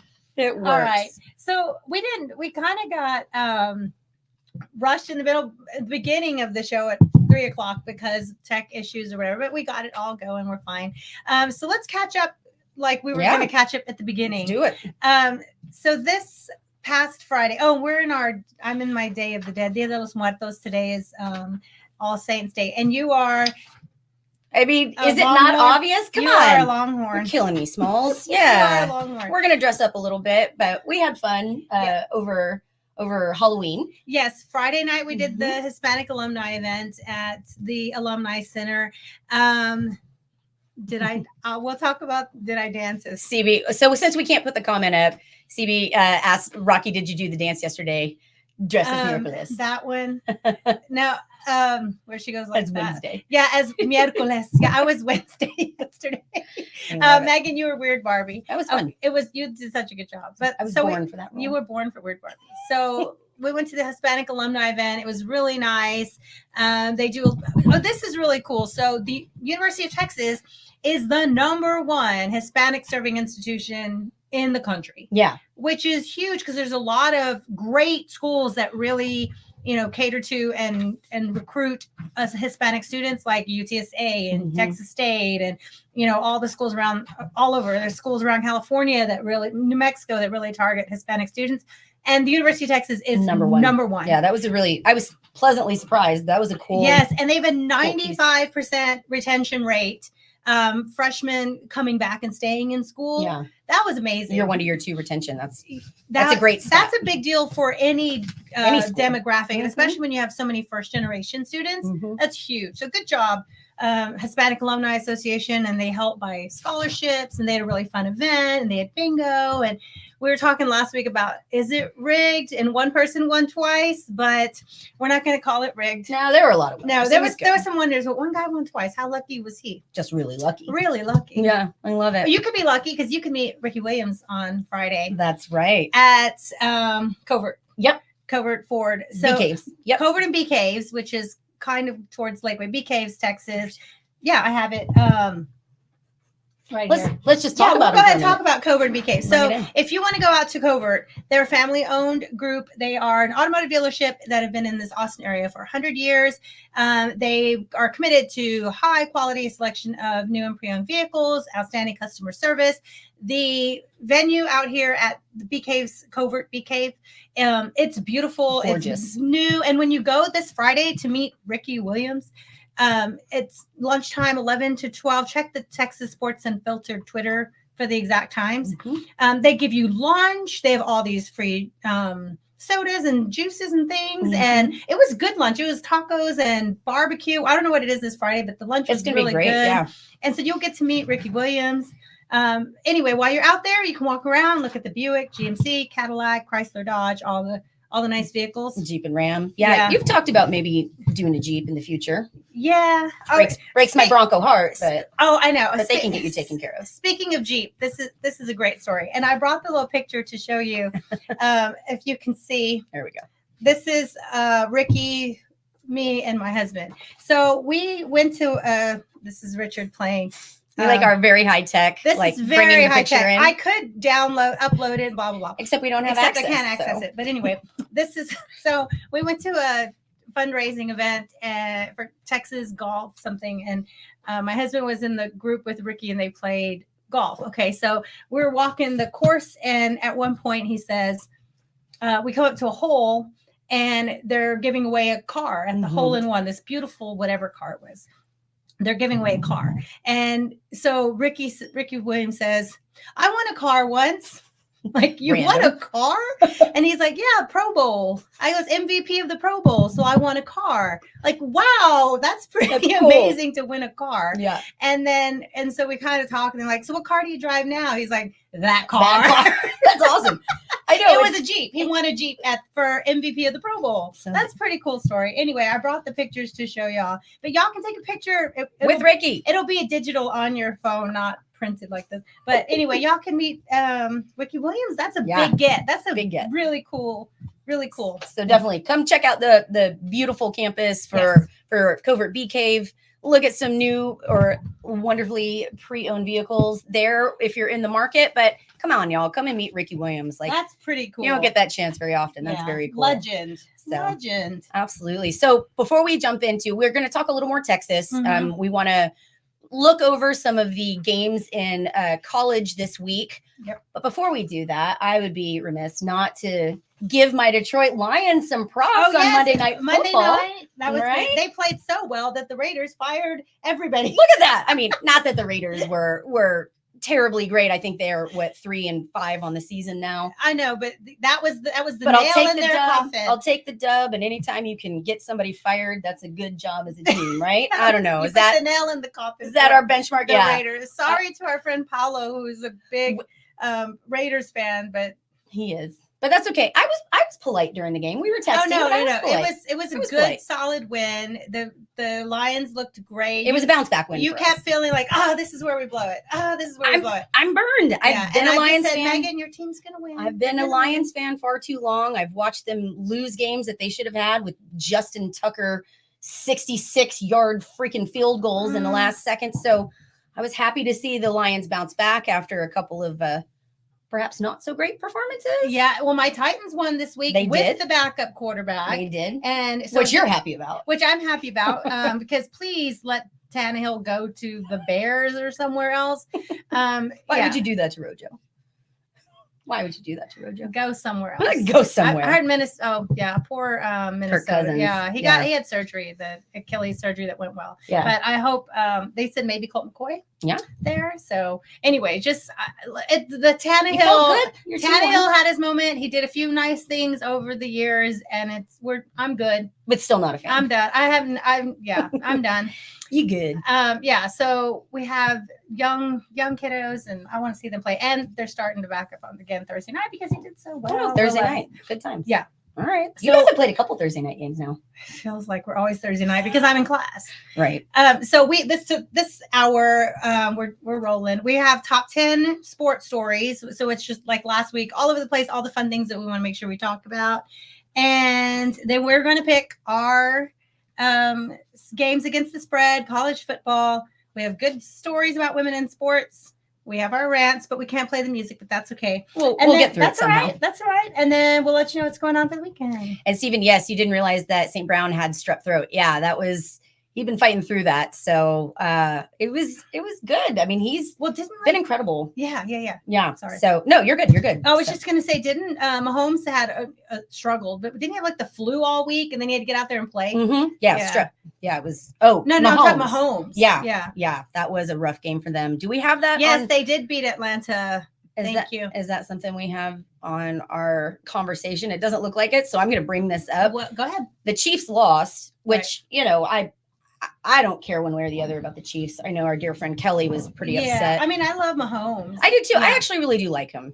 Best thing to come out of Texas Tech. That's nice. And Travis Kelce and Taylor Swift. They're fun. But so the Chiefs lost, and somebody played Shake It Off. They played Shake It Off in this stadium after they lost. Well, it's because Taylor Swift wasn't there. I know. Because if she were there, they would have won. But Statistically, they're better when she's there. I'm just saying that's brutal from the AV guy to jump in. Oh, yeah. Oh, in the stadium. They played it when the Chiefs unexpected loss too. That was pretty funny. It was nuts. All right. So we have top 10 stories in sports. So let's get right to number one, which was the biggest news over the last 20 hours ish. I like that we do this backwards. We're going to do Start with top. Go. I like it. No, Bring they're it. not in order of like the biggest stories. It's just 10 stories. And All right, here's fair one. enough. Here's All right, one. well, let's go. It just happens to be the biggest.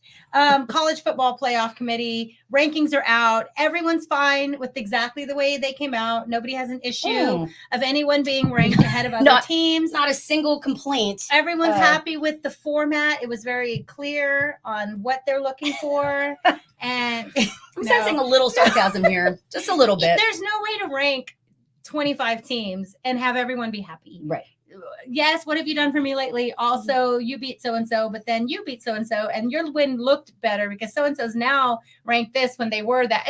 There's no way of knowing. It'll work itself out. Yeah. What were your first thoughts of seeing the top seeing where we're 25 at. teams? Yeah, look, I thought it was fair. Here's the top 25. Yeah, CFB. Texas coming in. Ohio State 1, Georgia 2, Michigan 3, Florida State, Texas at 7. What do you think? Yeah, I think it's fair. Look, Texas has done enough. Again, I look at it. We've had this conversation before too. I felt this even before it was the CFP rankings. Where Texas is at, my gut feeling is to say, oh man, like that feels high, right? Because we've had some games that we walk away from that didn't necessarily, we didn't win in the way that we wanted to, but we won. And again, I've got to remind myself, we're 7-1. The same thing I'm telling Texas fans. It's okay to celebrate. It's okay. So when I look at Texas at 7, initially I'd go, I don't know if that feels right. But then I look at everybody ahead of us and I look at the rest of the college landscape and I couldn't tell you who to put in front of Texas that isn't there. Right. And I could make the argument that a couple of those, we've got Oregon at 6, Washington at 5, Florida State to me is a little suspect. Florida State at 4. I think that's solid. Still undefeated, complete offense, defense, special teams. I think they're fine there. I'm glad that the committee looked at Ohio State's actual resume over Georgia, who's had a terrible strength of schedule. And they're dominating who they're supposed to dominate, but you can't reward them for the team they had last year, or else TCU would be number 2. Right. So that makes no sense to say, well, they're back-to-back champions. Okay, well, that's last year's team. This year's team does not have a strong resume. They dominate their teams are supposed to play. Ohio State has the best resume so far. So I'm fine with that. Michigan also very low strength of schedule, but they're undefeated and they dominate who they play, and that's what you need. Let me ask you this: with all the Harbaugh stuff coming in and the sign stealing, that's on our list to talk about. Go ahead. Go ahead. But do you feel that kind of thing now? Innocent until proven guilty, right? But where there's smoke, there's fire. All the videos, right? Which we know the NCAA is toothless. We know that they're not going to hand anything down. Big Ten isn't toothless. Well, there's that. Yeah. But the Big Ten's in it for money too. Oh yeah, they want their and they're not going to teams. have their best. If Michigan beats Ohio State, they're not going to pull them from the playoffs, right? Or punish them this year. But let me ask you that. I mean, do you think it's fair to have Michigan in the rankings here when they're under investigation for yes, sign because stealing? right now they're just under investigation, even though whether or not they actually did it, what their punishment should be, I don't know. But the College Football Playoff Committee said last night, we're going to let the NCAA handle that. Our job is just to look at the resumes, look at the teams and rank them. So of course that was ready to spit out that line of why they put Michigan 3. Not our problem. I'm fine with this. It'll all play out. Michigan's going to play Ohio State. Washington beat Oregon with that last second missed kick that we talked about a minute ago with CJ. Texas has the best one loss. They have the best road win of the one loss teams. They're ahead of it. OU's mad that they're behind Texas when they beat Texas, but then they should be mad that they're ahead of Kansas. Right. When Kansas beat them last week. So it's all going to work out. What do you think about 5 different Big 12 teams being in? That surprised me. I was going to mention that. It's a strong, of note. We've got, so again, Texas is the highest ranked of all of the Big 12 teams. And you've got OU coming in at 9. You've got, and then the next up, we're looking at, let me 21. Scroll through this, 21 at Kansas, immediately followed by Okie Light. Again, Oklahoma State has been surprising this year. And they're running the ball all over everybody. Yeah, they're doing well. Gundy's pants are on fire over there. So it'll be interesting. I mean, big game coming up this weekend. We'll talk about that for them. But then again, K-State comes in at 23. So yeah, there's a strong showing from the Big 12 here, which I think is surprising. I'm not shocked to see Kansas State on there. To be honest, I'm not surprised to see Kansas. I think we all expected bigger, better things from Kansas this year, and they've been slowly living up to that, right? But yeah, Oklahoma State has definitely been a surprise for me, at least this season. I'm surprised Kansas so high. They're 6-2, 3-2 in conference. I'm surprised they're 21, maybe 24, 25, but 21 seems a little high. That was a good win against OU, but overall they're still playing with a backup quarterback. Like I'm surprised but winning with a backup quarterback. Yeah, I'm surprised they gave Texas that high when they're supposed to look at what team would you field today, and it's hard to. We don't know yet what we would field with Murphy because we have one game. Yeah, at home. So we'll see. But again, we talk about this all the time. College football is what have you done for me lately? And I think to that point, Kansas is showing up. They played a great game against OU.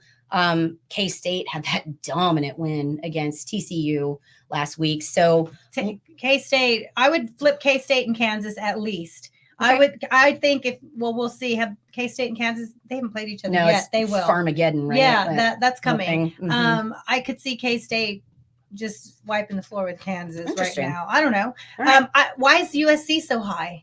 Yeah, that was another one. USC at 20, I felt ahead of Oak State and Kansas State. Yeah, that's weird. They're really trying to find teams to put in there. You know, the argument that I would make right now, if you put USC up against Oklahoma State right now, would USC win? I don't know. I don't know that I would. I don't know if Oklahoma State has enough defense to outscore. I mean, to hold Gabriel, to hold Caleb Williams. Oh, sorry, to hold Caleb Williams from outscoring them. Still Dylan Gabriel. Yeah, I know. I'm just thinking I think because those are two shaky defenses. Fair enough. But they could outscore each other. We'll get into it when we make our picks. Okay, so if the 12-team college football playoff if they had a 12-team playoff already, Texas would play 10 Ole Miss. I like for that. a shot at playing 2 Georgia. I like that. So that'd be if this were next year. If this were next year, or this Saturday for the Aggies because they're going there. Yeah. I like All right, let's move on to number 2. All right. There are 5 teams with 1 loss in the Big 12 conference games, conference records with 1 loss in conference. OU, Iowa State, Oklahoma State, Texas, and K-State. So we know this weekend 2 of them are going down, are going to have another loss. Maybe 3 if Iowa State loses. They host Kansas night game. How do you think that shakes out when we have? Oh my goodness! Do you think if you lose today, you're done? Yeah. Look, I think lose Saturday, you're done. Yeah. To me, if you're Texas, absolutely. This is and I hate this is too hyperbolic. I don't love being this definite about things, but yeah, Texas loses this game, they're done. I think Big 12 championship is off the board unless some crazy scenario pans out. And in the Big 12, have to take way more losses, right? 2 losses, you're out of the conference. Well, and football talk and playoff talk. Yeah, playoff talk for sure. But I'm just talking Big 12. Yeah. Look, I think for a lot of these teams, again, I mean, same could be said for K-State too. If Texas takes a loss this weekend against K-State, I don't see any reasonable scenario that they could play their way back in. They would have to have a ton of help from other teams and have some surprising upset wins, and it would have to be pure chaos, which I'm not saying can't happen, but Texas never wants to be in the position to have to rely on other teams and other people helping them out. Yeah. So yeah, to me, this game is definitely a make or break game for Texas, and the season's not on the line, but the season goal is. Yeah, they set the goal. We've talked about this. This isn't our goal for the team. The team's goal is a Big 12 championship. Can be in the conversation for a college football playoff. Yeah, I like it. Steven, you mentioned the only team in the top 10 with a tougher schedule is Alabama, and Texas beat them. Yeah, agreed. Like Rocky was saying, look, Texas has a really solid resume. Our strength of schedule is there. The resume is there. The wins are there. One would argue, the more distance we have with the what I would call a bad loss to OU, in my opinion, again, I know this sounds like fangirling, but I think most people would agree, as does the College Football Playoff Committee. Yeah. Texas is the better team. Texas was the better team on that day. We just played a poor game. And OU, to their credit, came out ready and played well. But OU didn't look great against Kansas. Or the following week against UCF. Yeah. Following week after the Texas OU game Right. against UCF, and then again last weekend against Kansas. I think it's even just basic eyeball test. Texas is still a better team than OU right now. So I think that it's fair where we're at. With Quinn or even with Malik? That's a hard thing to say. Like you said, we only have one. That's the thing is like now if we rolled Malik out there, like would Texas go into Bama and win right now if Malik was the quarterback? We don't know. Maybe. Yes, maybe. Yeah. We don't know. I don't know. But again, we're playing with what we got, where we're at. Malik. Oh, we're all in on Malik. Malik managed well. So until you show me that he can't manage the game, or until Texas can't, or they show up and play a poor game. Yeah, man, I think you have to continue with Texas is the team we know them to be, and CJ mentioned this earlier too in our broadcast. Malik has done a good job. He's done where he's at. Like he's done well for where he's at. And until he shows that you can't, right? Like the system that Texas has in place, Malik and Quinn are similar. Their games are similar, right? Mm-hmm. Their throwing percentages, the long ball. We know that Malik has an arm. He's a finesse passer. He hasn't had the chance to show that off quite as much yet, but he's not a runner. That being said, neither is Quinn. Quinn is not the guy that's going to turn to his legs first. Right. But neither is Malik. So in that sense, no, like when you're grading Texas, you can only go on the film that you have.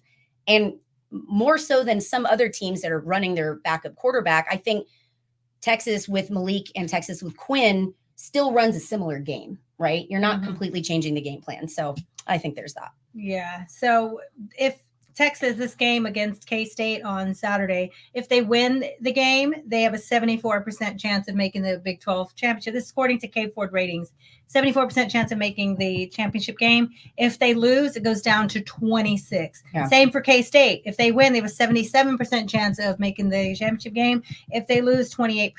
So they know, OU, same thing, 82 to 36. They know that this game makes or breaks their chance of being in the Big 12 championship game. Yeah, that's a big deal. All right, definitely. Let's move on. And I know this is something you're really passionate about. I'm on your side as far as University of Houston. NFL says the University of Houston can't use the Oiler-inspired alternates. Yeah, citing trademark infringement. Citing trademark. But you talked about this earlier. It's the city's colors, right? Yeah, the city of Houston uses those colors too. So I will say this from an advertising and branding standpoint. I will say I understand what the NFL is doing. Mm-hmm. Technically, just like the exact Pantone color of burnt orange is trademarked, you can tweak it just a little bit to get around it, but the colors are trademarked, those exact combination. Tones. And, when you're starting to talk about trademarking and logo design and things, uniform design, general rule of thumb, if you're going to take a logo, you have to change it by 30% for it to be considered different. Mm-hmm. I think the argument that they're trying to make is that pretty obviously U of H didn't change that uniform much at all. Yeah. Now they're not using the Oilers logo, obviously, which the Titans own. They're not using that, but the uniform is pretty much exactly the same. I thought they were beautiful. They were great. Yeah. Now that, but I understand it's a trademark infringement. I get it. Yeah. But it's dumb. Yeah. This is 100% a call that the NFL could make, that the Titans can make, and say they're a college. We're going to let them get away with it. It's fine. Maybe the caveat is you can use those uniforms, but you can't sell those uniforms, right? Maybe that's the compromise. But to me, it just comes off as petty as hell. And I mean, Texas is petty as hell with their color and their logo. You don't try to print anything, you will get a cease and desist. And so the difference is if you're making money on it. Yeah. Right? Like, well, where are they making money? Because when you're getting media attention and TV revenue and all that from it, what I'm saying is making money from it. What Texas protects is if I go and try to use a university trademark to produce something and then make money for myself without being licensed, that's what they shut down. Right. I have the right as a fan to use the logo and make things for myself. They don't care about that. It's the second that you start selling them. So that's my question. Is U of H going and trying to sell those alternates? That could be an issue. But overall, I think, and this is something that a lot of fans, I think, would agree with, like Goodell doesn't have a great reputation as being No. kind and caring and touchy-feely. And I From think his farm to his farm system. Yeah. Like the system that's giving him his future athletes. right. And I Yeah. think it would do a lot for goodwill to stop being petty little But then when they bitches let about one, it, but- then they have to start letting all. And then next week, a college is using Seattle's colors. Right. And then next week, that's the problem is the snowball. If UW decides to do a Seattle, because everything in Seattle is that dark blue and green. Well, right? you remember Seattle and A&M getting in the fight The over 12th 12th man. You have Mhm. those. Who's really the 12th man? Like all those Mhm. things. But I'm saying you could see it kind of snowball if that starts happening. Yeah, so we had a comment. MG said you went to the game and they were not selling the shirts or anything with the Oiler design or color. Yeah, again, that to me is the argument.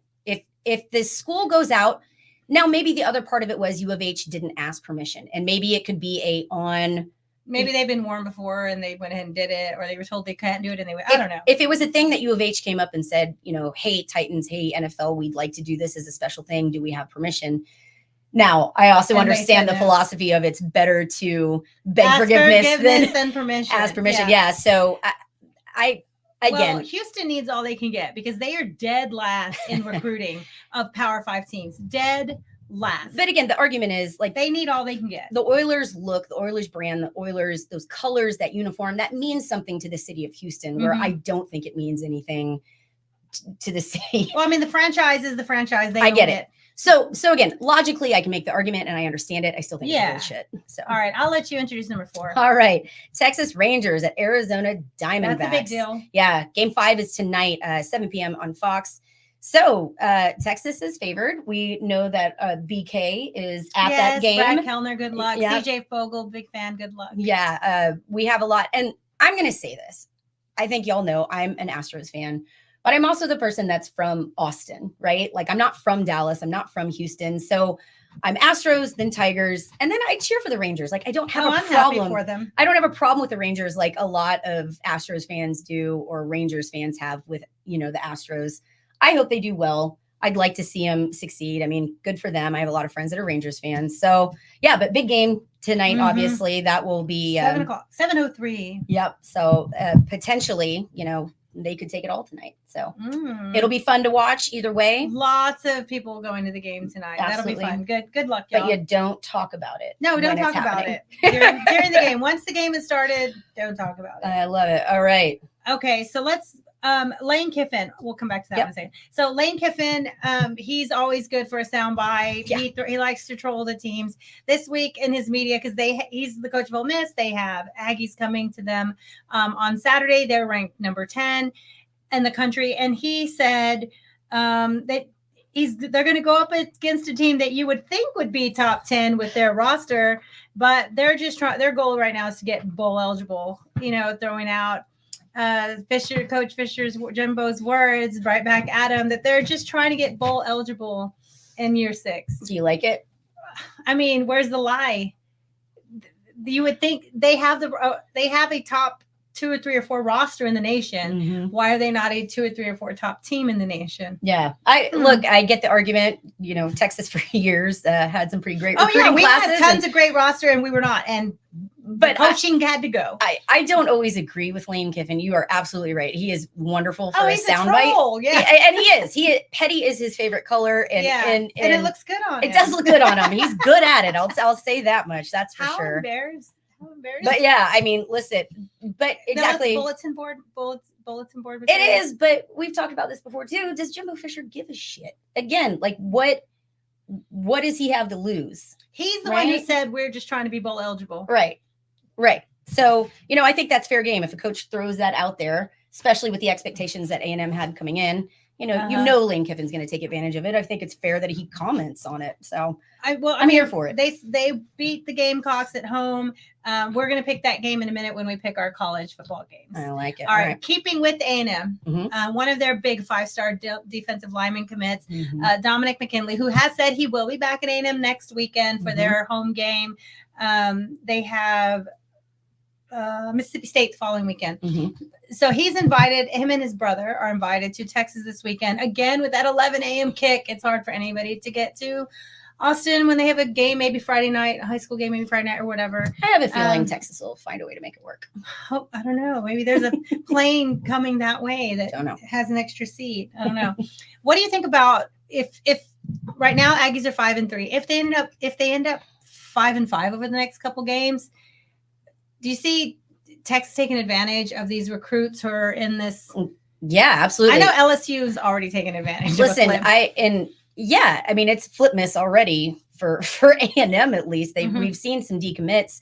Yeah, I don't think this is just Texas is taking advantage of it. If A&M continues to flounder and look is not great as they have looked, the negative recruiting is going to skyrocket. Yeah. People are already doing that, right? They were doing that going into this season, and Jimbo's just given them all that much more fodder. So do I think it's Texas specific? No, but I do think if you don't go after that and you don't use that to your advantage to negatively recruit against A&M, you're not doing things right. You know, like the trajectory of the program. Exactly. In year 6, I can see hopefully, I mean, Dominic McKinley, fantastic talent, one of the best in the country. Everybody would love to have him. He's invited to the game this weekend, him and his brother. So we'll see if he comes. If not, it could be for a million reasons. Maybe he's not interested. Apparently he's, open communications with Texas. Yeah. All right, let's move on to, we talked about it for just a minute, the Michigan sign stealing. Now there's pictures that maybe this Connor Stallions guy was in CMU Central Michigan gear on the sideline of a Central Michigan game, which I think was the Michigan State game when they played Michigan State first game of the year. Was that it? That wouldn't surprise me. Yeah. Okay. Well, good. See, that's a compliment before Michigan State's season went to crap. Urban Meyer, not Urban Meyer, Harbaugh. Why did I say Urban Meyer? Harbaugh was worried about y'all. Just a minute. Yeah, and I would agree with you if it was just Michigan State, but no, it was every team all the time. He was there. What punishment should they be punished? And yes, it is against NCAA rules. Yeah. It's one of the worst. And again, we've seen so many coaches come out and say it is a problem, and it is a thing that every team has to deal with in college football, but it's still against the rules. And if you get caught and you're doing it this egregiously, so bad. Yeah, I mean, there should be some punishment here. This is where I start to get into the NCAA has already said they're not going to make a decision until next year. Well, fat lot of good that does anybody. Because I mean, really, this is something where the problem is going on, and you may keep a more deserving team. Listen, Michigan is a great team. I'm not saying they're not, but they're cheating, and everybody knows they're cheating. And why should they take a spot of a team that isn't cheating in the college football playoff when you know what's going on, Exactly. right? That's where I struggle with it a little. Again, I understand the concept of innocent until proven guilty, and there's an ongoing investigation. But what does an investigation do next year? Right. Other than rob somebody of a potential spot in the CFP this year. Exactly. I don't like it. And it could. And it's like all the other things. You're going to vacate it 10 years from now. We'll see. Yeah. Look, thank you, Carrie Roberts. I rarely get to listen live, so I'm really enjoying the show today. Thanks for listening. We appreciate you being here. Yeah, it's always fun to see it live because then you can interact with us too. Yeah. We can't put if you just joined us, we don't have access to put your tweet up, your post up top, but normally we would we have some technical difficulties. That's okay, but we'll roll through it. All right, moving on. Spurs. That was a crazy game last night. At the last, they were down by 3 with like 7 seconds left. Shoots a 3-pointer, misses it, but Wemby's there for the putback. And then Kevin Durant, got to clarify here with Phoenix, like on, of course, the other team has the ball, and then Johnson just takes it from him right out of his hands, literally took the ball and went literally home. Took it from him and puts it in for the win, which ended up being for the win. And if you watch the video, Katie's like, did that just happen? Just standing there stunned. That was comments. Wild. Do you have feelings on that? I'm happy. Go Spurs, my new number 1 team. I've been riding since last week. I love you. Just a comment on Wemby. Did you see his Halloween costume? Yes. Okay. What?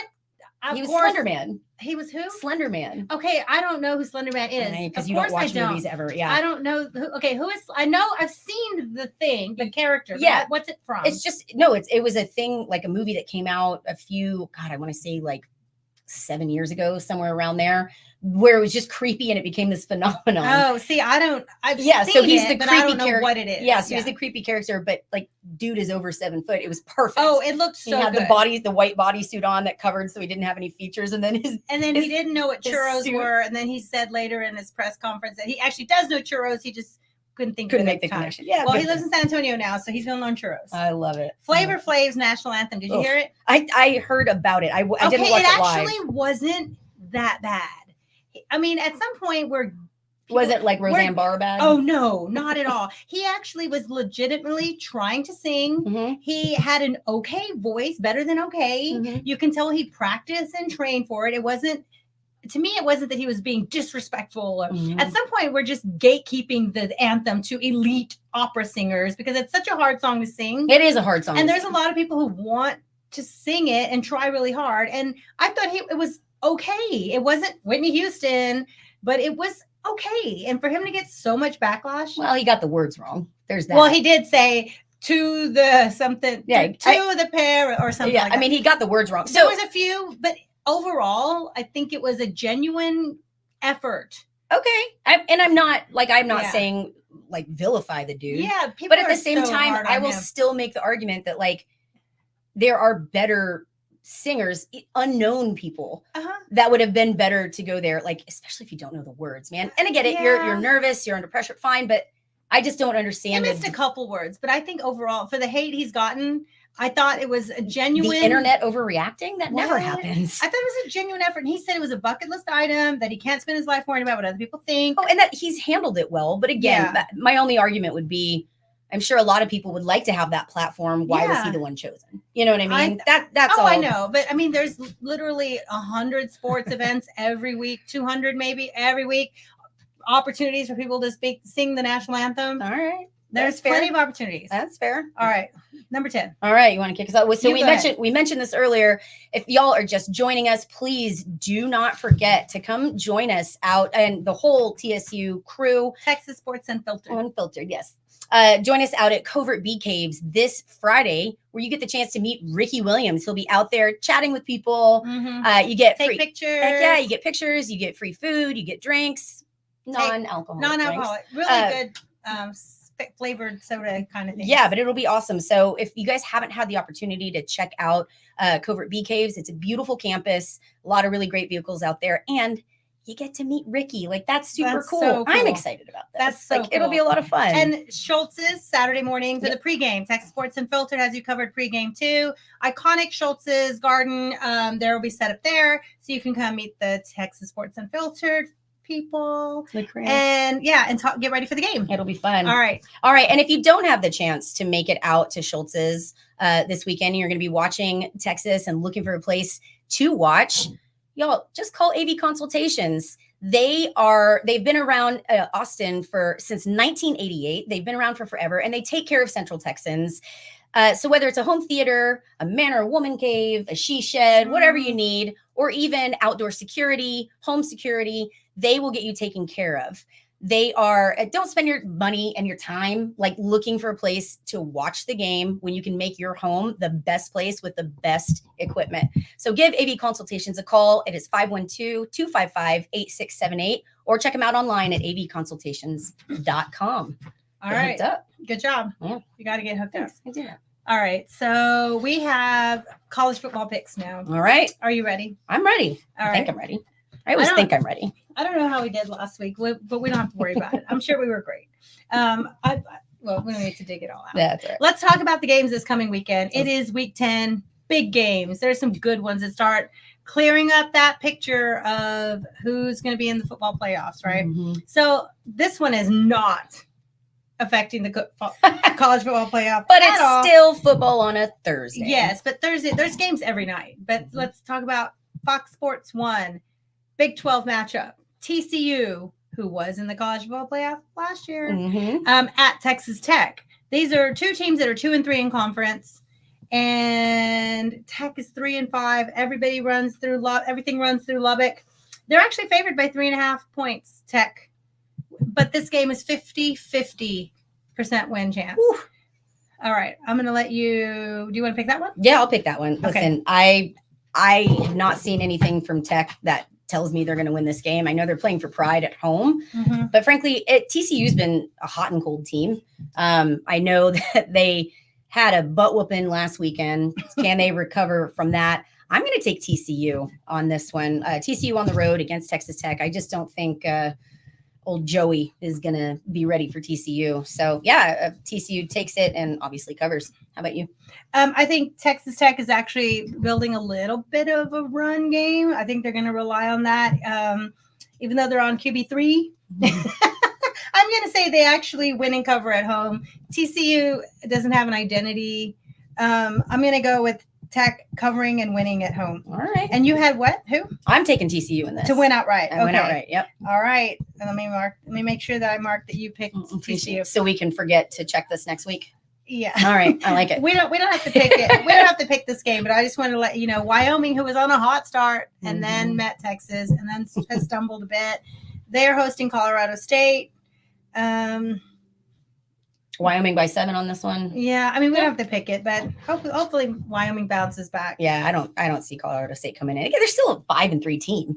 They're still a decent team. Oh no, they're fine. Yeah. They still have a winning record. They're just stumbling. Yeah. Colorado State almost beat Colorado a few weeks ago, and they had to play in that snow mess the other night against Air Force. And my stepdaughter, who is at Colorado State now, they were out. They were out in the cool. That's crazy. That's crazy. All right. All right. We're gonna pick this one. Yeah. Aggies at 10. Ole Miss.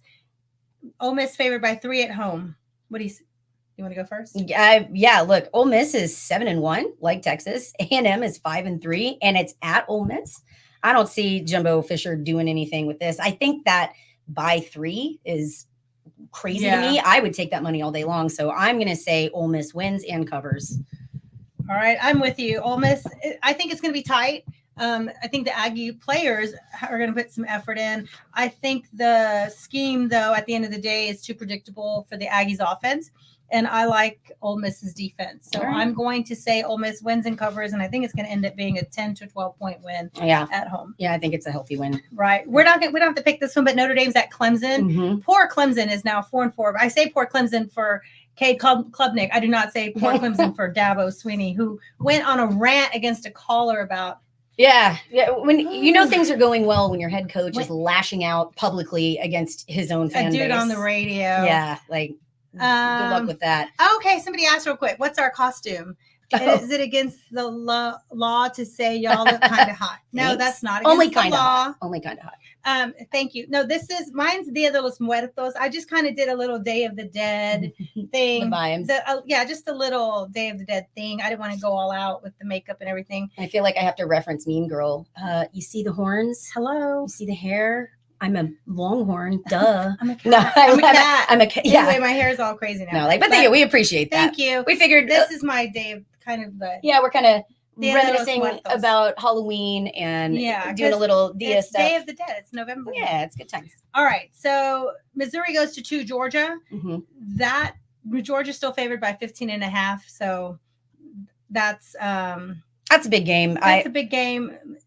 I think Missouri's starting to come to life. Well, I mean, come to reality. Thank you. Come to reality. Yeah, I agree. I don't see Missouri really doing anything. It'd be great if they did. That would be the upset of the freaking weekend. But I don't see that happening. I mean, we thought Kentucky would give them a fight, and they didn't. And so I don't see Missouri giving them a fight. That's true. Midday game. It's the big CBS SEC game. Yep. All right, this one we're picking. Oak State, Oklahoma, 7-1. Number 9, Oklahoma at number 22, 6-2. Oklahoma State. OU are 6-point favorites with an 81% win chance. Yeah. What do you say? First of all, I want to give CJ, who we had on a little bit earlier, props and a shout out because he tweeted something about Bedlam is one of the games that should always be at night. No questions. Like this should never be a midday game. I agree with that wholeheartedly. Obviously, I have no love for either team. But it's a fun game to watch. It's a game that I will tune into. Yeah, it's 2:30 on ABC. Yeah, it's a fun game, and this should have the nighttime atmosphere, in my opinion. So, look, Okie State they're 6-2. Oklahoma is 7-1. We know how that played out for Texas. OU being favored by 6 on the road. at Oklahoma State? I don't know. I think I'm going to pick an upset for this one. I think I'm going to pick an upset. Look, I don't have any love for Gundy, and I think he can be kind of silly. I mean, he's a man, and he's 49 or whatever it is now. But I don't know. I like the vibes. I still think OU has a lot of proving to do. I don't know if this is a game, but it's a rivalry. There's that crazy vibe, just like, with Texas OU. So I'm going to take Oklahoma State in this one. So they went out right at home. Gundy gets another notch. I know that Okie State hasn't won that too much, but yeah, I think they take it. How about you? You're right, CB. Gundy's 3-15 versus OU. I don't know how you keep your job when you're not competitive with your biggest rival. Like that's tough. I think it's the expectation at Oklahoma State, though, right? That like they're not expected to win against them. No. I think he's expected to win, but where Gundy took the program from where it was to where it is, like Oklahoma State has shown some flashes. They've had some good seasons. Yes, and just when you think he's out, he fights. Right, they fight. Right, he's a scrapper for sure. I think the argument here, and I know Cowboy fans aren't going to like this, but when you're a program like Oklahoma State, that's when you're setting the bar at just be better than you were. That's how you get a guy like Gundy for, and he's a legacy. Yeah, he's been there forever. Well, and he played for OU too, or for Oklahoma State. Yeah. So, I'm so torn on this game. Yeah. As much as I would like Oklahoma State to win that, I'm actually I'm hoping Oklahoma wins because I'd rather have to beat Oklahoma in the Big 12 championship than what Oak State's rolling out right now with that incredible running game. So I'm gonna say OU actually wins this one. Okay. And Do I they don't cover know the why. 6? Yeah. No, I say win, no cover. Okay. All right. Win, no cover. Oh, will you grab the little sugar skull right there? Because CB's asking about, we do have a skull. And we have, I don't know if you can see it. It's a little Texas Longhorn skull. And we have El Musico. That's my dad. All right. Okay, moving on. So we don't have to pick these, but just so you know, in the Big 12, also in the afternoon, Houston goes to Baylor. 2, 3, and 5 teams competing for the bottom of the Big 12. Baylor, Houston at Baylor, and then Kansas, big one, Kansas at Iowa State. Just so you know, Iowa State is favored by a field goal at home. BYU, West Virginia. This is confusing. West Virginia is favored by 10. That is kind of confusing. That's how much BYU lost all favor after last week. Yeah, although again, West Virginia's shown some flashes this year. Yeah, but they were expected to be bad. They're 5-3. They were 5-0. Now they're 5-3, and they're 10-point favorites. They're on a bad, but they're at home too. Yeah, they're at home, but 10 points. All right, we're gonna pick this one. All 5 Washington. Penix, who hasn't looked his best, but they win. At 20, I don't know why they haven't ranked 20. That's so high. USC 7-2. USC hosts 8-0. 5 Washington. Washington are going in as about field goal favorites. Yeah. See, to me, that feels low. I'm taking Washington on this, and I think they cover. Yet again, I haven't seen enough from USC to convince me that they can stop Penix or Washington. Washington's on a roll. They're a good team. Again, they've had some close calls, but I think they learn from that. They grow. Yeah, I'm going to take Washington and cover. Right. I think Washington has enough defense for USC, but more importantly, I think they're a more physical team than USC, and I just don't know what USC really has that's going to give Washington their first L. So I'll roll with Washington win and cover. All right. This is a big one, especially as for Texas's strength of schedule. 8 Alabama, who is now undefeated in SEC play, only lost to Texas. They have 14 LSU coming in. Alabama's field goal favorites at home. It's a night game, 6:45 on CBS. Yeah. That's a big one. That is a big one. Man, this is tough. I will tell you, I have been to a game at LSU against Bama at night. It is a cool atmosphere. It's a lot of fun. Death Valley is crazy. And we've been to Bama at night. We have. Tuscaloosa is as well. Again, that's a great win for Texas. Alabama by 3. Whoo, I'm going to take Alabama in this one just because I think they're building momentum and I think they cover. Even though this is a great rivalry, these two teams hate each other. It's the Saban Bowl, right? But yeah, I'm going to take Alabama at home. I think they've licked their wounds from losing to Texas there, and they're going to take some pride in defending, especially against LSU. So who do you have in this one? All right. I'm rolling with Bama. I think they're coming together at the right time. LSU having to take it on the road. If it was at LSU, I would think a little different. But I'm going to give that to Bama, and I just need them to keep rolling. That's what I'm going to pick. All right. So we're going to pick They cover? Yeah, I'll have Okay. win and cover. It's only 3. That's fine. All right. So Kansas State, who is ranked 22, was it 22, 20, whatever it was? Yeah. 23 in the new college football playoff rankings against 7 Texas. Texas is down to 4-point favorites. Do you want me to go first? You go first on this one. I'm going to go first. So we were talking earlier about the average scores and things and what Texas could hold them to, about 21-ish would be great. I also am taking into account both teams are going to try to run the ball, use the clock, control time of possession.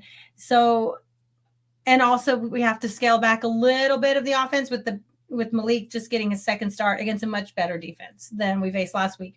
So I'm going to go with, I have Texas winning, but much closer than people probably want. So I'm more in the 24-20, just a push on that number, no cover. Okay. So I'm in the 24-20, run the clock. There will be turnovers. It's going to be a big physical game.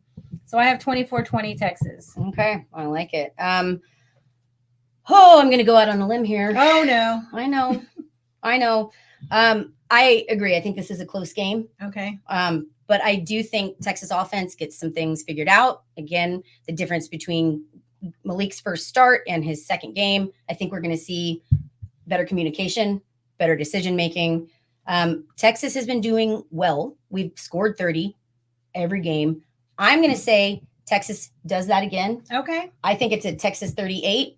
Wow. But I will say, I think Wow, K-State keeps this close. I think it's going to be, God help me when I say this, I think it's going to be Texas 38, K-State 28. I think they score. I think K-State puts up numbers. Again, running game is going to be key here. Texas defense is great. 28. I'm taking 38, Wow. 28. I know that's a lot higher than a lot of the pundits are saying, but I don't know. I think there's a fire here. I think Texas knows what's on the line. I think they know you got to show up and show that out. would be Texas would play, even though that you have them giving up 4 touchdowns. I do. I was going to say that would be a pretty close to perfect game, except you can't give up 4 touchdowns in a close to perfect game. So yeah, I think Texas can pull out a 10-point win here. Again, it's going to be tight. Don't get me wrong. This is going to be a close game, but I do think Texas pulls away in the end, beats the cover or beats the spread. So, all right. All right. Well, let's talk about let's give our women in sports so people know what's happening with not just the Texas women, but Absolutely. cool news stories about women. I like it. Jackson State. Want to tell them what she did? Yeah, this is pretty cool. Leilani Armenta became the first woman to score in a HBCU football game for 3 for 3 in point afters. Like, that's amazing. Yeah, apparently the guy that came out missed it, so they put her in, and she made Nailed 3 it. for 3. 3 for 3. That's Perfect. amazing. So she's the first woman to score HBCU, and that follows earlier this year. We had a story of the first woman to score who was not a kicker, first woman to play D3 as a non-kicker, and now we have a kicker scoring in HBCU. That's Love pretty it. cool. That's pretty Anyway, we always have to tell you. So volleyball, we watched that game. Was it Thursday and Friday? Yeah. Friday and Saturday, or Thursday and Friday? Thursday and Friday. Thursday and Friday. We watched it. It was crazy. Yeah. So volleyball, that Thursday series was rough. It was a reverse sweep. We came out on top. And from that point, look, Baylor, give them credit. They played Texas hard those first 2 sets. But from that point on, it was all Texas.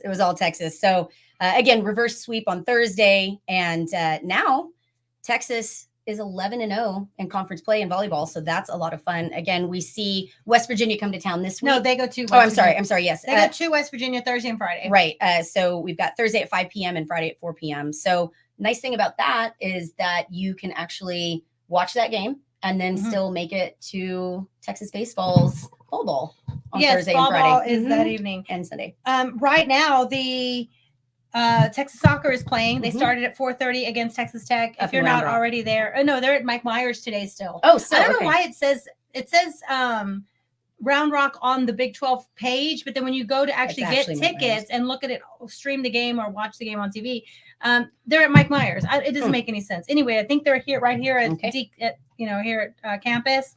They're playing Tech in the Big 12 championship game. So good luck to the ladies. They're 25 minutes into that game. Love it. And then tomorrow night, Thursday night, women's basketball exhibition game. It should be free at the Moody Center if you want to see them practice against Midwestern State. Don't worry if they get down by 10, they'll win by 30, just like the men. Good litmus test for Texas fans. Yeah. Agreed.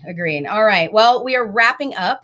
So, we still have 5 minutes. I know, but let's. No do you want to do our quick rants that takes up 2 minutes? Sure, we can. I didn't know if you wanted to do something. Let's do that. I'm good with it. Okay. All right. So I'm going to get this timer going. Sorry, guys. Again, we're experiencing some technical difficulties today, okay. so we don't have. We made it through. We don't have our normal, soundtrack to go with it. I'm sure Yeah, everyone's devastated over the this. part where she just put it in. Yeah. But I'm sure everybody's devastated. All right. So this is a segment where Rocky and I decide to take 1 minute, 60 seconds on the clock. 60 seconds. To either rant Just talk or about rave. anything we want. Yep. All right. So Rocky, you ready? Sure, I'll go first. All right. Let's go. All right. So my 1 minute is I just want to talk about Dia de los Muertos. And only in my as an adult, I started really researching and learning all about the traditions and the histories and all the things. And while I'm not a religious person, I do find a lot of really fascinating, beautiful things about this tradition and remembering and celebrating people that we love that are no longer with us. So I think it's a beautiful honor and a beautiful tradition. So I always think about my brother. So today is the day of they have All Saints and All Souls, all these different things. But one of them is the day that children passed away, like the children who've lost their lives, which is kind of sad. But my brother died when he was young. And so I think of today as about my brother. So I just want to tell you, my brother loved the Colorado Rockies. He loved the color purple.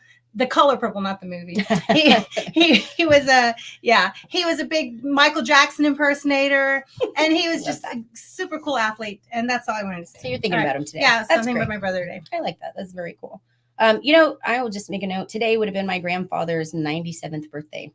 So yeah, I missed my grandpa quite a bit, but I'll think about him too. Tomorrow I'll think about my dad, which I think about anyway every day. I like it. All right. CB knows we think about our dads every day. Absolutely. All right. So my 60 seconds on the clock.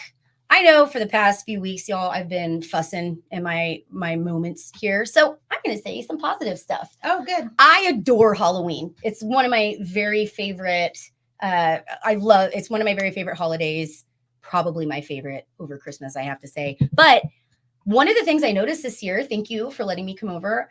I'm getting older for sure. And I'm getting more enjoyment out of being here dressed up and handing out candy. Oh, it's fun. But something I wanted to say, like the kids were so much fun this year. Like they came up and their costumes were great. But one thing that really struck me was there's like some classic costumes coming out. I feel like relatively in touch with things, but when Halloween comes around, especially younger kids, I have no idea what half of them are. But this year, we saw a lot of Ninja Turtles, which is awesome. Yeah. Like that was my jams growing up. Yeah. Raphael was my dude. We saw some Jedis. We just saw some things that I recognized. And some Wednesdays. Yeah. So I just want to give a shout out to the kids. It was a lot of fun. Love Halloween and love the classic costume. Good job. Yeah. 1 minute. Yeah. But we can add on, like they were really sweet and respectful kids, and they all asked like, how many candies can I get? Or you give them one, like you can have some more, and they would just take one more. And I know we've seen videos of like families raiding the bins that are left out. That was not the experience here. No, we had really sweet kids that,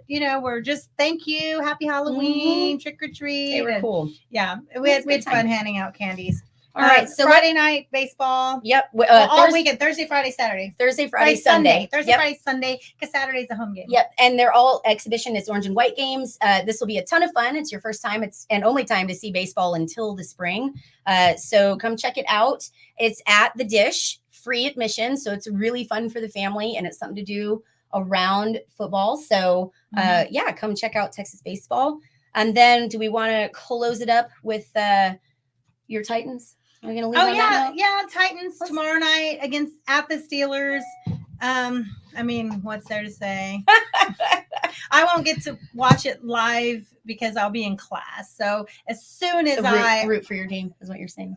You need Well, I'm you in need all the class. support. No, I'm Y'all saying root like for me, yes. But as soon as I get in my car, then I can stream whatever's left of it. I can listen all the way home. That's fair. That's but fair. yeah, All right. unfortunately, I have class on Thursday. We'll night. see you at your times too. And I love it, CB. Your team Michelangelo. Team Michelangelo. I respect that decision, but I'm a Raphael girl. He was always super snarky, and Yeah. I liked him. Who's the bad guy with the razor hand, like the Shredder? Shredder. Yeah. I'm Team Shredder. Wow. No, I'm just kidding. Wow. All right. I'm just Well, kidding. on that note, y'all, I'm just kidding. we Thanks, want to CB. thank everybody for joining us again. Sorry about the technical difficulties. We will That's have right. it worked We still out had fun. next week. So we appreciate you listening. As always, I'm Megan. I'm Rocky. And we are Fire the Cannon. I guess. There you go.